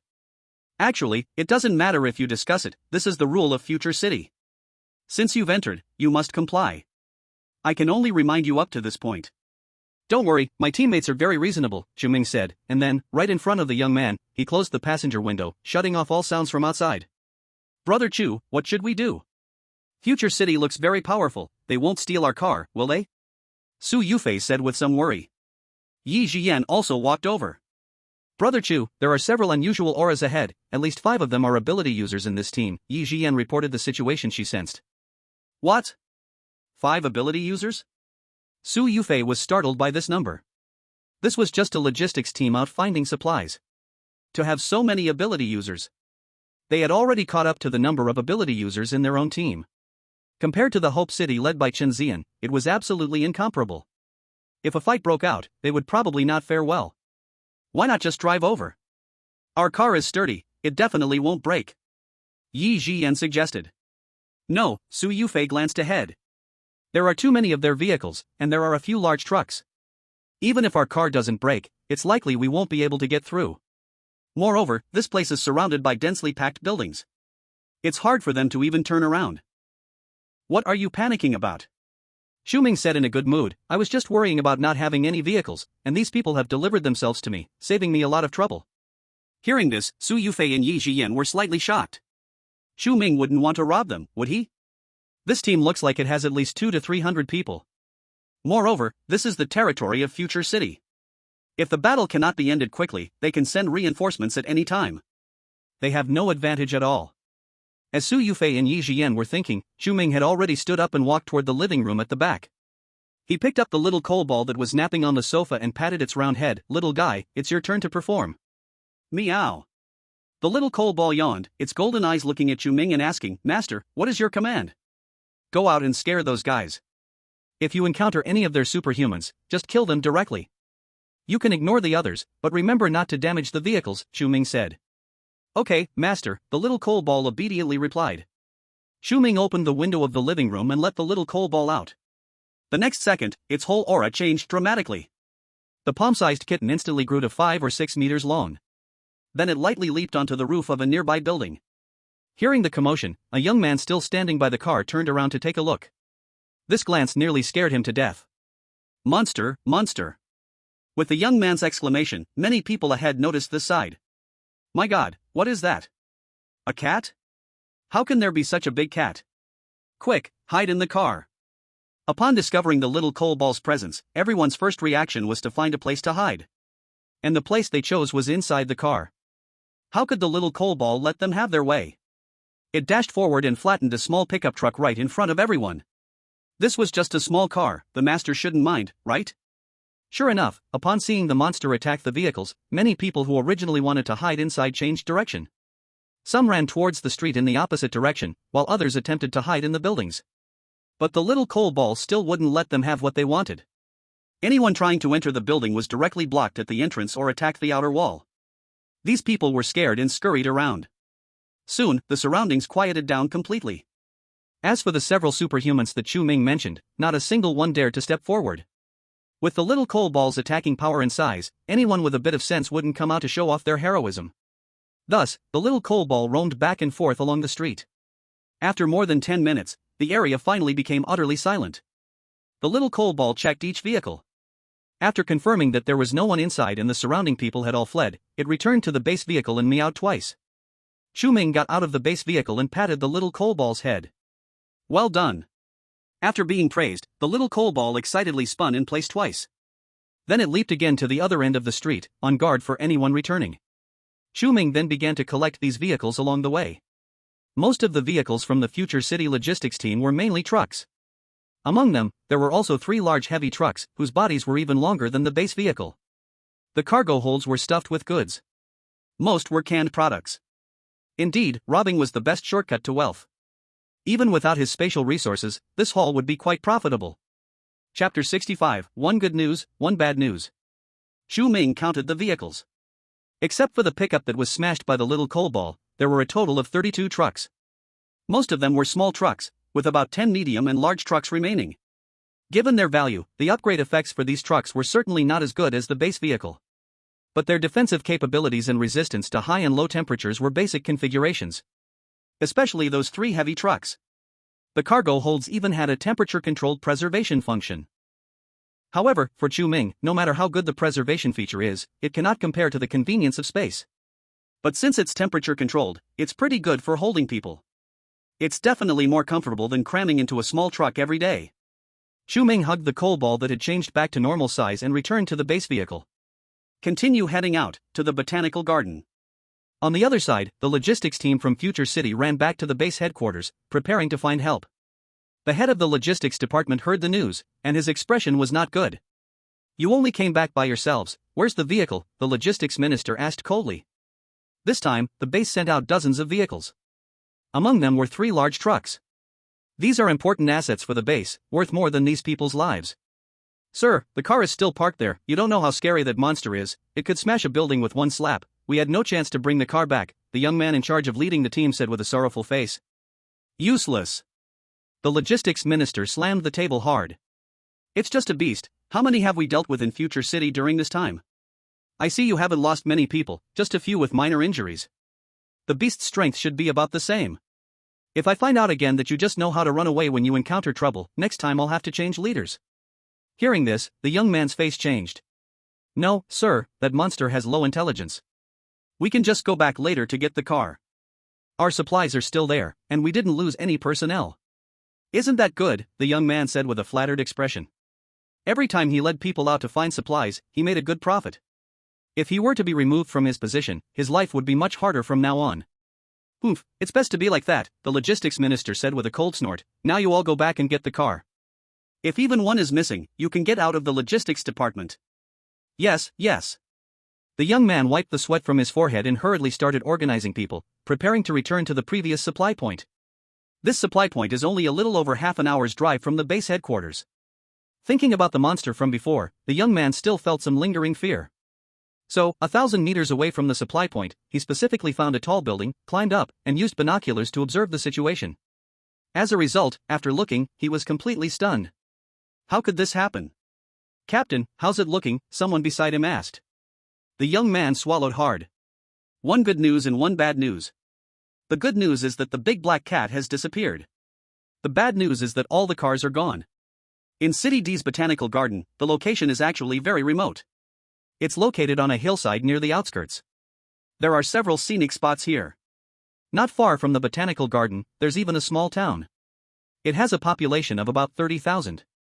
On the way up the mountain, Chu Ming noticed that there were quite a few survivors here. Hearing the sound of the car, some children even peeked out from doorways. No one came to rob the car, and no one vandalized anything. Everyone seemed to be living as if it were before the apocalypse. The atmosphere was exceptionally harmonious. It's rare to encounter such a normal environment. Su Yufei and Yi Jian were both relieved. If they lived in such a place, they wouldn't have to worry all day long. Recently, they had seen the ugliness of human hearts. Even that future city, from the looks of it, was strange. In less than 2 months, the world had changed so much. To say it didn't hurt would definitely be a lie. Seeing the situation in this small town eased their hearts somewhat. they smoothly arrived at the botanical garden. As soon as Chu Ming got out of the car to check, he saw several residents from the town approaching. "Young man, what are you doing here on such a cold day? It's very cold up the mountain," one woman, wearing a hat and bundled in a thick coat, asked curiously. There were only 3 of them. It didn't seem to pose any threat. Chu Ming thought for a moment and casually found an excuse. "We are here for an inspection." "Inspection?" This answer clearly surprised her. The woman asked in confusion, "I heard things are in chaos outside, everywhere is burning, killing, and robbing, and you still have the heart to come for an inspection? What are you inspecting? Plants, animals, and so on. You should be careful too, now global flora and fauna are mutating. Especially in this botanical garden, the vegetation is too dense, making it easy for attacking plants to appear. Ordinary people are like fish on the chopping board in front of these mutated creatures, basically just waiting to die." Chu Ming's words were not exaggerated. He intentionally made it sound frightening to discourage people from rushing to the botanical garden. "My God, are you saying that animals and plants could all turn into monsters? No wonder the last time old Lu's child went to the botanical garden looking for food and then just never came back. They searched for several days but couldn't find him." The woman's face showed fear. The 2 people next to her also wore similar expressions. After all, during this time, those who went out to gather firewood and food often went missing every few days. They originally thought they froze to death outside. Now it didn't seem so simple. "Young man, since the botanical garden is so terrifying, why do you still want to go in? You shouldn't go. I see everyone outside is saying the end of the world is coming. Why are you so dedicated?" The woman earnestly advised. "We are professionals, so we have our ways to stay safe. Auntie, you don't need to worry, hurry back, it's getting late, and mutated creatures like to move at night," Chu Ming said.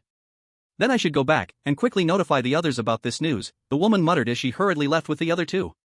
Yi Jian looked in the direction of the small town and said with some envy, "Why does this small town seem to be unaffected?" Su Yufei explained, "These rural towns in the north have to endure harsh winters for months. Many people living in the mountains spend a significant part of their time in low temperatures. Stockpiling food and dry goods has become a habit for them. But people living in the city are used to spending money to buy things, and once a disaster strikes, it's easy to run out of food. Without food, won't everything fall into chaos?" "That's true," Yi Jian nodded. Suddenly, the cold wind hung in the air. Inside the botanical garden, faint sounds of ghostly howling came through. Chapter 66, 80% Mutation Probability. Su Yufei and Yi Jian were both startled. "What is that sound?" Yi Jian tightly grasped Su Yufei's arm. During this time she had seen and learned a lot. But the sound coming from the botanical garden was like the wailing of 10,000 ghosts. It was truly terrifying. "Don't be afraid, it's most likely just the sound of the wind," Chu Ming comforted from the side. "And the small probability?" Yi Jian blinked and asked. "There are dirty things inside," Chu Ming said calmly. His Yi Jian gasped, "Brother Chu, what you said to that ant just now is also true, right? So we are sure we still want to stay in the botanical garden?" "Of course." Chu Ming pinched Yi Jian's delicate face. "If we really encounter danger, you don't have to do anything, so why worry?" "I'm worried about you all." Yi Jian stuck out her tongue. "Don't think too much, I have my plans." After saying that, Chu Ming took out the walkie-talkie to notify Su Ying and the others in the back. When everyone got off the vehicle, he put away both cars. "Let's go in together, be careful not to get separated," Chu Ming instructed a few words and then first entered the botanical garden, holding the small coal ball. The entrance of the botanical garden only allowed people in, there was no way to drive in. If one really wanted to break in, it was possible, but it was entirely unnecessary. Now the entrance of the botanical garden was still intact. With some reinforcement in the future, it might still have a certain defensive effect. However, these are all secondary matters. Anyway, he will definitely live in a mobile base or an upgraded alloy villa. With these 2 things in place, other defenses in different places don't need to be too worried about, just a formality will do. After entering the botanical garden, Chu Ming didn't choose to go deeper. Instead, he directly took out 3 alloy villas in the open space behind the ticket hall. Naturally, Chu Ming moved in with Su Yufei and Yi Jian in the largest villa. Su Ying and her 2 friends stayed in the medium-sized villa. Chen Ziyang and his sister lived in the smallest villa. Chu Ming had been living in the mobile base for a long time, so even if he changed to the alloy villa, the living experience didn't improve much. But Su Ying and the others were different. They had been crammed into a small truck, with no room to sleep, let alone space to move around. Now that Chu Ming suddenly presented such several large villas, the furniture and appliances inside were all complete. And they got to stay for free. This truly left them in shock. I must say in advance, the free stay has a time limit, 1 month. In this month, you must find a way to grow, And if you want to continue living in the villa afterward, it will cost 100 contribution points per day. Chu Ming's words ruthlessly shattered Su Ying and the others' beautiful dreams. 100 contribution points. Doesn't that mean they would each have to hunt at least one mutated beast every day to afford the rent? Fortunately, Chu Ming didn't charge per person.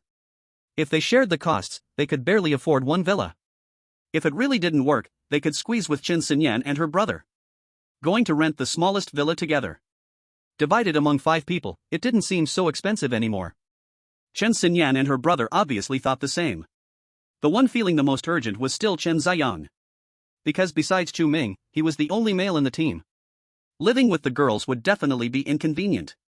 So when it came time to run low on contribution points, to ensure Chen Xinyan had a better place to stay, he probably would have to end up living in the security booth. Let's get down to business now. Chu Ming sat in the spacious living room of the Alloy Villa and said to Su Yufei and the others, in this botanical garden, 80% of plants will mutate one after another. I let you live in the Alloy Villa for safety's sake. 80% will mutate? Su Yufei's eyes widened in disbelief. As they walked over, they had encountered a few mutated plants and animals. But apart from the previously mutated jellyfish, the probability of mutation for terrestrial animals and plants was extremely low. Yet in this botanical garden, the mutation probability was as high as 80%. That's just too unusual. The specific reasons for this are still unclear. Chu Ming paused and continued, but the mutation of plants has only 2 results, good or bad. If they mutate in a positive direction, we might find plants like mutated peach trees. If they mutate in a negative direction, many of you have seen the vine outside the pharmaceutical company where Jian works. Therefore, your task ahead is to eliminate all harmful mutated plants in the botanical garden and retain all beneficial mutated plants. Chu Ming scanned everyone present, is that clear? Understood. Su Yufei and the others nodded in agreement. In the previous life, this botanical garden in D City was transformed into a top-tier ecological park by Future City. Only the high-level people from Future City could live here. However, when they cleaned this botanical garden back then, it took quite a lot of effort. Because by that time, the plants in the botanical garden had already fully mutated. The place was surrounded like an iron barrel. Cleaning it not only came with extremely high risks, but also required enormous time and manpower. But for Chu Ming, this problem didn't exist at all. This plant garden will be terrifying in a year or 2. He starts cleaning it up now. Aggressive plants, as soon as they show signs, are directly snuffed out in the cradle. It won't take long. This plant garden will transform into the ideal ecological garden. No, it should be called his backyard. Thus, Chu Ming and his group settled into the plant garden. At night, the wind outside became increasingly terrifying. Fortunately, the villa has good sound insulation. As long as the windows are closed, the outside noises are blocked out. But if anyone dares to leave even a crack open, the howling cries would seep in. Since Chu Ming never had a chance to enter the ecological garden in his past life, he is unsure if this wind has always existed or if it's just a coincidence in these few days. To know the specifics, he must go inside the plant garden. Early the next morning, Chu Ming took the little ball of coal into the plant garden. This plant garden covers more than 500 hectares, equivalent to over 5 million square meters, spanning several hills, with many landscaped areas and nearly 10,000 species of plants. There are also natural streams and rivers in the plant garden. Its aesthetic is tremendously high. But now everything is buried under ice and snow. At first glance, nothing green can be seen. Chu Ming scraped away the surface ice to take a look. He found that frozen plants only made up a small portion. As rumored, 80% of the plants in this garden would mutate in the future. Otherwise, the survival rate wouldn't be so high. At that moment, Chu Ming heard the howling wind again. He took out his phone to look into the distance. He could vaguely see a giant shadow swaying in the wind. Chapter 67, Materials for Making Armor. From its appearance, this shadow seemed to be a tree. But it's unusually large and quite astonishing. There is no doubt that this tree has already mutated. He had saved data about this plant garden on his phone, which definitely didn't record any plants of such a massive size. Chu Ming decided to approach with the little ball of coal. But just halfway there, the howling wind forced him back. However, it wasn't a total loss. In the air, Chu Ming collected a type of cotton fluff. There was quite a bit of it. Most importantly, when he stored the fluff in his space. The prompt was not for enhancement, but for upgrading. Chu Ming immediately realized that this was no ordinary cotton fluff. Instead, it came from some mutated plant, and it had powerful functional properties. He chose to upgrade it right away. Item upgrade successful, congratulations on obtaining enhanced blue light silk. Enhanced blue light silk can be woven into various armors, impervious to water and fire, with extremely strong defensive power, while maintaining a constant temperature, suitable for wearing in extreme weather. Chu Ming's heart stirred. He never expected that this cotton fluff could be used to make armor. Not only does it have defensive capabilities, but it can also adapt to extreme weather. This is far more convenient than having to wear multiple layers of clothing every time he goes out. And now, extreme cold is manageable. At worst, he could just wear more clothes. But with the extreme heat coming later, he might find it hard to go out even for him. At that time, everyone would have to hide underground to live. That would be the hardest phase to endure. But with clothes made from blue light silk, he could maintain a constant temperature even when going out in extreme heat. The value is self-evident. Looking at the sky full of cotton fluff, the quantity is certainly not small. If he could gather it, making hundreds of pieces of armor wouldn't be a problem at all. Thinking this, Chu Ming patted the little ball of coal's head. It seems this task can only be entrusted to you. Little ball of coal, meow meow meow. A few hours later, the gigantic little ball of coal appeared before Chu Ming with the last bundle of blue light silk in its mouth. Its round cat eyes were filled with exhaustion. It had thought that following Chu Ming out, it can show great power, making these little flowers in grass submit obediently. Who knew they were here to do hard labor? These blue strands of light were blown all over the sky by the strong wind. Without its incredible jumping ability, it couldn't possibly intercept them. Chu Ming proudly called it exercise and entrusted this task fully to it. After a few hours, little coal ball was so exhausted it couldn't even lift its legs. Well done. Chu Ming rewarded little coal ball with a small piece of fish jerky. He had plenty of these little pet snacks in his space. Little coal ball loved to eat them. Seeing the beloved fish jerky, little coal ball's eye of grievance diminished a little. Master, the wind ahead is just too strong, let's go back first. After eating the fish jerky, little coal ball rubbed against Chu Ming's pant leg and said, Chu Ming had no objection to this. In fact, for these few hours, they had been circling the outskirts.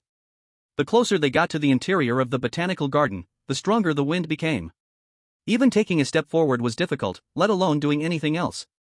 However, finding the blue strands of light today was not completely without harvest. This is the embodiment of the botanical garden's future value.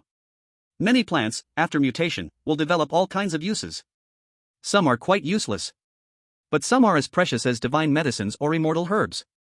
And he knew very well that the wide range of mutations in the botanical garden definitely held secrets he did not know. These can only be slowly explored in the future. Bringing little coal ball back to their residence, Chu Ming took the blue strands out of his space and had Su Yufei and others meticulously clean them. After all, they were covered in little coal ball's saliva. Once done, Chu Ming called everyone over. Who among you can weave? Hearing this, the people present looked at each other in confusion. Weaving? They were all young people of the new era. It would probably be hard for them to knit sweaters, let alone do such intricate work as weaving. Brother Chu, why not go ask in town? Yi Jian suggested. That's fine. Chu Ming looked at the Chen Xinyan siblings. I'll leave this to you too. If you can't find anyone in town, go to the city. Successful completion will earn contribution points. The rest of you, starting tomorrow, go find this cotton fluff in the botanical garden. If you discover new mutated plants, you'll also earn contribution points. Now most of the blue strands had been collected by him. But many strands had been blown far away by the wind. Collecting these would take some time. Anyway, they would eventually figure out this botanical garden. Taking this opportunity to gather blue strands while exploring the garden was killing two birds with one stone. As soon as they heard about earning contribution points, everyone became energetic. Particularly the Chen Xinyan siblings, who ran to town that afternoon. Their attitude was incredibly positive. As a result, by night, they really found a woman who could weave. Along with her came her husband and son. This aunt said she learned to weave when she was young, but we have to figure out the loom ourselves. Chen Zian reported what he learned. The loom is not an issue. Chu Ming stood at the entrance of the botanical garden, pointing his flashlight at the woman's husband and son. What about those two? Can't they weave as well? Making a loom isn't hard. In the large number of books he collected outside Sunshine Community last time, he could find loom making tutorials. Besides the loom, there were tutorials for many other tools as well. That is why he specifically raided the library back then. At critical moments, they could all come in handy. They can't weave, but they insisted on coming along. Chen Xinyan's face was a bit awkward. Rua Fang is my wife. If she comes to work for you, I have to see if this job is worth doing. In this house, everyone listens to me. Feng Li grabbed the woman's arm. a posture of declaring sovereignty. Chen Xinyan stood beside, faintly feeling disgusted. What time is it already, still playing big man? Now the most valuable in their family, probably is this Luo Feng. With this opportunity not to grasp well, instead picking and choosing. Is there something wrong with your head? Husband, the young girl said, come over to work, can get food every day, our family's food is not much left, with such a good job opportunity, why not come? Luo Feng quickly persuaded, seeing her husband's poor attitude. A man speaks, what's a woman interrupting? Feng Li slapped the woman's face. And the woman's son not only didn't stop it, but also said with a displeased face, Mom comes out to work, who will cook for us at home? Chapter 68, Can these guys do magic? The woman was hit by her husband, and dared not speak out in anger. Chen Xinyan was angry beside. But also understood that in such matters, outsiders cannot intervene. Not fighting back, even a deity can't save. It seems you don't want this job, then forget it. Chu Ming looked at Chen Xinyan and his siblings and said, you continue to look for people tomorrow, bringing family along is out of the question. No, don't. Hearing this, Feng Li immediately panicked, boss, my wife's skills are unquestionable. If you find someone else, they definitely won't be as good as my wife. Luo Feng's face was filled with shame. She didn't want to bring her husband and son. But these two insisted on following her, she had no way to handle them. I've said, I don't like having family tags along for work. Chu Ming said blankly. Boss, then you have a good talk with my wife, I'll take my son and leave. Feng Li smiled apologetically, then pulled his son ready to return to town. Dad, wasn't it said that coming over means getting food? We haven't received any food yet. Feng Godin tugged at Feng Li's arm, unwilling to leave. Stinky kid, your mom will bring food back for you later, don't shout here. Feng Li glared at Feng Godin, and the two of them pulled and pushed as they walked away. Sir, I'm sorry, my husband is like this, loves to control me in everything. When I go back, I will make it clear to him, he won't follow me anymore.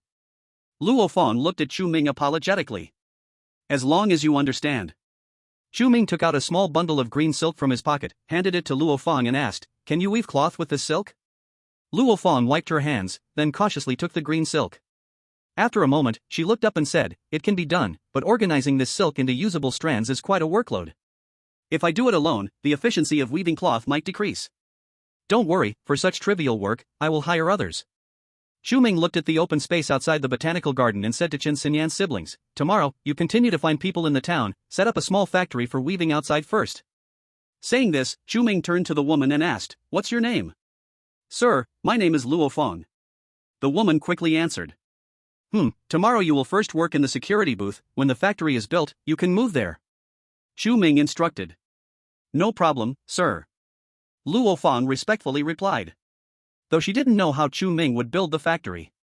But having such a rich person come to the small town to create an industry and distribute food to everyone.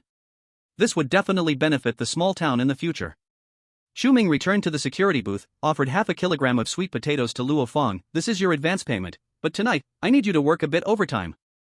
I will provide you with materials and making tutorials, you have to make the weaving machine tonight, it's okay if it's simple, just usable. Yes. Luo Feng saw the food and was full of energy. And Chen Xinyan's siblings noticed. Chu Ming was talking about you guys. It seems that tonight, they also have their hands full. He assigned some basic tasks. Chu Ming spent some time finding the book on how to make a loom from his space. In addition, he also found some wooden strips, a handsaw, nails, screws, and the like. After preparing everything, Chu Ming went back to rest. Only Chen Xinyan and the other two were left, staring at each other wide-eyed.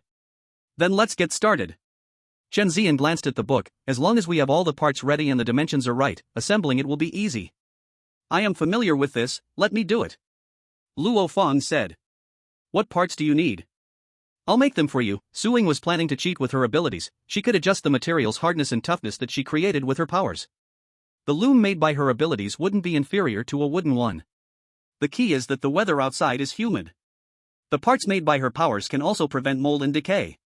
Sister, your mind is much clearer than before, let's do it this way. Chen Xian said, his eyes lighting up. Luo Feng couldn't understand the conversation between the Chun siblings and could only stand quietly aside. In a vague way, she seemed to see several large houses in the botanical garden. When were these built? How come she had no memory of them at all? The next day, Chu Ming came out to check the results from the Chun siblings. He found that the loom was made, but the material was very different from what he had imagined. Chen Xinyan proudly mentioned her new attempt. After hearing this, Chu Ming couldn't help but admire Chen Xinyan's imagination. She actually applied her earth abilities to the creation of tools. Originally, this was a strong point for gold ability users. However, Chen Xinyan managed to do it with earth abilities. But when thinking carefully, in primitive times, weren't the first tools used by humans stone tools? Who said stones can't be used as tools? Moreover, Chen Xinyan's earth abilities can control the strength of the material at any time. The quality of this loom is undoubtedly excellent. I could think of these, thanks to Brother Chu's guidance the other time, which helped me learn to think outside the box, otherwise, I would still only know how to build houses and walls. Chen Xinyan said, a little proud. Yeah, when we were at Hope Base before, Xinyan's abilities were far from this precise level, thanks to your guidance, Captain. Chen Xian echoed from the side. Very good. Chu Ming nodded in satisfaction, keep up this state, you will have a great future. Hearing Chu Ming's praise, Chen Xinyan couldn't stop smiling. Although they worked a lot over the past 2 days, it was much more tiring than when they were at Hope Base. But it felt very fulfilling. By the way, Chen Xinyan suddenly remembered to say, I also built the loom workshop, Brother Chu, take a look and see if you are satisfied. Hearing this, Chu Ming walked out from the security hut. Indeed, outside the botanical garden, there was an additional 2-story small building. It looked somewhat like a 90s architectural style. Chen Xinyan even added a bit of design to the rooftop door. If they add bricks on the outside or paint it with outdoor paint, it would still look quite beautiful. It looks okay. Chu Ming felt more and more that bringing Chen Xinyan along was the right choice. This has solved so much work. If it weren't for Chen Xinyan, he would have to find someone to build a light steel factory. Then use space to upgrade it. Although the defensive power in various performances would be improved, the efficiency could never catch up with Chen Xinyan's abilities. Just then, Luo Fang also rushed over from the town. Looking at this building that appeared out of thin air, she was utterly stunned. When she left last night, this building was clearly not there. Do these people know magic? Chapter 69, Competing with Future City for People. And upon careful observation, one would realize this stone house has no visible seams at all. It seems like a whole entity. Could it be that something was painted on the surface? That would be a lot of work. How on earth was this achieved? Yesterday, while making parts, Chen Xinyan was carrying them without Luo Fang knowing. Plus, the material density is completely different from that of the house. So for now, she hadn't linked the two together. However, when it comes to abilities, Chu Ming isn't worried about outsiders finding out. After all, it's only a matter of time before everyone knows. In many places, it's not even a secret anymore. You've come at the right time, from now on you will work inside here. Wait a moment, I will have Xinyan and the others go to the town to find more people to help you. Chu Ming looked at Luo Fang. He noticed that Luo Fang seemed to have a few new wounds on her face, which was also pale. Fortunately, there were no wounds on her fingers. She should be fine to work. Then I'll get to work. It's been so long since I've used a loom, I'm a bit rusty. Luo Fang quickly replied, pulling back her gaze. By the way, just before entering, Luo Fang hesitated and asked, Mr. Chu, I will be working here more than 10 hours a day, is lunch provided? Her stomach let out a timely growl. She shyly covered her belly, wishing she could find a hole to hide in. Your husband doesn't even feed you breakfast, and he expects you to come here for a free meal? Chu Ming raised an eyebrow. Luo Fang awkwardly tugged at the corner of her mouth, unable to refute Chu Ming. After all, even if she managed to hide it for these 2 days, it would be exposed eventually. The half-pound of sweet potato she brought home yesterday, she hadn't eaten any, it all went to her husband and son. If her family doesn't feed her, and if Chu Ming doesn't provide meals either, then she wouldn't just be unable to work. Before long, she would find herself in serious trouble. I offer good meals here, but if you eat with me, you won't get paid. Chu Ming said without any mercy. He offered Luo Fang 1 pound of food for her work each day. That's enough for one person to eat. But Luo Fang had to support 2 idle people at home. It would be very tight financially. To save food, she even thought of coming here to scrounge for meals. Don't even think about it. If it weren't for the fact that he really needed Luo Fang's skills, he wouldn't choose someone with a family at all. Mr. Chu, I'm just asking, please don't be angry. Tomorrow I promise to come after I've eaten, it absolutely won't affect my work. Luo Fang immediately assured, seeing that Chu Ming's tone was harsh. Although at home, she usually eats the least. But now her whole family relies on her for survival. She thought they wouldn't let her go hungry. In this day and age, food is so precious. The pay Chu Ming offered was actually quite fair. Others would be lucky to even get a chance to work. Upon entering the building, Chu Ming found that the large room only had a lone loom. But considering the cold weather, Chen Xinyan even installed a fireplace in the room. The botanical garden is surrounded by mountains. It's not difficult to find firewood. Luo Fang sat down in front of the loom and got familiar with the feel of it.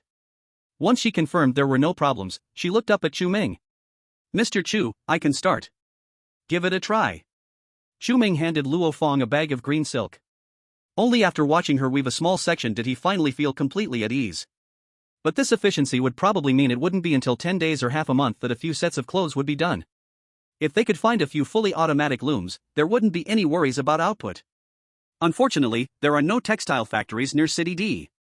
He hadn't really paid attention to information on this aspect during his journey. Even if there were, most of the machines had been damaged by floods. Basically, they were all scrapped. Finding a good and intact machine was almost as likely as winning the lottery. Forget it, manual work will do. At worst, he can hire more people and have Luo Fang teach everyone how to weave. Thinking about the extreme heat coming in just over 2 months. The remaining blue light silk must all be made into the protective gear he needs within this time frame. Not long after, Chen Xinyan found several nimble women from the town. Their task was to help Luo Fang sort out the blue light silk. The reward was 1 sweet potato a day. Before leaving, Chu Ming thought for a moment and said, "If any one of you can learn to weave cloth, I'll raise your pay to 1 pound of sweet potatoes a day. Luo Fang, if you teach someone, I'll give you 1 extra sweet potato every day."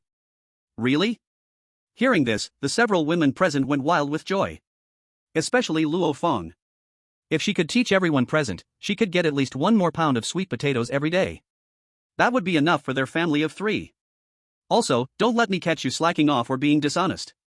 "I've installed 8 cameras in the room," Chu Ming said, pointing to the corners of the room. These cameras were all added by Chen Xinyan at his request. A total of 8 cameras monitored the entire room from all angles. The several women present all looked nervous. Just earlier, someone was curious about the blue light silk and wanted to take a bit back to study. Now, they didn't dare to make any small moves at all. After arranging the weaving work, Chu Ming returned alone to the botanical garden. Chen Xinyan and Chen Ziyan stayed outside to oversee the work. Inside the factory, there were many cameras monitoring everything. Thus, their main task was to prevent outsiders. As for Su Yufei and others, they had all gone out to gather blue light silk.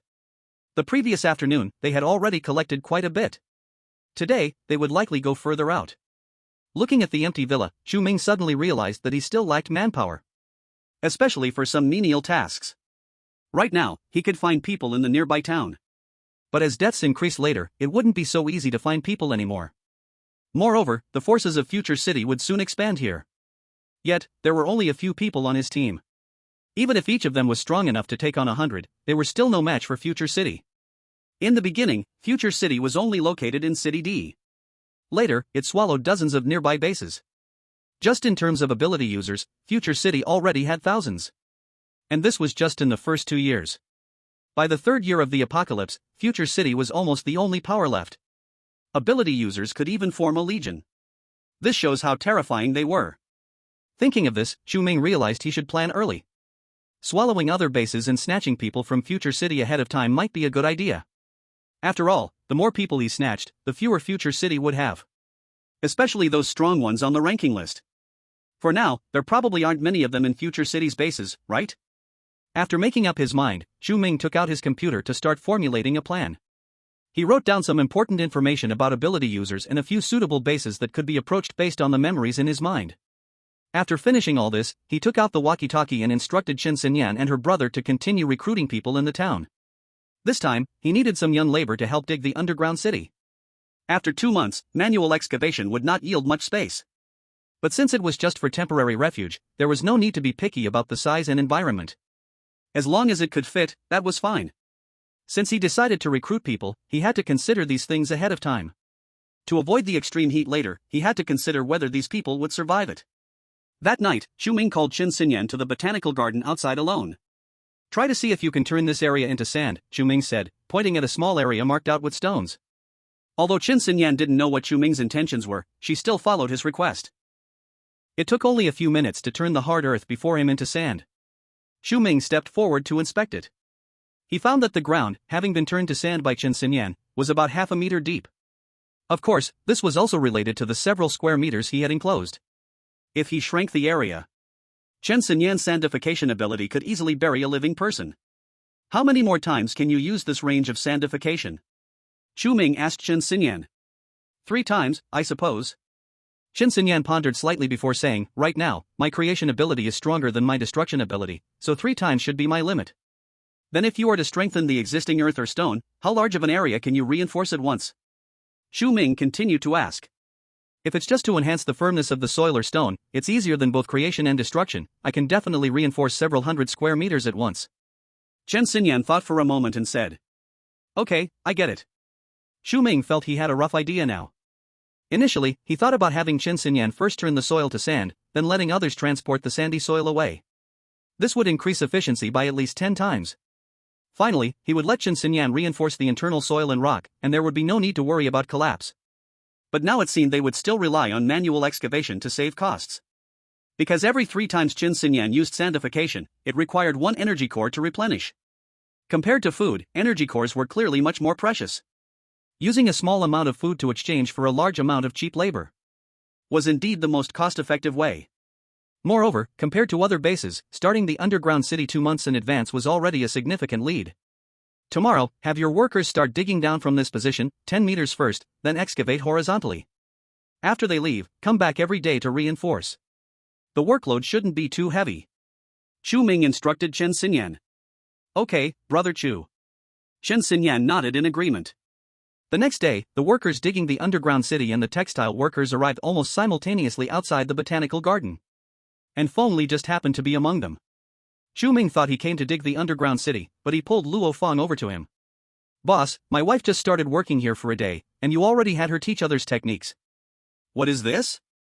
Do you plan to have others learn and then ignore us?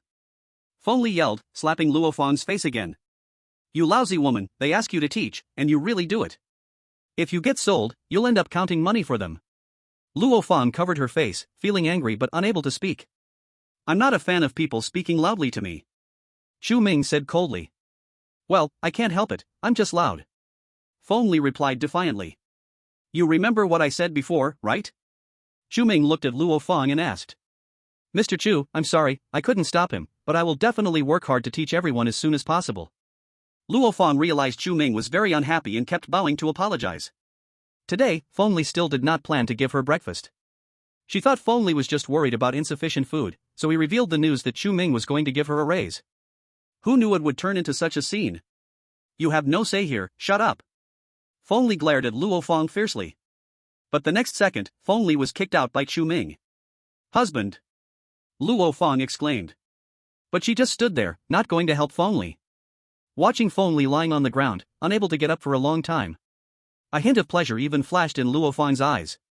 Since marrying Feng Li, she had been treated like a beast of burden every day. These past 2 days, she had been trying to find a way to earn food for the family. Yet Feng Li didn't even want to give her a meal. Today he came over making such a scene. To be honest, Feng Li deserved that kick. You little brat, how dare you kick me? Feng Li, pale with pain, shouted towards the crowd not far away, you all saw it, this guy is no good. Don't work for him. We can team up and take from him, then we'll all have food. Hearing this, Luo Feng was immediately shocked. What are you talking about, husband? In the construction team not far away, there was also a stir. Feng Li had a bad reputation in town already. He took the initiative to find trouble. Now that he was getting beaten, everyone just watched the commotion. But Feng Li's words just now stirred a few people's bad intentions. Only 3 to 5 people had previously met Chu Ming. But they had a group of over 20 people. It wouldn't be hard for them to snatch the food from Chu Ming's hands. However, only a few had bad intentions for now. Before they could discuss a plan, they saw Chu Ming step in front of Feng Li. What do you want? Do you still want to hit someone? These are our townspeople, think before you act. Feng Li clutched his stomach, still speaking arrogantly. However, when he saw Chu Ming pull out something from his clothes, he froze in place. What Chu Ming held was the gun he had found from the tattooed man at the shelter last time. He wasn't very fond of using it. Compared to superpowers, guns involved many issues. For example, consumption, noise, accuracy, and so on. But at this moment, he had to use force to control these people. Chu Ming pointed the gun at Feng Li's forehead and spoke from above, do you have any last words? I'm listening. Feeling the icy coldness of the gun's muzzle, Feng Li almost wet himself. Those few with bad intentions instantly became as obedient as quails. Chapter 71, New Discovery. Feng Li's legs trembled uncontrollably. Because he could clearly feel that what was pressed against his forehead was real. It was definitely not a toy gun. Seeing Feng Li silent, Chu Ming continued, "It seems you have no last words." After that, he unhesitatingly pulled the trigger. With a bang, the gunshot echoed across the land. Feng Li fell to the ground, his eyes vacant. Ah! Luo Fan let out a shriek, covering her mouth with her hands, her eyes filled with fear, disbelief, and a complex mix of emotions. Not far away, many in the construction team were scared out of their wits, dropping their tools and running away. As for Chen Xinyan and Chen Zian, they had long grown used to Chu Ming's killings. Thus, their expressions didn't change at all. Because they knew very well that Chu Ming never killed for no reason. If it weren't for these people jumping into Chu Ming's face to find death, he would definitely be too lazy to act. Moreover, having the chance to work for Chu Ming was such a precious opportunity. As long as they proved their value, they could change their fate in a slip and step onto a different path. Feng Li's actions were undoubtedly leading his wife and child to jump into the fire pit. In the end, he lost his own life. He deserved to die. Chu Ming blew on the gun's muzzle, then scanned all present. "Since you haven't left, it means you all are still willing to work for me. I promise you all, as long as you don't have any bad thoughts and do your work honestly, I won't treat you unfairly in the future. But if you have thoughts that you shouldn't have, this will be your end. In the future, when the base is established, only a small number of tested people will have priority for entry. And the test would naturally reflect from all aspects.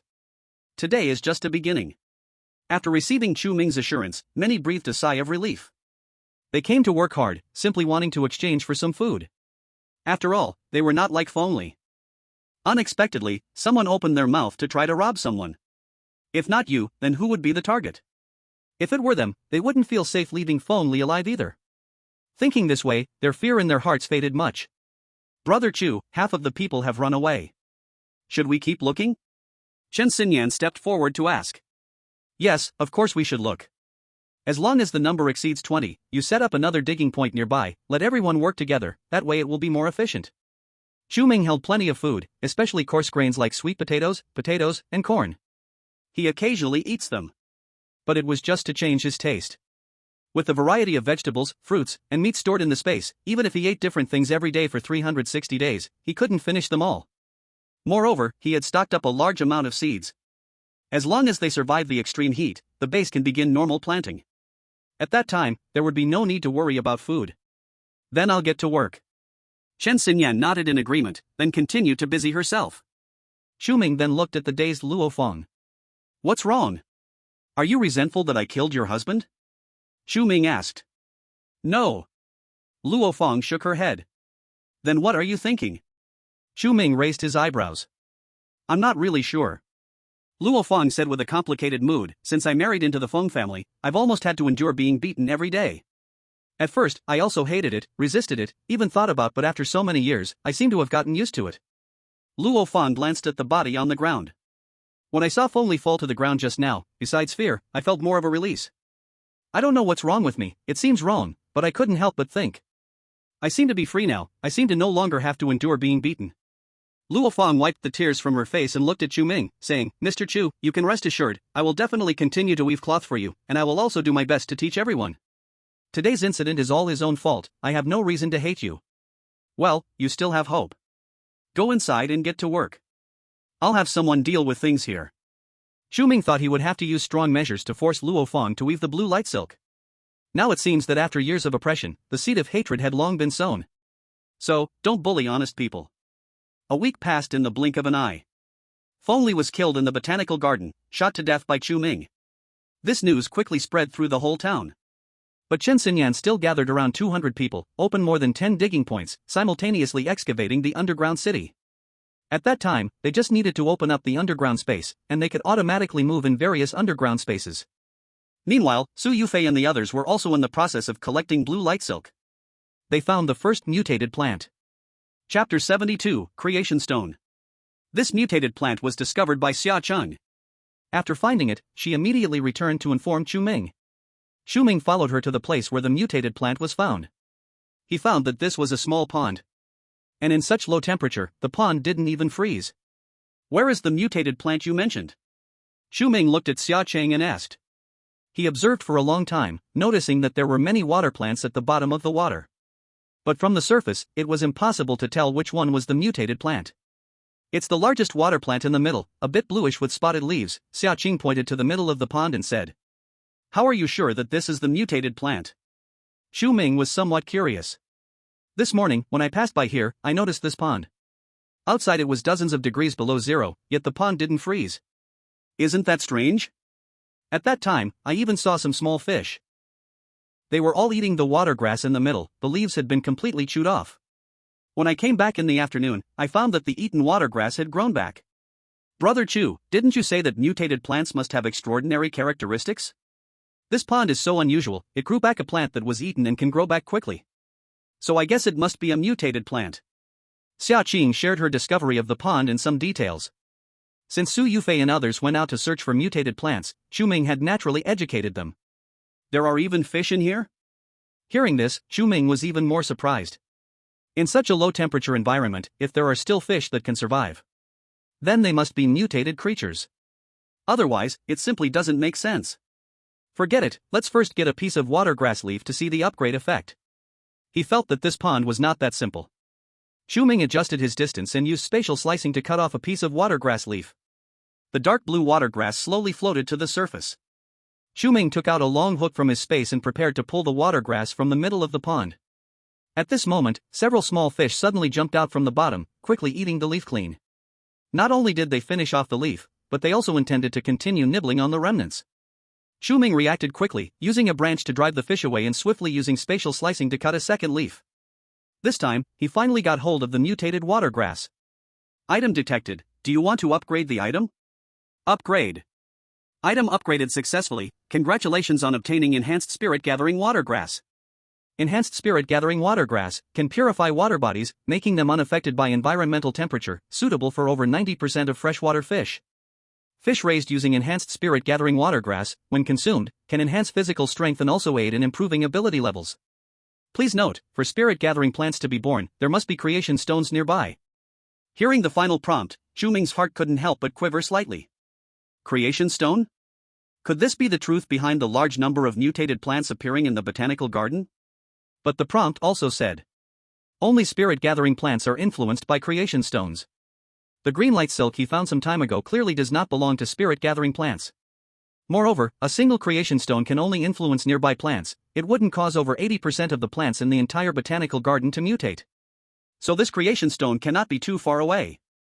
Searching around the pond, perhaps he might find something. Thinking of this, Chu Ming immediately turned back to Xiaoqing and said, you go find Yi Jiyan. Before long, Xiaoqing brought Yi Jiyan back to the edge of the pond. In the meantime, Chu Ming had roughly inspected the pond. The bottom of this pond was lush with vegetation. But there were hardly any fish. It was very likely that these small fish hatched from some fortunate surviving fish eggs only after the spirit-gathering watergrass grew. Thus, they all seemed to be small in size. As for creation stones, he hadn't discovered anything for now. Maybe they just looked like ordinary stones. He couldn't distinguish them just by the naked eye. Brother Chu, I heard you found a new mutated plant. Is it this watergrass in the pond? Yi Jiyan walked up to Chu Ming and asked. That's right. Chu Ming nodded. Besides this watergrass, see if there's anything special around. Thanks to Yi Jiyan's second ability of perception. In this situation, the benefits of the perception ability naturally stood out. Otherwise, having to search the hills for a stone whose appearance was unknown, that would make his head hurt. I'll give it a try. Yi Jiyan looked around and quickly locked onto a direction and walked over. Before long, she stopped in front of a small hole. The hole looked like an ordinary snake hole or mouse hole, with many cluttered things around it. It was hard to find without a close look. Brother Chu, there are unusual energy fluctuations inside this hole, but I am not sure if there are mutated creatures hiding in there, Yi Jiyan said as she squatted in front of the hole. We'll know once we dig it open, Chu Ming said as he took out a small shovel from his space, then carefully started to dig at the hole. Halfway through, he discovered something unusual. This was not a snake hole or mouse hole. It looked like marks made by something smashing into it. The walls of the hole were very smooth. As he dug deeper, he even found some rocks had shattered from impacts. Only a small opening remained in the middle. After digging about 3 to 4 meters deep, Chu Ming finally found a piece of yellowish stone at the bottom. This is it. Seeing the stone, Yi Jiyan's eyes lit up as she said, Brother Chu, the energy fluctuations of this stone are very special, I think it must be a treasure. Such a small stone, yet it smashed a hole this deep in the ground, how high must it have fallen from? Xiaoqing said curiously. Maybe it fell from the sky. Yi Jian looked up at the sky. Not long ago in City H, didn't jellyfish just fall from the sky? Chu Ming did not touch the stone with his hands but directly stored it in his space. Item detected. Do you want to upgrade the item? Upgrade. Item upgrade successful. Congratulations on obtaining the enhanced version of the basic transformation stone. Enhanced version of the basic transformation stone can accelerate the mutation of plants and animals. Mutation level is ordinary. After upgrading, it also has the same effect on humans. Long-term wear can speed up the improvement of supernatural ability level. Chapter 73. The opponent is not simple. Basic transformation stone? So there are higher level transformation stones? Chu Ming took out the basic transformation stone. In the next second, he indeed felt an invisible energy flowing from his palm into his body. This feeling was similar to when he absorbed the energy core. In fact, it was even weaker than the energy provided by the first level energy core. But it was continuous, like a gentle stream, always replenishing energy for the body. There is no doubt that the transformation stone is a good thing. As long as he carries the transformation stone, it is equivalent to improving his supernatural ability level anytime and anywhere. Over time, it would definitely save a lot of energy cores. The most important thing is that this thing seems to have no level restriction for use. At least for now, as a second-level supernatural being, this basic transformation stone is still effective for him. Of course, all of this is thanks to the upgrade ability of the space. Otherwise, the transformation stone would only have one function. That is to accelerate the mutation of plants and animals. If that's the case, is it possible that there are even higher-level transformation stones in the botanical garden? This possibility is very high. Otherwise, how to explain the mutation probability of as high as 80% in the botanical garden? Unfortunately, the wind in the center of the botanical garden is too strong. Even with his current strength, he cannot force his way in. He can only wait until his supernatural ability increases to third level or until the wind stops. Then he can enter the internal area of the botanical garden to continue checking. Brother Chu, is this the thing you were looking for? Yi Jian asked beside him. Yes.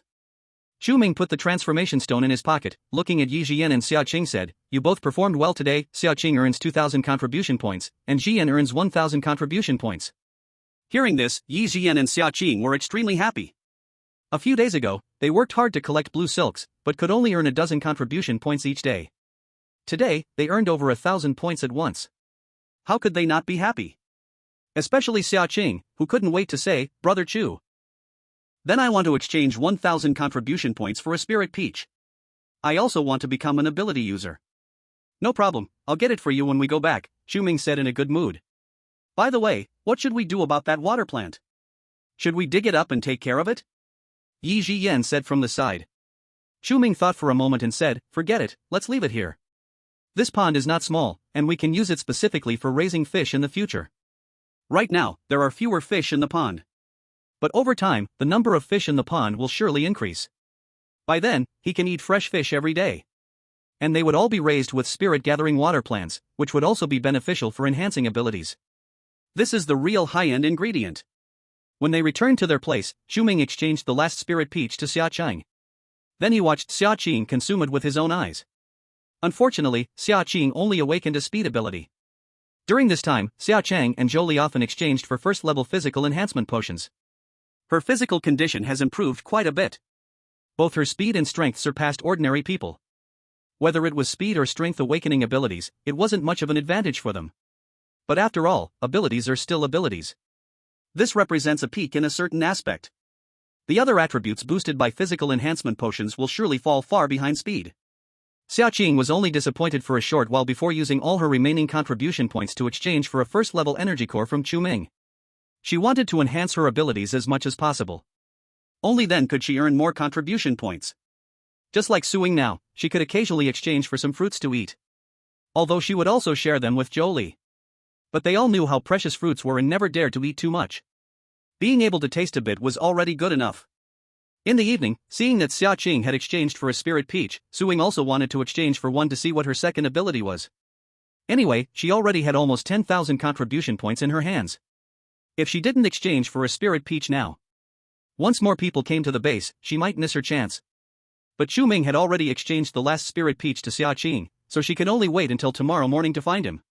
Today, he wanted to see how many energy cores were needed to cultivate a spirit peach. That way, he could adjust the price again. Chu Ming returned to his bedroom. Then he took out a small pile of energy cores and began to feed them to the mutated peach tree. After feeding it about 12 cores, the mutated peach tree bore a shiny fruit. It seemed that the price he had set earlier was indeed a loss. Once all the earliest members who joined his team exchanged their spirit peaches. In the future, the price for spirit peaches would definitely rise to 20. Actually, the rules he set for contribution points were not meant to make anyone lose money. The price of spirit peaches would certainly not only be worth 20 energy cores. He just didn't want the people under him to have a mindset of getting something for nothing. The more spirit peaches he exchanged, the overall strength of his territory would also increase. There was nothing wrong with that. Chu Ming set the spirit peach aside, preparing to give it to Su Ying tomorrow morning. Just then, a loud noise suddenly came from the direction of the town. It was the sound of gunfire. Chu Ming immediately put on his coat and went to the first floor. At this moment, Su Yufei and Yi Jiyan also ran in from outside. Big Brother Chu, someone just ran over to report that a group of people came from the town. They want to take over here. They have cars and guns, and they seem to be quite powerful. Su Yufei said in a serious tone. You go call Su Ying and Chen Xinyan over here. Let's go check it out. The others stay in the villa. No one is allowed to step out of their rooms until I come back. Chu Ming instructed. Okay, I'll go call them right now. Su Yufei nodded. Once everyone had gathered, Chu Ming gave each of them a set of clothes made from blue light silk, including socks and gloves. With a space-upgraded bulletproof helmet. This is truly all-around protection, there is no need to fear the enemy's guns. However, the clothes made of blue light silk only have defense as an additional attribute. If faced with a powerful impact, there is still a possibility of internal injury.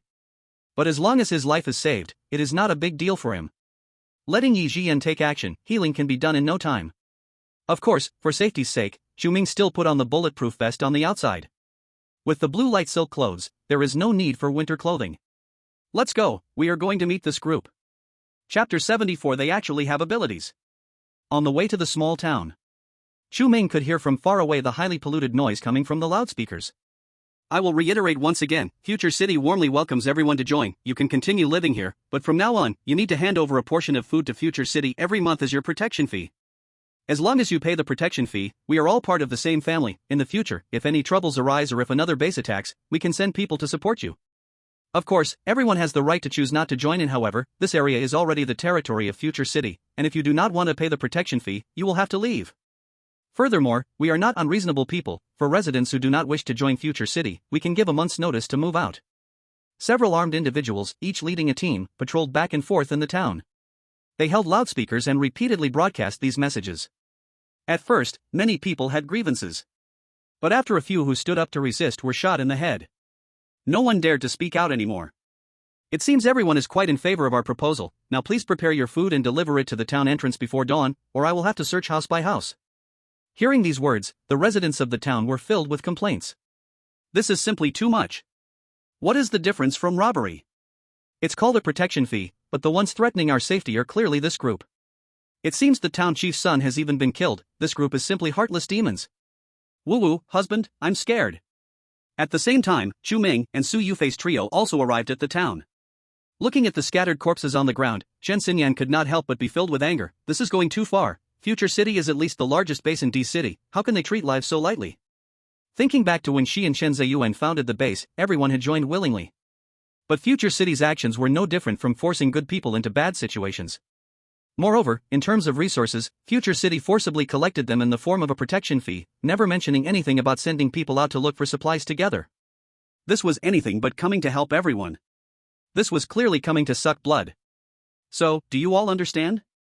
Chu Ming looked at Su Yufei and the others beside him. When we meet the people from Future City, take action directly. First aim to kill those with guns and weapons. Don't worry, Brother Chu, leave these guys to me. Su Yufei's fingertips flickered with electric light. Her attack range was the farthest among all present. With her taking the lead, they would definitely be caught off guard. As they spoke, a small team from Future City walked over from the other side of the street. Seeing Chu Ming and the others, they thought they were there to hand over food and swaggered over. You all move quickly, we don't ask for much, just 5 pounds of food each month, hurry up and hand it over. The food is with me. Su Yufei took a step forward, actively walking towards them. And the hand behind her had already condensed a thunderball. Upon reaching the attack range, she suddenly threw the lightning ball, hitting the leader with the gun ahead. In the next second, the lightning ball exploded, leaving the surrounding people charred and collapsing to the ground. Superpowers. It's lightning superpowers. They actually have superpowered people. Quick, call for backup. Chu Ming naturally wouldn't give them a chance to call for backup. Leave no one behind. After receiving the order, Chen Xinyan and Su Ying rushed forward immediately. Chen Xinyan stretched out her hands, and the ground instantly cracked open. Many people, while trying to escape, fell into the cracks. Su Ying and Su Yufei took the opportunity to deal with the remaining people. The entire process took less than a minute. Many residents who were paying attention to the commotion outside were stunned by what they saw. Oh my god, magic, these people can actually do magic. They seem to be from the botanical garden, that Boss Chu often wears this outfit. I said the people from the botanical garden are good, they even provide job opportunities for everyone. I didn't expect them to be this powerful. This is great, now we have hope. Chu Ming led Su Yufei and the others as they pushed through smoothly. They successfully dealt with 6 teams from Future City. It wasn't until the last team that they encountered a bit of trouble. Because this team also had a superpowered person. Moreover, it was a very rare special superpower. The opponent looked young, just over 20. With half-long hair dyed dark blue. They were so thin it was a little frightening. Chu Ming couldn't even tell if the person was male or female. My people, have you all killed? Hearing the opponent speak, Chu Ming suddenly realized. Oh, it's a girl. With the question in his heart answered, Chu Ming didn't bother to waste more words, directly ordering, take action. Su Yufei quickly stepped forward, ready to attack first. Ha! The woman scoffed, her face full of disdain, raising her arm and loudly shouting, Wind, heed my call. Watching the woman's exaggerated actions and cringeworthy lines, Chu Ming and the others felt awkward. As her voice fell, a violent wind suddenly erupted out of nowhere. Su Yufei and the others were immediately blown apart. They couldn't even stand firm, let alone attack. Big Brother Chu, her attack range is so far, we can't get close to her. Su Yufei panicked, grabbing a utility pole and quickly looking at Chu Ming. Chu Ming of course wouldn't be troubled by such a small issue. He snapped his fingers at the sky. Coal, spray her. The little coal ball hiding in the shadows immediately fell from the sky and shot a black fireball at the woman's head. With a loud boom, the woman was engulfed in flames. She even posed with her arms open as if welcoming death before she died. For the remaining people, the coal ball generously sent a few more fireballs. Looking around, everyone present was vaporized, leaving no bones behind. Su Ying was filled with envy. They were all fire types. Why did her superpower feel like it didn't even have 1/10 of the coal ball's power? Directly turning people to vapor. What kind of temperature is that? You all check around to see if there are any fish that escaped the net. Chu Ming hadn't lifted a finger the whole time. He was quite satisfied with today's operation. It seems that the little brothers he raised were slowly growing up. He wouldn't have to worry too much about them in the future. Big Brother Chu, come quick, there are still a few people over here. At that moment, Su Yufei suddenly shouted from not far away. This time, Future City's team drove several buses up the mountain. Naturally, there couldn't be any supplies inside. After all, they went up the mountain just to scavenge supplies. But who knew? On one of the buses, there were actually a few people tied up in the corner. They were all superpowered people without exception. But they all wore a special collar around their necks. Chu Ming studied it and found that this collar could actually restrict a person's abilities. Not to mention those people who were tied up. Even when he got close, he felt his abilities were affected.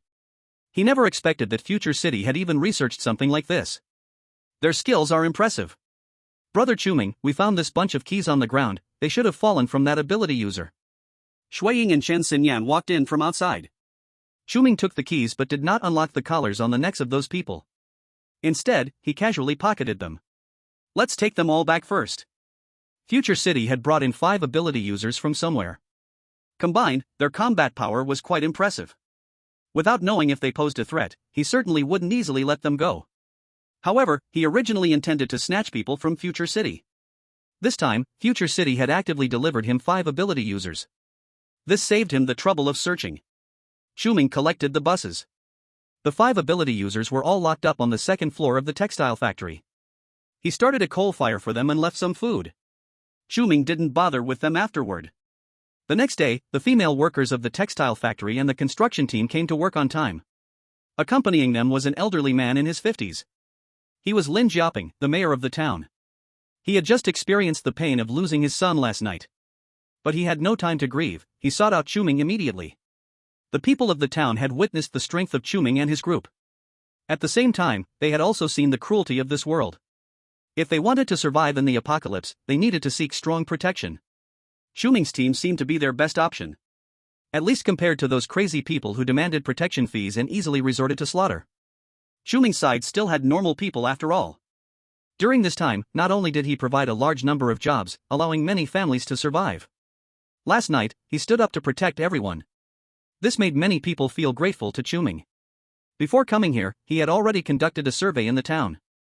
More than 90% of the residents were willing to rely on Chu Ming's team. Now it just depended on whether Chu Ming was willing to accept them. Lin Jiaping briefly introduced himself, then explained his intentions to Chu Ming. You mean you want to bring the whole town to rely on me? Chu Ming raised an eyebrow. Although he had this thought long ago. He did not expect that the incident last night would accelerate this process. This unexpected attack from Future City really brought quite a few surprises. Mr. Chu Ming, we come with sincerity. If you need help in the future, just let us know. We can provide manpower for free, and we will find food ourselves, so you don't have to spend any more. Seeing that Chu Ming had not yet responded, Lin Jiaping suddenly became anxious. He noticed that Chu Ming seemed to be planning something big here at the botanical garden. If the town residents were willing to help for free. If enemies came to attack, Chu Ming helping them would be a mutual exchange. But this was just their one-sided idea. Whether they could cooperate smoothly still depended on whether Chu Ming nodded in agreement. The townspeople who came with Lin Jiaping all looked at Chu Ming with faces full of expectation and nervousness. They were afraid that Chu Ming would reject them. What happened last night really left a psychological shadow on them. Mayor, to be honest, I do intend to settle here at the botanical garden. In the future, we will see each other often. If you really encounter any trouble, I definitely won't sit idly by. Chu Ming said slowly. Upon hearing this, Lin Jiaping and the townspeople behind him. Joy was painted all over their faces. But let me be clear, Chu Ming said with a smile, if I encounter anyone who sincerely creates trouble, who enjoys doing underhanded things behind my back, I won't hold back. Of course. Lin Jiaping said firmly, if I really encounter such scum, I will be the first to not let them go. All right.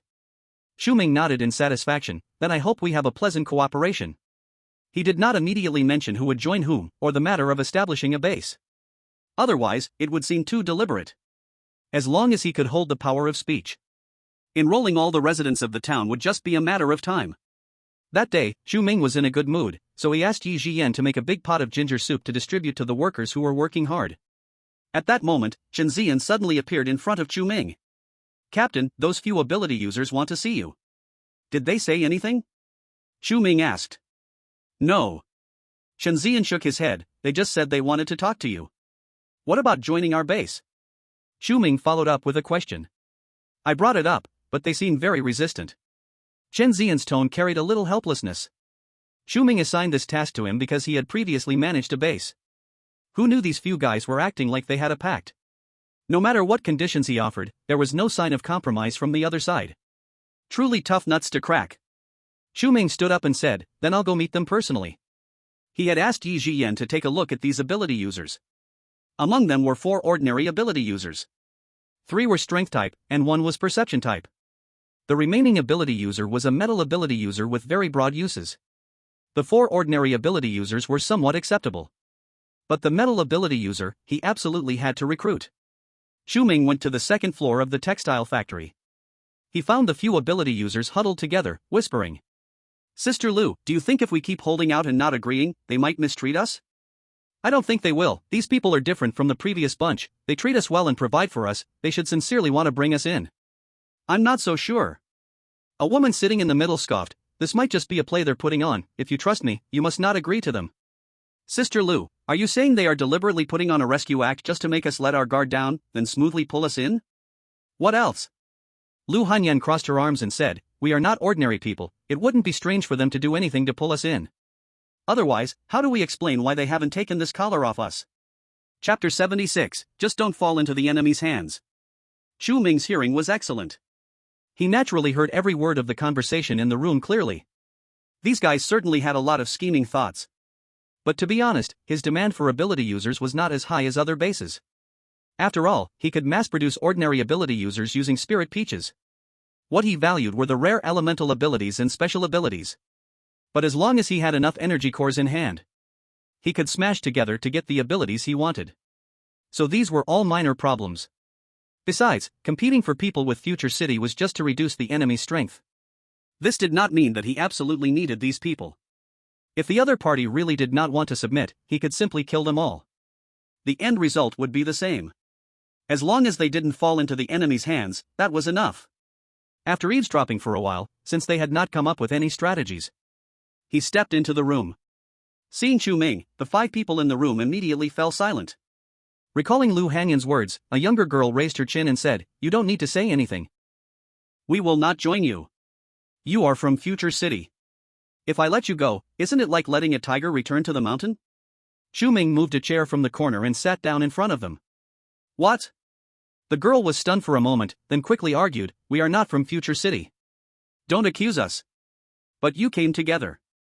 Chu Ming said leisurely, "I just killed over 100 of them. Do you think I would let you leave alive?" Hearing this, the few people present couldn't help but feel a bit panicked. Originally, they thought that as ability users, they would definitely be treated like VIPs no matter where they went. But now, Chu Ming had classified them into the opposing camp. If the recruitment failed, wouldn't that mean they would be killed to silence them? So, if you want to live, show me your sincerity. I'm not unreasonable. If you can persuade me, I will let you stay. Chu Ming instantly gained the upper hand in the conversation. Among the 5 ability users present, only Lu Hanyan managed to stay calm. The others were all flustered.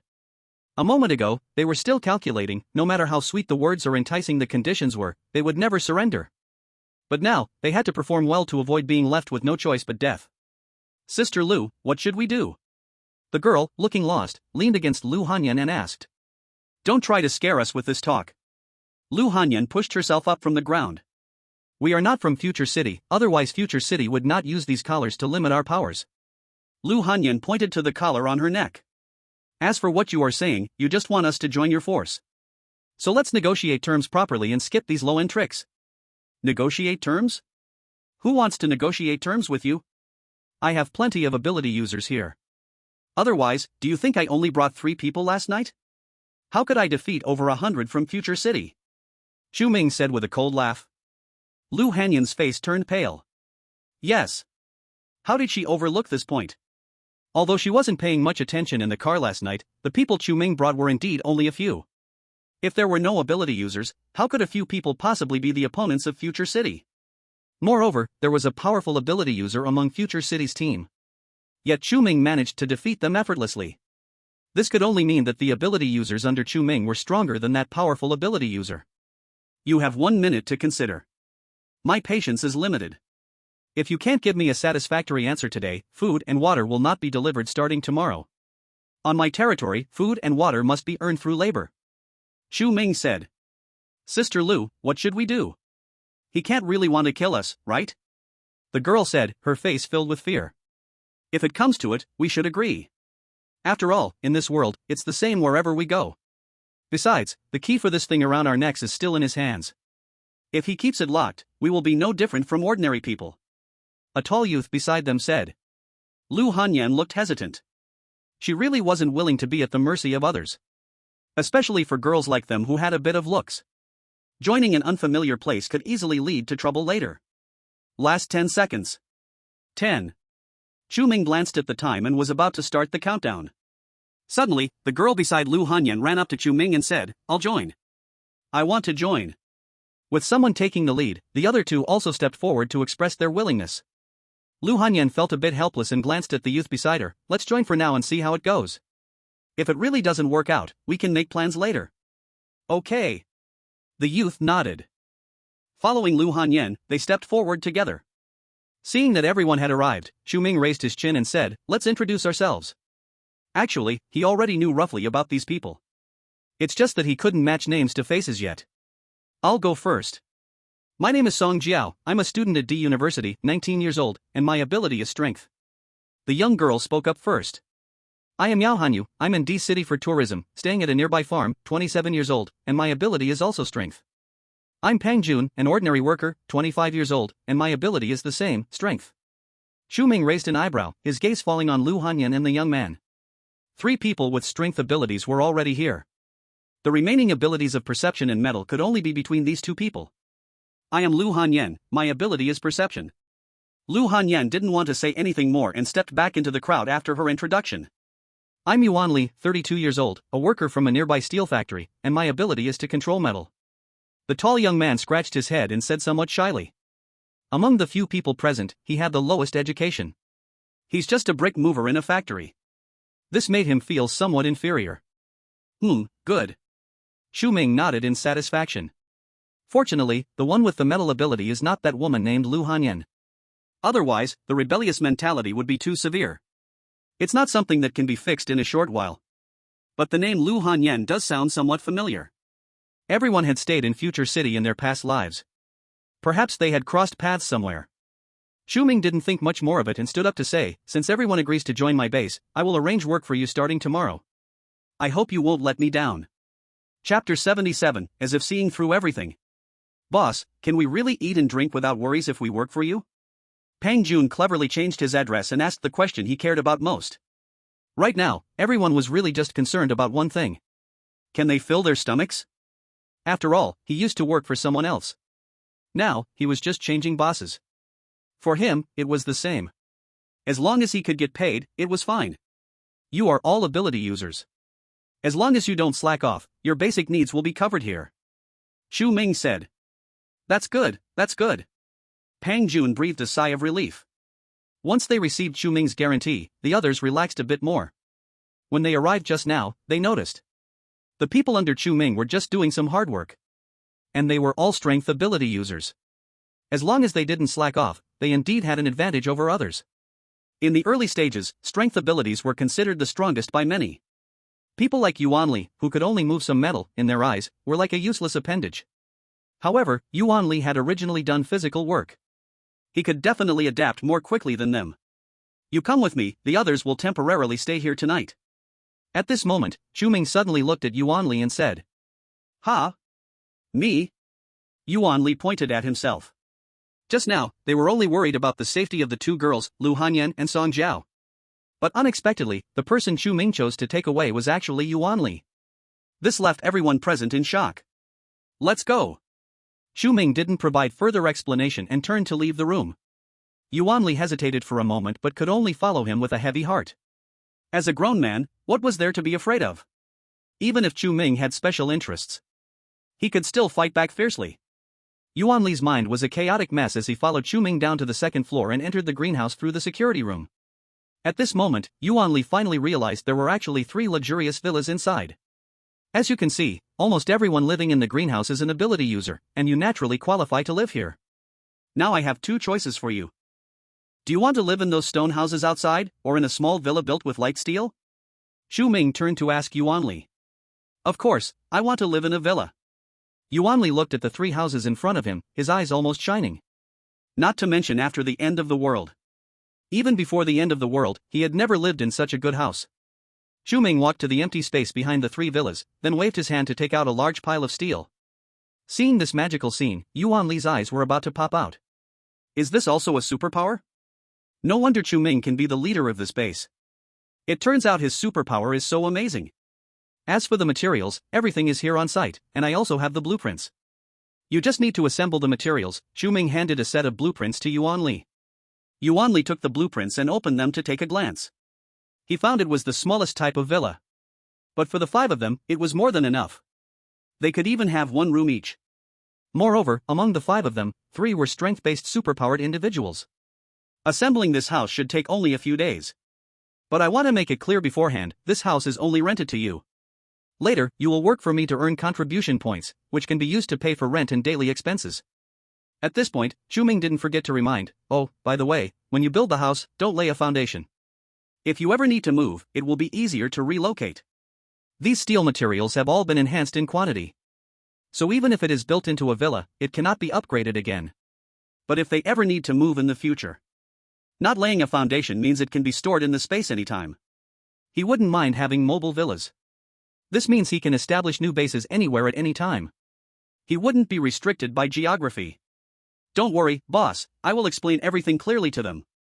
Yuan Li looked at the blueprints several times before reluctantly putting them away. The treatment at this place seemed to be much better than he had imagined. He just didn't know how the food situation would be. At this moment, Chu Ming took out an A4 paper and handed it to Yuan Li. This is a list of some rare resources that the base can exchange for. You can take a look first. Later, when you have contribution points, I will give you a complete form. Yuan Li took the form and scanned it briefly. In the next second, he gasped in surprise. Oh my god, are these real? Fresh vegetables and fruits, fresh various meats. He never thought he would have the chance to eat these things in his lifetime. Moreover, in the exchange form, there were also various furniture and appliances. Although he didn't know what electrical appliances were for. But once the villa was built, some furniture would definitely need to be replaced. Pots, bowls, and pans should be included too. Who knows, he might even fry some shredded pork with green peppers to eat later. Yuan Li, the reason I called you over is that you are stronger than their superpowers, so the things you do with them will naturally be different. Tomorrow, you will follow my people to explore the plant garden. Chu Ming said. He still kept a basic vigilance towards this group. He believed the other side must feel the same way. So, to let them fully become part of the base, he needed to find a breakthrough point first. And Yuan Li was that breakthrough point. Sure enough, upon hearing Chu Ming's words, Yuan Li was taken aback. Boss, you mean I'm stronger than them? Yuan Li was a bit incredulous. His superpower was at most controlling metal for short-distance movement. The key was that the speed was really too slow. He couldn't kill enemies or defend himself. Isn't that pretty useless? If possible, he would rather have a bit more strength. You will know in the future. Chu Ming patted Yuan Li's shoulder. Yuan Li returned to the previous room. However, he was still holding a bag of things in his hand. Yuan Li, are you okay? Did they do anything to you? Lu Hanyan quickly stood up to ask. What can I do? Yuan Li came to Lu Hanyan and the others, holding something. This is a greeting gift from the leader, 5 boxes of self-heating rice and side dishes. Wow, this base is generous. Pang Jun couldn't wait to open the bag. He picked up a box of self-heating rice, checked it back and forth, then looked up and said, it's well preserved and hasn't been soaked. Really? Song Jiao also leaned in to take a look. And there's my favorite ginger duck, it smells fresh, no strange odor. Right now, a box of self-heating rice could be exchanged for quite a bit of supplies. Yao Hanyu added from the side. But Lu Hanyan seemed to see through it all. She sneered and said, that guy is just trying to show off his power, wanting us to willingly stay. After today's meal, we won't get such good treatment anymore. Chapter 78. How did this happen? Hearing this, Yuan Li took out the form from his pocket. Sister Lu, this base is quite strong. They can offer self-heating rice and a lot of good stuff. You can look. Yuan Li handed over the form. Really? Lu Hanyan took the form with a skeptical look on her face. Song Jiao and the others also leaned in to look at the content on the form. As soon as they saw it, their expressions changed as if they had seen a ghost. Yuan Li, are you sure this form is real? My god, fresh vegetables and fruits. In this crazy weather, they can actually provide fresh vegetables and fruits. And seafood, lobster, abalone, king crab? Yuan Li, you're too naive, is this something you believe? Lu Hanyan tossed the form back to Yuan Li, rolling her eyes in disbelief. The form was filled with densely packed names of supplies, each followed by an incomprehensible number. It was simply too fake. She was sure Yuan Li hadn't seen the real items. What a way to fool them. Wasn't it just painting a beautiful picture? I think it's mostly true. You didn't see what they live in big villas, they look quite impressive. And soon, we'll be able to live in big villas too. Yuan Li grinned foolishly. Yuan Li, it's the end of the world. How many houses worth millions are now just piles of rubble? To put it bluntly, they're worth nothing. Don't let them deceive you. Lu Hanyan said, still not convinced. Sister Lu, since we've decided to join them, let's not overthink it. In time, we'll see if the base really has strength and if the items on the form are real. Pang Jun advised from the side. Yes, yes. Yuan Li nodded eagerly in agreement. Could you please have a little ambition? We 5 ability users can achieve great things anywhere, but we choose to stay here and serve like cattle and horses. Don't forget, we initially had plans to create a refuge ourselves. Lu Hanyan said unhappily. But there's nothing we can do. It's come to this, and we can only accept reality. Plus, I think this place is much better than Future City. At least they won't tie us up. Yao Hanyu said. He's threatened to kill us. What hasn't he done? While they may have tied us up, they still didn't harm us. Lu Qingmei's tone grew sharper. You didn't say that at first. You hated Future City too. Song Jiao reminded in a low voice. You. Lu Hanyan angrily put down the self-heating rice in her hand, I just can't accept it. Hearing this, Pang Jun and the others felt somewhat helpless. The reason they had come together was to achieve something great. Yet, they failed and were swept away by Future City. So Lu Hanyan always held resentment. Now, she was just shifting her anger from Future City to this new place. Sister Lu, our original intention was also to help more people. Even though the plan has changed now, as long as we stick to our original intention, it is actually all the same wherever we are. Pang Jun said earnestly. Yes, I really think the leader is great. You will understand after spending more time together, Yuan Li thought of what Chu Ming had said, feeling full of energy. After all these years, this was the first time he had received recognition from others. So, in his heart, Chu Ming's status instantly changed. Isn't there a saying? 1,000-mile horse also needs to meet a bull. Chu Ming might just be his bull. Come on, let's eat first. Pang Jun saw the atmosphere was a bit stiff and quickly intervened. Yeah, let's eat first. Leave the ginger duck for me. The next day, Yuan Li brought Lu Hanyan and a few others into the botanical garden from the security room. When Song Jiao and the others saw the 3 villas inside, their reactions were similar to Yuan Li's. No wonder Yuan Li kept talking about it when he returned yesterday. These villas looked really powerful. Even the materials seemed to be metal. It felt so secure. Yuan Li, where is our house? Didn't you say we also have villas to live in? Song Jiao excitedly tugged at Yuan Li's sleeve. It's at the back. Yuan Li led Song Jiao and others around to the back. Looking at the steel scattered all over the ground, they were dumbfounded. After all this, did they have to do it themselves? I tell you, this is not difficult. Everyone is a power-based ability user.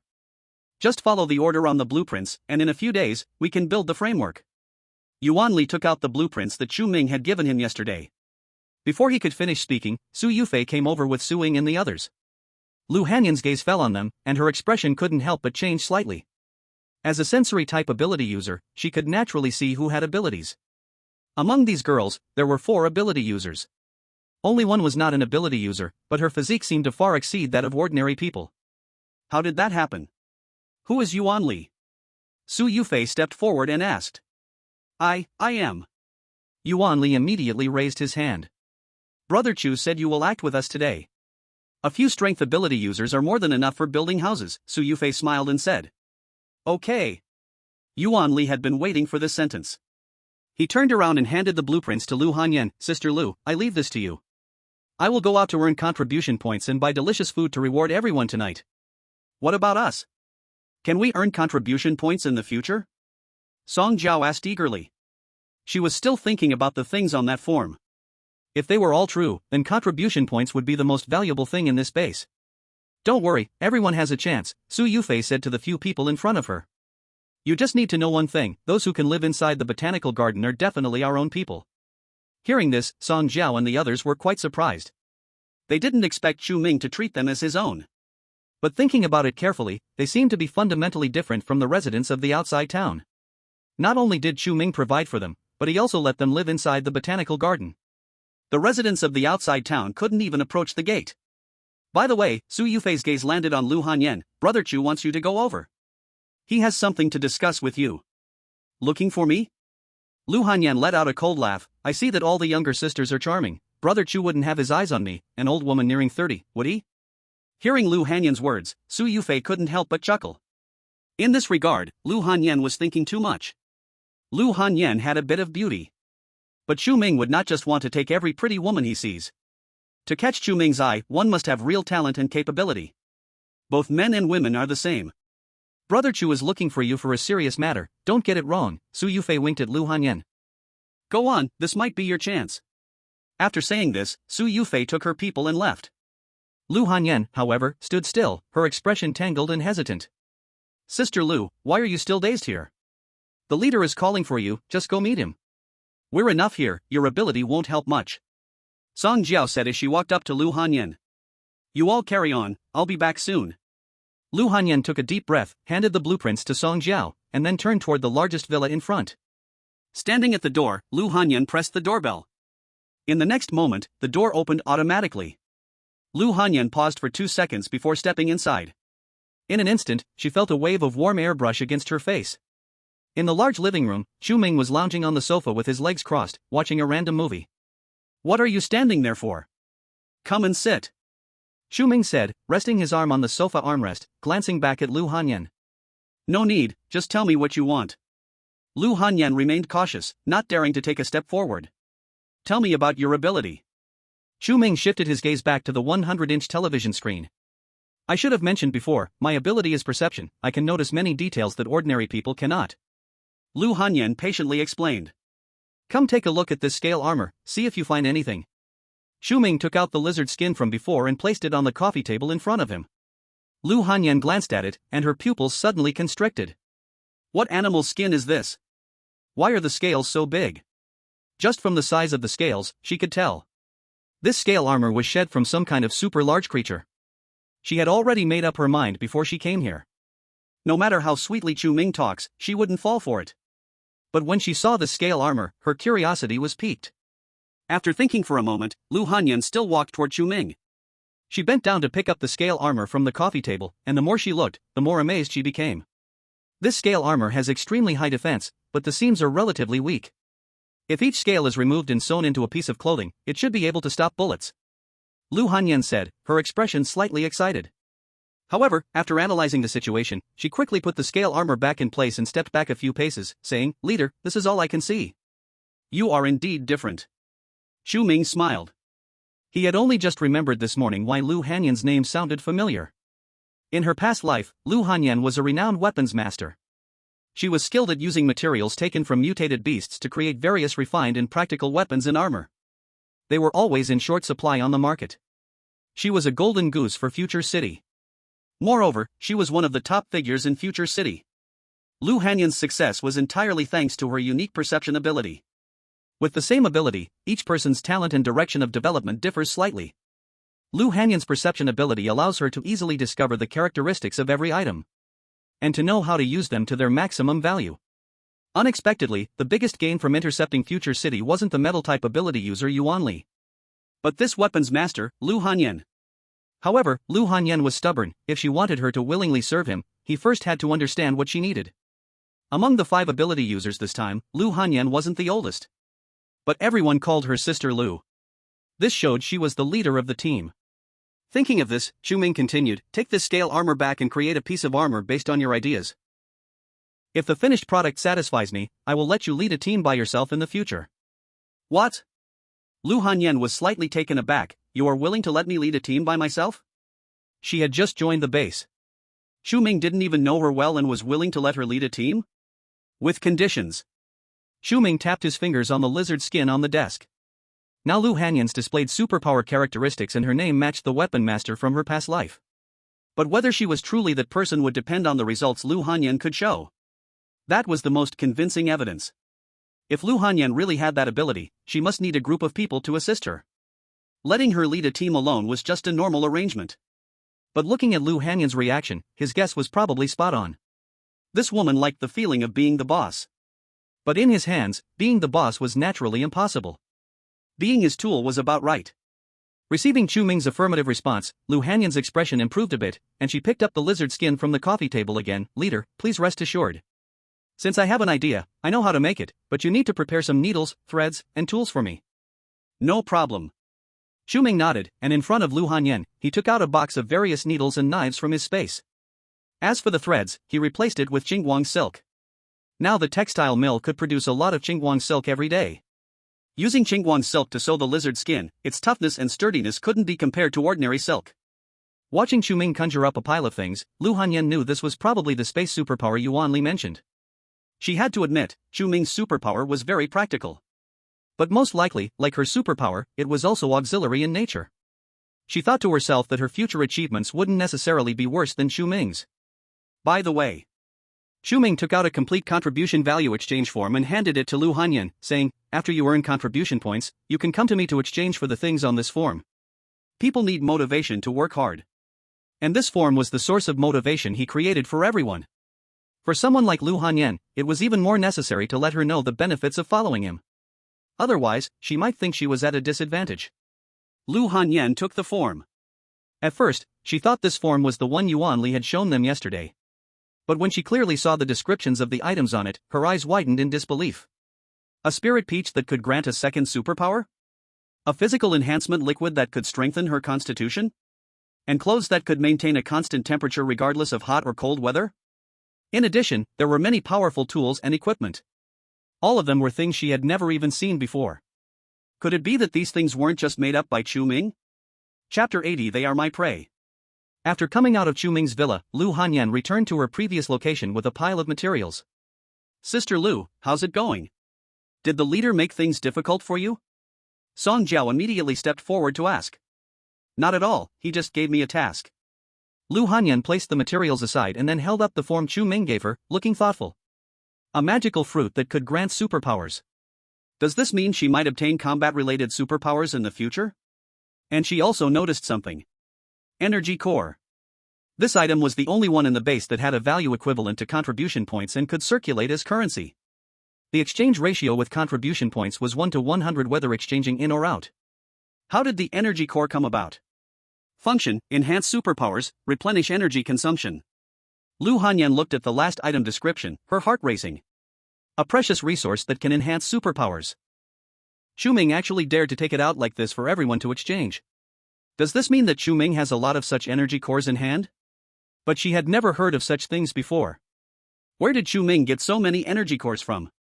Just 10 minutes ago, she was still thinking about escaping from here. Now, she suddenly changed her mind. This place might really be different from other bases. Song Jiao and the others took 3 days to complete the simple light steel villa. The remaining decoration materials, furniture, and appliances are all in Chu Ming's space. But these need to be exchanged with contribution points.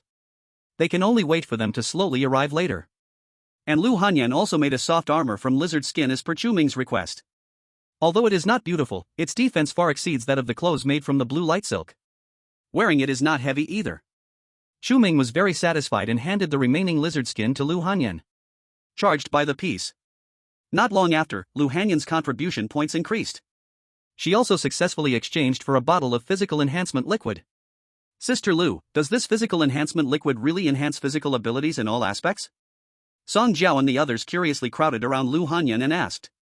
The leader said so, but I'm not sure if it really has that good of an effect. Lu Hanyan pursed her lips and said. No wonder here, strength-type abilities and speed-type abilities are at the bottom, even worse than your perception ability, Sister Lu. Pang Jun sighed. Originally, they thought strength-type abilities were the strongest. Who would have known after entering Chu Ming's base? They realized strength-type abilities were the most useless. No wonder Yuan Li and Lu Hanyan were so valued as soon as they arrived. They had spent several days building the house. The contribution points they earned were pitifully low. But they also learned that as long as they saved up 2,000 contribution points or had 20 energy cores, they could exchange for a spiritual peach to gain their second ability. By then, there would be a chance to turn things around. Sister Lu, you quickly try the effect. If it's good, I'll save up contribution points in a couple of days and also exchange for a bottle. Yuan Li, sitting nearby, said with excitement on his face. Right now, his points were close to 100. Lu Hanyan nodded, drinking the physical enhancement liquid in her hand. In just a few minutes, she could clearly feel the changes in her body. Sister Lu, how is it? Song Jiao quickly asked. I feel great. Lu Hanyan looked around, then got up and went outside, lifting a piece of steel weighing hundreds of pounds with one hand. Seeing this scene, Song Jiao's mouth dropped open in surprise, almost big enough to fit an egg. Yuan Li and the others reacted similarly. It's important to know that previously, Lu Hanyan could lift items weighing dozens of pounds with one hand, which was impressive. Now she easily picked up a steel plate. This was almost on par with the strength of a strength-type ability user. It seems what the leader said is true. Lu Hanyan put down the steel plate, and the stone that had been hanging in her heart finally dropped. This was her first time exchanging something with Chu Ming. If the physical enhancement liquid is real, then most likely the other items on that list are also real. As long as she worked hard to earn contribution points, she would eventually get her second ability. Boom! Suddenly, the ground shook violently. Boom! Boom! Immediately afterward, several loud noises came one after another. Song Jiao reacted and immediately said nervously, "What's going on? Is it an earthquake? You guys quickly look, what is that on the opposite mountain?" Yao Hanyu pointed tremblingly toward the distance, her words almost incoherent. Lu Hanyan looked in the direction Yao Hanyu was pointing. She saw a huge black shadow on a nearby mountain peak, struggling with something. It looked at least several dozen meters tall, resembling a water buffalo. And the creature tangled up with it. It seemed like a giant black snake. They rolled on the mountain peaks, and every movement could shake the ground. What the hell is this? Is Ultraman fighting monsters? But there's no Ultraman here. What should we do? Should we hurry and find a place to hide? This will definitely come to us sooner or later. Song Jiao and the others were greatly frightened. It wasn't just them. Even the residents of the small town noticed this horrific scene. At that moment, Yuan Li's walkie-talkie sounded. Yuan Li, get your people over here, there's work coming. Su Yufei's voice came from the walkie-talkie. There's work coming. Pang Jun swallowed hard. When she says work, it can't be about those two on the opposite side. Let's go see the leader first. He must know what to do next. Lu Hanyan said.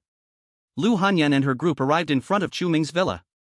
They saw that everyone from the botanical garden had already gathered there. Chu Ming was holding binoculars, observing the movements on the mountain across. As expected, these two mutated beasts had run out from the deep mountains. From the level of mutation, they were at least level 3 to 4. Normally, he would have chosen to hide first. Or used the previous turtle strategy. But now, the situation was different.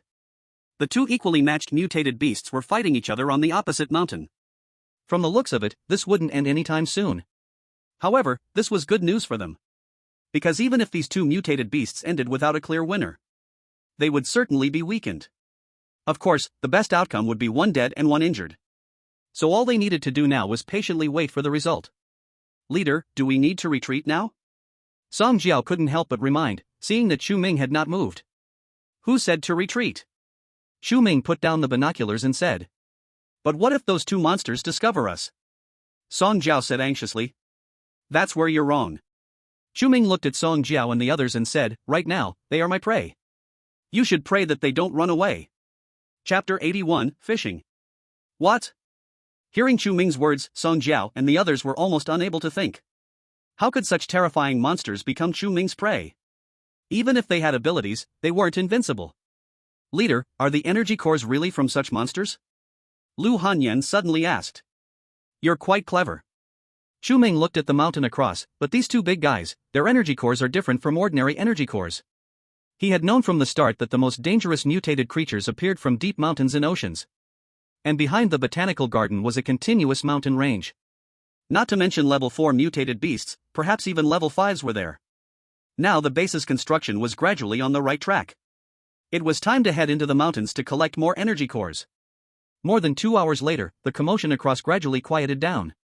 Through the binoculars, Chu Ming found that both mutated beasts still had weak breaths. Little Coalball, go check them out, and if things look wrong, retreat in time. Chu Ming patted the head of the cat on his shoulder. Okay, master. Little Coalball jumped off Chu Ming's shoulder. After landing, it dashed toward the mountain across.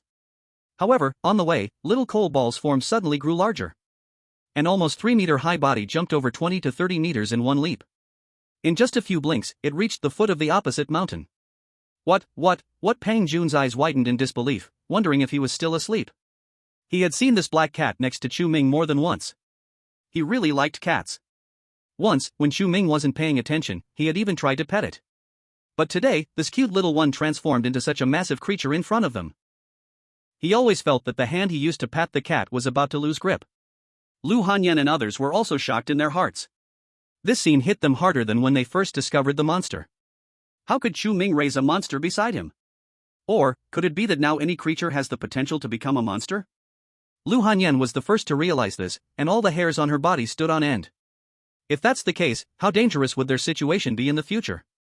Thinking of how Chu Ming gathered the villagers every day to dig underground cities. Could it also be a way to hide from monsters in the future? The more Lu Hanyan thought about it, the more frightened she became. She fell into a panic.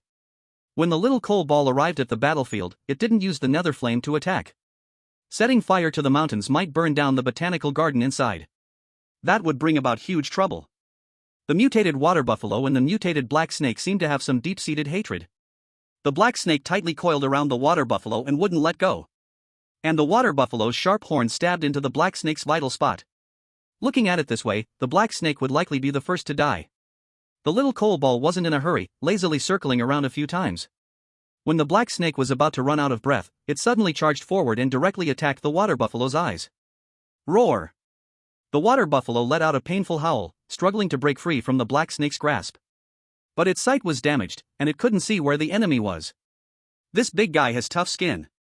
The little coal ball shook its paw in pain. When it came to defense, this water buffalo was much stronger than the previous wild boar king. Its power was probably at the late stage of Tier 3. Naturally, it would be difficult to deal with. But fortunately, it was smart. At the moment the black snake died, it attacked the water buffalo's eyes first. After all, while the black snake was alive, the water buffalo's actions were always restricted. If it had attacked earlier, the black snake and the water buffalo might have teamed up to attack it together. Then it definitely wouldn't be a match for these two creatures. Now that the black snake was dead and the water buffalo's eyes were scratched, it was time for its performance. The little coal ball circled the mutated water buffalo for several hours before finally grinding it down. Then, it ran back to Chu Ming with 2 Tier 3 energy cores in its mouth and handed them over obediently. Master, they're all dead. After shrinking, the little coal ball nudged Chu Ming's palm with its head. Well done.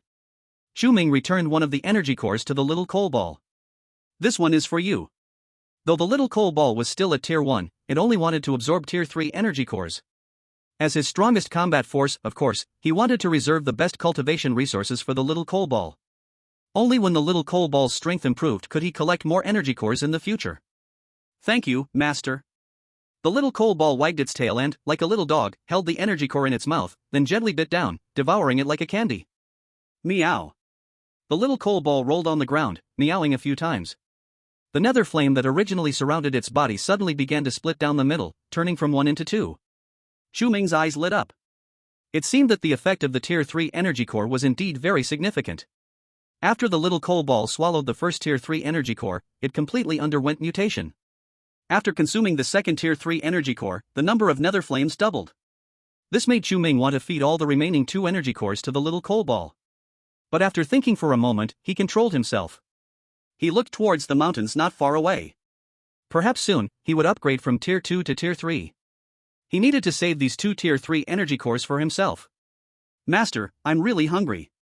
Can I eat those 2 corpses? The little coal ball absorbed the 3rd level energy core, then crawled up from the ground and said. Don't worry, it's yours sooner or later, just wait a bit longer, Chu Ming said. The corpse of the 3rd level mutant beast not only attracted the little coal ball. It surely has a strong appeal to all mutated creatures. So while the ice and snow haven't covered the scent, he needs to fish well. Recently, many new members joined the team. Plus, Yi Zian and others needed quite a lot of energy cores daily to improve their cultivation. And portions used for cultivating spirit peaches. Now, half of the energy cores in his hands have been consumed. It was time to replenish.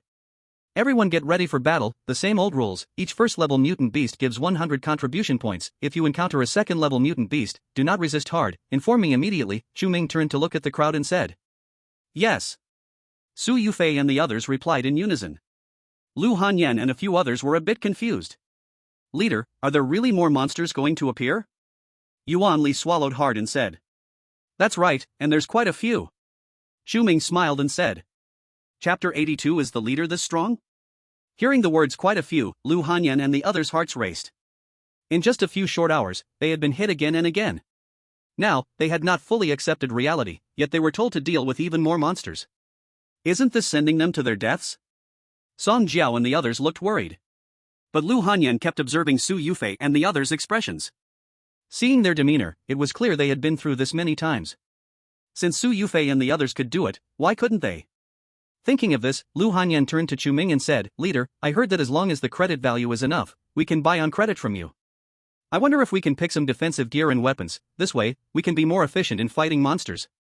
Seeing Lu Hanyan so calm and even thinking about borrowing equipment from Chu Ming, Song Jiao and the others admired her greatly. Their mental quality was truly incomparable. Of course, aside from spirit peaches, all other items can be bought on credit, but each person has a limit. Since you just joined the base recently, the credit limit for each person is within 500. Chu Ming said. So that means we can also choose to buy the physical enhancement liquid on credit? Yuan Li asked excitedly. Just now, Lu Hanyan finished using the physical enhancement liquid, and everyone saw the results. If they could exchange for a few bottles of physical enhancement liquid, their strength could greatly increase. Yes, Chu Ming nodded. Mutated creatures could appear at any time. If you want to exchange for something, just register with Xian. I will only give you 10 minutes. I want 2 bottles of first-level physical enhancement liquid, 1 piece of azure silk armor, a chopping knife, and a bulletproof helmet. Song Jiao was the first to step up. I want a bottle of physical enhancement liquid, a piece of lizard skin armor. I want 3 bottles of physical enhancement liquid. Soon, Lu Hanyan and the others exchanged for what they needed. They immediately swallowed the physical enhancement liquid. Then they put on their equipment. Brother Chu, there's movement on the other side, Su Yufei said, holding another set of binoculars. Then let's set off. Chu Ming ordered. When Chu Ming and the others reached the mountain across, several mutant beasts were already gnawing on the corpses of water buffaloes and black snakes. But unfortunately, their defenses were too strong. After gnawing for a long time, they hadn't even broken through the surface.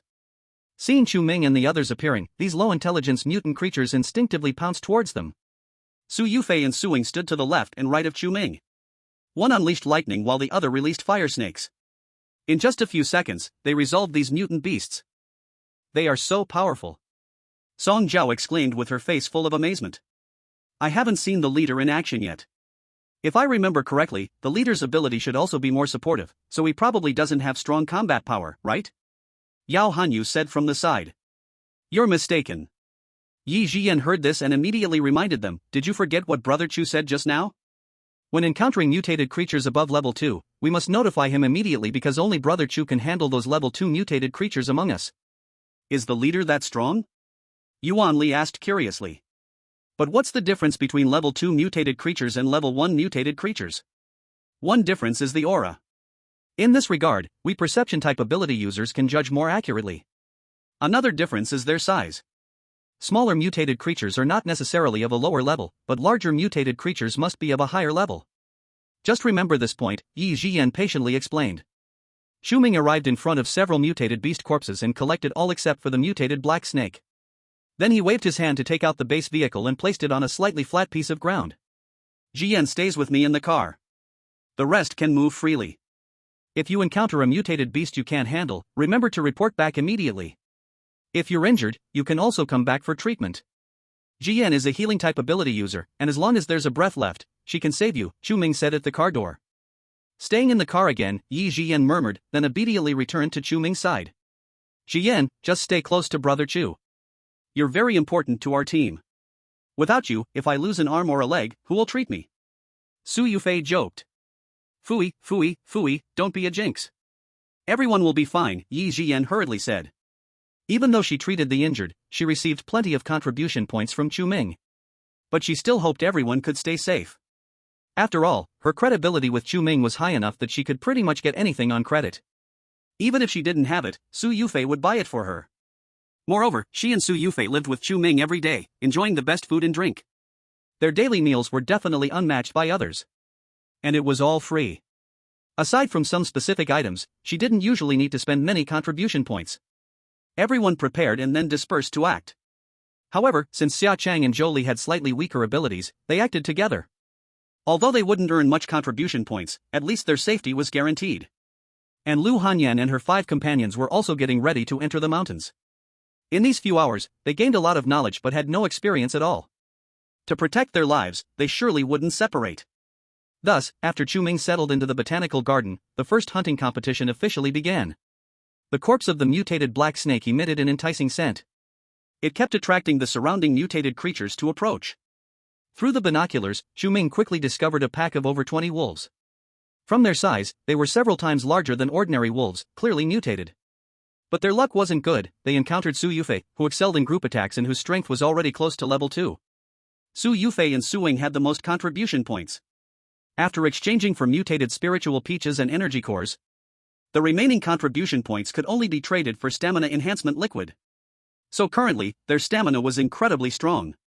Su Yufei even began to exchange for level 2 stamina enhancement liquid from him. Because level 1 stamina enhancement liquid was now basically ineffective for her. Boom! Suddenly, the sky was illuminated with lightning, accompanied by a series of howls from the wolves. In an instant, the entire wolf pack was completely wiped out. Seeing this scene, Lu Hanyan and the others, who had not gone far, were all stunned in place. Too fierce, right? Pang Jun gulped. If Miss Su is this strong, then the strength of the leader must be even more terrifying? Song Jiao said, her small face pale. Chapter 83. Your opportunity has come. It must be known that they only needed to go back to inform Chu Ming when they encountered a second-tier mutant beast. Chu Ming's strength was stronger than Su Yufei's. This was obvious. We might as well not go too far. If we encounter a beast pack, we will definitely not be their match. Let's try to pick off the solitary ones. Lu Hanyan said, very self-aware. One first-tier mutant beast can be exchanged for 100 contribution points. 20 first-tier mutant beasts can be exchanged for new powers. Such temptation can easily make people act impulsively. But Lu Hanyan knew very well that they were not Su Yufei, and even less were they Chu Ming. If they wanted to earn contribution points, they could only advance steadily and take their time. After the wolf pack, some scattered mutant beasts appeared. Su Yufei and the others didn't have enough for themselves, so Chu Ming naturally had no chance to act. As the scent of the black snake was about to be covered by the ice and snow, Chu Ming thought for a moment and decided to take the black snake's corpse into the space. Then he took out a bottle of even more potent third-tier physical enhancement liquid. The so-called physical enhancement liquid was actually the essence of the energy within mutant beasts. The reason why the corpse of a third-tier mutant beast could attract other low-tier mutant beasts was precisely because it contained powerful energy. Now, replacing it with third-tier physical enhancement liquid, the effect would naturally be more obvious. By evening, a sudden commotion came from the distant mountains and forests. Trees covered in frost and snow were being knocked down in large patches, and the ground even trembled slightly. Seeing this scene, Yi Jian immediately expressed her concern, saying, "Chu Gu, is it too much?" These mutant beasts were not like the mutant jellyfish they had encountered before. The horror of mutant jellyfish lay in their deadly toxins. Once a method to restrain them was found, mutant jellyfish posed almost no threat. But for other mutant beasts, high attack and high defense were the norm. If so many came at once, would they be able to deal with them? Chu Ming thought Yi Jian was worried about Su Yufei and the others, so he immediately knocked on the glass bottle hanging on the car door. "Don't worry, this thing has a much greater attraction for mutant beasts than you can imagine. They will come at me first, and only the few leftovers will be handled by others." As soon as he finished speaking, a giant eagle 2 meters long suddenly swooped towards the base car door. Chu Ming turned around and released a space-cutting strike. The giant eagle's body was instantly split in two. However, due to its large size, this blow did not sever its head. So after the giant eagle fell to the ground, it still tried to fight back in its dying moments. The little coal ball, which had long been lurking nearby, directly dropped down for a fatal blow. From start to finish, the entire process took only 3 seconds. Chu Ming's powerful space ability, combined with the future king-level mutant beast, meant that as long as it wasn't a 4th-tier or higher mutant beast, they basically wouldn't be their match. It could be said that whoever came would die, and that was no exaggeration. Chu Ming waved his hand and collected the eagle's corpse into the space. At this moment, he suddenly realized. The first prey was actually a 2nd-tier mutant beast. The previous time was too short, he had not carefully distinguished the eagle's level. However, 2nd-tier mutant beasts were inherently faster than 1st-tier mutant beasts. And the mutant eagle could fly in the air. It was natural for it to arrive faster than other mutant beasts. It seemed that this time, he would be able to gather all the energy cores needed to break through to the 3rd tier. As time passed, more and more mutant beasts gathered towards the mountain top. Su Yufei and the others, who were searching for prey in the mountain forest, were. At first, they were all startled. Isn't this number a bit too much? Even if they can take one down with a single blow, they would still be exhausted. But soon they realized that these mutated beasts were too lazy to pay them any attention. The only thing they needed to watch out for was not to be trampled by the herd of mutated beasts. Otherwise, their little bodies wouldn't be able to withstand it. Seeing this kind of scene for the first time, Lu Hanyan and the others were almost scared out of their wits. After the beast tide passed, they cautiously crawled out from a dirt pit. This was a trap they had dug earlier. It was originally meant to catch the mutated beasts. This way, it would be easier to take action. Who knew that while the mutated beasts didn't go in, they ended up inside instead? Is there anything more dramatic than this? Sister Lu, these monsters all went towards the mountaintop. Will something happen? Pang Jun wiped the cold sweat from his forehead, looking pale. I don't know. Lu Hanyan was equally lost. Let's go find Su Yufei. She is a veteran of the base and must know whether this is an accident or part of the leader's plan. Okay. The others naturally had no objections. Too much happened today. Their little hearts could hardly take it. Even Lu Hanyan, who was usually calm, now had a mind full of confusion. They followed the same path back and soon discovered Su Yufei's tracks not far from where they were.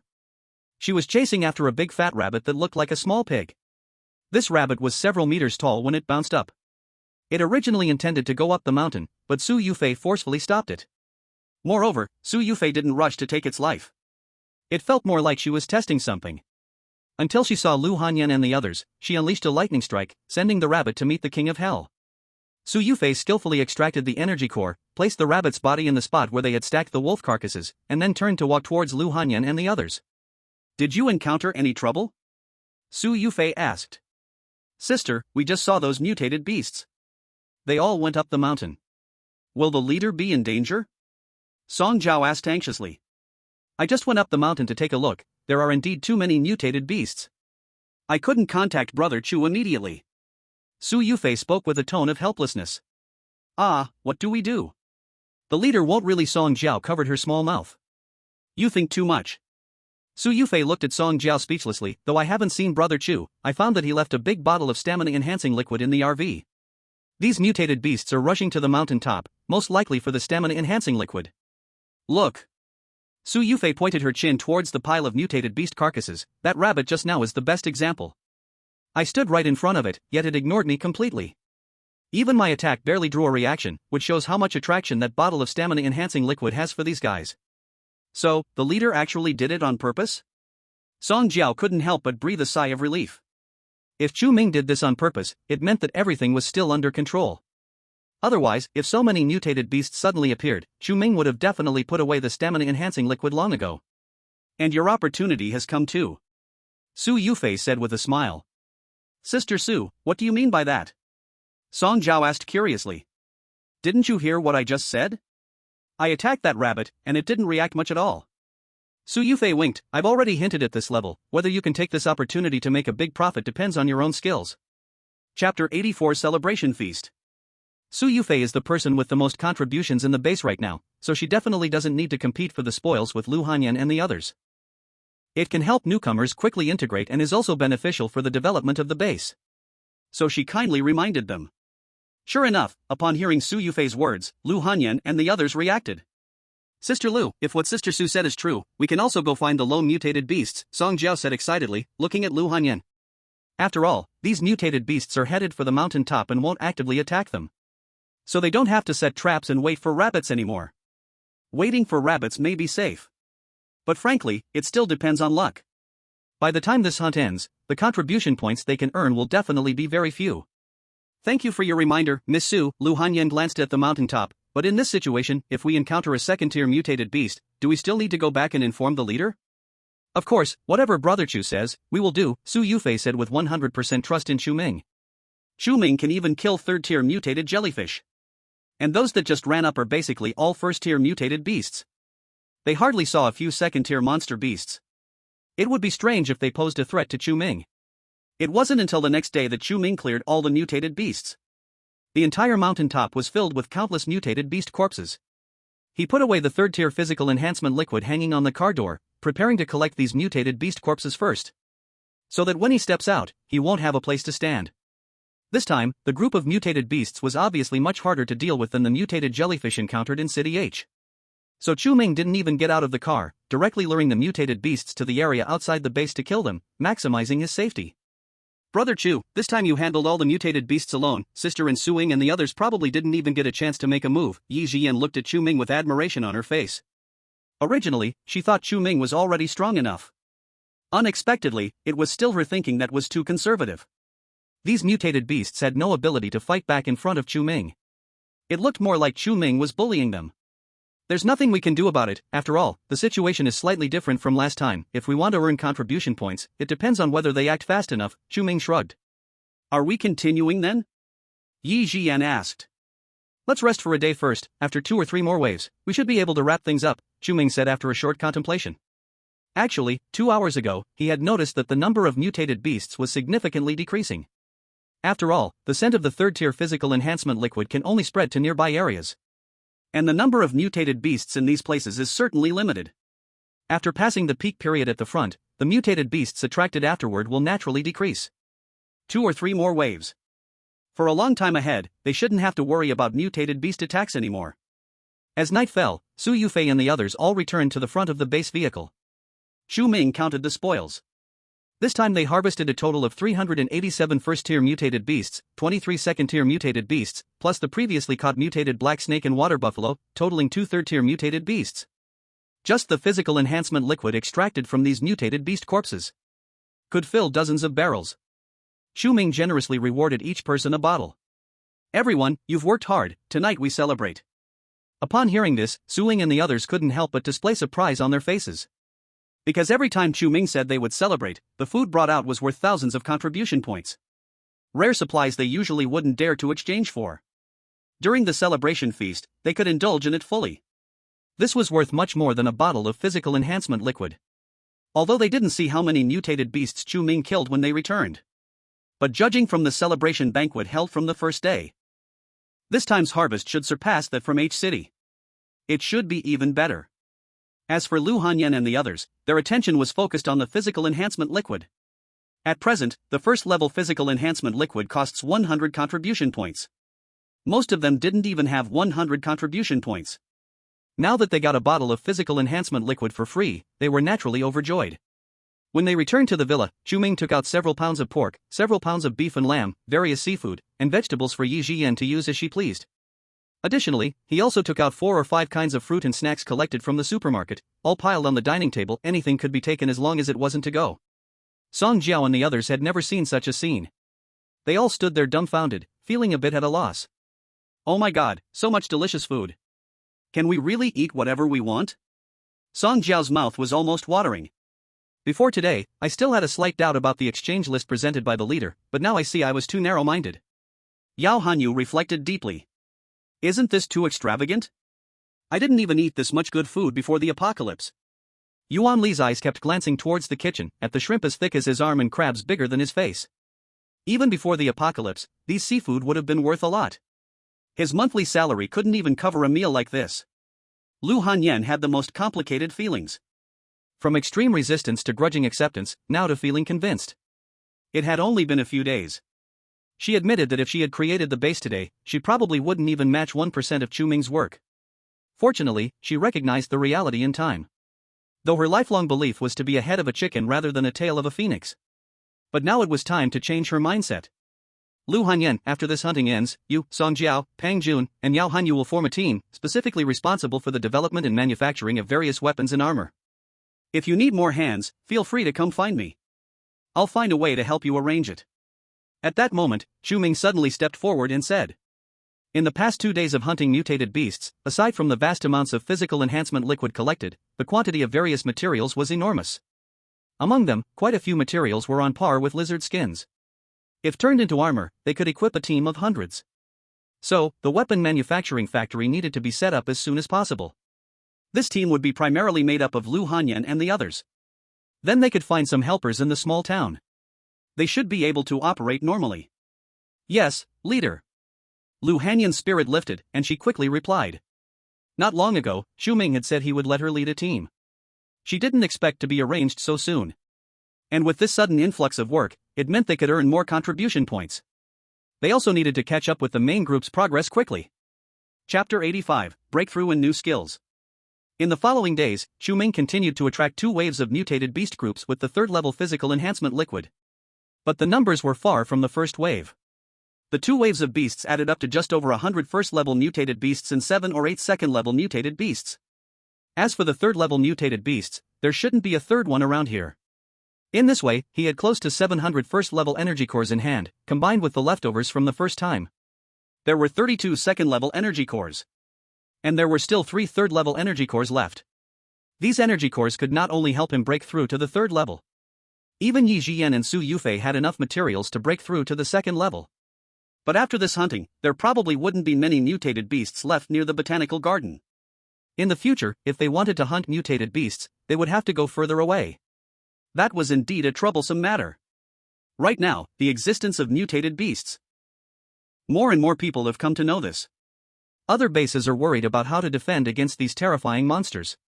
But Chu Ming feels that the mutated beasts are not enough to kill. This is probably what they call the trouble of happiness.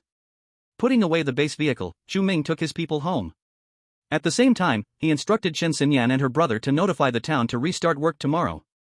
This is to ensure the safety of the town's residents. During the hunting period, he had already reminded the town not to approach the botanical garden. Otherwise, if something unfortunate happens, they will bear the consequences. So for more than a week, the textile factory and the excavation work in the underground city have been temporarily suspended. If the town residents saw so many mutated creatures appearing across from the botanical garden, they would probably be too scared to come over. After returning to the villa, Chu Ming locked all the doors and windows. Then took out the 10 second-level energy cores and 1 third-level energy core needed for the breakthrough. He first absorbed all 10 second-level energy cores. After the upgrade progress reached 100%, he put the third-level energy core into his space. Detecting third-level energy core, please choose absorb or merge. Absorb. Chu Ming said. Third-level energy core absorbed, level up successful, congratulations on gaining a new mental skill, chaos. Mental chaos, after releasing it on the enemy, it will cause the enemy to fall into a state of confusion, such as unable to distinguish friend from foe, cognitive reversal, and other symptoms. It can last for 60 seconds. Only effective against intelligent life forms, and cannot be cast repeatedly in a short time. Due to the level increase of the ability, the attack range of space cutting is increased to 8 meters. And the movement range of space jumping is increased to 20 meters. At the same time, Chu Ming felt a great sense of comfort. His hearing and sight had greatly improved.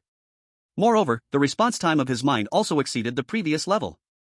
As long as he focused on an object, he even had the illusion that the whole world had slowed down. After pondering for a moment, Chu Ming understood the reason for this change. Mental power.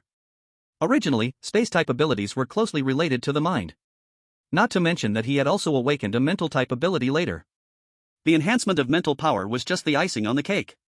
So after the ability upgraded to the third level, the benefits brought by the powerful mental power became apparent. The most direct change was the control over the surrounding environment. The feedback from the outside world had almost no delay for him. When he concentrated, he could also have the illusion of time slowing down. This was not a small enhancement to his strength.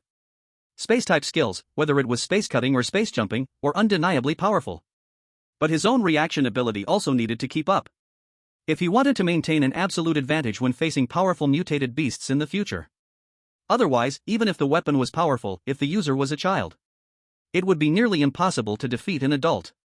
The two are the same principle. And this new skill in the mental system was finally no longer so useless. Mental pollution could only let the enemy see fearful things. But it did not impact combat effectiveness. What if he encountered someone with strong psychological quality, who was completely unaffected by mental pollution? Then this skill would be equivalent to trash. But mental chaos was different. It could affect a person's cognition, causing the other party to make wrong choices in battle. No matter how strong the enemy was, if their attack target changed, the outcome would be completely different. Next time someone unwisely intrudes into his territory, he could test out the new skill's effect. Chu Ming spent half an hour adapting to the new ability. Then took out the intercom and called Yi Jian over.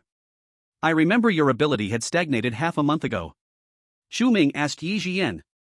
Yes, I tried to absorb 2 first-level energy cores yesterday. But there was no response at all. Yi Jian said. Try this. Chu Ming handed a second-level energy core to Yi Jian. Feeling the powerful aura from the energy core above, Yi Jian's eyes instantly lit up, and she quickly waved her hands and said, Brother Chu, this is too precious. I have already borrowed many first-level energy cores from you. If you give me a second-level energy core, I'll never be able to repay it in my lifetime. Everyone knows how rare second-level energy cores are. From City H to the Botanical Garden, they had hunted nearly 1,000 mutated beasts in total. Yet inside, there were only about 30 or 40 second-level mutated beasts. So she didn't even have to think to know that second-level energy cores must be very expensive. The energy cores for breakthroughs will be provided for free by the base in the future. And didn't you forget what I said before? Whoever can be the first to break through to the second level will receive a reward of 10,000 contribution points. With so many contribution points, are you still worried about not being able to pay off your debts? Chu Ming said leisurely. Oh right. Yi Jian realized and immediately took the second-level energy core, saying, then this first place is definitely mine. I know it's yours, Chu Ming said without any surprise. Yi Jian's talent is the strongest in the base. It is unquestionable that she will be the first to break through to the second level. Next is Chen Xinyan. However, she joined later and would probably break through to the second level around the same time as Su Yufei and Su Ying. After that, it would be Yuan Liliu and Han Yan's group. Although it is simple for Chu Ming to create superpower users, awakened superpower users, even with the weakest power of speed, have potential far beyond ordinary people. Because this means that in the future they will all have dual superpowers. And ordinary people, even if they eat spirit peaches, will forever only have one superpower. Like Su Yufei, who is lucky enough to draw a special superpower. After all, she is just one of the few. That night, Yi Jian successfully broke through to the second level. Receiving the reward of 10,000 contribution points, she instantly rose to become the richest person in the base. When this news spread, everyone in the base was filled with motivation. Especially those who joined later, like Lu Hanyan and others. They realized that superpowers could actually be upgraded. Moreover, as long as they needed it for upgrades, they could ask Chu Ming in advance for energy cores. Doesn't this mean that later they also have the chance to receive rewards like 10,000 contribution points? Realizing this, hardly anyone thought about slacking off. Working hard to improve their strength not only benefits the base but also brings them many advantages. Who would refuse such a good thing? Seeing the later joiners like Lu Hanyan, they all began to work hard. Xiaoqing, Jolie, and Shen Zian also dared not slack off for even a minute. For a time, the entire base was filled with a healthy competitive atmosphere. This was also the goal Chu Ming initially wanted to achieve. Chapter 86, The Huge Cave. In the blink of an eye, several days passed. The weather, which had been getting cooler, suddenly started to warm up. This discovery instantly excited everyone. As long as the temperature returns to normal, it means everyone can go out and move normally, and society might gradually restore order. Then they can resume farming and repair various facilities. Everything will slowly return to normal. It has been nearly 3 months. Were they finally going to get through this? But Chu Ming, noticing this, became even more anxious. He even increased the intensity of digging the underground city. The number of workers tripled. And so far, including Su Yufei and others, no one knew Chu Ming's purpose for digging the underground city. That day, the snow outside stopped, and the wind calmed down. Everyone finally saw the sun again. All the residents of the town were extremely happy and held a bonfire feast in the town. In the evening, the mayor personally brought food to Chu Ming. Although he knew that Chu Ming would probably see it as beneath him. But now that they had chosen to depend on Chu Ming, they still had to maintain the proper attitude.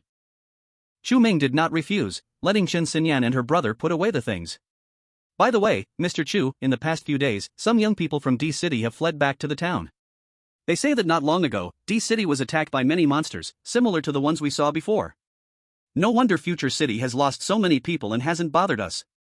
The town chief sighed and said, but now the storm has passed, and the weather is gradually warming up. I fear that Future City will settle scores later. I came today to remind Mr. Chu and to ask if we need to prepare anything in advance. Future City is now famous, and its strength cannot be underestimated. There are only so many people in their small town. If Future City really attacked, they wouldn't be able to withstand it at all. Your worries are not without reason, but as you said, Future City has just been attacked by monsters, so they probably have no time to consider anything else. By the time Future City remembers us, it may be a long time from now. You should find some people to monitor the road up the mountain, and if anything happens, just notify me in time, Chu Ming said. Okay, I'll arrange for people when I get back. The town chief felt a weight lift from his heart upon hearing this. Then I won't disturb Mr. Chu any longer. If you need manpower, just let me know anytime. I've already recorded everyone's jobs and skills in the town, and once I organize it into a booklet, I'll send it to Mr. Chu right away. Go on. Chu Ming nodded. The excavation work in the underground city continued. As the number of people digging the underground city increased, Chen Xinyan's workload also rose significantly every day. But she was managing to keep up with the progress. Everything was going smoothly. However, when Chen Xinyan went to reinforce the underground city that day, she found that behind a rock wall, there seemed to be another world. She immediately used her powers to separate the rocks. To her surprise, she discovered a huge cave behind it. The size of this cave was unimaginable. The bottom was even bottomless. Even more horrifying was that above the cave, numerous plant roots were hanging down. These plants intertwined and wriggled. Like living creatures. Just one glance made one's scalp tingle. Chen Xinyan sensed something was wrong and immediately reported the situation to Chu Ming. Are you saying that the cave is filled with mutated plants? After hearing Chen Xinyan's account, Chu Ming's pupils shrank slightly. Chen Xinyan recalled and nodded, saying, yes, I am sure that the cave is filled with the roots of mutated plants. From the position, it should be the central area of the botanical garden that we have never been able to approach. During this time, Su Yufei and others' main tasks while out were to collect the scattered green silk and to look for more mutated plants, and they also tried to find ways to approach the central area of the botanical garden. The first two tasks had made some progress to varying degrees. Only when it came to getting close to the central area of the botanical garden, they had tried many methods but failed. Now, the cave she discovered was indeed quite close in geographical location to the central area of the botanical garden, which was also a territory they had never set foot in. It seemed that their excavation of the underground city had inadvertently solved this problem. Who would have thought that a 10-meter deep pit would lead to such a huge cave? Moreover, those plant roots were able to reach so deep underground. These were all unexpected. Chu Ming stood up and said, take me to that cave. Yes. Chen Xinyan nodded. Before leaving, Chu Ming also brought along Yi Jiyan from next door. At this moment, Yi Jiyan's sensing powers could come in handy. The workers in the underground city had already been evacuated by Qin Ziyuan. So, at the moment, no outsiders know about the existence of the cave. After entering the underground city, Chu Ming found that it was already very different from when he last came. The underground city built by Chu Ming was based on the base previously constructed by Qin Ziyan. It consists of individual spaces, separated and reinforced before building separate passages between each area. This ensures that people can move freely inside. Now, there are already over 100 such spaces, each several hundred square meters.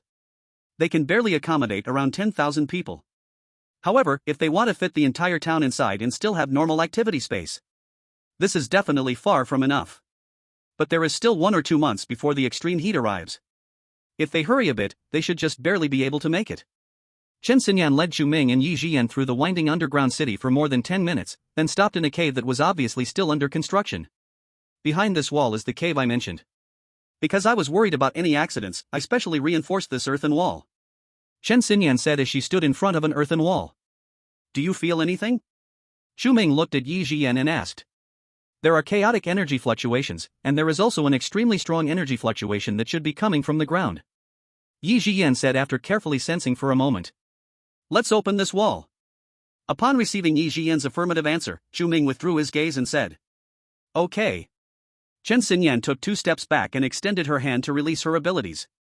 The wall, which had been reinforced and was comparable to steel-reinforced concrete, suddenly developed a small hole in the middle. The hole gradually expanded. Finally, when it was large enough for a person to pass through, Chen Xinyan stopped. Brother Chu, I have built a platform outside. After you go out, you will be able to see the full view of the cave. Chen Xinyan looked back at Chu Ming and said. Chu Ming nodded and walked out from the hole with Yi Jian. The platform built by Chen Xinyan was about 10 square meters, surrounded by guardrails. But in less than an hour since she left, these guardrails had already been intertwined with a large number of plant roots. Noticing the presence of living beings, these plant roots suddenly seemed to come alive. With a space-cutting move, Chu Ming severed all these roots. The restless plants inside the cave finally settled down a bit. At this moment, Chu Ming finally saw the full view of the cave. Although this is a completely sealed space, many glowing plants clung to the surroundings, so the light was not very dim, and instead gave the whole cave a dreamy color. Yi Jian walked to the edge of the guardrail and sensed for a moment, then said, Brother Chu, that strong energy fluctuation is coming from below, very similar to the stone we discovered near the pond. Are you talking about the creation stone? Chu Ming's heart moved. If he guessed correctly, the creation stone fell from the sky together with acidic rain at the beginning of the apocalypse. Chu Ming looked around the cave. There were still some details covered by plant roots. Could it be that this giant pit was actually created by a creation stone? Then how terrifying must the size of this creation stone be? Perhaps this is the truth behind the future appearance of a large number of mutated plants in the botanical garden. In other words, if he could get his hands on this creation stone, wouldn't that mean he could control the quantity and degree of plant and animal mutations? But since this pit was created by the creation stone, why is the top sealed? Chu Ming looked up at the top of the cave. He saw that the very top was covered in dense tree roots, making it hard to see what it originally looked like. Aside from these tree roots, there were even more plants growing in through the gaps in these roots. The cave's top was completely sealed, not letting a single gap show. Chu Ming searched for a moment in the space and took out a few light sticks to throw them over the railing. The light sticks flipped in the air and fell into the bottomless cave. In just a few seconds, they disappeared into the darkness. So deep? Chu Ming showed an expression of surprise. It seemed that getting this creation stone would not be so easy. Brother Chu, suddenly, Yi Jian grabbed Chu Ming's arm and said with some fear, there is an extremely terrifying aura down there. I don't know how to describe it, but I have a gut feeling this aura will be very dangerous. Maybe it's some mutated plants or animals. Chu Ming was not surprised by this. The closer you got to the creation stone, the easier it was for plants and animals to mutate. And underground, besides plants, there were many bugs and earthworms. If they mutated, their strength would definitely not be low. However, whether this deep pit was really caused by the creation stone still needed proof. After all, before it was just his speculation. It was not worth taking risks for a mere guess. Xinyan, you seal this place up again, including the nearby caves, and prevent anyone from getting close to here. Chu Ming turned to Chen Xinyan and said. Okay, Brother Chu. Chen Xinyan replied immediately. Go call the town mayor and find a few nearby townsfolk living close to the botanical garden. Chu Ming looked at Chen Xian and said. I'll go right now. Chen Xian respectfully replied. After Chen Xian left, Chu Ming observed the surroundings again, then returned to the ground with Yi Jian. Before long, Chen Zian brought the mayor and a few families living closest to the botanical garden. "Mr. Chu, you called us over, is there something you want to instruct?" the mayor asked cautiously. Chu Ming rarely took the initiative to find him. Finding him this time must be for a significant matter. He definitely had to perform well. "Do you remember the acid rain from 3 months ago? Did you hear any noises outside at the time?" Chu Ming got straight to the point. "Acid rain?" Upon hearing this, the few people in the town glanced at each other. "Mr. Chu, I don't recall much, it was raining so heavily outside, and the news warned everyone to close their doors and windows, I didn't hear or see anything." The mayor was the first to say. "What about you guys?" Chu Ming looked at the others. "I didn't notice anything either." The second person shook his head. "I didn't notice anything at all, I was sleeping during the acid rain." The third person suddenly recalled something and said, "But at the end of the acid rain, there was quite a commotion outside." "What commotion?" Chu Ming hurriedly asked. "It should have come from the botanical garden, it sounded like something heavy fell on the ground." The person replied. Yes. Another person chimed in, "I remember this, during the 10 minutes after the acid rain stopped, there was a meteor shower over by the botanical garden, I saw it with my own eyes." Meteor shower, Chu Ming's doubts were basically answered. It seemed he was right, the creation stone really had fallen from the sky. However, the botanical garden area was relatively lucky. Other places might have had them drop one by one. But here at the botanical garden, it was like a meteor shower. From this, it seemed that there were far more than just the 2 creation stones he had found in the botanical garden. However, the largest one was most likely the one he had discovered. Now the question was how to safely retrieve the creation stone from the bottom of the deep pit. That was a real problem. "Alright, I understand now, you can go back." Chu Ming had Chen Zian give each of them a pack of instant noodles and sent them away. In the time that followed, the temperature continued to rise by several degrees each day. A month later, it surprisingly already reached above 0 degrees. Ice and snow began to gradually melt. Many low-lying areas started to suffer from flooding disasters again. However, this time it came slowly, and since there wasn't continuous heavy rain, the disaster wasn't nearly as severe as last time.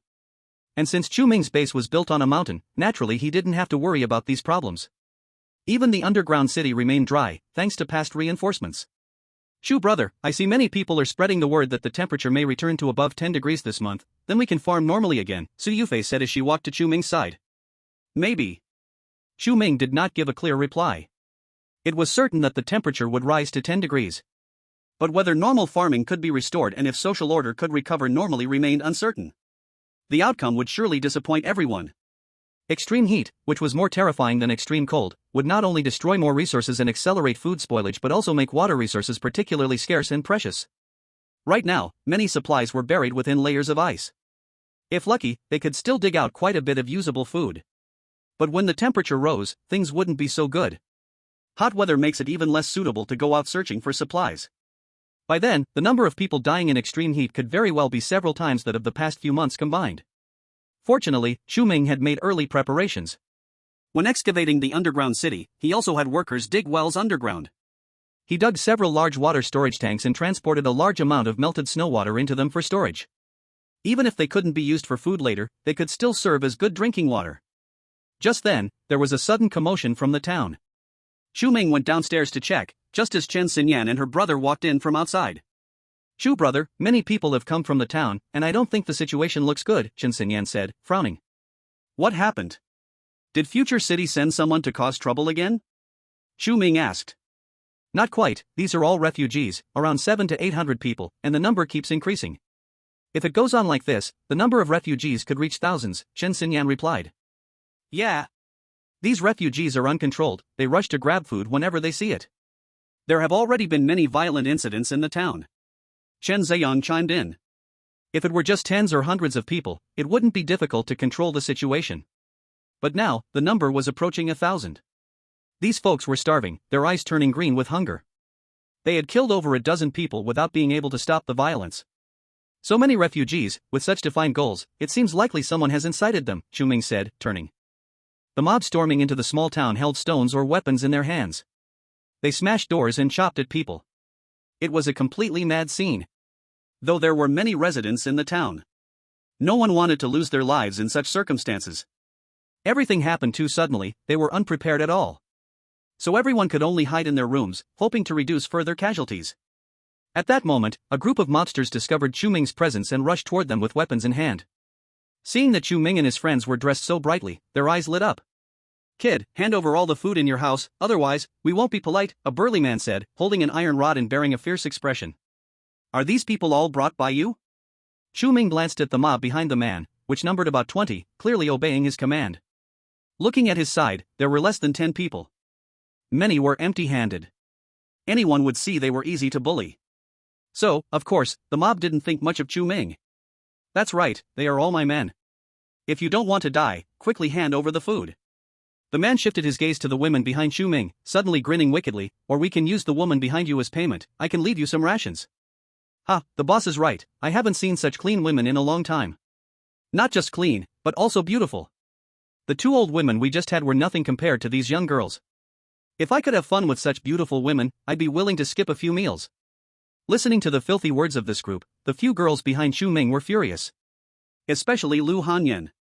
Originally, she was somewhat reluctant to resort to killing, thinking that everyone was forced into a dead end by the hardship of life. Who knew these guys were just plain scum? They burst into the town to burn, kill, and loot. What was the difference from robbers? "Fine, then you are the one." Chu Ming raised a hand, signaling, "Leave this person in front, kill the rest." "What do you mean?" The leading man was slightly taken aback, still not realizing what was happening, when he saw flashes of fire and lightning sweep past his body. Immediately after, screams erupted from behind. The leader realized what had happened and hurriedly turned to look. He saw that half of his men had already died in the last 2 attacks. However, the enemy's attacks did not stop. More flashes of lightning and fire illuminated the scene, and all his men were wiped out. In an instant, this man became weak and knelt on the ground, pleading with his hands together, "Spare me, big brother, spare me. I'll tell you everything you want to know. How many of you are there? Who sent you up the mountain?" Chu Ming couldn't be bothered to waste words with such a person and straightforwardly asked. It was Major Gu from Future City. He said that Future City just suffered a disaster, resources are tight in the base, and they can't support too many people. If we wanted to survive, we could come to this mountain to seek opportunities. There were about 4,000 to 5,000 people with us today, and several more waves are coming. Altogether, it should add up to tens of thousands. The man spilled all the information he knew, afraid that if he spoke slowly, the 2 women next to Chu Ming would double-team him. Fire and lightning powers were both rare abilities. Don't even think about just getting rid of him. Even those monsters would have to run in front of rare ability users. Did he still have a need to resist? So it is indeed Future City causing trouble. Chu Ming was not surprised by the answer. But the number of refugees turned out to be as many as tens of thousands. That couldn't all be killed, could they? If possible, it is possible to consider incorporating them. Developing the base definitely requires Xiu Ying's manpower. But this person has never liked losing out, nor does he enjoy supporting idlers. So, before incorporating these refugees, he must first make them recognize their own position. Chu Ming waved his hand to release space cutting, directly slicing off this man's head, then patted the little coal ball on his shoulder. The little coal ball immediately leaped down from his shoulder, its form suddenly magnifying hundreds of times. "I'll go ahead to take a look, you patrol the area nearby. If you encounter opposing mobs, don't waste time talking to them, kill without mercy." Chu Ming said with a cold expression. "Yes." Chu Ming flipped onto the back of the little coal ball. "Let's go." In the next second, the little coal ball transformed into a shadow and dashed forward. Crossing this street, Chu Ming saw more mobs swirling around on the street. Several households' doors had even been smashed open. The residents inside were dragged out, and the consequences were extremely tragic. Against these violent thugs, Chu Ming had no hesitation and stomped right onto them, riding the little coal ball. He then released space cutting, killing all the mobs gathered around. Hearing the commotion, the crowd in the distance looked over. Upon discovering the presence of the little coal ball, the frenzied mobs finally regained some sanity. How could there be a monster here? This monster looks small, it shouldn't be that powerful, right? It's nothing to be afraid of, look at how many of us there are. Wait, am I seeing things? It seems that there is someone riding on that monster? Perhaps because they had experienced the previous beast tide. These refugees from D City did not flee upon seeing the mutated beast. Some armed individuals even thought of trying to resist. After all, many of them had personally killed mutated beasts when defending against the beast tide invasion in Future City. But the unfortunate thing was that the mutated beasts they had encountered were mostly just mutated recently or only had the strength of the first level. Ordinary people could indeed deal with them together. But the little coal ball was a future king-level mutated beast. Its netherfire could easily burn to death thousands of people without breaking a sweat. Looking at the mobs gathering dozens of meters away, Chu Ming sneered, "Now, I give you 10 seconds to leave my territory immediately, otherwise, I don't mind letting you stay here forever." 10. 9. 8. As Chu Ming counted down, these mobs did not retreat. Instead, they boldly started discussing among themselves. What does he mean? Does he want to kill us all? Ha, what a joke. This guy is quite cocky, he has tamed a monster as a mount, he can compare with the city lord. Don't be afraid of him, we are so many, let's rush up and slay this monster. Chu Ming looked coldly at the crowd in front of him, spitting out the final numbers. 3. 2. 1. Don't say I didn't give you a chance.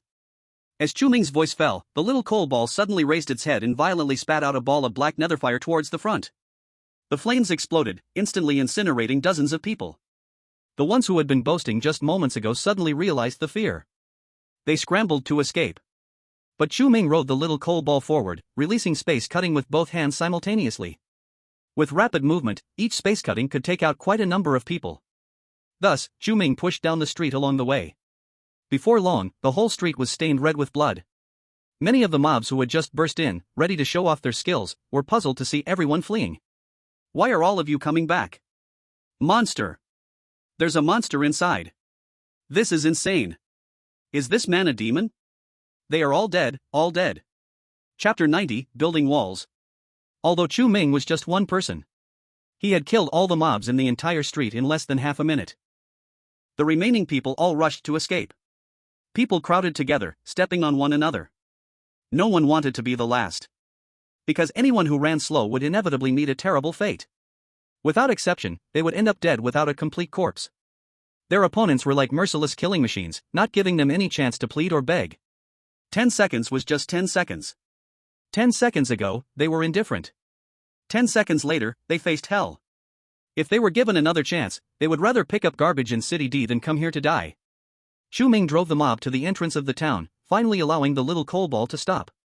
Now, I officially warn everyone, without my permission, no one is allowed to step into the town. As for other places, you can go wherever you want. If you want to stay on the mountain, I won't stop you.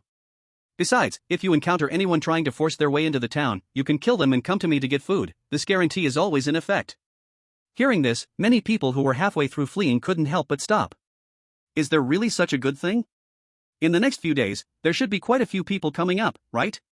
We can stay on the mountain? Why didn't you say so earlier? If you said it earlier, why would I go risk it in the town? Staying outside is fine, anyway, it's been so long. Which family has any supplies left? After searching in, I haven't seen a single grain of rice. Exactly, staying on the mountain at least means not having to worry about being flooded. Chu Ming's few short words made many refugees start to think. This time, the number of refugees pouring out of City D was far more than just a few thousand.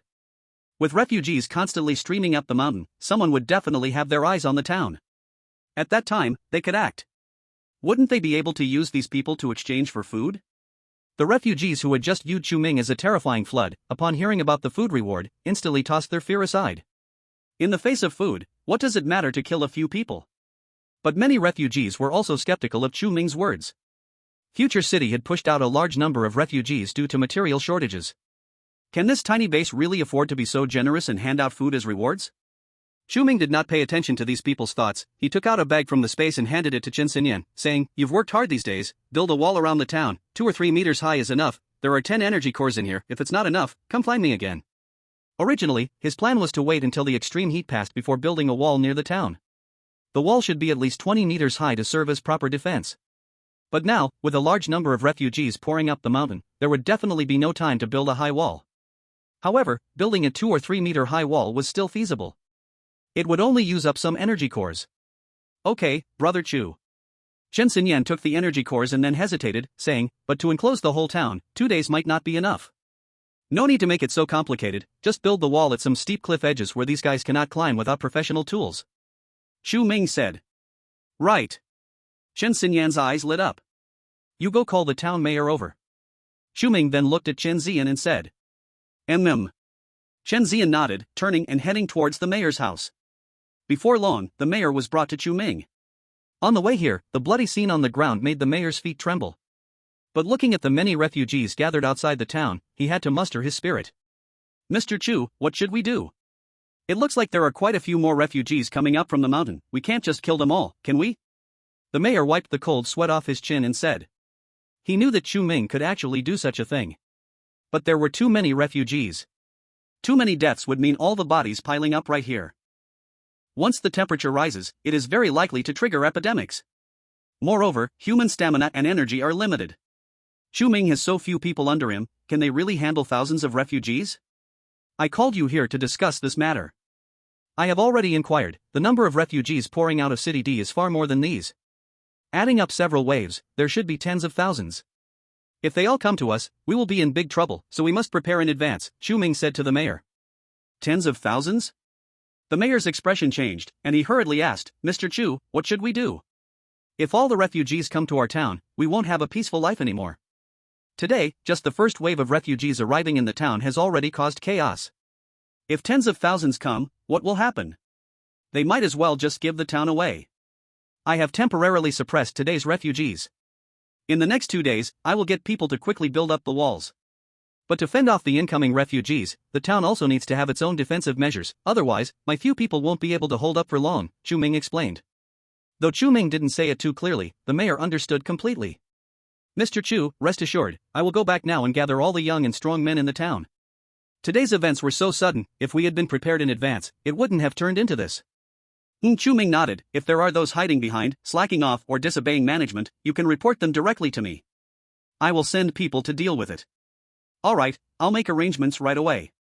Seeing Chu Ming willing to step in to solve the problems, the mayor felt much relieved and immediately returned to the town to gather people. Chen Xinyan also hurriedly started to build the walls. Moreover, while building the walls, she added many sharp spikes on the outside and top. Although it could still be climbed over somehow, the defense had greatly improved. And so, by the next morning, the second wave of refugees began to surge up the mountain. Chapter 91, 600 pounds of dog food. At this time, Chen Xinyan had stayed up all night finishing the walls. In the process, she also applied to Chu Ming for an additional energy core. In total, she consumed 15 energy cores, just barely finishing the walls. Only the main gate was not fully enclosed. Instead, it left a small hole for one person to enter and exit. This was specifically instructed by Chu Ming. After all, the reason the first batch of refugees was so well behaved was that they were worried Chu Ming would unleash another massacre, and they were all eagerly watching that bounty reward. This door is a shred of hope left in the hearts of these refugees. With hope, they would not despair. They might even take the initiative to help him solve future troubles. Wouldn't that be killing two birds with one stone? Of course, whether it could achieve the effect he wanted would need to be tested later. After the second batch of refugees came up the mountain, their state was similar to the first batch at the beginning. They were all starving, wanting to rush into the town to grab food. But when they saw the wall in front of them, they couldn't help but feel dazed. This place is so insane, how can they make the wall look like a porcupine? Although the height isn't enough. Anyone who dares climb the wall wouldn't just get hurt, they might even die. This made the originally fervent refugees feel like they were splashed with cold water, suddenly calming down. As for the first batch of refugees, in the eyes of the second batch, they seemed strange. Ever since they went up the mountain, the first batch of refugees has been staring at them with fiery eyes. It seemed as if they were staring at a plate of fatty meat. When they approached to inquire about yesterday's situation, they all kept silent as if they had made an agreement. The atmosphere became tense like this. Finally, someone couldn't hold back and prepared to forcefully break into the main gate. But just as they rushed to the door, people from all directions attacked. In an instant, cries of agony echoed everywhere. When the crowd dispersed, those refugees who had attempted to rush in had already become mangled corpses. My lord, I killed this person, can I exchange him for food? I killed this person, don't fight with me. Nonsense, I clearly killed him. The ones who had just attacked directly started to fight over the bodies in front of the town. This scene not only left the second wave of refugees outside dumbfounded. Even the defense team organized by the mayor was stunned by the sight. Everyone thought the arrival of the second wave of refugees would surely result in a fierce battle. The mayor had repeatedly advised Chu Ming to seal off this exit completely. But Chu Ming was not worried at all. Now seeing the chaos outside, he finally realized. All along, Chu Ming wanted the people outside to create internal conflict. These refugees were risking their lives to rush into the town. Wasn't it all for food? Now that Chu Ming provided food, he had the outside refugees help resolve the trouble. They didn't even need to lift a finger. At this moment, Chen Xinyan and Suing walked out from the side. They were holding some cat food and dog food. These items, Xiao Meiqia would not eat, and Chu Ming definitely wouldn't eat. Yet strangely, there was still quite a stock of cat food and dog food in the supermarket. After a hundredfold increase, it reached an astonishing number. Using it as a reward for these refugees was just right. One head for one food portion, don't push, and don't make trouble, otherwise, don't blame me for being rude. Su Ying held dog food in one hand and conjured flames with the other, exuding a dangerous aura. That's right, those who want food, line up over there, one at a time. Chen Xinyan lightly stomped her foot, and a crack immediately appeared on the ground ahead. The crowd that had been clamoring suddenly quieted down. There were definitely many among them who had seen ability users before. Even those who hadn't seen them knew how terrifying ability users were. That man who had killed mercilessly yesterday. Wasn't it because of his abilities that he chased them like pigs, dogs, cows, and horses? Chen Xinyan and Su Ying handed the dog food to the people of Qingshui town and instructed them to distribute it according to a standard of 1 cup per person. Initially, they worried that Chu Ming was only using dog food to fool these people, and would there be anyone not buying it? Unexpectedly, when the refugees received the dog food, they were overjoyed. For them, the nutrition contained in the dog food was far richer than plain white rice. And it could be eaten directly, saving the cooking step. What was crucial was that the dog food Chu Ming provided was very dry and fresh. It was crispy and delicious. Who could say a single word of dissatisfaction? Seeing the first wave of refugees exchange heads for food, the second wave of refugees naturally guessed something. But they had not experienced the events of last night, and many were still unwilling. Everyone listen to me, since this town still has surplus food to distribute, it means they must have a lot of stockpiles. If we charge in and take the town, then this food will be ours. Why should we wait here for them to give us scraps? A tall, thin young man shouted. In front of him, a refugee just sneered a couple of times and had nothing more to say. Not to mention, this town originally had tens of thousands of people. They had so many ability users. That man from yesterday was so powerful, it made one feel no urge to resist. If these guys want to court death, then let them go court death. They were just worried that there wouldn't be enough heads. Thus, as several waves of refugees prepared to launch an attack, they were stopped by the first wave, and all successfully exchanged for food. Finally, no one dared to act rashly. Many people have been inquiring about what happened last night. They learned that the town was raising mutated beasts. Even more terrifying, there was a ruthless man who would kill without hesitation. Everyone's restless hearts finally calmed down. Some even began to consider, tomorrow when new refugees come up the mountain, could they also imitate those today, trading heads for food? That night, Chen Xinyan and Su Ying reported the day's situation to Chu Ming. Brother Chu, today we spent a total of 600 pounds of dog food, calculating half a pound of dog food per head, over 1,000 refugees must have died outside. When they spoke this number, both Chen Xinyan and Su Ying's faces were not looking well. Too many people had died in and out of Qingshui town over the past couple of days. They had seen quite a bit of death along the way. But nothing compared to the shocking sight of the last 2 days. Over 1,000 people really exceeds my imagination. Chu Ming was also surprised by this number.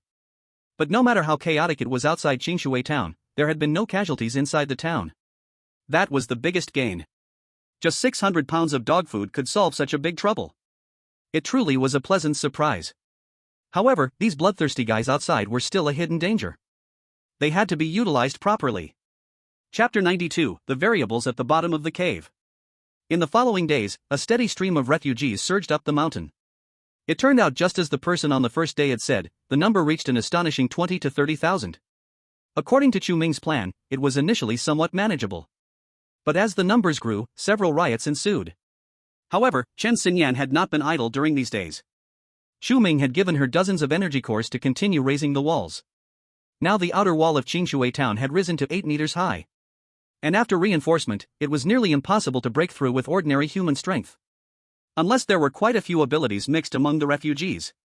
But if they had abilities, would they really be reduced to being refugees?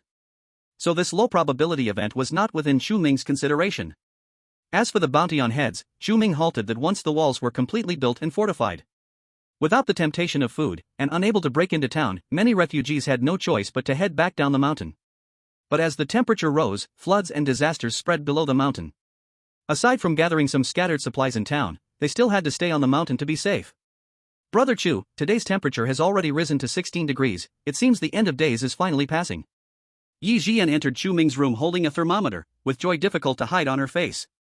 And not just Chu Ming, the residents of Qingshui town, and the gathered refugees outside, shared the same sentiment. Otherwise, things wouldn't have been so peaceful during this time. Don't be too optimistic, over these months, the weather has been unpredictable, and it hasn't stabilized fully, so we can't let our guard down. Chu Ming, holding a book on agriculture, said without looking up. That's true. Yi Jian nodded. How's the progress at the textile factory? Chu Ming asked. Time was tight now. Before the extreme heat came, all the azure silk must be made into clothes. Moreover, facilities in the underground city, such as drainage and ventilation, also needed to be prepared in advance. The textile factory has been expanding lately. It should only take less than half a month to weave all the stock of azure silk into fabric, then another month to make clothing. It will definitely be completed by the time set by Brother Chu. That's good. Chu Ming said. By the way. Yi Jian suddenly recalled, today Suing returned, saying that the wind in the botanical garden has calmed down. If it continues like this, perhaps soon we can enter the botanical garden now. During this time, they have collected a jumble of the Qingguang threads. Yet they still did not stop exploring the botanical garden. They even discovered several types of mutated plants one after another. Chu Ming personally confirmed them and replanted them in their original spots, only recording the coordinates. Besides the first discovered spirit-gathering watergrass, the later discovered mutated plants, although they each had their own effects, did not show any results for now. Moreover, his original purpose was to completely master the entire botanical garden. Not just to move everything into his own space. While this approach is undoubtedly safe, it also stifles the potential of many mutated plants. Some mutated plants may seem useless at first. But as they grow, their effects can be completely different. So Chu Ming knew what choice to make. Even the second creation stone he discovered, he merely upgraded it in his space and then returned it to its original place. Because he knew that these ordinary creation stones were just minor events. The truly good stuff was in that cave. As long as he could obtain the giant creation stone in the cave. The other creation stones could remain in the botanical garden and would help maintain the surrounding ecology. As for the interior of the botanical garden, hadn't he already been there? When he first arrived at the botanical garden, he wanted to wait for the wind to die down before exploring its secrets. But now, that was no longer necessary. He had already found the biggest creation stone. As long as he obtained that creation stone, it would be equivalent to mastering the core of the botanical garden. At that time, all difficulties would be easily resolved. For the botanical garden, just leave 2 people to continue observing the situation, everyone else retreat. I have something to announce, Chu Ming said as he put down the book in his hands. Alright, I'll notify them right away, Yi Jian nodded, then turned and left the room. In the afternoon, everyone living in the botanical garden basically gathered together. Through this period of accumulation, Chu Ming's team, including Zhou Li and Chen Zian, had all exchanged for spiritual peaches and gained their own superpowers. Zhou Li awakened her strength. Chen Zian was luckier, awakening a mental-type superpower. His superpower was quite similar to perception. However, perception is about sensing the energy, categories, or details of an object, etc. But Chen Zian's mental-type superpower allows him to project images from hundreds of meters, even thousands of meters away, through feedback from mental force. Yet his current level of superpower is still very weak. A few hundred meters is already his limit. But it was precisely because of Chen Zian's superpower that Chu Ming felt confident to further explore the previous cave. Previously, I didn't have complete confidence, so I could only temporarily seal the cave. Now that I have the map of the cave's bottom, who wants to help me investigate the situation down there? I can reward them with a second-level energy core, Chu Ming said, holding a roll of map. He had seen the map drawn by Chen Zian. Fortunately, Chen Zian used to be an engineer and was very skilled at drawing. Thus, most of the terrain at the bottom of the cave was presented on the map. However, after Chu Ming finished looking, he still had many doubts. Logically speaking, a giant pit like this, struck by a creation stone, should also be incredibly massive. Yet in the map drawn by Chen Zian, there was only a giant pit without any trace of the creation stone. This indicated that the situation at the bottom of the cave still held many variables. Since there were variables, he certainly wouldn't go himself. After nurturing these people for several months, it was time for them to put their skills to use. Just going down to take a look can earn a second-level energy core? Pang Jun said incredulously. After a period of hunting mutated beasts, they naturally understood how important energy cores were to superpowered individuals. But no matter how much contribution value they earned, at this stage, they could only exchange for a first-order energy core. The second-order energy core had no way of being obtained. Only Chu Ming had it in his hands. Yet their abilities needed a second-order energy core to upgrade. It was clear how attractive it would be for everyone present if Chu Ming offered the second-order energy core as a reward. After all, this was just a reconnaissance mission. Wasn't it easier than hunting a second-order mutated beast? I'll go. Song Jiao saw that everyone was still hesitating and quickly raised her hand to speak. Chapter 93, Mutated Longworm. Chu Ming glanced at Song Jiao, then took out a large bundle of climbing rope from his space. I will have people monitor the situation below at all times. If there is danger, I will pull you up immediately, so you must not let go of the climbing rope. After saying this, Chu Ming took out an infrared camera and handed it to Song Jiao. Take pictures of the situation below and send them to me. Seeing Chu Ming well prepared, Song Jiao felt a bit more at ease. Chief, you can rest assured. I will ensure the mission is completed. Song Jiao took the camera. Going down for a while, taking a few photos, and recording for some time would get her a second-order energy core. This easy task felt almost like free money. Although Chu Ming also mentioned that there might be variables at the bottom of the cave. From Qin Ziyan's map, there seemed to be nothing else down there. The chance of something unexpected happening was merely a small probability event. Moreover, she was tied with a climbing rope. If there was danger, Lu Hanyan and the others would surely pull her back up immediately. She trusted Lu Hanyan and the others who had gone through life and death together up until now. Tying the climbing rope securely, Song Jiao climbed over the railing and slowly slid down. She had a few illumination sticks with her, which barely allowed her to see a few meters around. But the bottom of the cave seemed to absorb light. Once Song Jiao descended a bit, Chu Ming and the others could no longer see her. However, from Song Jiao's perspective, everything still appeared normal. The further she descended, the denser the vegetation became. On the surrounding rock walls, many glowing plants even thrived, as if she was in a dreamy world from a fairy tale. Song Jiao turned on the camera and recorded the scenery as she descended. This mission is quite simple. Song Jiao looked around and soon saw the bottom of the cave. At the bottom, it was covered with dense flowers and vines. To be honest, with this kind of situation, not even hundreds of meters away could she clearly see using mental power. Even if Song Jiao was right there, she couldn't distinguish the deeper situation. Because no one knew what lay beneath those flowers and plants. Song Jiao did not act rashly, she carefully recorded every corner as per Chu Ming's instructions. Halfway through recording, Song Jiao noticed that the flowers and plants at the bottom suddenly floated up and down. At first, she thought she was seeing things. But soon after, the movement of the flowers and plants became more pronounced. It was as if something was about to break through the ground. Song Jiao was horrified. She immediately wanted to tug on the climbing rope to alert Chu Ming to pull her up. But as the plants rolled, a faint light caught her attention. What was most dangerous was that this light was only 2 to 3 meters away from her. Song Jiao's intuition told her. This was exactly what Chu Ming was trying to find. After all, it stood out so brightly in the dark. If she could bring it up, it would definitely be a great achievement. It's just 2 to 3 meters away, it should be fine. Song Jiao nervously swallowed her saliva and loosened the climbing rope around her waist. Once she successfully reached the ground, she quickly ran forward and grabbed the glowing thing from the soil. However, although she had her hands on it, at the same time, she felt something slippery and smooth. It's a living thing. Song Jiao's pupils constricted, and she quickly yanked on the climbing rope around her waist. At the same time, Chen Ziyuan also noticed the movement below. Looking at Chu Ming as he said, "It seems something is about to break through the ground." "Pull the person up first," Chu Ming replied. Upon hearing this, several strength-type ability users, including Pang Jun, immediately pulled the climbing rope with all their might. Feeling the weight of the rope, they at least knew that Song Jiao was still tied to it. This made them not dare to hesitate for a moment. "Brother Chu, there are many energy fluctuations coming from below, and they are very strong." Yi Jian clutched Chu Ming's sleeve, nervously saying. "It's mutated beasts, they're climbing up." Chen Ziyuan also discovered this through his mental abilities.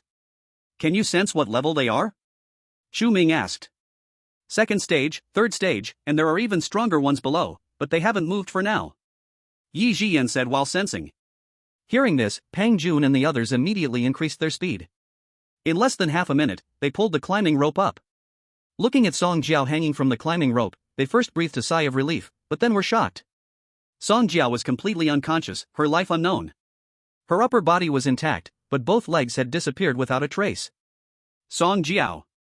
Lu Hanyan rushed forward. She was a sensing-type ability user and noticed Song Jiao still had a faint breath, quickly turning back to look at Chu Ming. "Leader, please save Song Jiao, she's not going to make it." Before Chu Ming could speak, Yi Jian had already stepped forward. "Don't worry, leave it to me."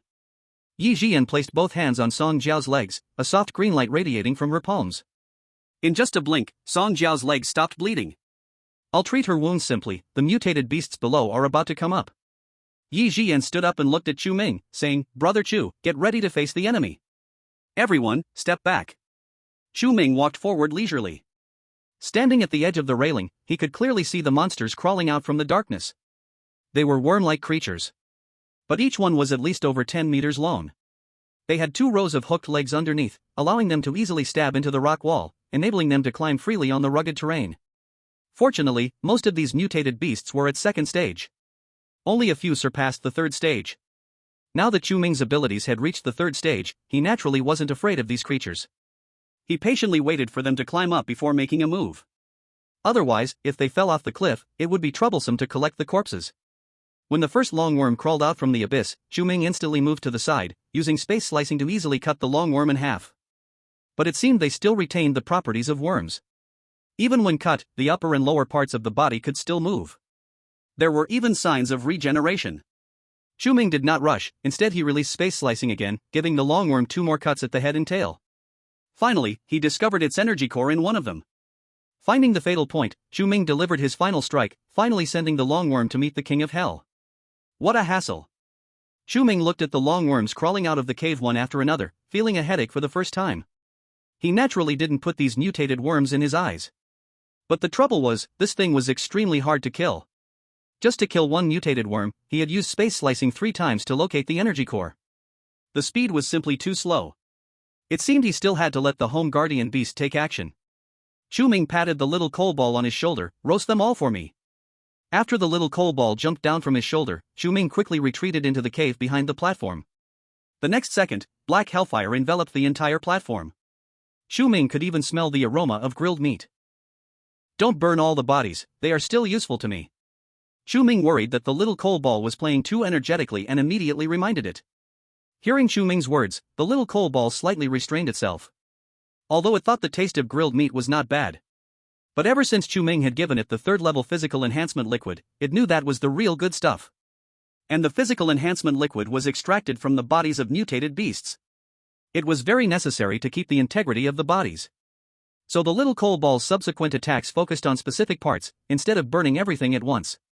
Occasionally, a few fish that slipped through the net, Chu Ming would not find it as troublesome to deal with as before. Finally, dozens of mutated earthworms were all dealt with. The unexpected surprise was that this time they obtained several 3rd-level energy cores. It seemed that creation stones were indeed good things. As long as his strength kept up, he could easily create a monster spawning pit. By then, would he still worry about lacking energy cores? However, this thought only flashed through Chu Ming's mind. The actual implementation would be quite difficult. After all, if he lost control, it could easily backfire. Right now, the priority was to first get the creation stones and see what was going on. Chu Ming waved his hand to collect the bodies in front of him. He stored the energy cores separately and chose to decompose the bodies. However, the things decomposed this time were somewhat different from the past. Because the amount of physical enhancement liquid decomposed from the mutated earthworms was very small. At the same time, another type of liquid appeared.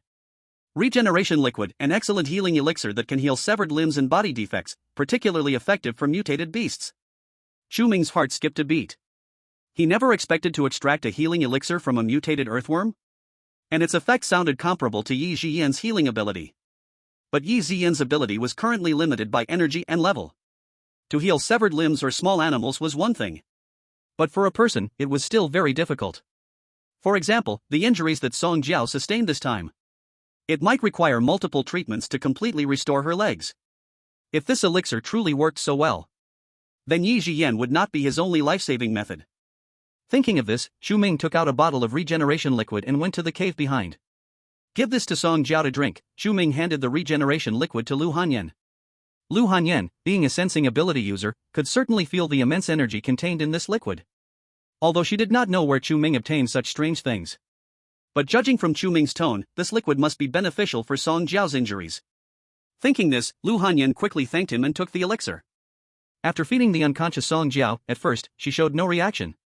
But suddenly, she let out a piercing scream of pain. Following that, what a magical potion this is. Can we have a bottle for ourselves? Then we won't have to be afraid of killing the mutated beasts. This is a healing potion, a regeneration liquid. I will put it on the exchange list later. If anyone needs it, you can come to me to trade, but this item has a purchase limit, so remember to use it with moderation, Chu Ming said. At the bottom of the cave, there were clearly more mutated worms, even some that were 4th tier or higher. But there will always be a day when it all ends. So the number must definitely be limited. Great. Upon hearing this, everyone present was extremely delighted. Everyone's thoughts were similar to Chu Ming's in the beginning. Although they had someone like Yi Jian in their team, they still wanted to keep their own lives in their hands. Song Jiao was seriously injured, and everyone thought that even if she could be saved, she would probably be crippled forever. Who would have thought, now Song Jiao's legs could grow back? As for the pain Song Jiao experienced, not many people cared. After all, compared to the pain of losing her legs, this was nothing. Not long after, Song Jiao slowly woke up. She saw Chu Ming and the others, her eyes filled with surprise and joy. I'm actually still alive. Just as she thought of this, her face suddenly turned pale, and she hurriedly sat up to look at her legs. But she found that although her lower body was still in unbearable pain, her legs had already grown back. Why are my legs? Song Jiao was a bit confused. Did she remember wrongly? Don't worry, your legs are fine. The leader gave you the regeneration liquid. This is a precious potion worth 5,000 contribution points per bottle. Lu Hanyan comforted her nearby. 5,000 contribution points?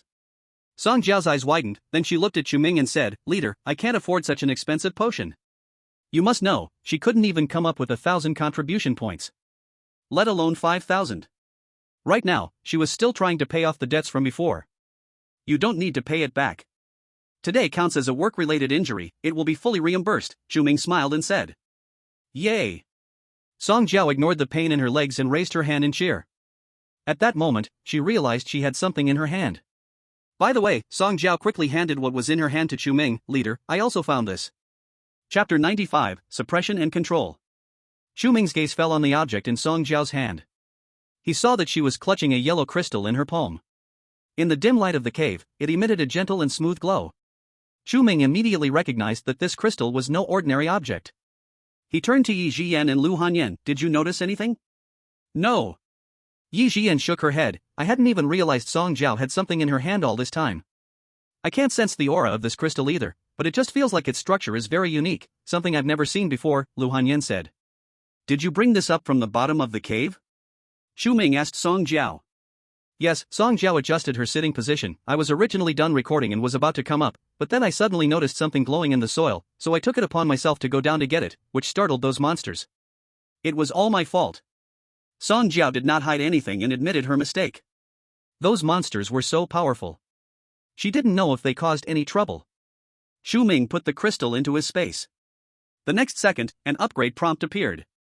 Item detected. Do you wish to upgrade the item? Upgrade. Item upgrade successful. Congratulations on obtaining an enhanced version of the Advanced Transformation Stone. Enhanced version of the Advanced Transformation Stone can accelerate the mutation of plants and animals. The mutation level is rare, and the upgraded quality has the same effect on humans. Long-term wearing can speed up the enhancement of super abilities, and the plants and animals mutated by the enhanced version of the Advanced Transformation Stone. It will be suppressed by the Creation Stone. If one can completely refine the Creation Stone, one can fully control these mutated plants and animals. After reading the introduction of the upgraded crystal, Chu Ming could not help but be shocked. This is actually a high-level Creation Stone. He knew that there must be Creation Stones at the bottom of the cave. But through various traces, he thought this Creation Stone would be high-level, yet he did not expect it to be this small. Could it be that when it fell from the sky, the energy contained in the high-level Creation Stone was too powerful? So this giant pit was not caused by the Creation Stone itself hitting the ground. Rather, it was the energy wrapped around the Creation Stone that exploded and created this giant pit. Thinking this way, it actually makes some sense. Of course, what excited Chu Ming the most was, after its enhancement, the high-level Creation Stone could actually control the mutated plants and animals it produced. Although before refining, it could only suppress them. But once fully refined, it was certain to happen sooner or later. At that time, he would not have to worry about the hidden dangers in the botanical garden at all. He could even move somewhere else and build another botanical garden. However, plant and animal mutations take time to slowly accumulate strength. Moreover, there were a variety of plants here. Unless it was absolutely necessary, he did not need to change places. Chu Ming took out the Creation Stone again, unable to part with it. Just holding the Creation Stone in his hand, he felt his abilities stirring within him. This must be the effect of the Creation Stone enhancing abilities. Do you see the size of this stone? Chu Ming suddenly looked at Lu Hanyan and said. Yes. Lu Hanyan nodded. Make me a necklace out of blue silk, so I can wear it. Chu Ming said. The Creation Stone must be worn at all times to be effective. And this thing is like radiation. Not only is it useful for him, but also for all living beings around him, including humans. This is all thanks to the upgrade effect of the space. Otherwise, the ordinary creation stone would only have the effect of accelerating mutations. Okay, my leader, I will make it for you by tomorrow. Lu Hanyan took a close look at the size of the crystal and then took a half step back, saying. Chu Ming did not hand the crystal to her, knowing that this crystal was likely very precious. This time, it seemed that Song Jiao had made a great contribution. Indeed, Chu Ming then looked at Song Jiao and said, although you acted on your own accord this time, the result is good. I will give you an extra 5,000 contribution points, and you can exchange for one item free of charge from me. 5,000 contribution points. Song Jiao's eyes widened, her face full of disbelief. Moreover, Chu Ming even allowed her to choose something for free. She must be wanting a spirit peach. Yes. Chu Ming nodded. Do you have anything you want? I want to exchange for a spirit peach. Song Jiao quickly raised her hand and said. Good. Chu Ming directly took out a spirit peach from the space and handed it to Song Jiao. Eat it and let me see what your second ability is. In the base, whenever someone exchanged for a spirit peach, he had to watch them eat it and confirm what their ability was. Spirit peaches are absolutely a bug-level existence no matter where they are. So he could never let spirit peaches fall into the wrong hands. Song Jiao did not think too much and happily took the spirit peach and ate it. The slightly cool taste, along with its extreme deliciousness, made Song Jiao squint her eyes in delight. So delicious. Not to mention that the spirit peach itself costs 2,000 contribution points, and it can also grant new abilities. Just this extreme deliciousness alone could be worth several hundred contribution points. Before long, Song Jiao felt a change happening in her body. She raised her hand and saw strands of green light gathering in her palm. I don't think this should be a basic ability. Song Jiao's eyes were filled with excitement. It seems a bit similar to Ji Yan's ability. Su Yufei took a glance and said. Do you feel anything? Chu Ming asked. I feel a vibrant upgrade, and I can sense many plants around me. Song Jiao looked at Chu Ming and said, Leader, do you know what kind of ability this is? You're lucky, it seems to be wood-type ability, Chu Ming smiled. Wood-type ability is also a more supportive ability. But wood-type ability can play a significant role in planting. As long as there are wood-type ability users, green vegetables and various grains can be planted even in the dark underground world. Therefore, many bases treat wood-type ability users like treasures. Because for a long time ahead, many rare foods will rely on wood-type ability users to obtain. Although Chu Ming has a lot of supplies in his space. But after all, those resources are non-renewable. Moreover, he wants to establish a base. Wood-type ability users can ensure that future food supply will not be a problem. How could he not be happy? Wood-type ability. Song Jiao stomped her feet in joy. Oh my god, I actually have elemental ability too. Leader, arrange for me to grow vegetables, I feel I am suited for this. That's exactly what I meant, Chu Ming said with a smile. Brother Chu, what about that cave? Those mutated earthworms we saw earlier are indeed dangerous, they can burrow underground. If they reach the underground city we are digging, people living there would be in danger. Chen Xinyan said worryingly. She has earth-type ability, which can fortify soil and rock. But it cannot stop the attacks of mutated beasts. If the earthworms are not dealt with, it would surely lead to endless troubles. What you said is indeed a problem, Chu Ming naturally thought of this too.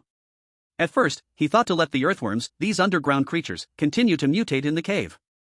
As long as the creation stone was still inside, these mutated earthworms would not stray too far. But now the creation stone has been taken out by Song Jiao.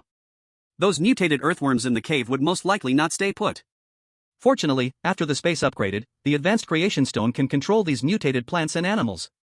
Even if they cannot be controlled initially, it can at least suppress their effects. But mere suppression is not a long-term solution. They still need to find a way to refine this advanced creation stone. From today on, I will live in this cave. The excavation work for the underground city will continue, just notify me immediately if anything happens, Chu Ming said after a thought. To prevent mutated plants and animals from running around because of the creation stone, he must stay near the cave. Only by completely refining the creation stone can he control the situation. After Lu Hanyan and the others left, Chu Ming took out some furniture from his space and simply arranged the cave. Then he took out the advanced creation stone and began to study it carefully. Since the space mentioned refining, that means he needs to merge his own power with the creation stone. And the powers he knows are just three kinds. One is the power of the body, another is the ability. And the last one is mental strength. The power of the body certainly does not meet the conditions for refining objects. So the ability and mental strength are actually the most likely options. But he only knows how to mobilize his ability but has no idea how to mobilize his mental strength. Although he has mental type ability. However, when he usually uses it, he often directly activates the skill. wanting to apply the mental type skill on an object and successfully refine the object. Chu Ming still doesn't know how to operate it. Forget it, let's try. Holding the advanced creation stone, Chu Ming first attempted to inject his ability. This process is relatively simple. After all, he can clearly sense the existence of a kind of energy within his body. Using abilities in daily life, I also want to harness this power. Unfortunately, the first attempt ended in failure. When the ability touched the creation stone, there was no reaction at all. It seems I still need mental strength. Mental abilities can be considered my second ability. Logically, it should be like spatial abilities, easily manipulated. But mental abilities are different from ordinary ones. It's an invisible yet powerful force. After becoming a mental ability user, Chu Ming could clearly feel this power's existence. But because this mental power is invisible and intangible, it became a challenge. Chu Ming tried to use mental pollution and mental confusion on the creation stone. No surprise, the creation stone showed no reaction. After all, both mental pollution and mental confusion only work on sentient beings. And the creation stone isn't even a living thing. However, during these two attempts, he clearly felt his consciousness becoming slightly loose. Chu Ming suddenly thought of a question he once asked Lu Hanyan, why she could discover many details of objects when using perception abilities. Lu Hanyan's answer was that it required extreme focus. Maybe he could try from this angle? After all, perception ability is also a kind of mental ability. Although it is comparatively basic. But since both are mental abilities, they surely have similarities. With this in mind, Chu Ming immediately focused his attention on the creation stone. After about a few minutes, he felt that his consciousness loosened again. This time, he clearly noticed that his senses became sharper. He even sensed the subtle movements coming from the cave behind him without turning around. When Chu Ming realized this, he found he had formed a connection with the creation stone. At that moment, more sounds and breaths flowed into his brain through the creation stone. In that instant, he felt he could control everything around him. This feeling lasted only a few seconds. Yet Chu Ming found himself unable to let go. This creation stone is truly amazing. Ha! Chu Ming let out a breath and opened his eyes. Today, he truly found a treasure. The preciousness of this creation stone is undoubtedly as good as the core of a 10th level mutated beast. Just now, in those brief seconds, he genuinely felt he could control the surrounding mutated flora and fauna. If only his mental strength were stronger. Perhaps he could even decide their mutation speed, or command them to do some tasks. Even, like a creator, determining life and death in an instant. As for refining, Chu Ming looked at the creation stone in his hand. Now he could clearly feel a very weak connection between him and the creation stone. He had only just used his mental strength to observe the movements of the surrounding mutated flora and fauna through the creation stone. Could it be that refining is similar to a skill proficiency setting? Chu Ming pondered. After slightly recovering his mental strength, he tried to approach the creation stone again. This time, he lasted for 10 seconds. When he detached from the control state, he indeed found that the connection with the creation stone had become even tighter. It seems his guess was mostly correct. The so-called refining refers to his proficiency in using the creation stone. Each time he uses the creation stone, the proficiency will increase. The time to control the surrounding flora and fauna will also grow. But after these two attempts, Chu Ming already felt extremely exhausted. When he was about to attempt a third time, he nearly fainted. Chu Ming had no choice but to temporarily give up. If only there were a way to quickly restore energy. Thinking of this, Chu Ming suddenly looked up at the cave above. Even though the time controlling the creation stone was short earlier, many pieces of information about the surrounding plants and animals had already entered his mind. Above the cave, there were hundreds of mutated plants. Among them, several types of mutated plants could quickly restore energy. However, obtaining these mutated plants would be quite troublesome. On the ground, the hurricane in the botanical garden had lessened greatly, but it was still impossible to enter by human effort. Digging directly from inside the cave would damage the roots of these plants. In the past, Chu Ming would never consider the issue of damage at all. But now he had creation stones in his hands. The surrounding mutated plants and animals would all belong to him in the future. Violently damaging the roots of the plants would be no different from smashing things up in his own home. What he would lose would be his own property. He really couldn't bear to do it.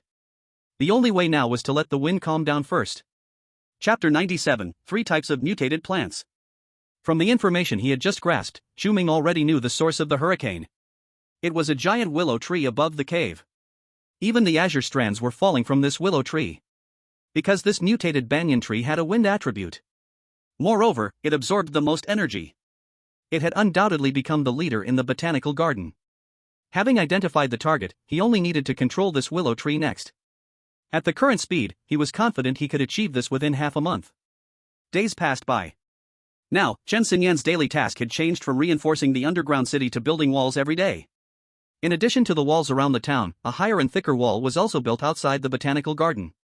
Due to the large scale of the project, only a few hundred meters had been completed so far. And the outside temperature had finally reached around 20 degrees. The mountains no longer had any snow. The city's flood was gradually receding. Many bases were seizing the opportunity to grab land, frantically stocking up various supplies. Chu Ming was also unwilling to miss this chance. The supplies in his space had not been contaminated by the flood. But quality was on an entirely different level. But who would complain about having too many supplies? Moreover, Jingshui town was already considered his territory. Chu Ming naturally didn't want to support them for nothing. He still needed to mobilize these people, lest they waste away without making use of resources. That day, Chu Ming continued to improve his proficiency. Finally, he could barely suppress the behaviors of the mutated willow tree using the creation stones. For example, stopping the wind elements from stirring around. This process took Chu Ming 6 or 7 tries before he succeeded. It's time to go see the center of the botanical garden. Chu Ming stood up and walked out of the cave. Once he reached the ground, he brought a lone little coal ball to the center of the botanical garden. In this rugged terrain between the mountains and forests, Chu Ming rode on little coal ball, reaching speeds of a few hundred meters per minute. In just over 10 minutes, he arrived at the center of the botanical garden. As the temperature rose, many plants on the outskirts sprouted new buds. However, the center of the botanical garden was a different scene altogether. It was lush and green here, with tall trees and low flowers and plants. Moreover, they all grew very vigorously. Many mutated plants looked vastly different from other plants on the surface. Especially when their numbers increased. Gathered together, they looked as if one had stepped into a magical world. But the more beautiful things were, the more dangerous they often were. In the past, Chu Ming would truly not dare to directly run into such a place. Now, he merely felt more confident because he had the advanced creation stones. Chu Ming tested the core area a few times to confirm that some of the aggressive plants did not attack him. Only then did he boldly enter this forest before him. Not long after, he discovered the first type of mutated plant that could restore spiritual power. It was a blueberry tree, heavy with dark purple fruits. Each fruit was the size of an egg.